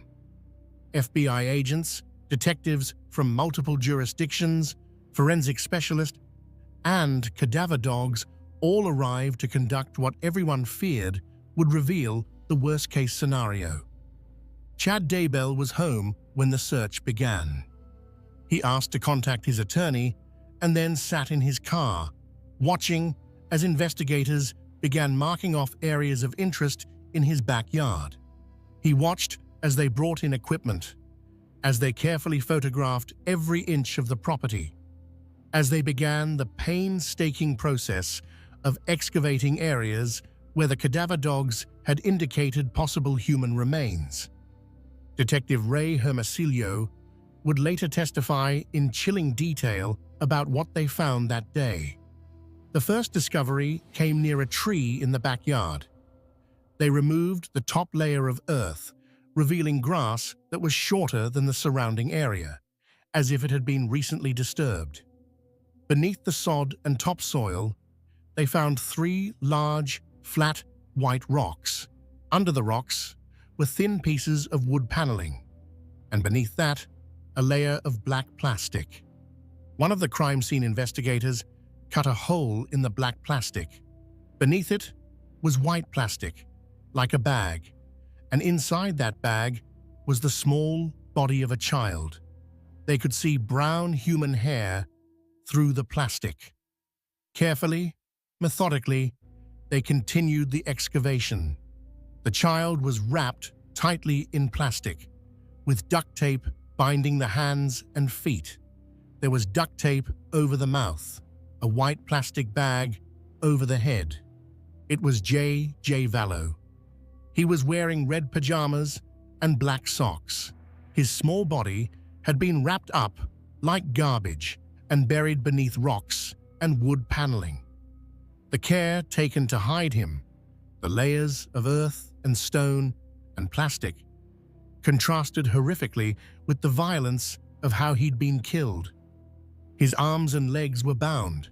He'd been suffocated, fighting for breath, scratching at the bag over his head, while his mother and her accomplices had snuffed out his young life. As investigators continued searching the property, they made a second, equally horrific discovery. In an area Chad had described as a pet cemetery, where Chad had supposedly buried a raccoon back in September, they found something far worse than animal remains. The excavation in this area revealed charred remains, burned bone fragments, tissue that had been melted by intense heat. As they carefully sifted through the burned material, they found what had once been a 16-year-old girl. Tylee Ryan's body had been dismembered and burned, her remains mixed with soil and ash. Among the burned material, they found a melted green bucket and a distinctive silver charm, the same charm Tylee had been wearing in the photos from Yellowstone on September 8, 2019. FBI Special Agent Steve Daniels testified that about 14 minutes after Alex Cox's phone left the property on September 9th, Chad Daybell had sent the text to his wife about shooting a raccoon for the pet cemetery. The spelling error, raccoon instead of raccoon, seemed almost insulting, as if Chad couldn't even be bothered to spell-check his cover story for murdering a child. The condition of Tylee's remains was beyond disturbing. Forensic anthropologist Dr. Angie Christensen received more than 100 bone fragments from Tylee's body for analysis. Major parts of the skeleton were represented: the skull, arms, legs, pelvis, but many parts were missing, presumably destroyed by the fire or still buried somewhere on the property. Many of the bones showed evidence of blunt force trauma. The body had been burned whole, not in pieces, based on the burn patterns, and there was no evidence in the toxicology that Tylee had been alive when she was burned. A small mercy in an otherwise unimaginably cruel death.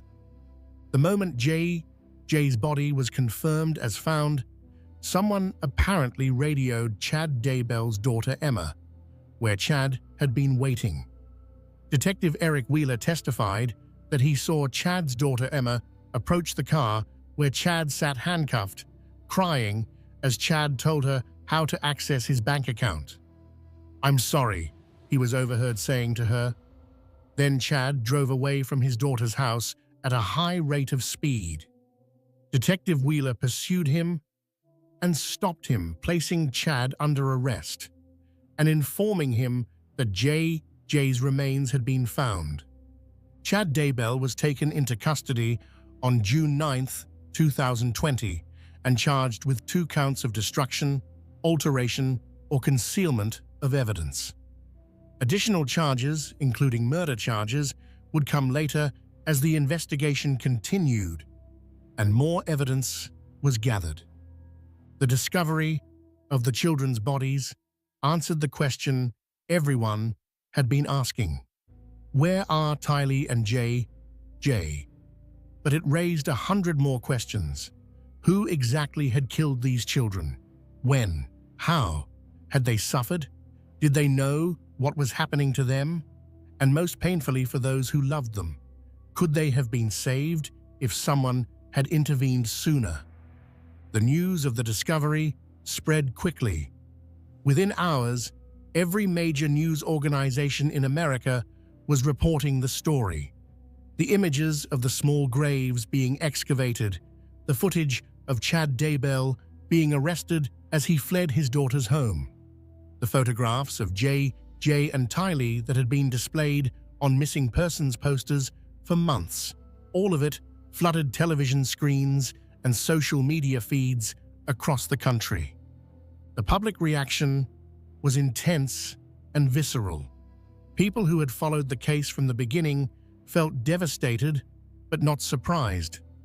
There had been little hope the children were still alive after so many months, but having that hope finally, definitively extinguished was still crushing.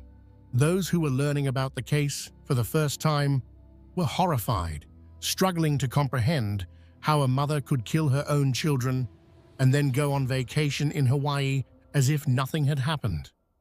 The Rexburg community, where Chad had lived and where his property had become a crime scene, was shaken. This was a small town, a place where people knew their neighbors, where this sort of thing wasn't supposed to happen.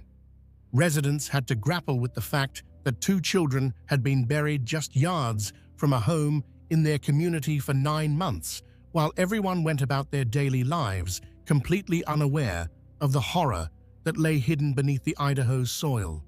For law enforcement, the discovery was both vindicating and heartbreaking.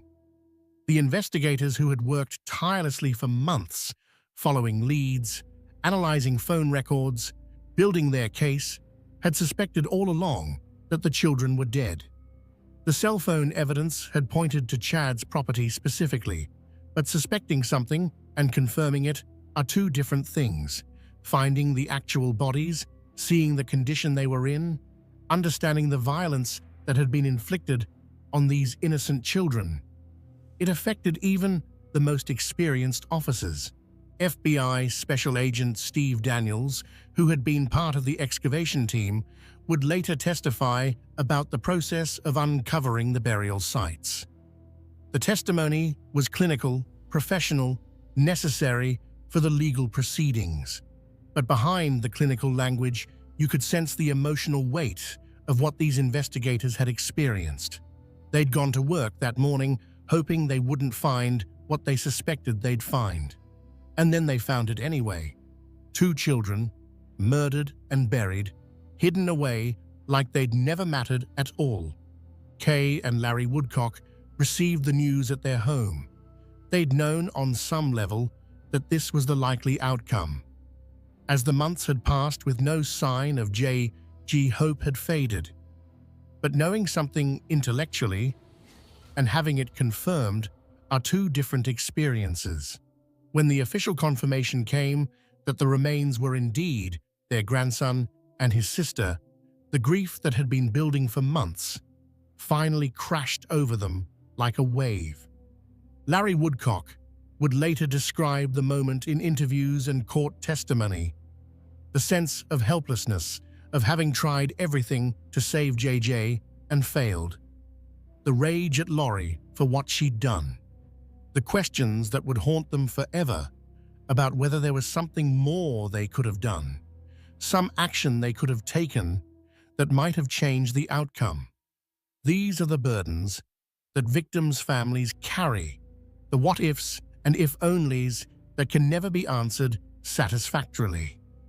Tammy Daybell's family also received confirmation that day that their worst fears were justified. Tammy's death, which had initially seemed natural, which they'd grieved as a tragic but ultimately unremarkable loss, had in fact been murder. Their father, son-in-law, brother-in-law, the man they'd known for decades, had killed her. And then he'd remarried so quickly, had carried on with his new life while Tammy lay in her grave, had been living in a house just 50 yards from where 2 children's bodies were buried. The betrayal was unfathomable. In the days following June 9, 2020, more details about the condition of the remains began to leak out through court filings and law enforcement statements. The public learned that J.J. had been bound and wrapped in plastic, his mouth taped shut. People learned that Tylee's remains had been burned and dismembered. These details, while necessary for the criminal cases, were agonizing for those who had cared about the children. It's one thing to know someone has been killed. It's another thing entirely to learn the specific, horrific details of how they died. The location of the burials on Chad's property also raised questions about who else might have known. Chad's adult children lived in the area and visited the property. Had they noticed anything suspicious? The pet cemetery where Tylee was buried? Had anyone questioned the story about the raccoon? The tree where JJ was found? Had anyone noticed the disturbed earth, the grass that was shorter than the surrounding area? Investigators would interview Chad's children extensively. The children maintained that they'd had no idea about the burials, that their father had kept them completely in the dark. Some of them initially defended Chad, insisting he was being framed, that there must be some explanation other than their father being a murderer. Over time, as more evidence emerged, some of the children would come to accept the reality of what Chad had done. Others would struggle with that acceptance for much longer. The property itself became a focal point for both media attention and criminal investigation. Aerial footage showed the entire layout: the house where Chad and Tammy had lived, the backyard where the children were buried, the outbuildings and grounds. Forensic teams would continue processing the scene for weeks after the initial discoveries, searching for additional evidence, documenting everything meticulously for the upcoming trials. Meanwhile, attention turned to Lori Vallow Daybell, who was still in jail in Idaho on the child desertion charges. She had now been in custody for about 4 months, having been arrested in February and extradited from Hawaii. The discovery of the bodies on her husband's property, while not immediately changing her charges, obviously pointed toward far more serious crimes. But building murder cases takes time. Prosecutors needed to analyze all the evidence, establish timelines, prove not just that the children were dead, but that Lori was criminally responsible for their deaths. Public sentiment toward Lori, which had already been largely negative, became even more hostile after the bodies were found.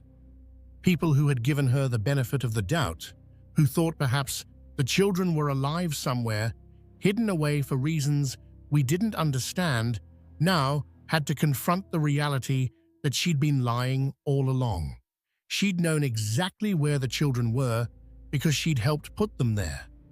The smiling photos of Lori on the beach in Hawaii, taken while her children's bodies decomposed in an Idaho backyard, became symbols of her callousness and depravity. The legal process was moving forward, but slowly, as major criminal cases often do. Prosecutors were building their cases methodically. The evidence was complex: cell phone records, text messages, financial documents, witness statements, forensic analyses. Everything needed to be organized, authenticated, prepared for presentation at trial. And throughout this process, both Chad and Lori were being held in custody, unable to flee, unable to communicate with each other, waiting for the justice system to run its course. Part 6. More victims, more crimes. As investigators dug deeper into the history of Lori Vallow and Chad Daybell, they began to realize that the murders of Tylee, JJ, and Tammy were not isolated incidents. There were other suspicious deaths, other attempted murders, a whole constellation of violence orbiting around this couple and their twisted beliefs. On October 2nd, 2019, the same day Lori purchased a wedding ring on Amazon, approximately 17 days before Tammy Daybell's death, Brandon Boudreaux was driving home from the gym in Gilbert, Arizona, when someone shot at his vehicle. The bullet missed his head by mere inches, striking the car instead. Brandon was the ex-husband of Lori's niece, Melanie Pawlowski. The shooter was driving a Jeep registered to the now-deceased Charles Vallow. Brandon survived the assassination attempt, but it was terrifyingly close. Investigators believe Alex Cox was the shooter, following orders or suggestions from Lori as part of a broader pattern of eliminating people who were seen as obstacles or threats. Brandon had been going through a contentious divorce with Melanie Pawlowski, and prosecutors would later allege that Lori hoped to access Brandon's money through her niece Melanie if Brandon were dead. Then there's the death of Alex Cox himself. On December 12, 2019, just weeks after Tylee and JJ had been killed and buried, shortly after Lori and Chad had fled to Hawaii, Alex Cox was found unresponsive on his bathroom floor in Gilbert, Arizona. He was rushed to the hospital but pronounced dead. He was 51 years old. The Maricopa County Medical Examiner conducted an autopsy and extensive toxicology testing. The primary cause of death was determined to be bilateral pulmonary thromboemboli, essentially blood clots that had become wedged in arteries in his lungs. The medical examiner also noted atherosclerotic and hypertensive cardiovascular disease, meaning plaque buildup in arteries and high blood pressure. Based on this evidence, Alex Cox's death was officially ruled natural causes. Alex's widow, Zulema Pastens, whom he'd married just weeks before his death, along with other family members, issued statements saying they'd always maintained Alex's death had no sinister aspect. They seemed genuinely relieved that the medical examiner had confirmed natural causes, validating what they'd believed all along. However, many people following the case remained suspicious. The timing was awfully convenient. Alex Cox died before he could be questioned about the children's disappearance, before he could be charged with any crimes, before he could potentially testify against his sister. Some speculated that Lori or Chad had somehow poisoned Alex, perhaps fearing he would crack under pressure and expose their crimes. But the medical examiner's report was clear. The blood clots and heart disease were real, and there was no evidence of homicide. Sometimes, even in cases as complex and sinister as this one, people just die naturally. Before he died, Alex Cox had been given a patriarchal blessing by Chad Daybell on November 24, 2019. This recording, later found on Lori's iCloud account, featured Chad telling Alex that he had assisted Chad and Lori in ways that can never be repaid. Chad called Alex a prophet and a hero, predicting he would have a future as a messenger of the Lord. The blessing had no official standing in the LDS Church. Chad had been excommunicated and had no authority to give such blessings, but to Alex, it apparently meant everything. He died believing he'd done the right thing, that he'd helped his sister fulfill a divine mission. The investigation also revealed other suspicious circumstances. Joseph Ryan, Lori's third husband and Tylee's biological father, had died in April 2018 of what was officially ruled a heart attack. After Lori's arrest, police reviewed Joseph's death, particularly in light of the recording where Lori mentioned wanting to kill him, like Nephi killed. But investigators found no evidence suggesting foul play. Joseph's death appeared to be natural, though the timing, dying when Lori might have found him inconvenient, certainly makes one wonder. Prosecutors also examined the complex web of financial motives underlying these crimes. Charles Vallow's life insurance policy would have paid out $1 million to Lori if she'd still been the beneficiary when he died.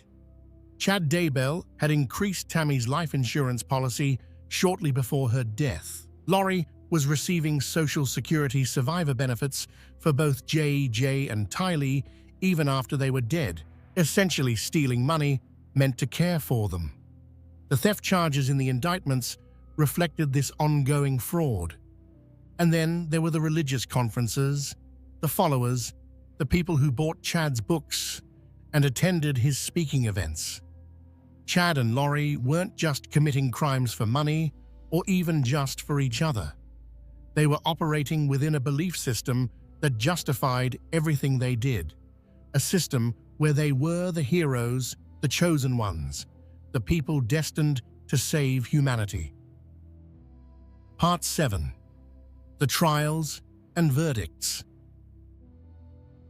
The legal proceedings against Lori Vallow Daybell and Chad Daybell would take years to unfold, involving multiple jurisdictions, complex legal maneuvering, and intense public interest. The sheer scope of the alleged crimes, 3 murders, conspiracy charges, insurance fraud, child desertion meant the cases would be exceptionally complex. In May 2021, Chad and Lori were finally indicted together on multiple counts of conspiracy to commit murder and first-degree murder for the deaths of Tylee Ryan, J. Vallow, and Tammy Daybell. They were also charged with grand theft for fraudulently obtaining money meant for the children's care. However, the cases would not be tried together. At Chad's request, and due to concerns about his ability to receive a fair trial if tried jointly with his wife, the judge severed the cases. Lori would be tried first, and Chad's trial would follow later. But before Lori could stand trial, there was a significant delay. On May 27, 2021, she was found incompetent to stand trial after mental health evaluations. The judge stayed her case, sending her for treatment at a mental health facility. This was a controversial decision. Was Lori genuinely mentally ill, suffering from delusions that prevented her from understanding the proceedings? Or was she malingering, pretending to be incompetent to delay her trial? Mental health experts disagreed, but eventually, Lori was restored to competency and deemed fit to stand trial. Lori Vallow Daybell's trial began on April 3, 2023 in Ada County, Idaho. The case had been moved from Fremont County due to concerns about finding an impartial jury, given the extensive pretrial publicity. Judge Stephen Boyce presided over the proceedings, which would last several weeks and feature testimony from dozens of witnesses. The prosecution, led by Fremont County Prosecutor Lindsay Blake and Madison County Prosecutor Rob Wood, laid out a methodical case. They presented the cell phone evidence showing Alex Cox at Chad's property on the days the children disappeared. They showed text messages between Lori and Chad discussing dark spirits and zombies and death percentages. They called Melanie Gibb, Lori's former best friend, who testified about the bizarre religious beliefs and about hearing Lori refer to her own children as zombies. They presented the autopsy evidence, including the horrific photographs of how JJ and Tylee's bodies had been found. The atmosphere in the courtroom throughout the trial was heavy with emotion and significance. This wasn't just another criminal trial. This was a case that had captured national attention, that had sparked conversations about religious extremism, maternal love, and the capacity for human evil. Every seat in the gallery was filled every day. Reporters from major news organizations documented every moment. And watching it all were the people who had loved the victims, family members seeking justice and answers. The prosecution's opening statement set the tone for everything that would follow. Lindsay Blake stood before the jury and methodically laid out what the state intended to prove. She explained how Lori and Chad had developed a twisted belief system based on Chad's teachings about dark spirits and zombies. She described how this belief system had been used to justify removing anyone who stood in the way of their relationship. She walked through the timeline. Charles Vallow's death in July 2019, Tylee's disappearance in September, JJ's disappearance later that same month, Tammy's death in October, and then the wedding in Hawaii just 2 weeks after Tammy's funeral. Blake pulled no punches in describing what the evidence would show. She told the jury about the cell phone data that would place Alex Cox at Chad's property when the children vanished. She described the text messages that would reveal the couple's mindset. She warned them about the graphic photographs they would see. Images of JJ wrapped in plastic and duct tape, images of Tylee's burned and dismembered remains. This wasn't going to be an easy trial to sit through, Blake acknowledged, but it was necessary if justice was going to be served. The defense's opening statement, delivered by Jim Archibald, attempted to create reasonable doubt. Archibald acknowledged that terrible things had happened. No one disputed that the children were dead, that they'd been found on Chad's property. But he argued that the prosecution hadn't proven Lori herself had killed anyone.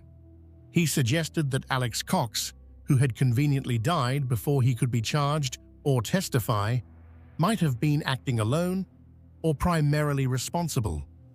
He emphasized that believing in unusual religious ideas, even very unusual ones, wasn't the same as committing murder. The prosecution had to prove beyond reasonable doubt that Lori had actually committed these crimes, not just that she had bizarre beliefs or that she'd acted suspiciously afterward. The prosecution then began presenting their case witness by witness, building methodically toward the most damaging evidence. Early witnesses established the timeline and basic facts. Law enforcement officers testified about responding to Lori's apartment when Kay Woodcock had requested the welfare check, about how Lori had lied about JJ's whereabouts, about how the apartment had been hastily abandoned when police started asking questions. Relatives of the victims testified, their pain evident even as they tried to maintain composure on the stand. Charles Vallow's sister, Kay Woodcock, described her efforts to maintain contact with JG after Charles's death, her growing alarm when she couldn't reach him, her desperate hope, even as months passed, that he might still be alive somewhere. Her testimony was heartbreaking, particularly when prosecutors asked her to identify photographs of JJ alive in happier times, and then the photographs from the crime scene. Kay broke down sobbing, unable to continue for several minutes. Colby Ryan, Lori's adult son from an earlier marriage, testified about the last time he'd spoken with his brother JJ and his sister Tylee.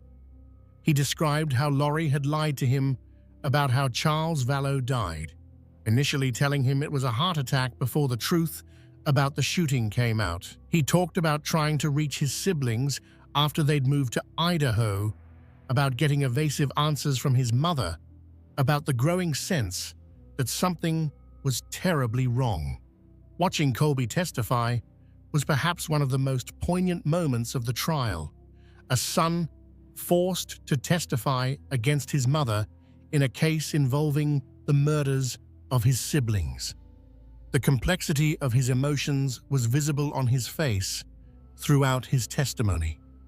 April Raymond, who had been Lori's close friend in Hawaii before the move to Idaho, testified about how Lori had changed over time.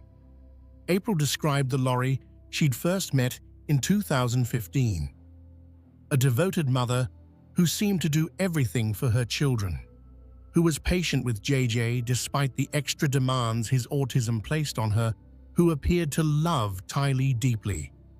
Then April described the transformation that began around 2018 to 2019 after Lori became involved with Chad Daybell's teachings, the increasingly bizarre conversations about zombies and dark spirits, the growing distance between Lori and Charles, the sense that Lori was becoming someone April didn't recognize anymore. April's testimony was important because it established that this wasn't a woman who had always been capable of murder. Something had changed, and that something appeared to be her involvement with Chad Daybell. Then came Melanie Gibb, one of the prosecution's star witnesses. Melanie had been Lori's best friend during the critical period when everything fell apart. She'd attended the Preparing a People conference where Lori first met Chad in person. She'd been staying with Lori in Rexburg in September 2019 when JJ disappeared. She'd received the phone call from Lori asking her to lie to police about JJ being with her. And crucially, Melanie had heard firsthand the language Lori and Chad used to describe people, The references to zombies, to dark spirits, to people needing to be eliminated. Melanie's testimony spanned multiple days and covered extensive ground. She described the belief system that Chad had taught and that Laurie had embraced. Chad claimed he could see people's light or dark ratings on a numerical scale. People with higher dark ratings were supposedly possessed by evil spirits and had become zombies. Melanie testified that she heard Laurie refer to both Tylee and JJ as zombies, using Chad's language to describe her own children as no longer truly human. The defense aggressively cross-examined Melanie, trying to undermine her credibility. John Pryor, who would later represent Chad Daybell, questioned her about her own involvement in the group's beliefs. Hadn't she initially believed Chad's teachings? Hadn't she participated in discussions about dark spirits and demons? Hadn't she initially lied to police herself when Laurie asked her to? Melanie acknowledged all of this, but she was clear that she'd eventually recognized how dangerous these beliefs were, that she'd ultimately chosen to tell the truth to police, even though it meant betraying her friend, and that she deeply regretted not seeing the danger sooner. The forensic evidence was presented next, and this was when the trial became truly difficult to witness. FBI Special Agent Steve Daniels walked the jury through the process of excavating the burial sites on June 9, 2020. He used diagrams, photographs, and careful descriptions to explain what investigators had found. The layers of soil and rock covering JJ's body, the plastic bags and duct tape, the condition of the remains. Photographs were shown to the jury, photographs so graphic that they were blocked from the live stream and public viewing, visible only to those physically present in the courtroom. Larry and Kay Woodcock, who had attended most of the trial, left the courtroom during this testimony. They couldn't bear to hear the detailed descriptions of how their grandson had been found. Other family members stayed, but were visibly distraught, some crying quietly, others staring straight ahead with expressions of devastation etched on their faces. Agent Daniels also described finding Tylee's remains in the pet cemetery area. The burned bone fragments, the melted green bucket, the silver charm from Tylee's necklace, the sheer violence evident in how her body had been treated even after death. The testimony was clinical and professional, as it needed to be for legal purposes, but the horror of what was being described hung heavy in the courtroom air. Dr. Garth Warren, the forensic pathologist who had conducted the autopsies on both children, testified next. His testimony was perhaps the most difficult of the entire trial. Warren explained in medical detail what he'd found when examining the children's remains. For JJ, he described the plastic bag over the head, the duct tape over the mouth, the bindings on the hands and feet. He explained how he'd determined the cause of death was asphyxiation. JJ had been suffocated. Warren pointed out the scratch marks on the plastic near where JJ's hands had been, suggesting the boy might have been conscious and fighting to remove the bag, trying desperately to breathe as he died. Warren also testified about JJ's bruises on his wrists and ankles from the duct tape bindings, on his arms, and abrasion on his neck. These weren't injuries from disease or accident. They were injuries consistent with someone restraining a struggling child. The implication was clear. JJ had known what was happening to him. He had fought, and his efforts to save himself had been futile because he was a 7-year-old boy being killed by adults who were supposed to protect him. For Tylee, Warren's testimony was different because the condition of her remains made determining an exact cause of death impossible. The burning and dismemberment had destroyed too much evidence. Warren explained that Tylee's death had been ruled homicide by unspecified means, They knew she'd been murdered, but they couldn't determine precisely what had killed her before her body was burned. The toxicology showed no evidence she'd been alive when burned, which Warren noted was at least a small mercy. She hadn't suffered the additional horror of being burned alive. Throughout Warren's testimony, Lori sat at the defense table, showing virtually no emotion.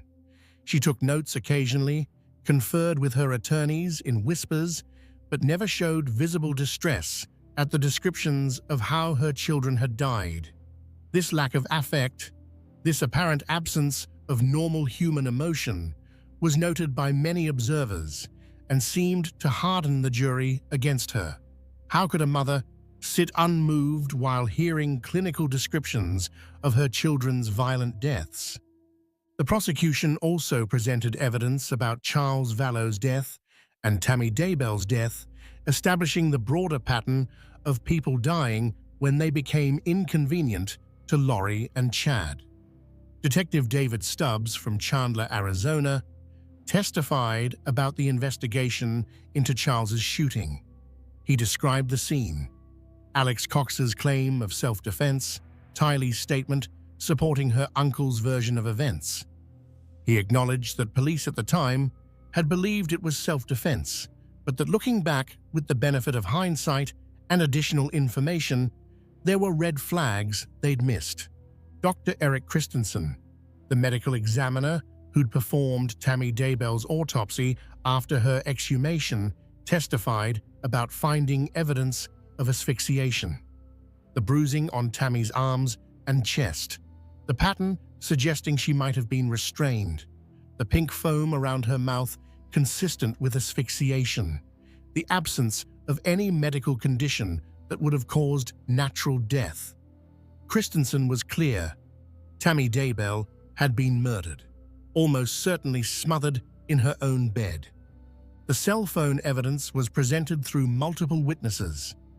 FBI analysts who'd examined the records, law enforcement officers who'd interpreted the data. Maps and timelines showed Alex Cox's phone at Chad's property on September 9th and September 23rd, 2019, the days immediately after Tylee and JJ were last seen alive. The phone had remained at the location for extended periods, 2 hours in one case, long enough to dig graves and bury bodies, 17 minutes in the other case, long enough to kill a small boy and hide him under a tree. Text messages between Lori and Chad were read aloud in court. Messages sent while both were still married to other people. Romantic messages declaring their eternal love, but also more disturbing messages about death percentages, about dark spirits, about people being possessed. One particularly chilling exchange occurred shortly after Charles Vallow's death. About a month after Charles's passing, Lori's asking Chad, "Do you think there is a perfectly orchestrated plan to take the children?" Blake told the jury, displaying the message. "There is a plan being orchestrated for the children," Chad replied. "I was shown last night how it fit together again." This message, sent before the children disappeared, suggested premeditation. It showed that Lori and Chad had been discussing what to do about the children, that there was a plan, that Chad was claiming divine revelation about how this plan would unfold. It was exactly the kind of evidence prosecutors needed to prove conspiracy and premeditation rather than impulsive killings. Financial evidence was also presented. Records showing that Lori had continued collecting Social Security survivor benefits for both JJ and Tylee even after they were dead. The amounts were substantial, thousands of dollars over the months the children were missing. This wasn't just murder, it was also theft, fraud, a betrayal of the children's memory for money.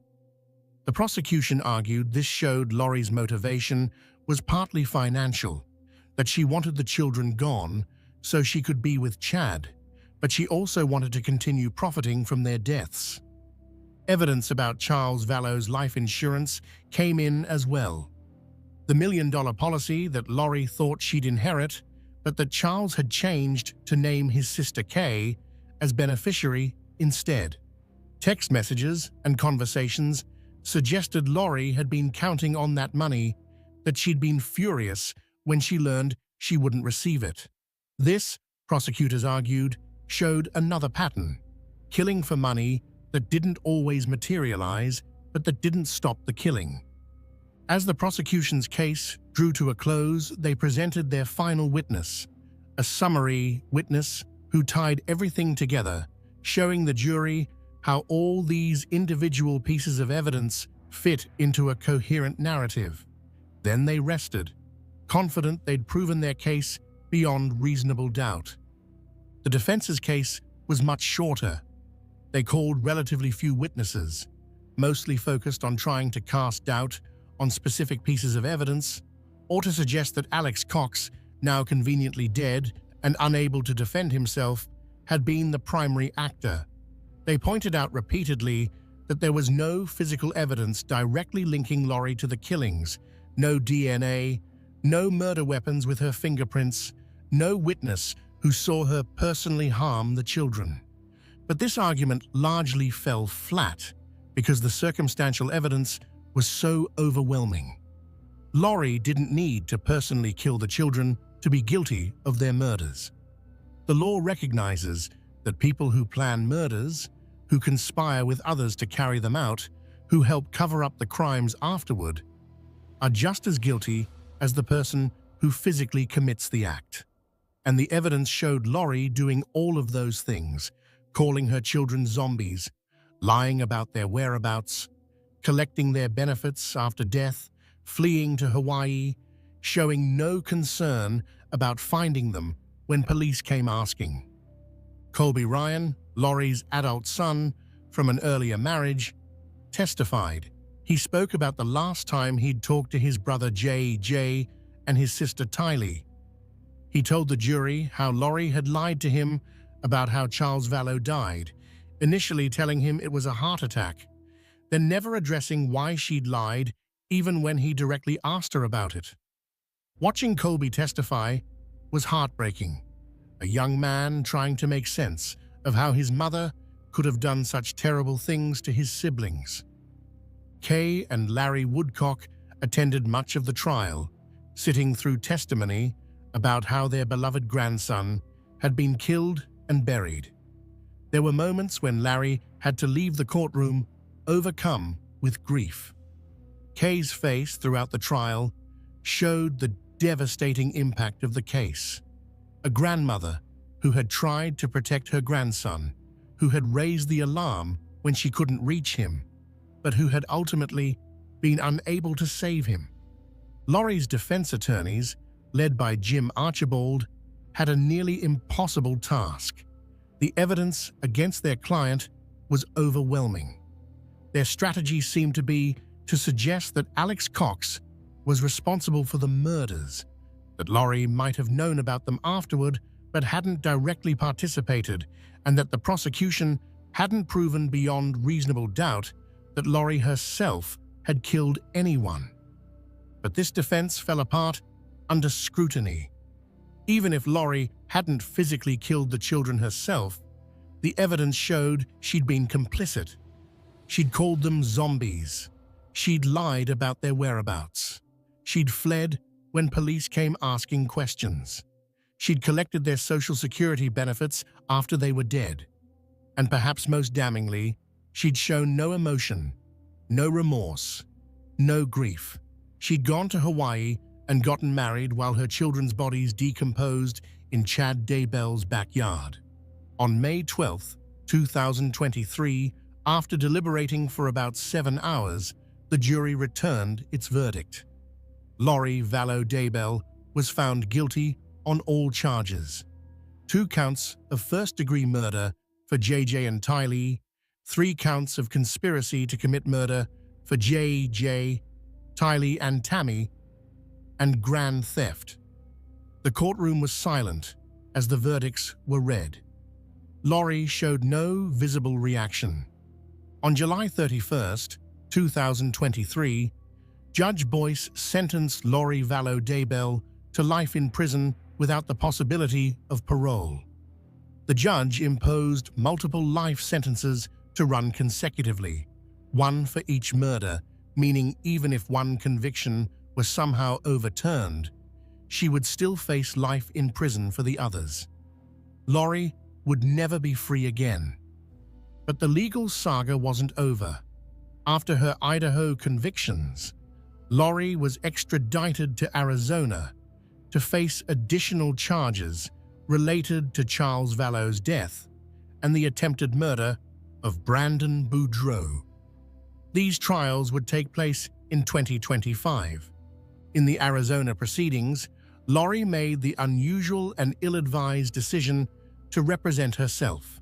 Despite having court-appointed attorneys available, she chose to conduct her own defense, leading to multiple contentious exchanges with the judge and prosecutors. On April 22, 2025, after about 3 hours of jury deliberation, she was found guilty of conspiring to murder Charles Vallow. Then, on June 12, 2025, she was found guilty of conspiring to murder Brandon Boudreaux. At her sentencing hearing on July 25, 2025, victim impact statements painted a devastating picture of the harm Lori had caused. Colby Ryan spoke about losing his father Charles, whom he described as generous and caring. Larry Woodcock, in an emotional statement, told Lori, "I will never call or speak of your name again, murderess. You are nothing." Brandon Boudreaux said he would never feel safe if Lori wasn't kept in prison.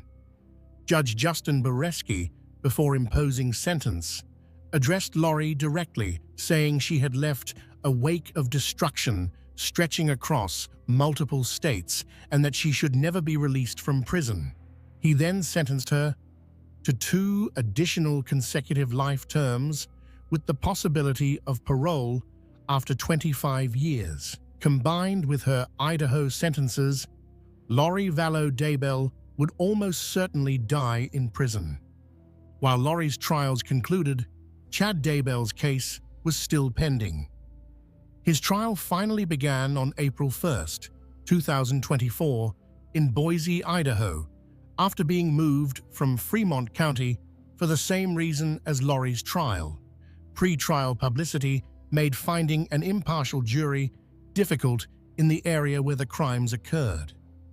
The prosecution's case against Chad followed a similar structure to Lori's trial, but with some key differences. They could present evidence from Lori's trial, including her testimony in her own defense, which she'd ultimately declined to give. They had additional time to analyze evidence and build their case. And crucially, Chad was facing the death penalty, which Lori had avoided due to procedural issues with evidence disclosure. The trial lasted about 8 weeks, from jury selection through closing arguments. Prosecutors Rob Wood and Lindsay Blake again led the case for the state, presenting the same methodical evidence: cell phone data, text messages, testimony from Chad's own children, autopsy results, and the terrible photographs from June 9, 2020, when the bodies were discovered. Chad's defense attorney, John Pryor, argued that his client had been manipulated by Lori, that she had created the person who committed these crimes. He suggested that Chad was fundamentally a good man who had been corrupted by his relationship with Lori. He emphasized that there was no physical evidence directly tying Chad to the murders. No DNA, no murder weapons with his fingerprints, nothing that proved beyond doubt that Chad himself had killed anyone. But the circumstantial evidence was damning.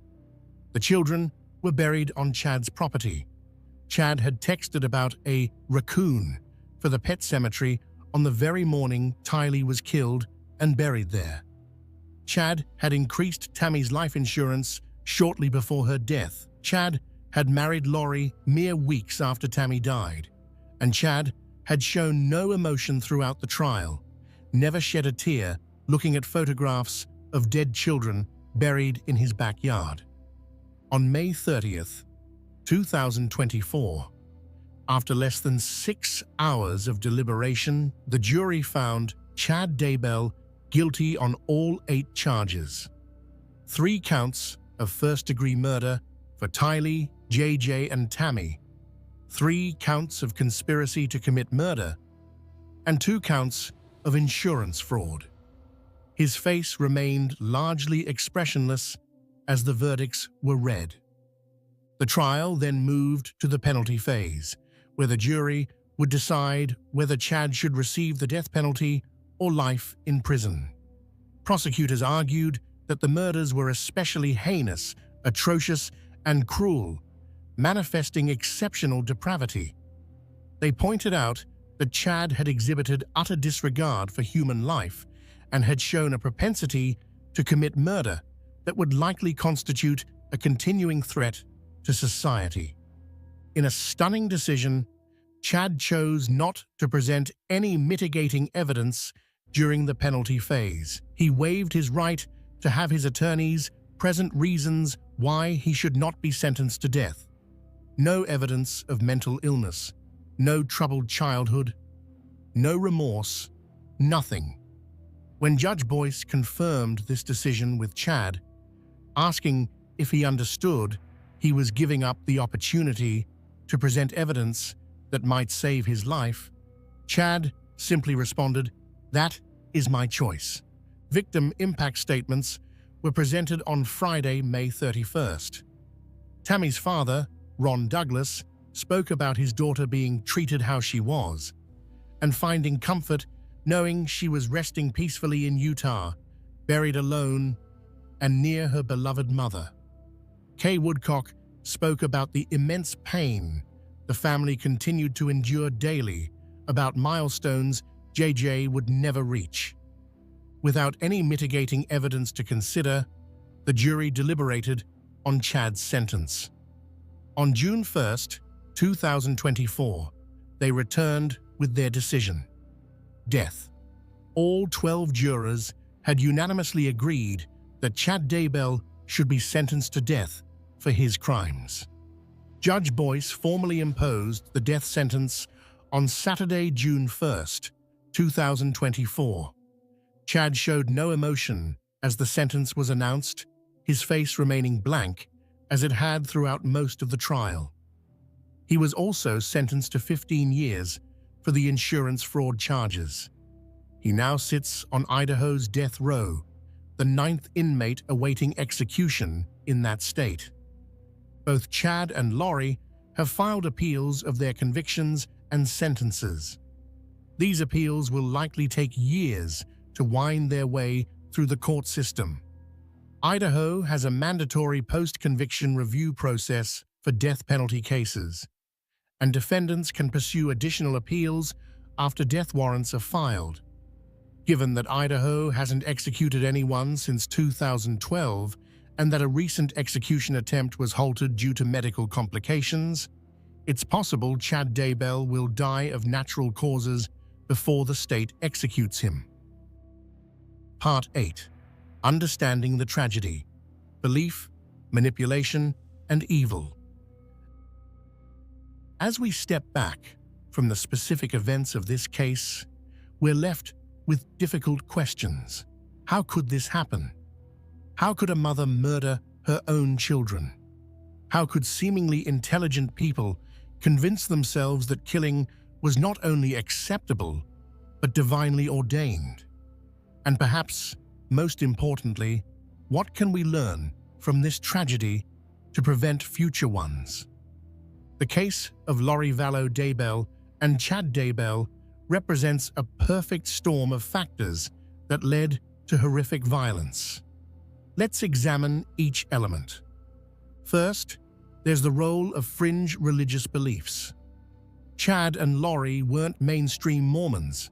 They'd gravitated toward increasingly extreme ideas: apocalyptic prophecies, communication with the dead, the ability to identify dark spirits, and the concept of zombies whose bodies had been possessed. These beliefs provided a framework that justified murder. If you genuinely believe someone is no longer human, that their body is merely a prison for their soul, that killing them is actually an act of liberation, then murder becomes not just acceptable, but necessary. This is a pattern we see in other cases involving cult-like groups or extreme religious movements. When people become convinced they have special knowledge, that ordinary moral rules don't apply to them, that they're acting on divine instruction, the normal inhibitions against violence can evaporate. Jim Jones convinced his followers to murder a congressman and then commit mass suicide. The Heaven's Gate cult convinced its members to kill themselves, believing they'd ascend to a spaceship. Charles Manson convinced his followers they were starting a race war. In each case, a charismatic leader with a compelling ideology convinced others to commit acts they never would have considered on their own. Chad Daybell positioned himself as a prophet, someone with direct communication with God. This gave him enormous influence over Laurie and others who followed his teachings. When he declared someone a zombie, he was essentially issuing a death sentence. And Laurie, seeking significance and special status, embraced this role enthusiastically. She wasn't just a suburban mom anymore. She was a goddess destined to save humanity. That sense of importance, of cosmic significance, can be intoxicating. Second, there's the role of romantic obsession. Laurie and Chad weren't just religious partners. They were intensely romantically involved.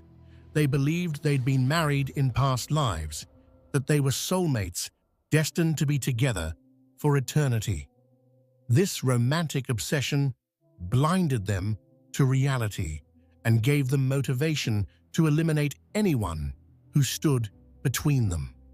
Charles Vallow was killed shortly after he planned to expose Chad and Laurie's affair.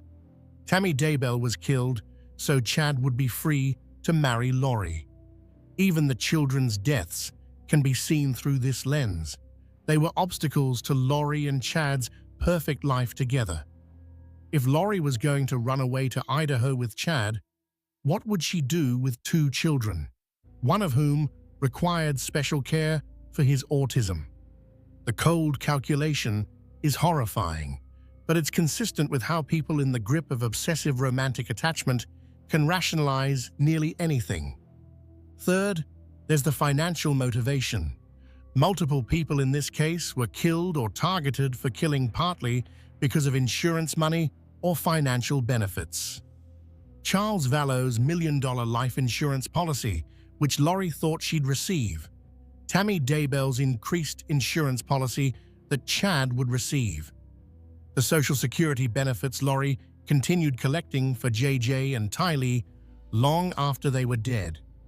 The attempted murder of Brandon Boudreaux, through which Laurie allegedly hoped to access money through her niece Melanie. Money isn't usually the sole motivation for murder, but it certainly helps push people over the edge.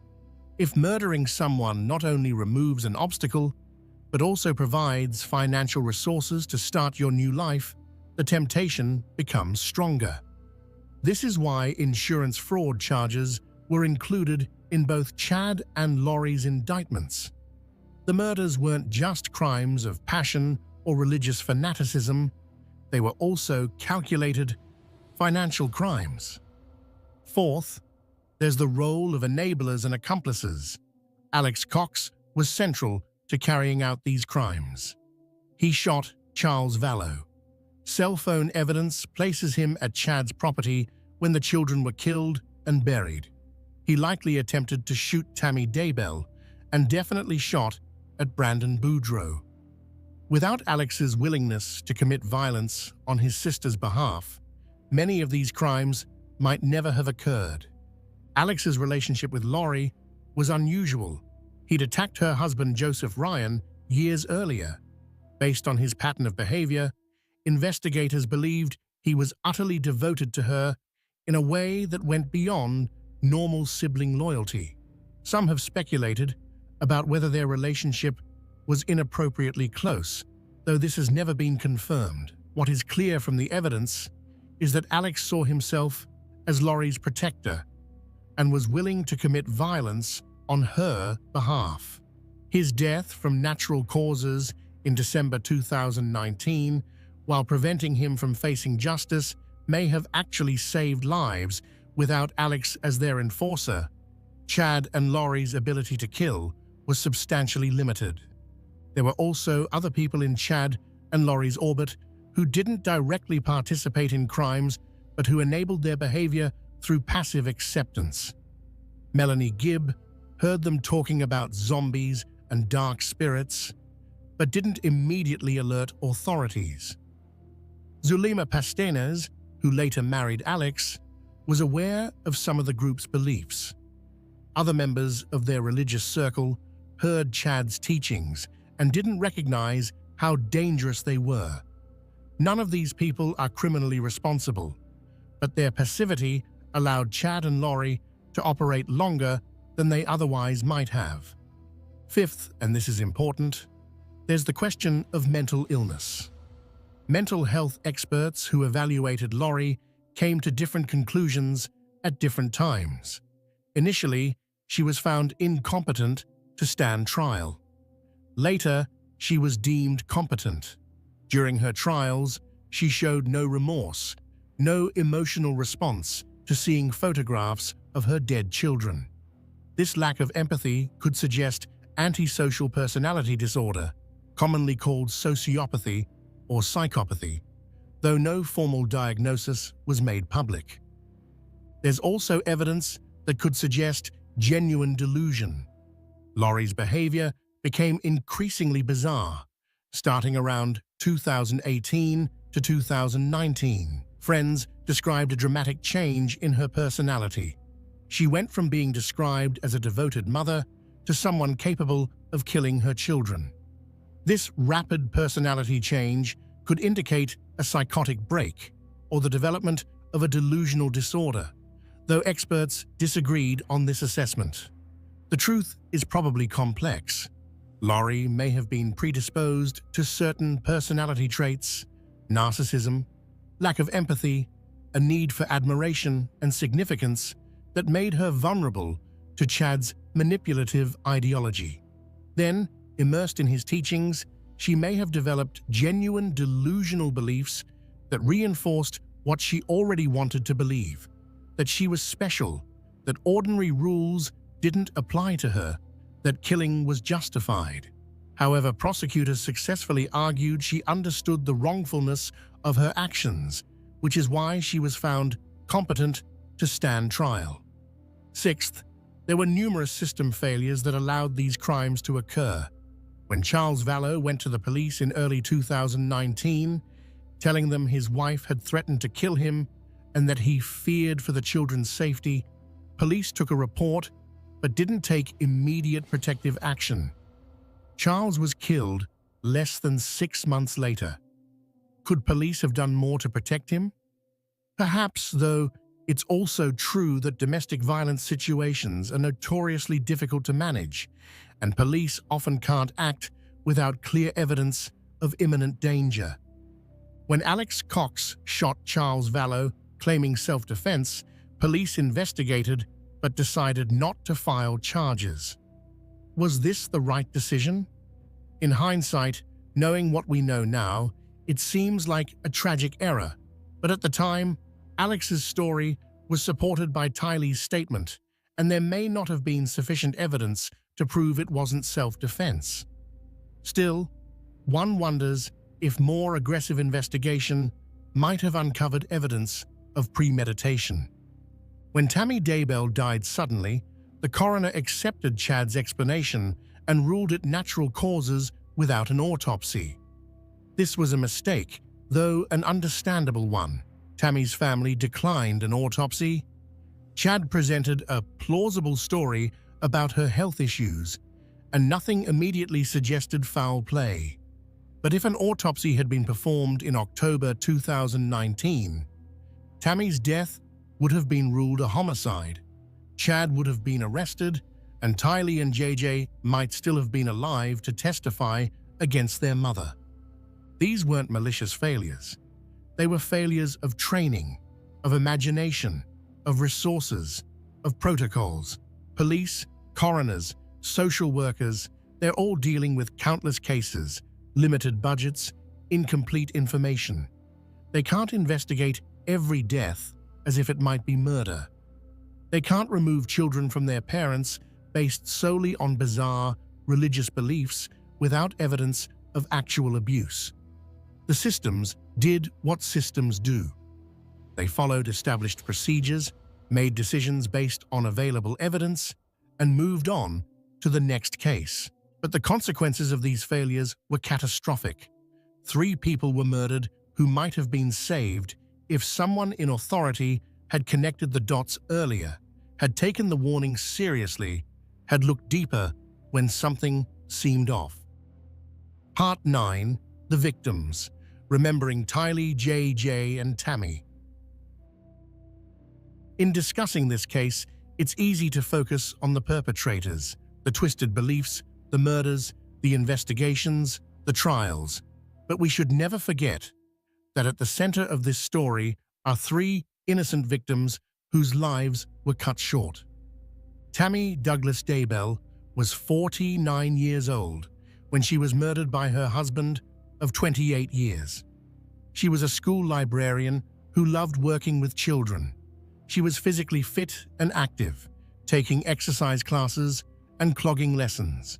She was a devoted mother to her 5 children and had been looking forward to becoming a grandmother. Friends described her as kind, helpful, and engaged with her community. Tammy's death was particularly cruel because it was carried out by someone she trusted completely. She went to sleep in her own bed next to her husband and never woke up. Chad Daybell, the man she'd built a life with, the father of her children, smothered her while she slept. The bruising found on her body suggests she may have struggled, that she may have woken during the attack and fought for her life. The terror she must have felt in those final moments is unimaginable. Tammy's family attended the trials and spoke about the impact of her loss. Her father talked about finding comfort in knowing she was at rest near her beloved mother. But no amount of comfort can erase the fact that she was murdered, that her husband betrayed her in the most fundamental way possible, that her children lost their mother years before they should have. Tylee Ashlyn Ryan was 16 years old when she was killed. She was a teenager with a sharp sense of humor, according to those who knew her. She loved Chipotle. She loved driving her Jeep. She was at that age where young people are figuring out who they are, what they want from life, what kind of person they want to become. All of that potential was stolen from her. Tylee's life had been difficult even before her murder. Her biological father, Joseph Ryan, had a contentious relationship with her mother. Tylee was caught in the middle of their custody battle, subjected to allegations and counter-allegations. When Joseph died in 2018, Tylee lost her father. When Charles Vallow was killed in 2019, she lost her stepfather. She witnessed Charles's shooting and may have been coerced into supporting Alex Cox's self-defense story. By the time Lori moved Tylee to Idaho, the girl had been through more trauma than most adults experience in a lifetime. And then, on September 9th, 2019, she was killed, her body dismembered and burned, buried in a pet cemetery like she was nothing. The cruelty of how she was treated, both in death and in the disposal of her remains, is staggering. Tylee's older brother Colby spoke movingly about her during the trials. Her best friend from Arizona, Vaisia Itaiho, talked about their friendship, about how she'd always hoped Tylee was alive somewhere, how she couldn't bear to believe otherwise.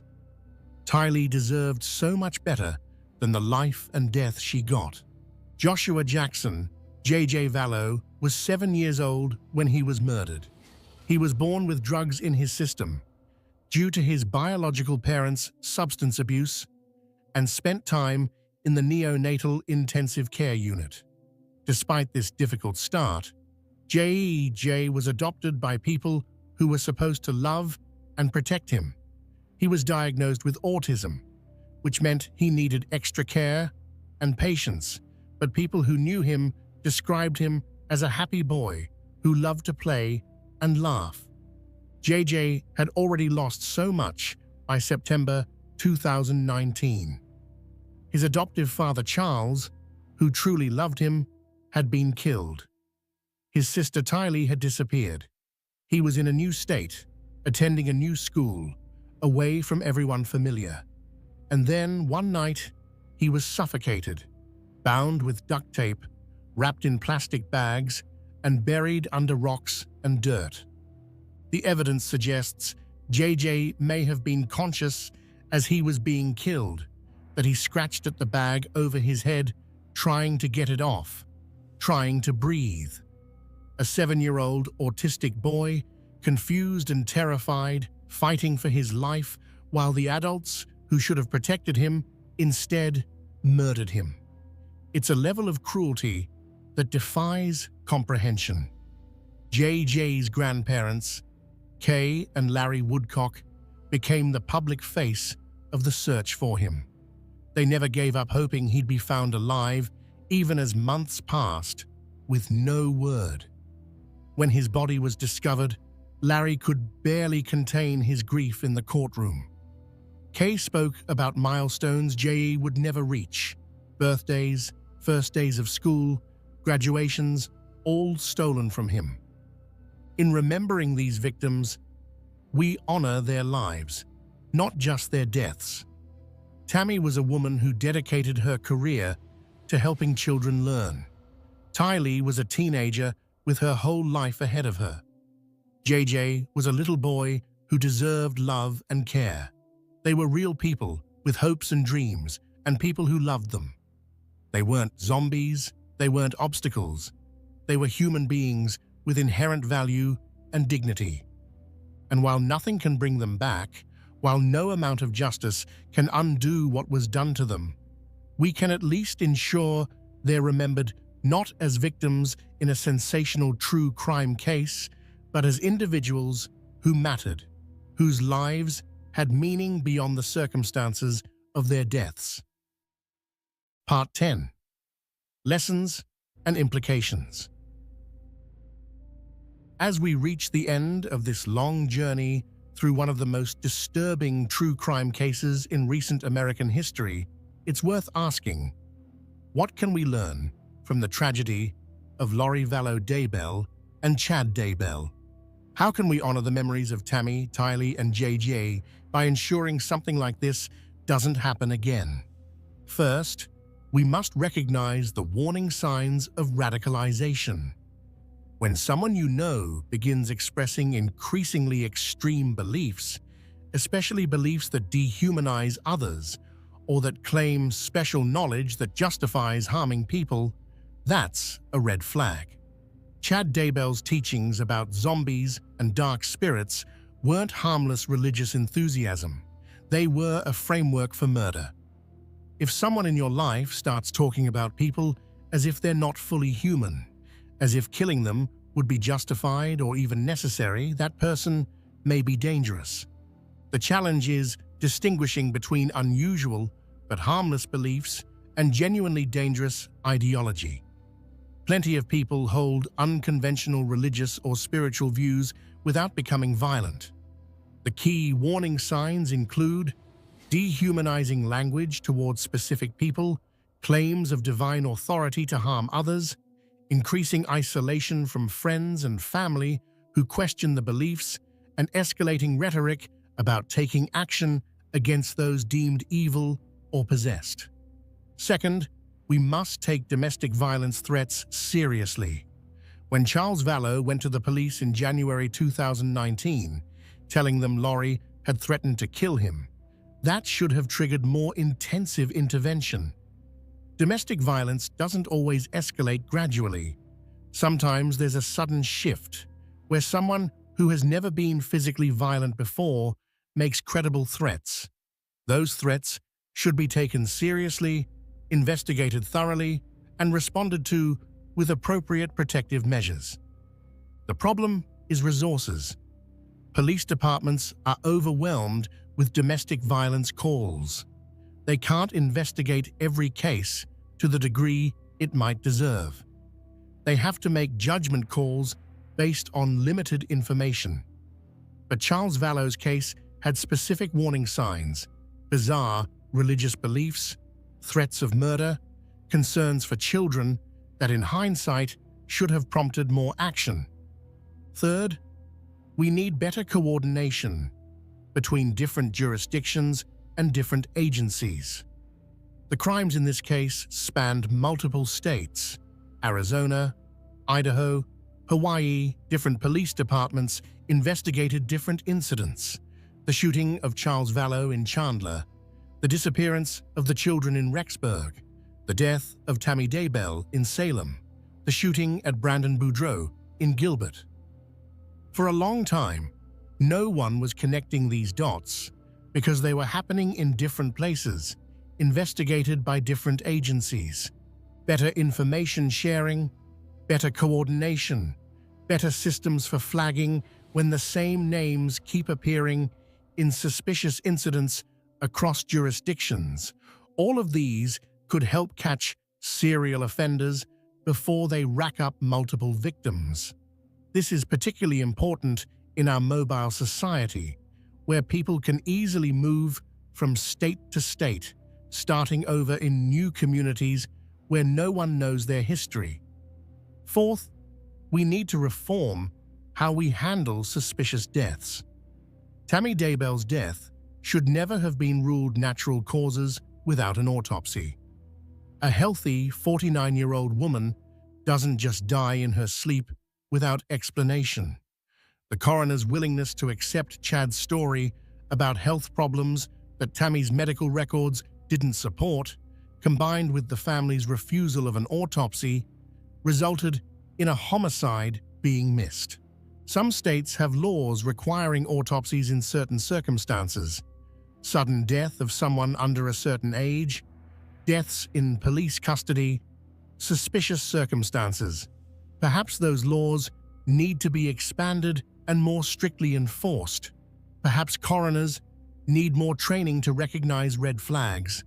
Perhaps there need to be protocols that prevent families from refusing autopsies when there are suspicious circumstances, even if that interferes with religious beliefs about handling the dead. Fifth, we need better mental health intervention systems. If Lori Vallow was genuinely mentally ill, experiencing delusions that made her believe she was a goddess and her children were zombies, she needed treatment, not just legal consequences. But our mental health system is notoriously inadequate. It's difficult to get someone involuntarily committed for treatment even when they're clearly a danger to themselves or others. Privacy laws prevent sharing mental health information even with family members who might be able to help. Insurance often doesn't adequately cover mental health treatment. These systemic problems mean that people in mental health crisis often don't get help until they've already committed crimes. By then, it's too late for prevention. We're in the realm of punishment and incapacitation. We need a system that can intervene earlier, that can recognize when someone is becoming dangerous and provide treatment before violence occurs. Sixth, we must be more vigilant about protecting vulnerable populations, particularly children with special needs. J.J. Vallow was autistic, which made him particularly vulnerable. He couldn't advocate for himself as well as a neurotypical child might. He relied completely on adults to meet his needs.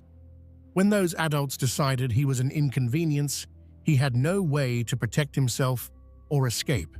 Schools, doctors, social workers, anyone who works with special needs children should be trained to recognize signs of abuse or neglect. They should be empowered to intervene when something seems wrong. And the systems for checking on these children need to be robust enough that they can't simply disappear without someone noticing and investigating. Seventh, we need to address the role of social media and online communities in radicalizing individuals. Chad Daybell built his following largely through online channels, self-published books sold on Amazon, podcasts, online discussion groups. These platforms allowed him to find an audience for his extreme views and to connect with people like Lori who were susceptible to his influence. This isn't an argument for censorship or restricting free speech, but we should recognize that the internet makes it easier for people with dangerous ideologies to find each other, to reinforce each other's beliefs, and to create echo chambers where increasingly extreme views seem normal. As a society, we need to figure out how to balance free expression with preventing radicalization, how to allow religious freedom while stopping dangerous cults from forming. Finally, and perhaps most importantly, we need to rebuild community connections that might catch warning signs early. In older, more tight-knit communities, someone would have noticed when Tylee and Jay disappeared. Neighbors would have known the family, would have asked questions, would have raised alarms. But in our modern, mobile, individualistic society, people often don't know their neighbors well. We can live next door to someone for years without really knowing them. This anonymity allows predators to operate. Lori could move from Arizona to Idaho, and no one in Idaho knew her history. Chad could tell neighbors in Idaho that he was marrying a woman with no children, and no one would know to question it. The community ties that once might have protected vulnerable people have frayed, and we're all more isolated as a result. Rebuilding those connections, knowing your neighbors, being part of community organizations, watching out for each other's children might seem old-fashioned, but it's also protective. It creates webs of relationship that make it harder for predators to operate undetected. Part 11. Where they are now and final reflections. As of October 2025, Lori Vallow Daybell is serving multiple life sentences without the possibility of parole in the Pocatello Women's Correctional Center in Idaho. She will never be free again. Her Arizona sentences, which technically allow for parole after 25 years, are moot given her Idaho sentences. She has filed appeals of her convictions, arguing that there were errors in her trials, but these appeals face long odds. The evidence against her was overwhelming. The trials were carefully conducted, and appellate courts typically defer to jury verdicts when proper procedures were followed. Chad Daybell sits on Idaho's death row at the Idaho Maximum Security Institution in Boise. He is the 9th inmate awaiting execution in Idaho, though the state hasn't successfully executed anyone since 2012. A recent botched execution attempt where officials couldn't establish an IV line to deliver lethal drugs has raised questions about whether Idaho can effectively carry out executions. Chad has also filed appeals and given the typical timeline for death penalty appeals. It's likely he'll be on death row for many years, possibly decades, before any execution could occur, if it occurs at all. Chad and Lori have both lost appeals to have their convictions overturned or their cases retried. The evidence against them was simply too strong, the trials too well conducted for appellate courts to find reversible error. Unless the U.S. Supreme Court abolishes the death penalty entirely, an unlikely prospect given the current composition of the court, Chad's death sentence will likely be upheld. Kay and Larry Woodcock have become advocates for crime victims' rights, and for protecting children.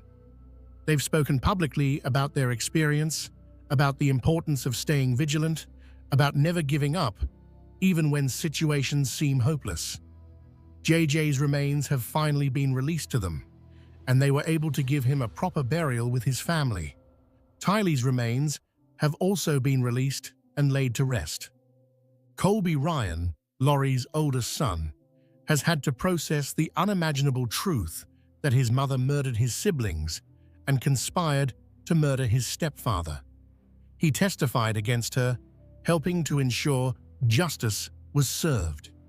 He's spoken about the importance of remembering Tylee and JJ as the people they were, not just as victims of a horrific crime. Tammy Daybell's 5 children have been placed in an impossible position. Their father murdered their mother, and they've had to grapple with that reality while also processing their grief. Some of them initially defended Chad, believing he was being framed. Others came to accept his guilt more quickly. The family has been torn apart by these events in ways that may never fully heal. Melanie Gibb, who testified for the prosecution in both trials, has had to live with the knowledge that she was close to Laurie during the time when these horrible plans were being made. She's expressed remorse for not recognizing the danger sooner, for not alerting authorities earlier. Her testimony was crucial in securing convictions, showing that even when it's difficult, even when it means betraying a friend, sometimes coming forward is the right thing to do. The case has had broader implications beyond the individuals directly involved. It's prompted discussions about religious extremism, about how seemingly normal people can become radicalized, about the warning signs of dangerousness. It's led to calls for reform in how suspicious deaths are handled, how mental health crises are managed, and how child welfare systems operate. The case has also become a cautionary tale about the power of delusion and the danger of believing you're above ordinary moral rules. Chad and Laurie convinced themselves they were special, chosen by God, destined for great things. This sense of cosmic significance allowed them to commit horrific acts while feeling righteous about it. They weren't monsters in their own minds. They were heroes in a spiritual war against dark forces. But whatever they believed about themselves, the reality is simpler and more damning. They were murderers. They killed innocent people, including 2 children, for selfish reasons dressed up in religious language. And now they're paying the price, spending the rest of their lives behind bars, their names forever associated with one of the most disturbing family annihilation cases in American history. As we close this exploration of the Doomsday Mum case, we're left with profound questions about human nature, about how easily we can deceive ourselves, about how far people will go when they believe their cause is just. The case of Laurie Vallow and Chad Daybell shows us the dark side of faith, the danger of charismatic leaders, and the tragic consequences when the vulnerable are left unprotected. But perhaps it also shows us something else, the importance of people like Kay and Larry Woodcock, who refused to give up searching for their grandson, like Melanie Gibb, who ultimately chose truth over loyalty, like the investigators who painstakingly built the case, and like the prosecutors who ensured justice was served. Evil exists in this world, but so does courage, determination, and the refusal to accept injustice. Tylee Ryan deserved a full life, a chance to grow up, to fall in love, to pursue her dreams. JJ Vallow deserved to be protected, nurtured, allowed to develop to his full potential despite the challenges his autism presented. Tammy Daybell deserved to grow old with her children and grandchildren, to continue serving her community, to die naturally many years from now. They didn't get what they deserved, But in making sure their killers were caught, convicted, and imprisoned, we can at least ensure their deaths mattered, that justice was served, and that their memories are honored not just as victims, but as human beings who deserved better than the fate that found them. Thank you for staying with me through this difficult but important story.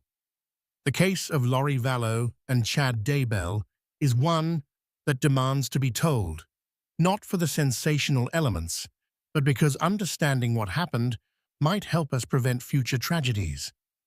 If you found this deep dive valuable, please consider subscribing to the channel.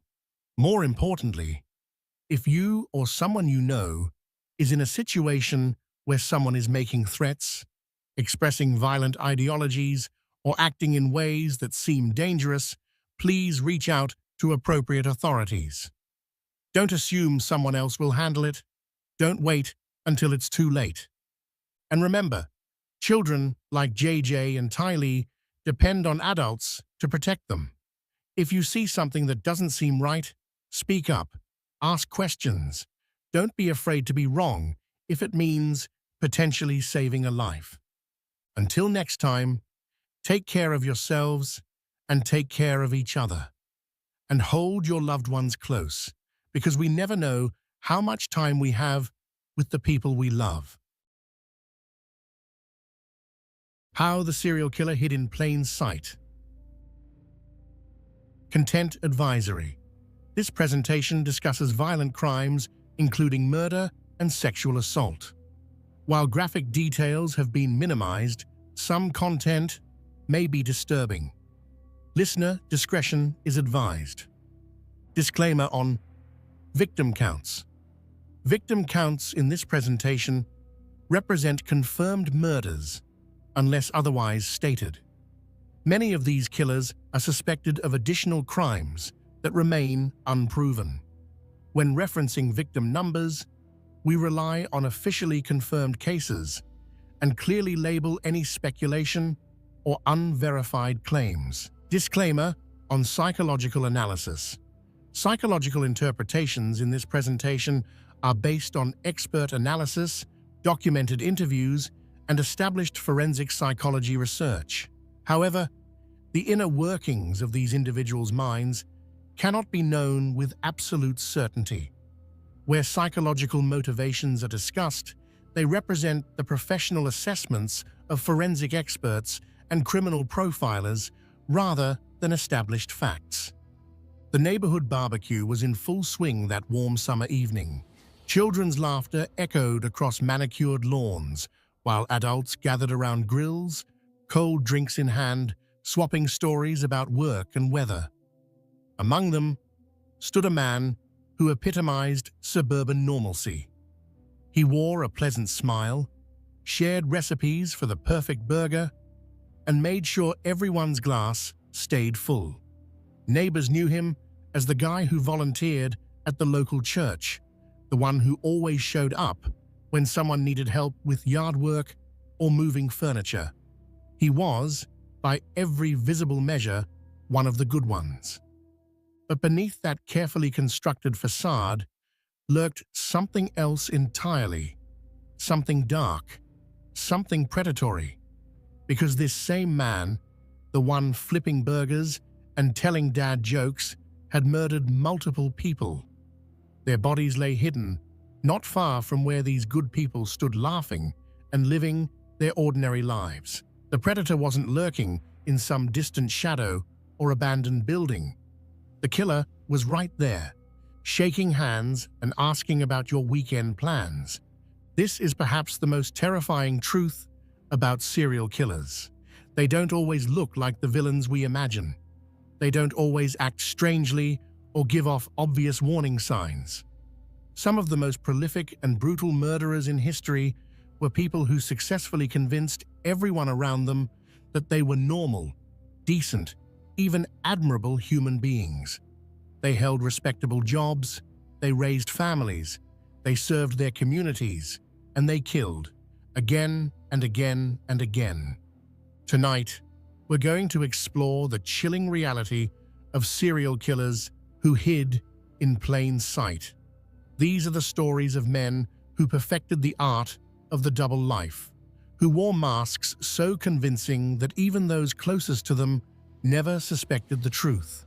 We'll examine how they did it, why it worked, and what their cases teach us about the nature of predatory behavior.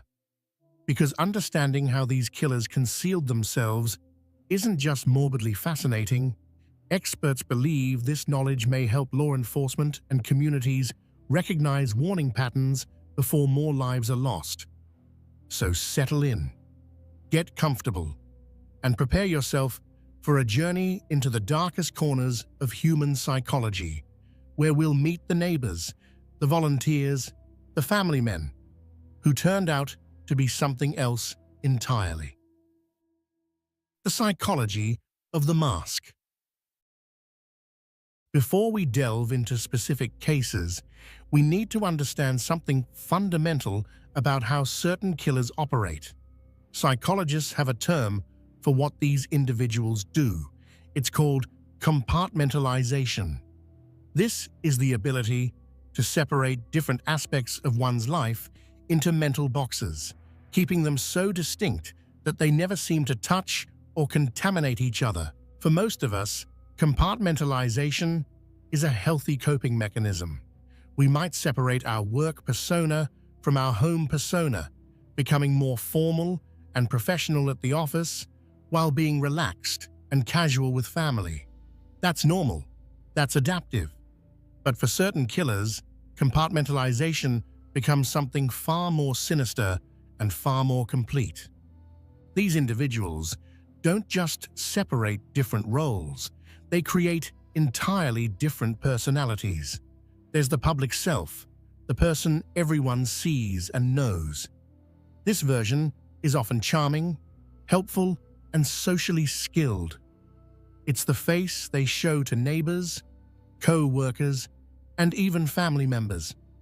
Then there's the private self, the predator that emerges when the opportunity arises.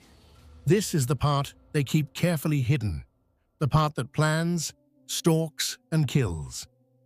According to forensic psychologists and criminal profilers, the truly frightening aspect is how seamlessly some killers can switch between these personas.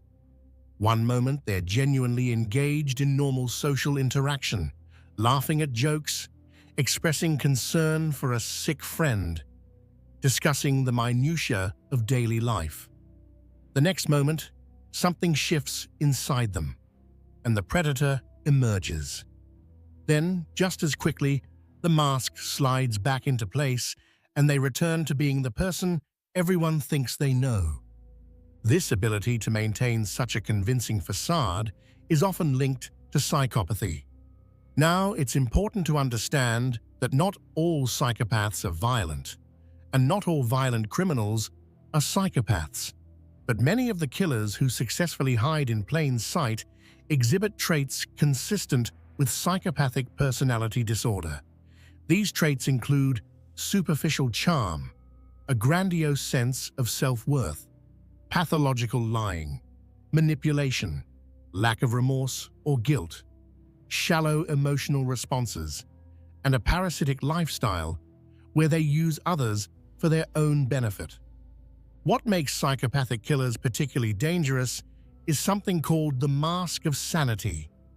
This phrase, coined by psychiatrist Hervey Cleckley in his groundbreaking 1941 book of the same name, describes how psychopaths can present a completely normal, even appealing exterior while harboring deeply disturbed thoughts and impulses.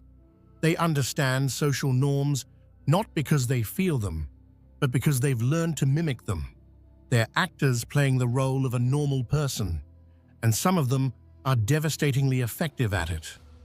These killers often possess above-average intelligence, which they use to study and replicate normal human behavior.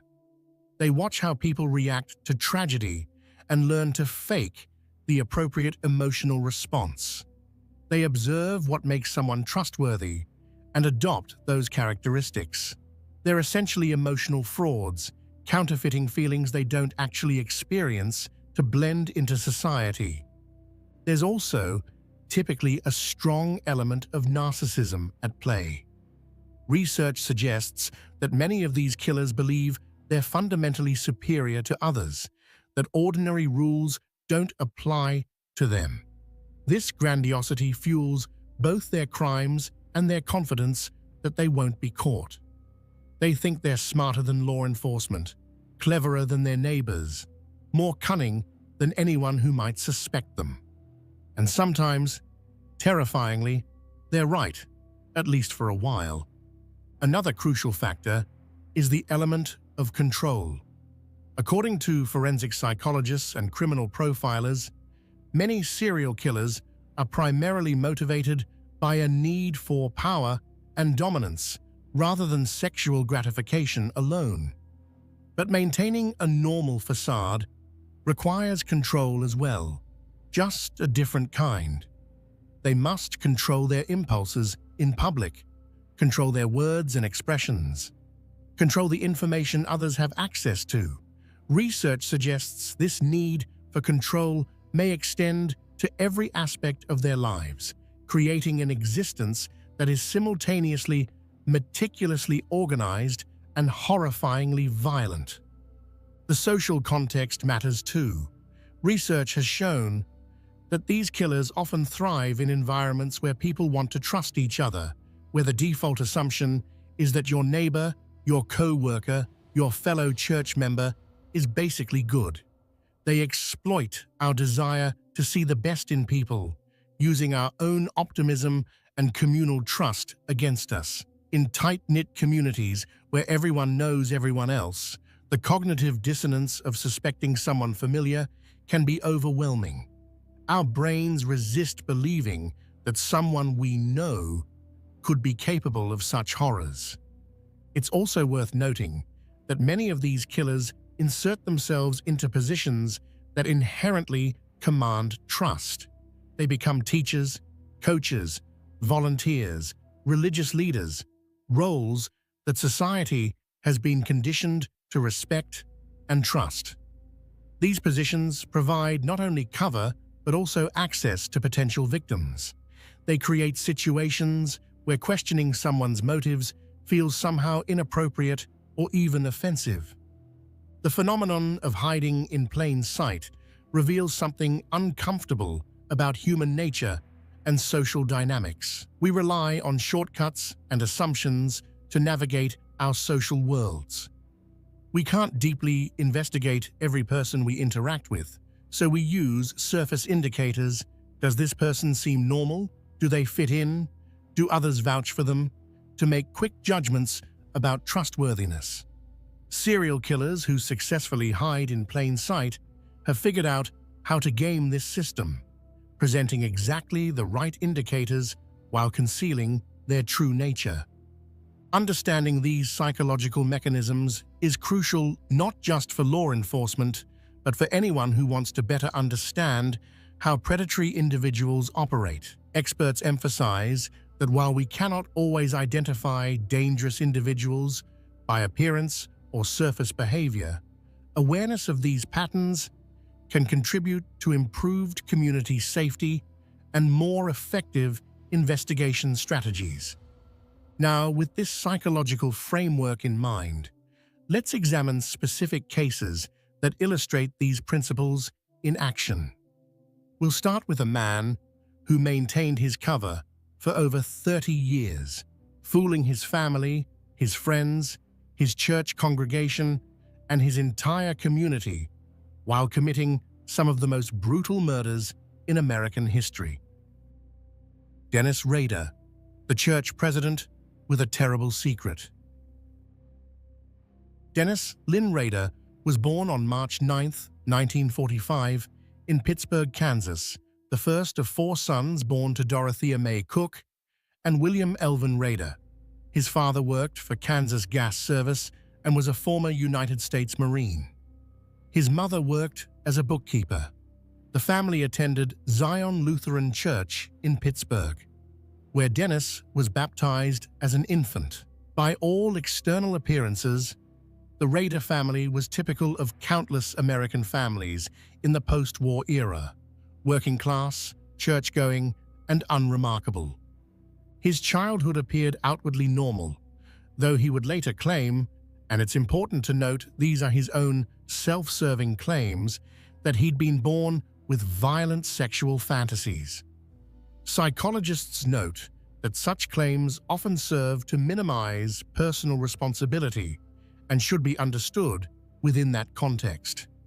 Rader would also later claim to have tortured and killed animals as a child, including hanging stray cats, though the extent of these early behaviors remains difficult to verify independently. As a young man, Rader seemed unremarkable. He joined the United States Air Force in 1966, serving until 1970 and achieving the rank of sergeant.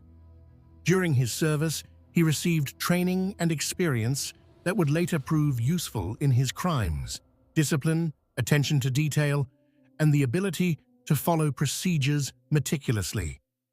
He returned to Kansas after his service and attended Wichita State University, eventually earning a degree in administration of justice in 1979. The irony of a serial killer studying criminal justice would later be noted by many observers. It was during this period that he met Paula Dietz, who worked as a secretary for the American Legion. They married on May 22, 1971, in a ceremony held at Christ Lutheran Church in Wichita, the same church where Rader would later become a pillar of the congregation. Together, they would have 2 children, a son, Brian, born in 1975, and a daughter, Kerry, born in 1978. By all outward appearances, Dennis Rader was building a stable, respectable life. He worked as an assembler for the Coleman Company, a manufacturer of outdoor recreational products. He attended church regularly at Christ Lutheran Church, becoming increasingly involved in the congregation. He was active in the Boy Scouts, serving as a troop leader. He was, by every metric his neighbors could see, a good man, perhaps a bit rigid and particular about rules, but certainly not dangerous. In 1974, Rader obtained a position with ADT Security Services, installing home security systems. The irony would later be almost unbearable for his clients and community. The man charged with protecting their homes was the very threat they sought protection from. Co-workers at ADT nicknamed him Blue Book Man because he always followed the rules meticulously and scolded others for even making small talk during work hours. He worked this job for several years before joining the Park City Compliance Department in 1991, where he became a code enforcement officer, essentially a bureaucrat who enforced city ordinances, wrote citations for code violations, and measured grass that was too long. This position suited Rader perfectly. It gave him a modicum of authority, allowed him to enter people's properties, and provided a legitimate reason to be driving through neighborhoods, observing homes and residents.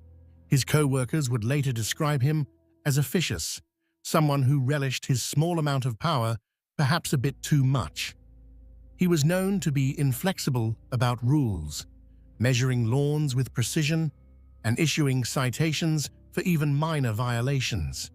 He reportedly chased stray animals while carrying a tranquilizer gun, taking his duties perhaps more seriously than necessary. But overzealousness about city codes didn't make someone a murderer. It just made them annoying. Rader's involvement with Christ Lutheran Church deepened over the years. He served in various capacities, eventually becoming the congregation president in January 2005.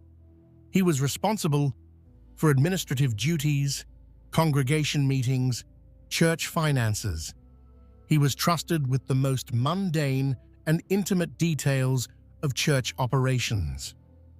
People confided in him about their struggles, their doubts, their fears.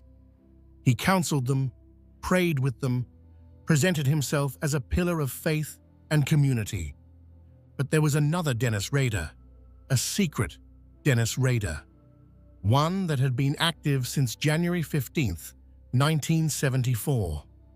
On that frigid winter morning, the Otero family went about their normal routines in their Wichita home. Joseph Otero, age 38, worked for the Coleman Company, the same company where Rader had briefly worked.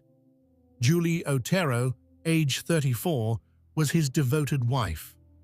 They had 5 children together, building the kind of family life that represented the American dream.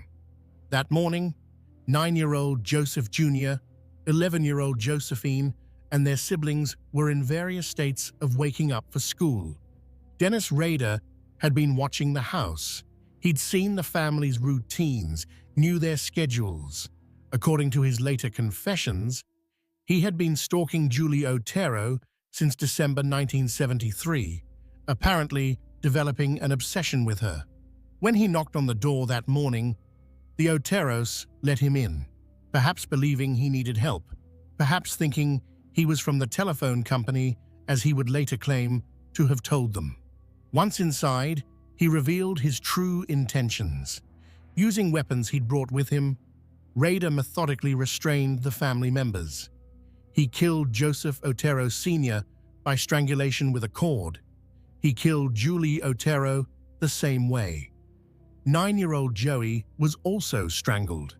The systematic nature of the murders stood in stark contrast to any image of passion or sudden rage. This was calculated, planned, methodical.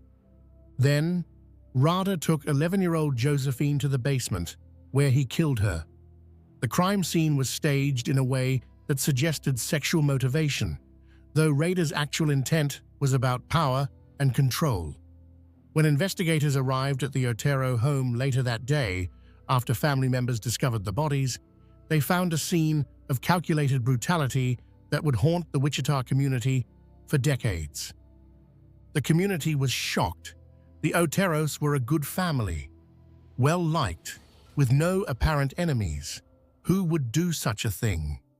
Why would anyone target an entire family, including children?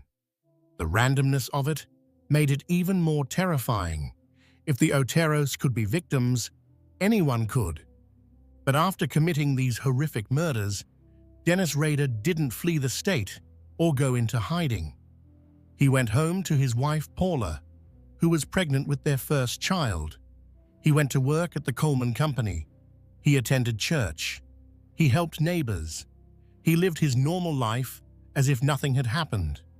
He even took a watch from the Otero home as a souvenir, beginning a pattern he would continue throughout his killing career.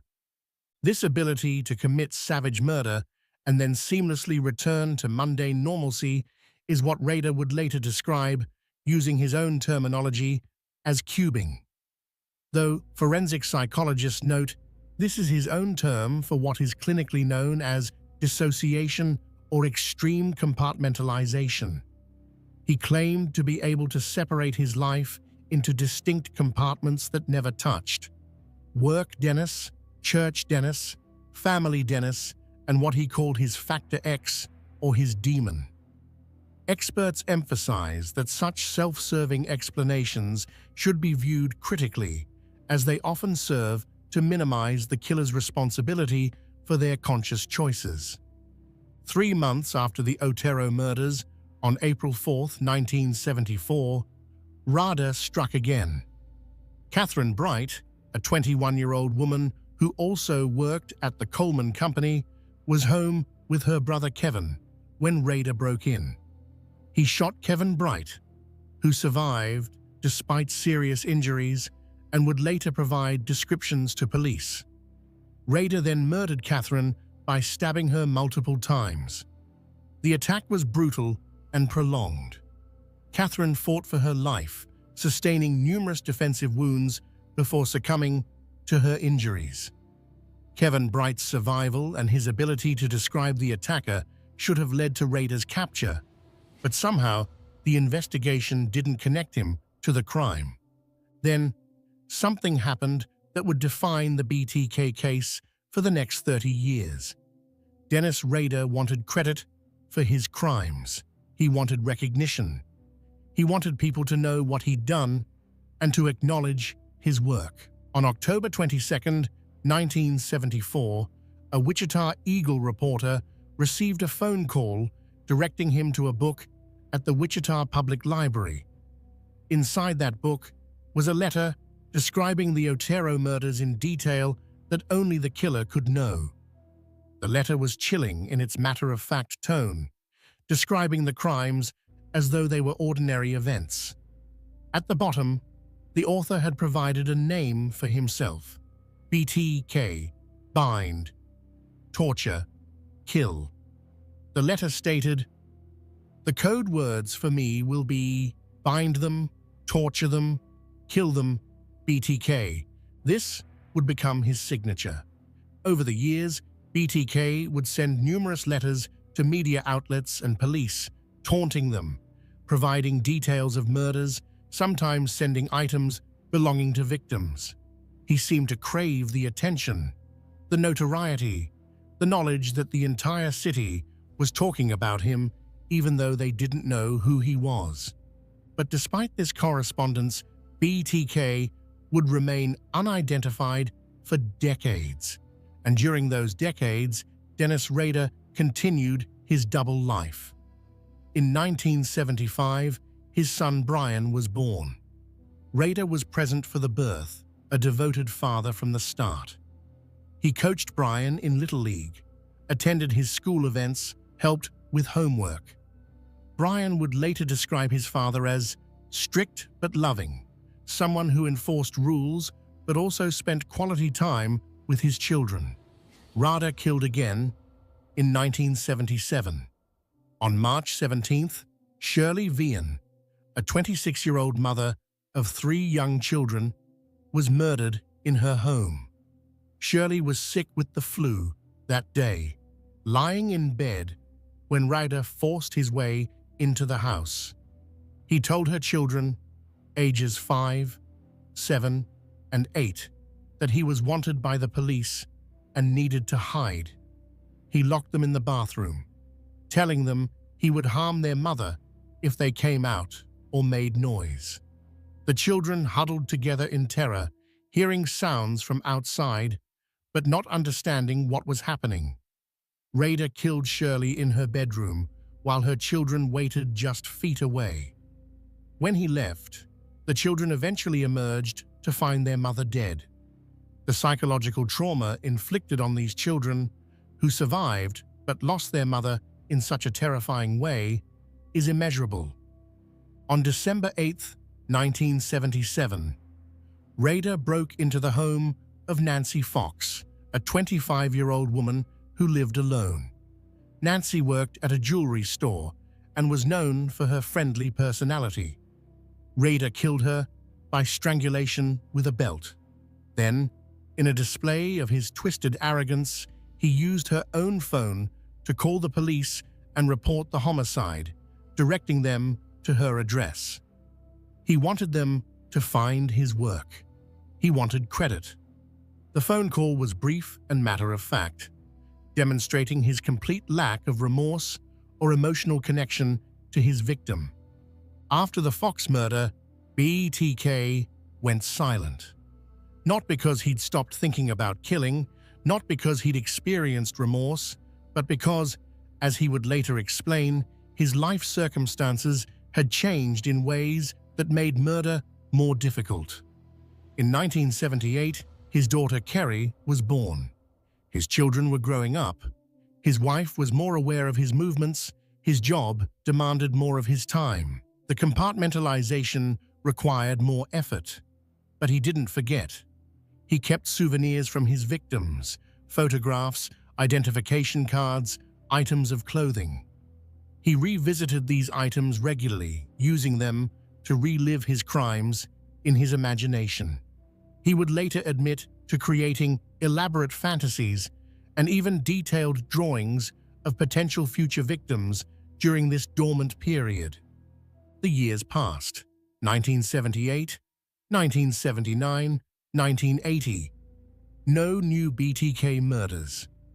Wichita began to relax slightly, though the terror of those few years in the mid-1970s had never truly faded. Parents still warned children. Women still checked their locks obsessively, but life moved on as it must. The BTK task force remained active, but with diminishing resources as other crimes demanded attention. Then, in 1985, BTK resurfaced. On April 27th, Maureen Hedge, a 53-year-old neighbor of Rader's, was killed in her home. Maureen lived just 6 doors down from the Rader family on the same street. Rader had watched her, knew her routines. He broke in during the night, killed her, removed her body to take photographs in a remote location, and then returned the body to her home. The level of planning and risk-taking indicated a killer who felt completely confident in his ability to evade capture. The fact that he targeted his own neighbor demonstrated his complete lack of fear and his belief in his own superiority. On September 16, 1986, Vicki Wegerle, a 28-year-old woman, was murdered in her home, while her young 2-year-old son was present in another room. Vicki was a pianist and homemaker. Rader had posed as a telephone repairman to gain entry, part of what he would later call Project Piano. After killing Vicki, he left as calmly as he'd arrived, confident that his disguise and planning had protected his identity. Her murder wouldn't be officially connected to BTK until years later. The final confirmed BTK murder occurred on January 19, 1991. Dolores Davis, a 62-year-old woman, was abducted from her home, killed with her own pantyhose, and her body left under a bridge. Dolores was a beloved grandmother in the community. After this murder, BTK went silent again. For 13 years, there were no letters, no communications, no confirmed killings.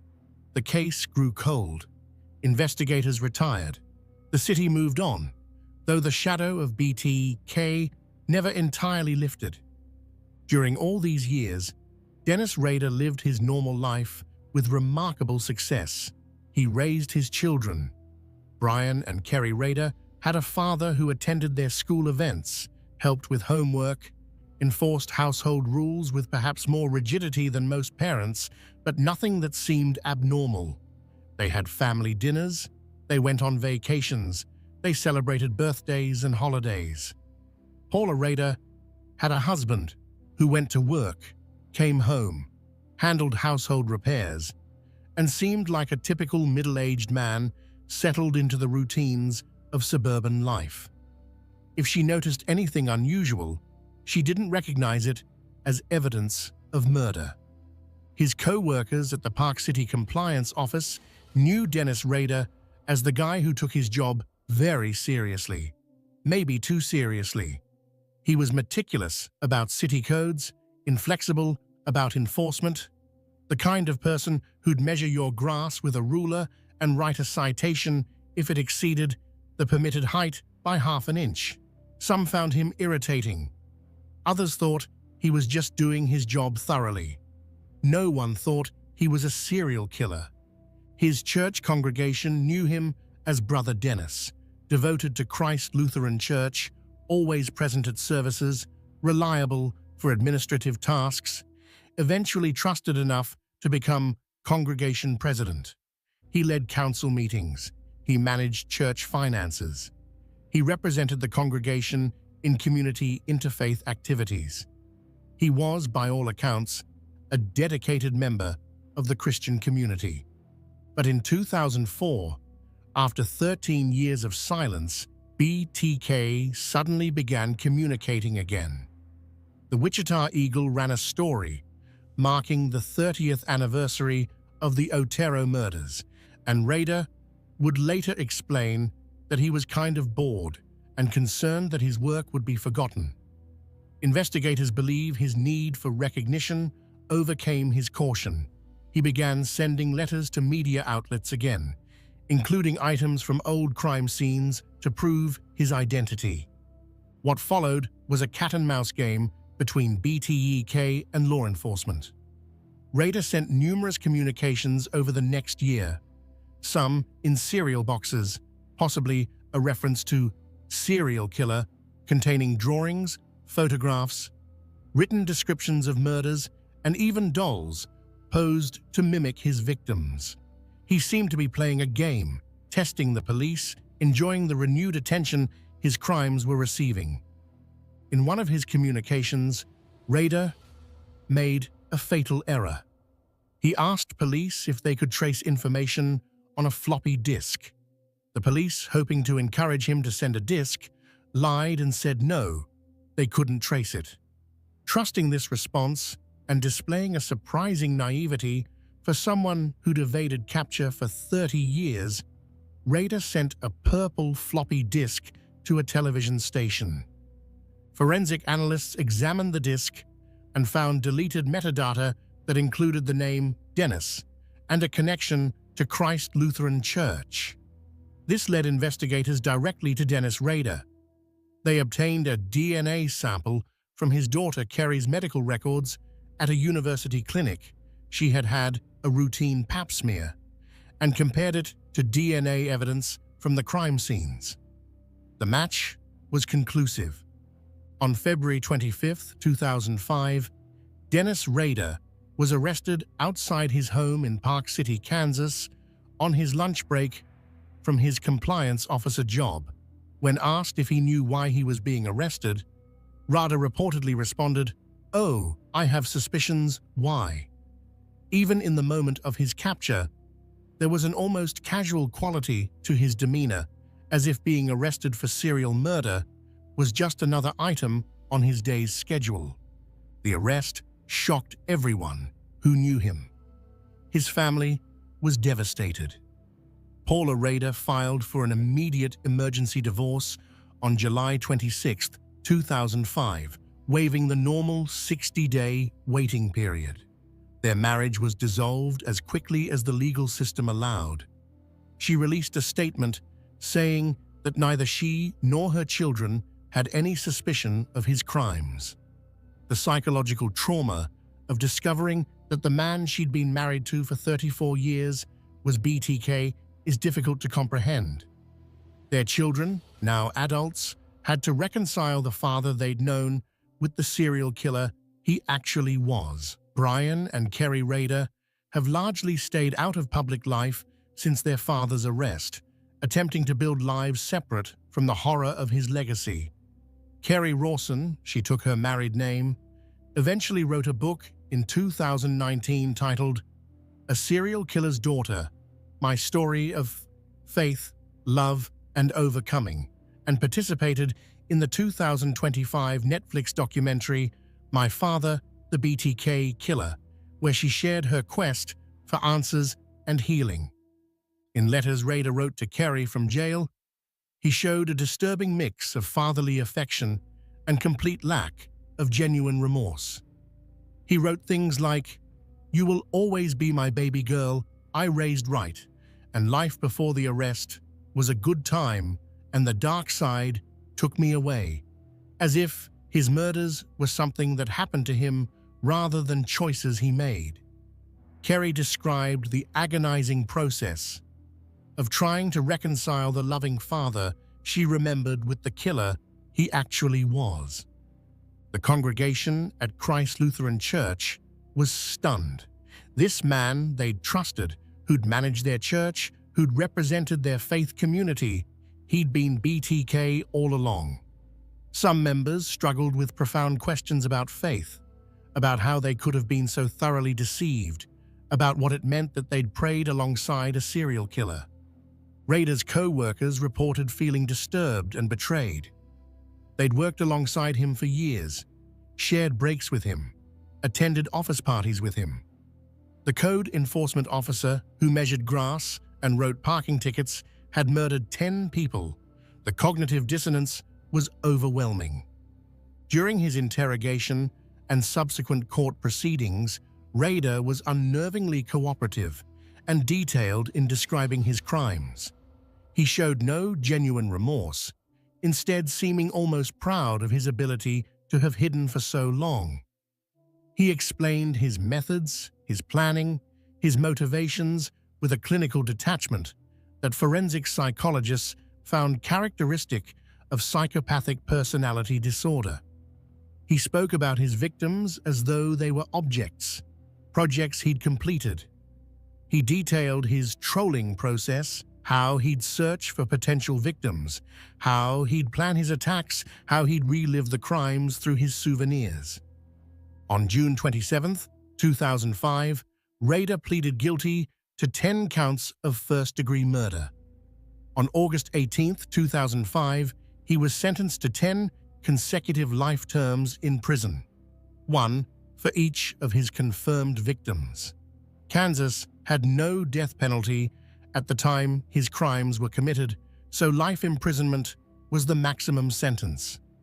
He will never be eligible for parole. He is currently incarcerated at the El Dorado Correctional Facility in Kansas, where he will remain for the rest of his natural life.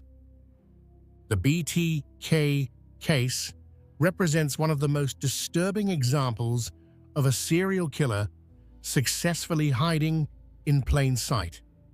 For over 30 years, Dennis Rader maintained a completely normal public existence, while secretly being one of America's most brutal killers. His ability to compartmentalize, to separate his murderous activities from his daily life, allowed him to fool everyone around him: his family, his church, his community, his co-workers. When people think about serial killers, they often imagine someone who looks or acts obviously disturbed. But Dennis Rader looked like everyone's neighbor. He looked like a church leader. He looked like a typical middle-aged man living an ordinary life in the heartland of America.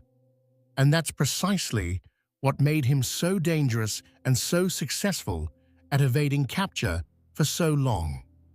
The victims of BTK deserve to be remembered as more than just entries in a killer's ledger. Joseph Otero, age 38, was a loving father who'd brought his family to Wichita for better opportunities. Julie Otero, age 34, was a devoted mother who worked at the Coleman Company. Joseph Otero Jr., age 9, loved baseball and had his whole life ahead of him. Josephine Otero, age 11, was a bright student with a promising future. Catherine Bright, age 21, was starting her adult life with hopes and dreams. Shirley Vian, age 26, was a mother doing her best to raise 3 young children. Nancy Fox, age 25, was independent and hardworking. Maureen Hedge, age 53, was a kind neighbor. Vicki Wegel, age 28, was a talented pianist and mother. Dolores Davis, age 62, was a beloved grandmother in her community. They were people with families, hopes, dreams, and futures that Dennis Rader stole from them. Their names and their humanity must be remembered alongside the story of the man who killed them. John Wayne Gacy, the killer clown, next door. If Dennis Rader represents the mundane killer hiding in plain sight, the ordinary bureaucrat who happened to be a murderer, then John Wayne Gacy represents something even more disturbing: the beloved community figure, the charitable volunteer, the man who brought joy to children and sick people through his clown performances. Gacy was popular, well-liked, and respected in his community. He was also responsible for the deaths of 33 young men and boys, making him one of the most prolific serial killers in American history. John Wayne Gacy was born on March 17, 1942, in Chicago, Illinois, the second of three children born to John Stanley Gacy and Marion Elaine Robinson. His childhood was marked by complexity and dysfunction, though like many serial killers, external observers might not have recognized the depth of problems within the family home. Gacy's father was an alcoholic who frequently abused his wife and children, both physically and verbally.